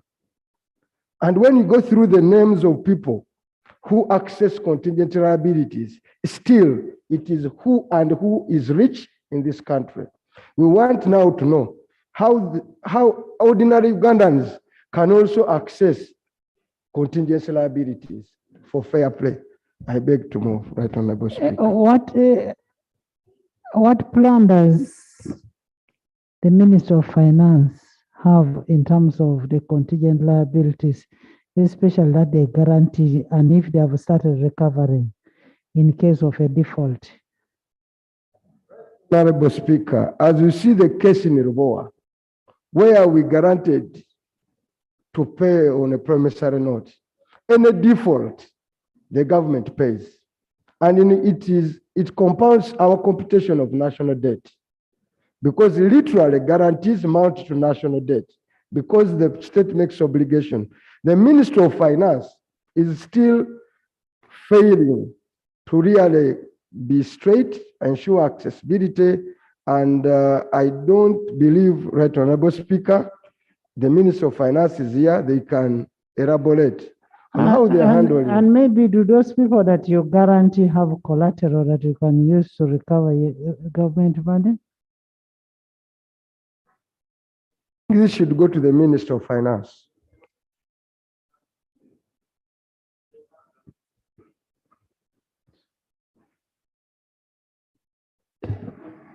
Thank you, Right Honorable Speaker. I really know that it's been a long day here, but I want to remind members, Right Honorable Speaker, that this particular committee controls almost a half of the budget, because out of the 47 trillion, almost 20 trillion go through this particular committee. So it's a very critical committee of Parliament. And when they say they had to be labor to go through to make very difficult decisions, we must understand. I have two brief issues, Right Honorable Speaker.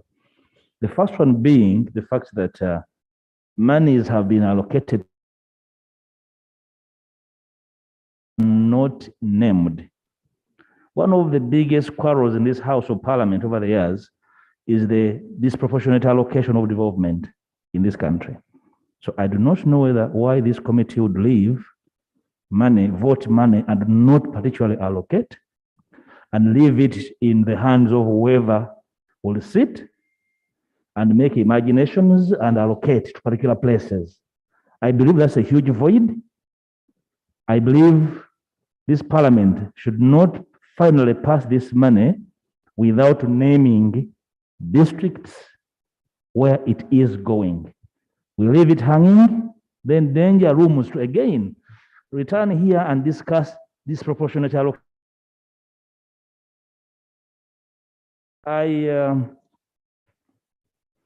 The chairperson made mention in his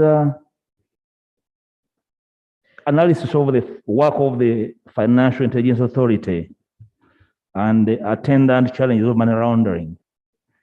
I did expect a comment on the growing digital currency market that is not regulated. And we are alive to the fact that so many citizens have lost money in these HISTE schemes. Does the Ministry of Finance recognize the digital financial platform as legally existing, and whether they have a platform of control over this market, and what it does exist, and Ugandans continue to invest in money? We risk being blacklisted.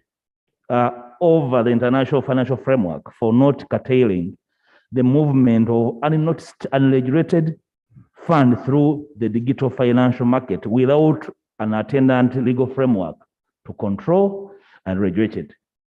So I don't know the Ministry of Finance is officially money laundering you through this platform and not wanting to comment on it with a view of Parliament being in the know. Lastly, right on the Speaker, I hope tomorrow the committee will return to the House with a copy of the certificate of completion upon which government, Ministry of Finance, depended to surrender public funds in billions, because the law is very clear, the undertaking is very clear. You do not redeem without a certificate. So kindly return with that certificate. If you do not have it, whoever issued that money should come with handcuffs to this House.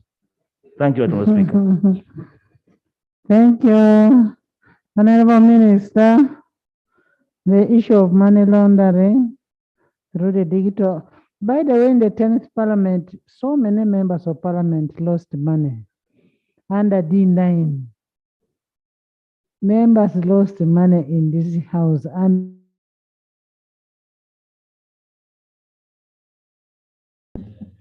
Thank you, Right Honorable Speaker. Right Honorable Speaker, on the issue of regulation of cryptocurrency and Bitcoin, we are still working out ways. At the moment, we haven't started regulating these platforms. On industrial parks, Madam Speaker, let me first thank the committee for coming up with this report. And I also want to say that 1 year ago, I was presenting this report. And now I'm glad that I'm commenting on it. I therefore would like to congratulate my predecessor, Honorable Dr. Kef and his team, for my successor, Honorable Kef and his team, for the job well done. But nonetheless, allow me make 1 or 2 comments. One, on the industrial parks, I'm just wondering how we move money from one industrial park to another without even mentioning which industrial park money is moving to. But anyway, I think... Chairman, I think what...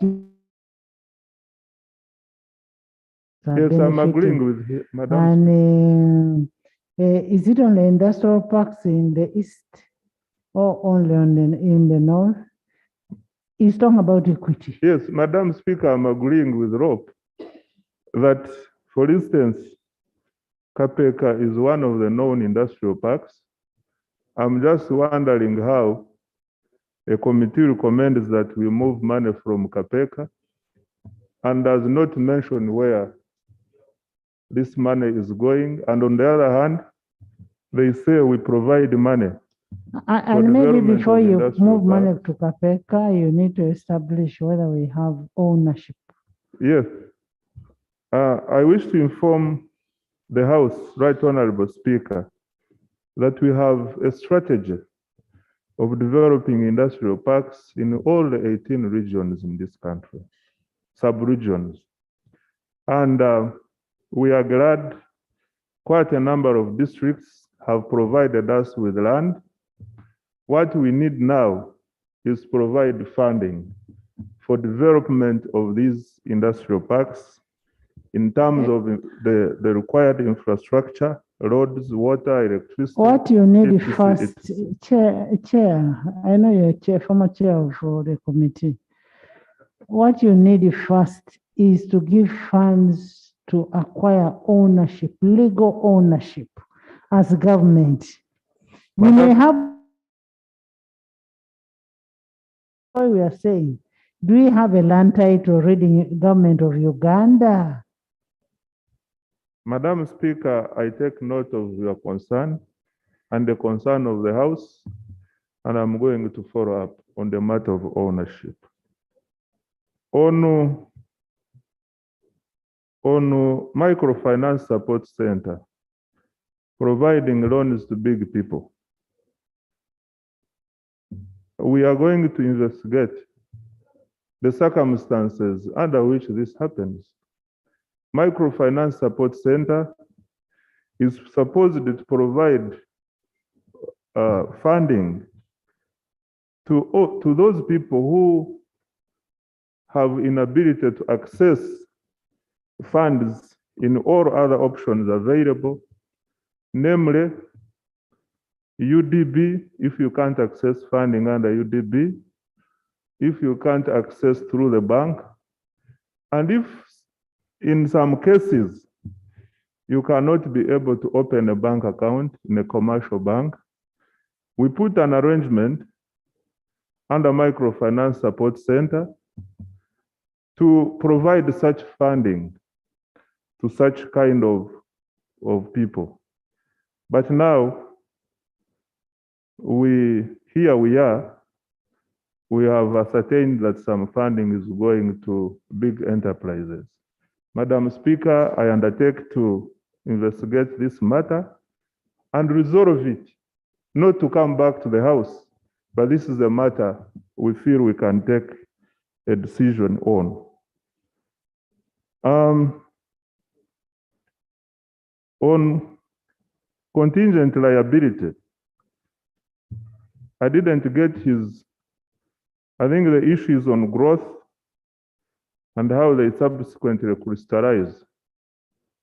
Madam Speaker, I know this is a view which is not popular, but some contingent liabilities, Madam Speaker, are entered into with the authority of this House.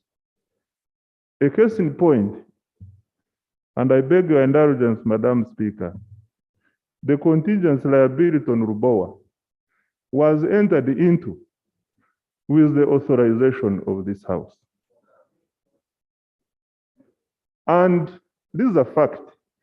And what we are actually requesting for, we are informing you how we are implementing your resolution.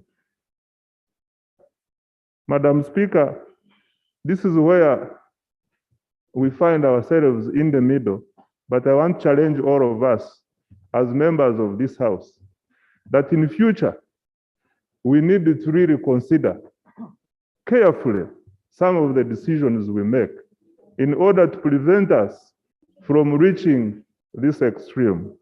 I want to thank you, Right Honorable Speaker, for your indulgence.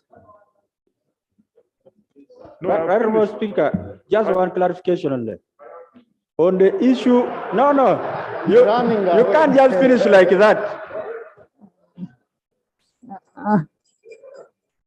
Honorable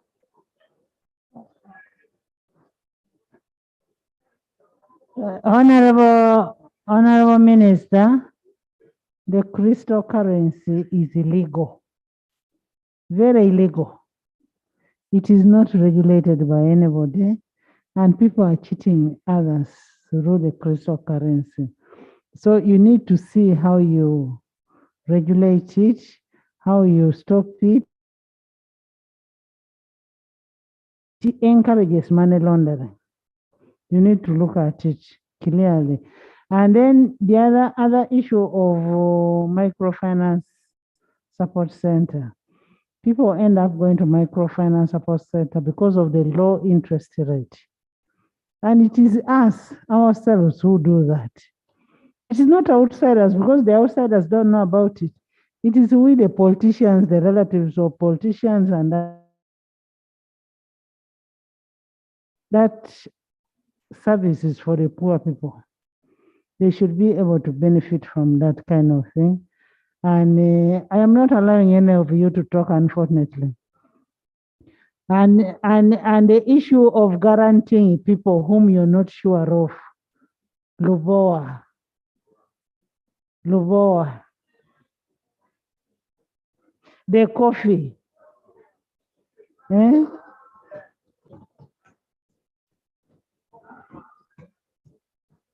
Ministry help us to save this country. That is taxpayers' money. How can a hospital take all that long without being, not even a foundation? Anyway, Chairperson Finance and the team, we expect a report from you tomorrow on Luboa. We cannot spare our money and say we are opening a hospital and we continue going to India, Turkey, and wherever. We need a feedback on Luboa Hospital. And I am also happy with the recommendation of the committee. That's the best thing you have given this country, your recommendation. I now put a question that the report of the Committee of Finance, Planning and Economic Development be adopted with amendment. Those in favor say to the contrary. The ayes have it. Honorable members, thank you so much for the sacrifice that you've made. I now adjourn the House to 2 tomorrow.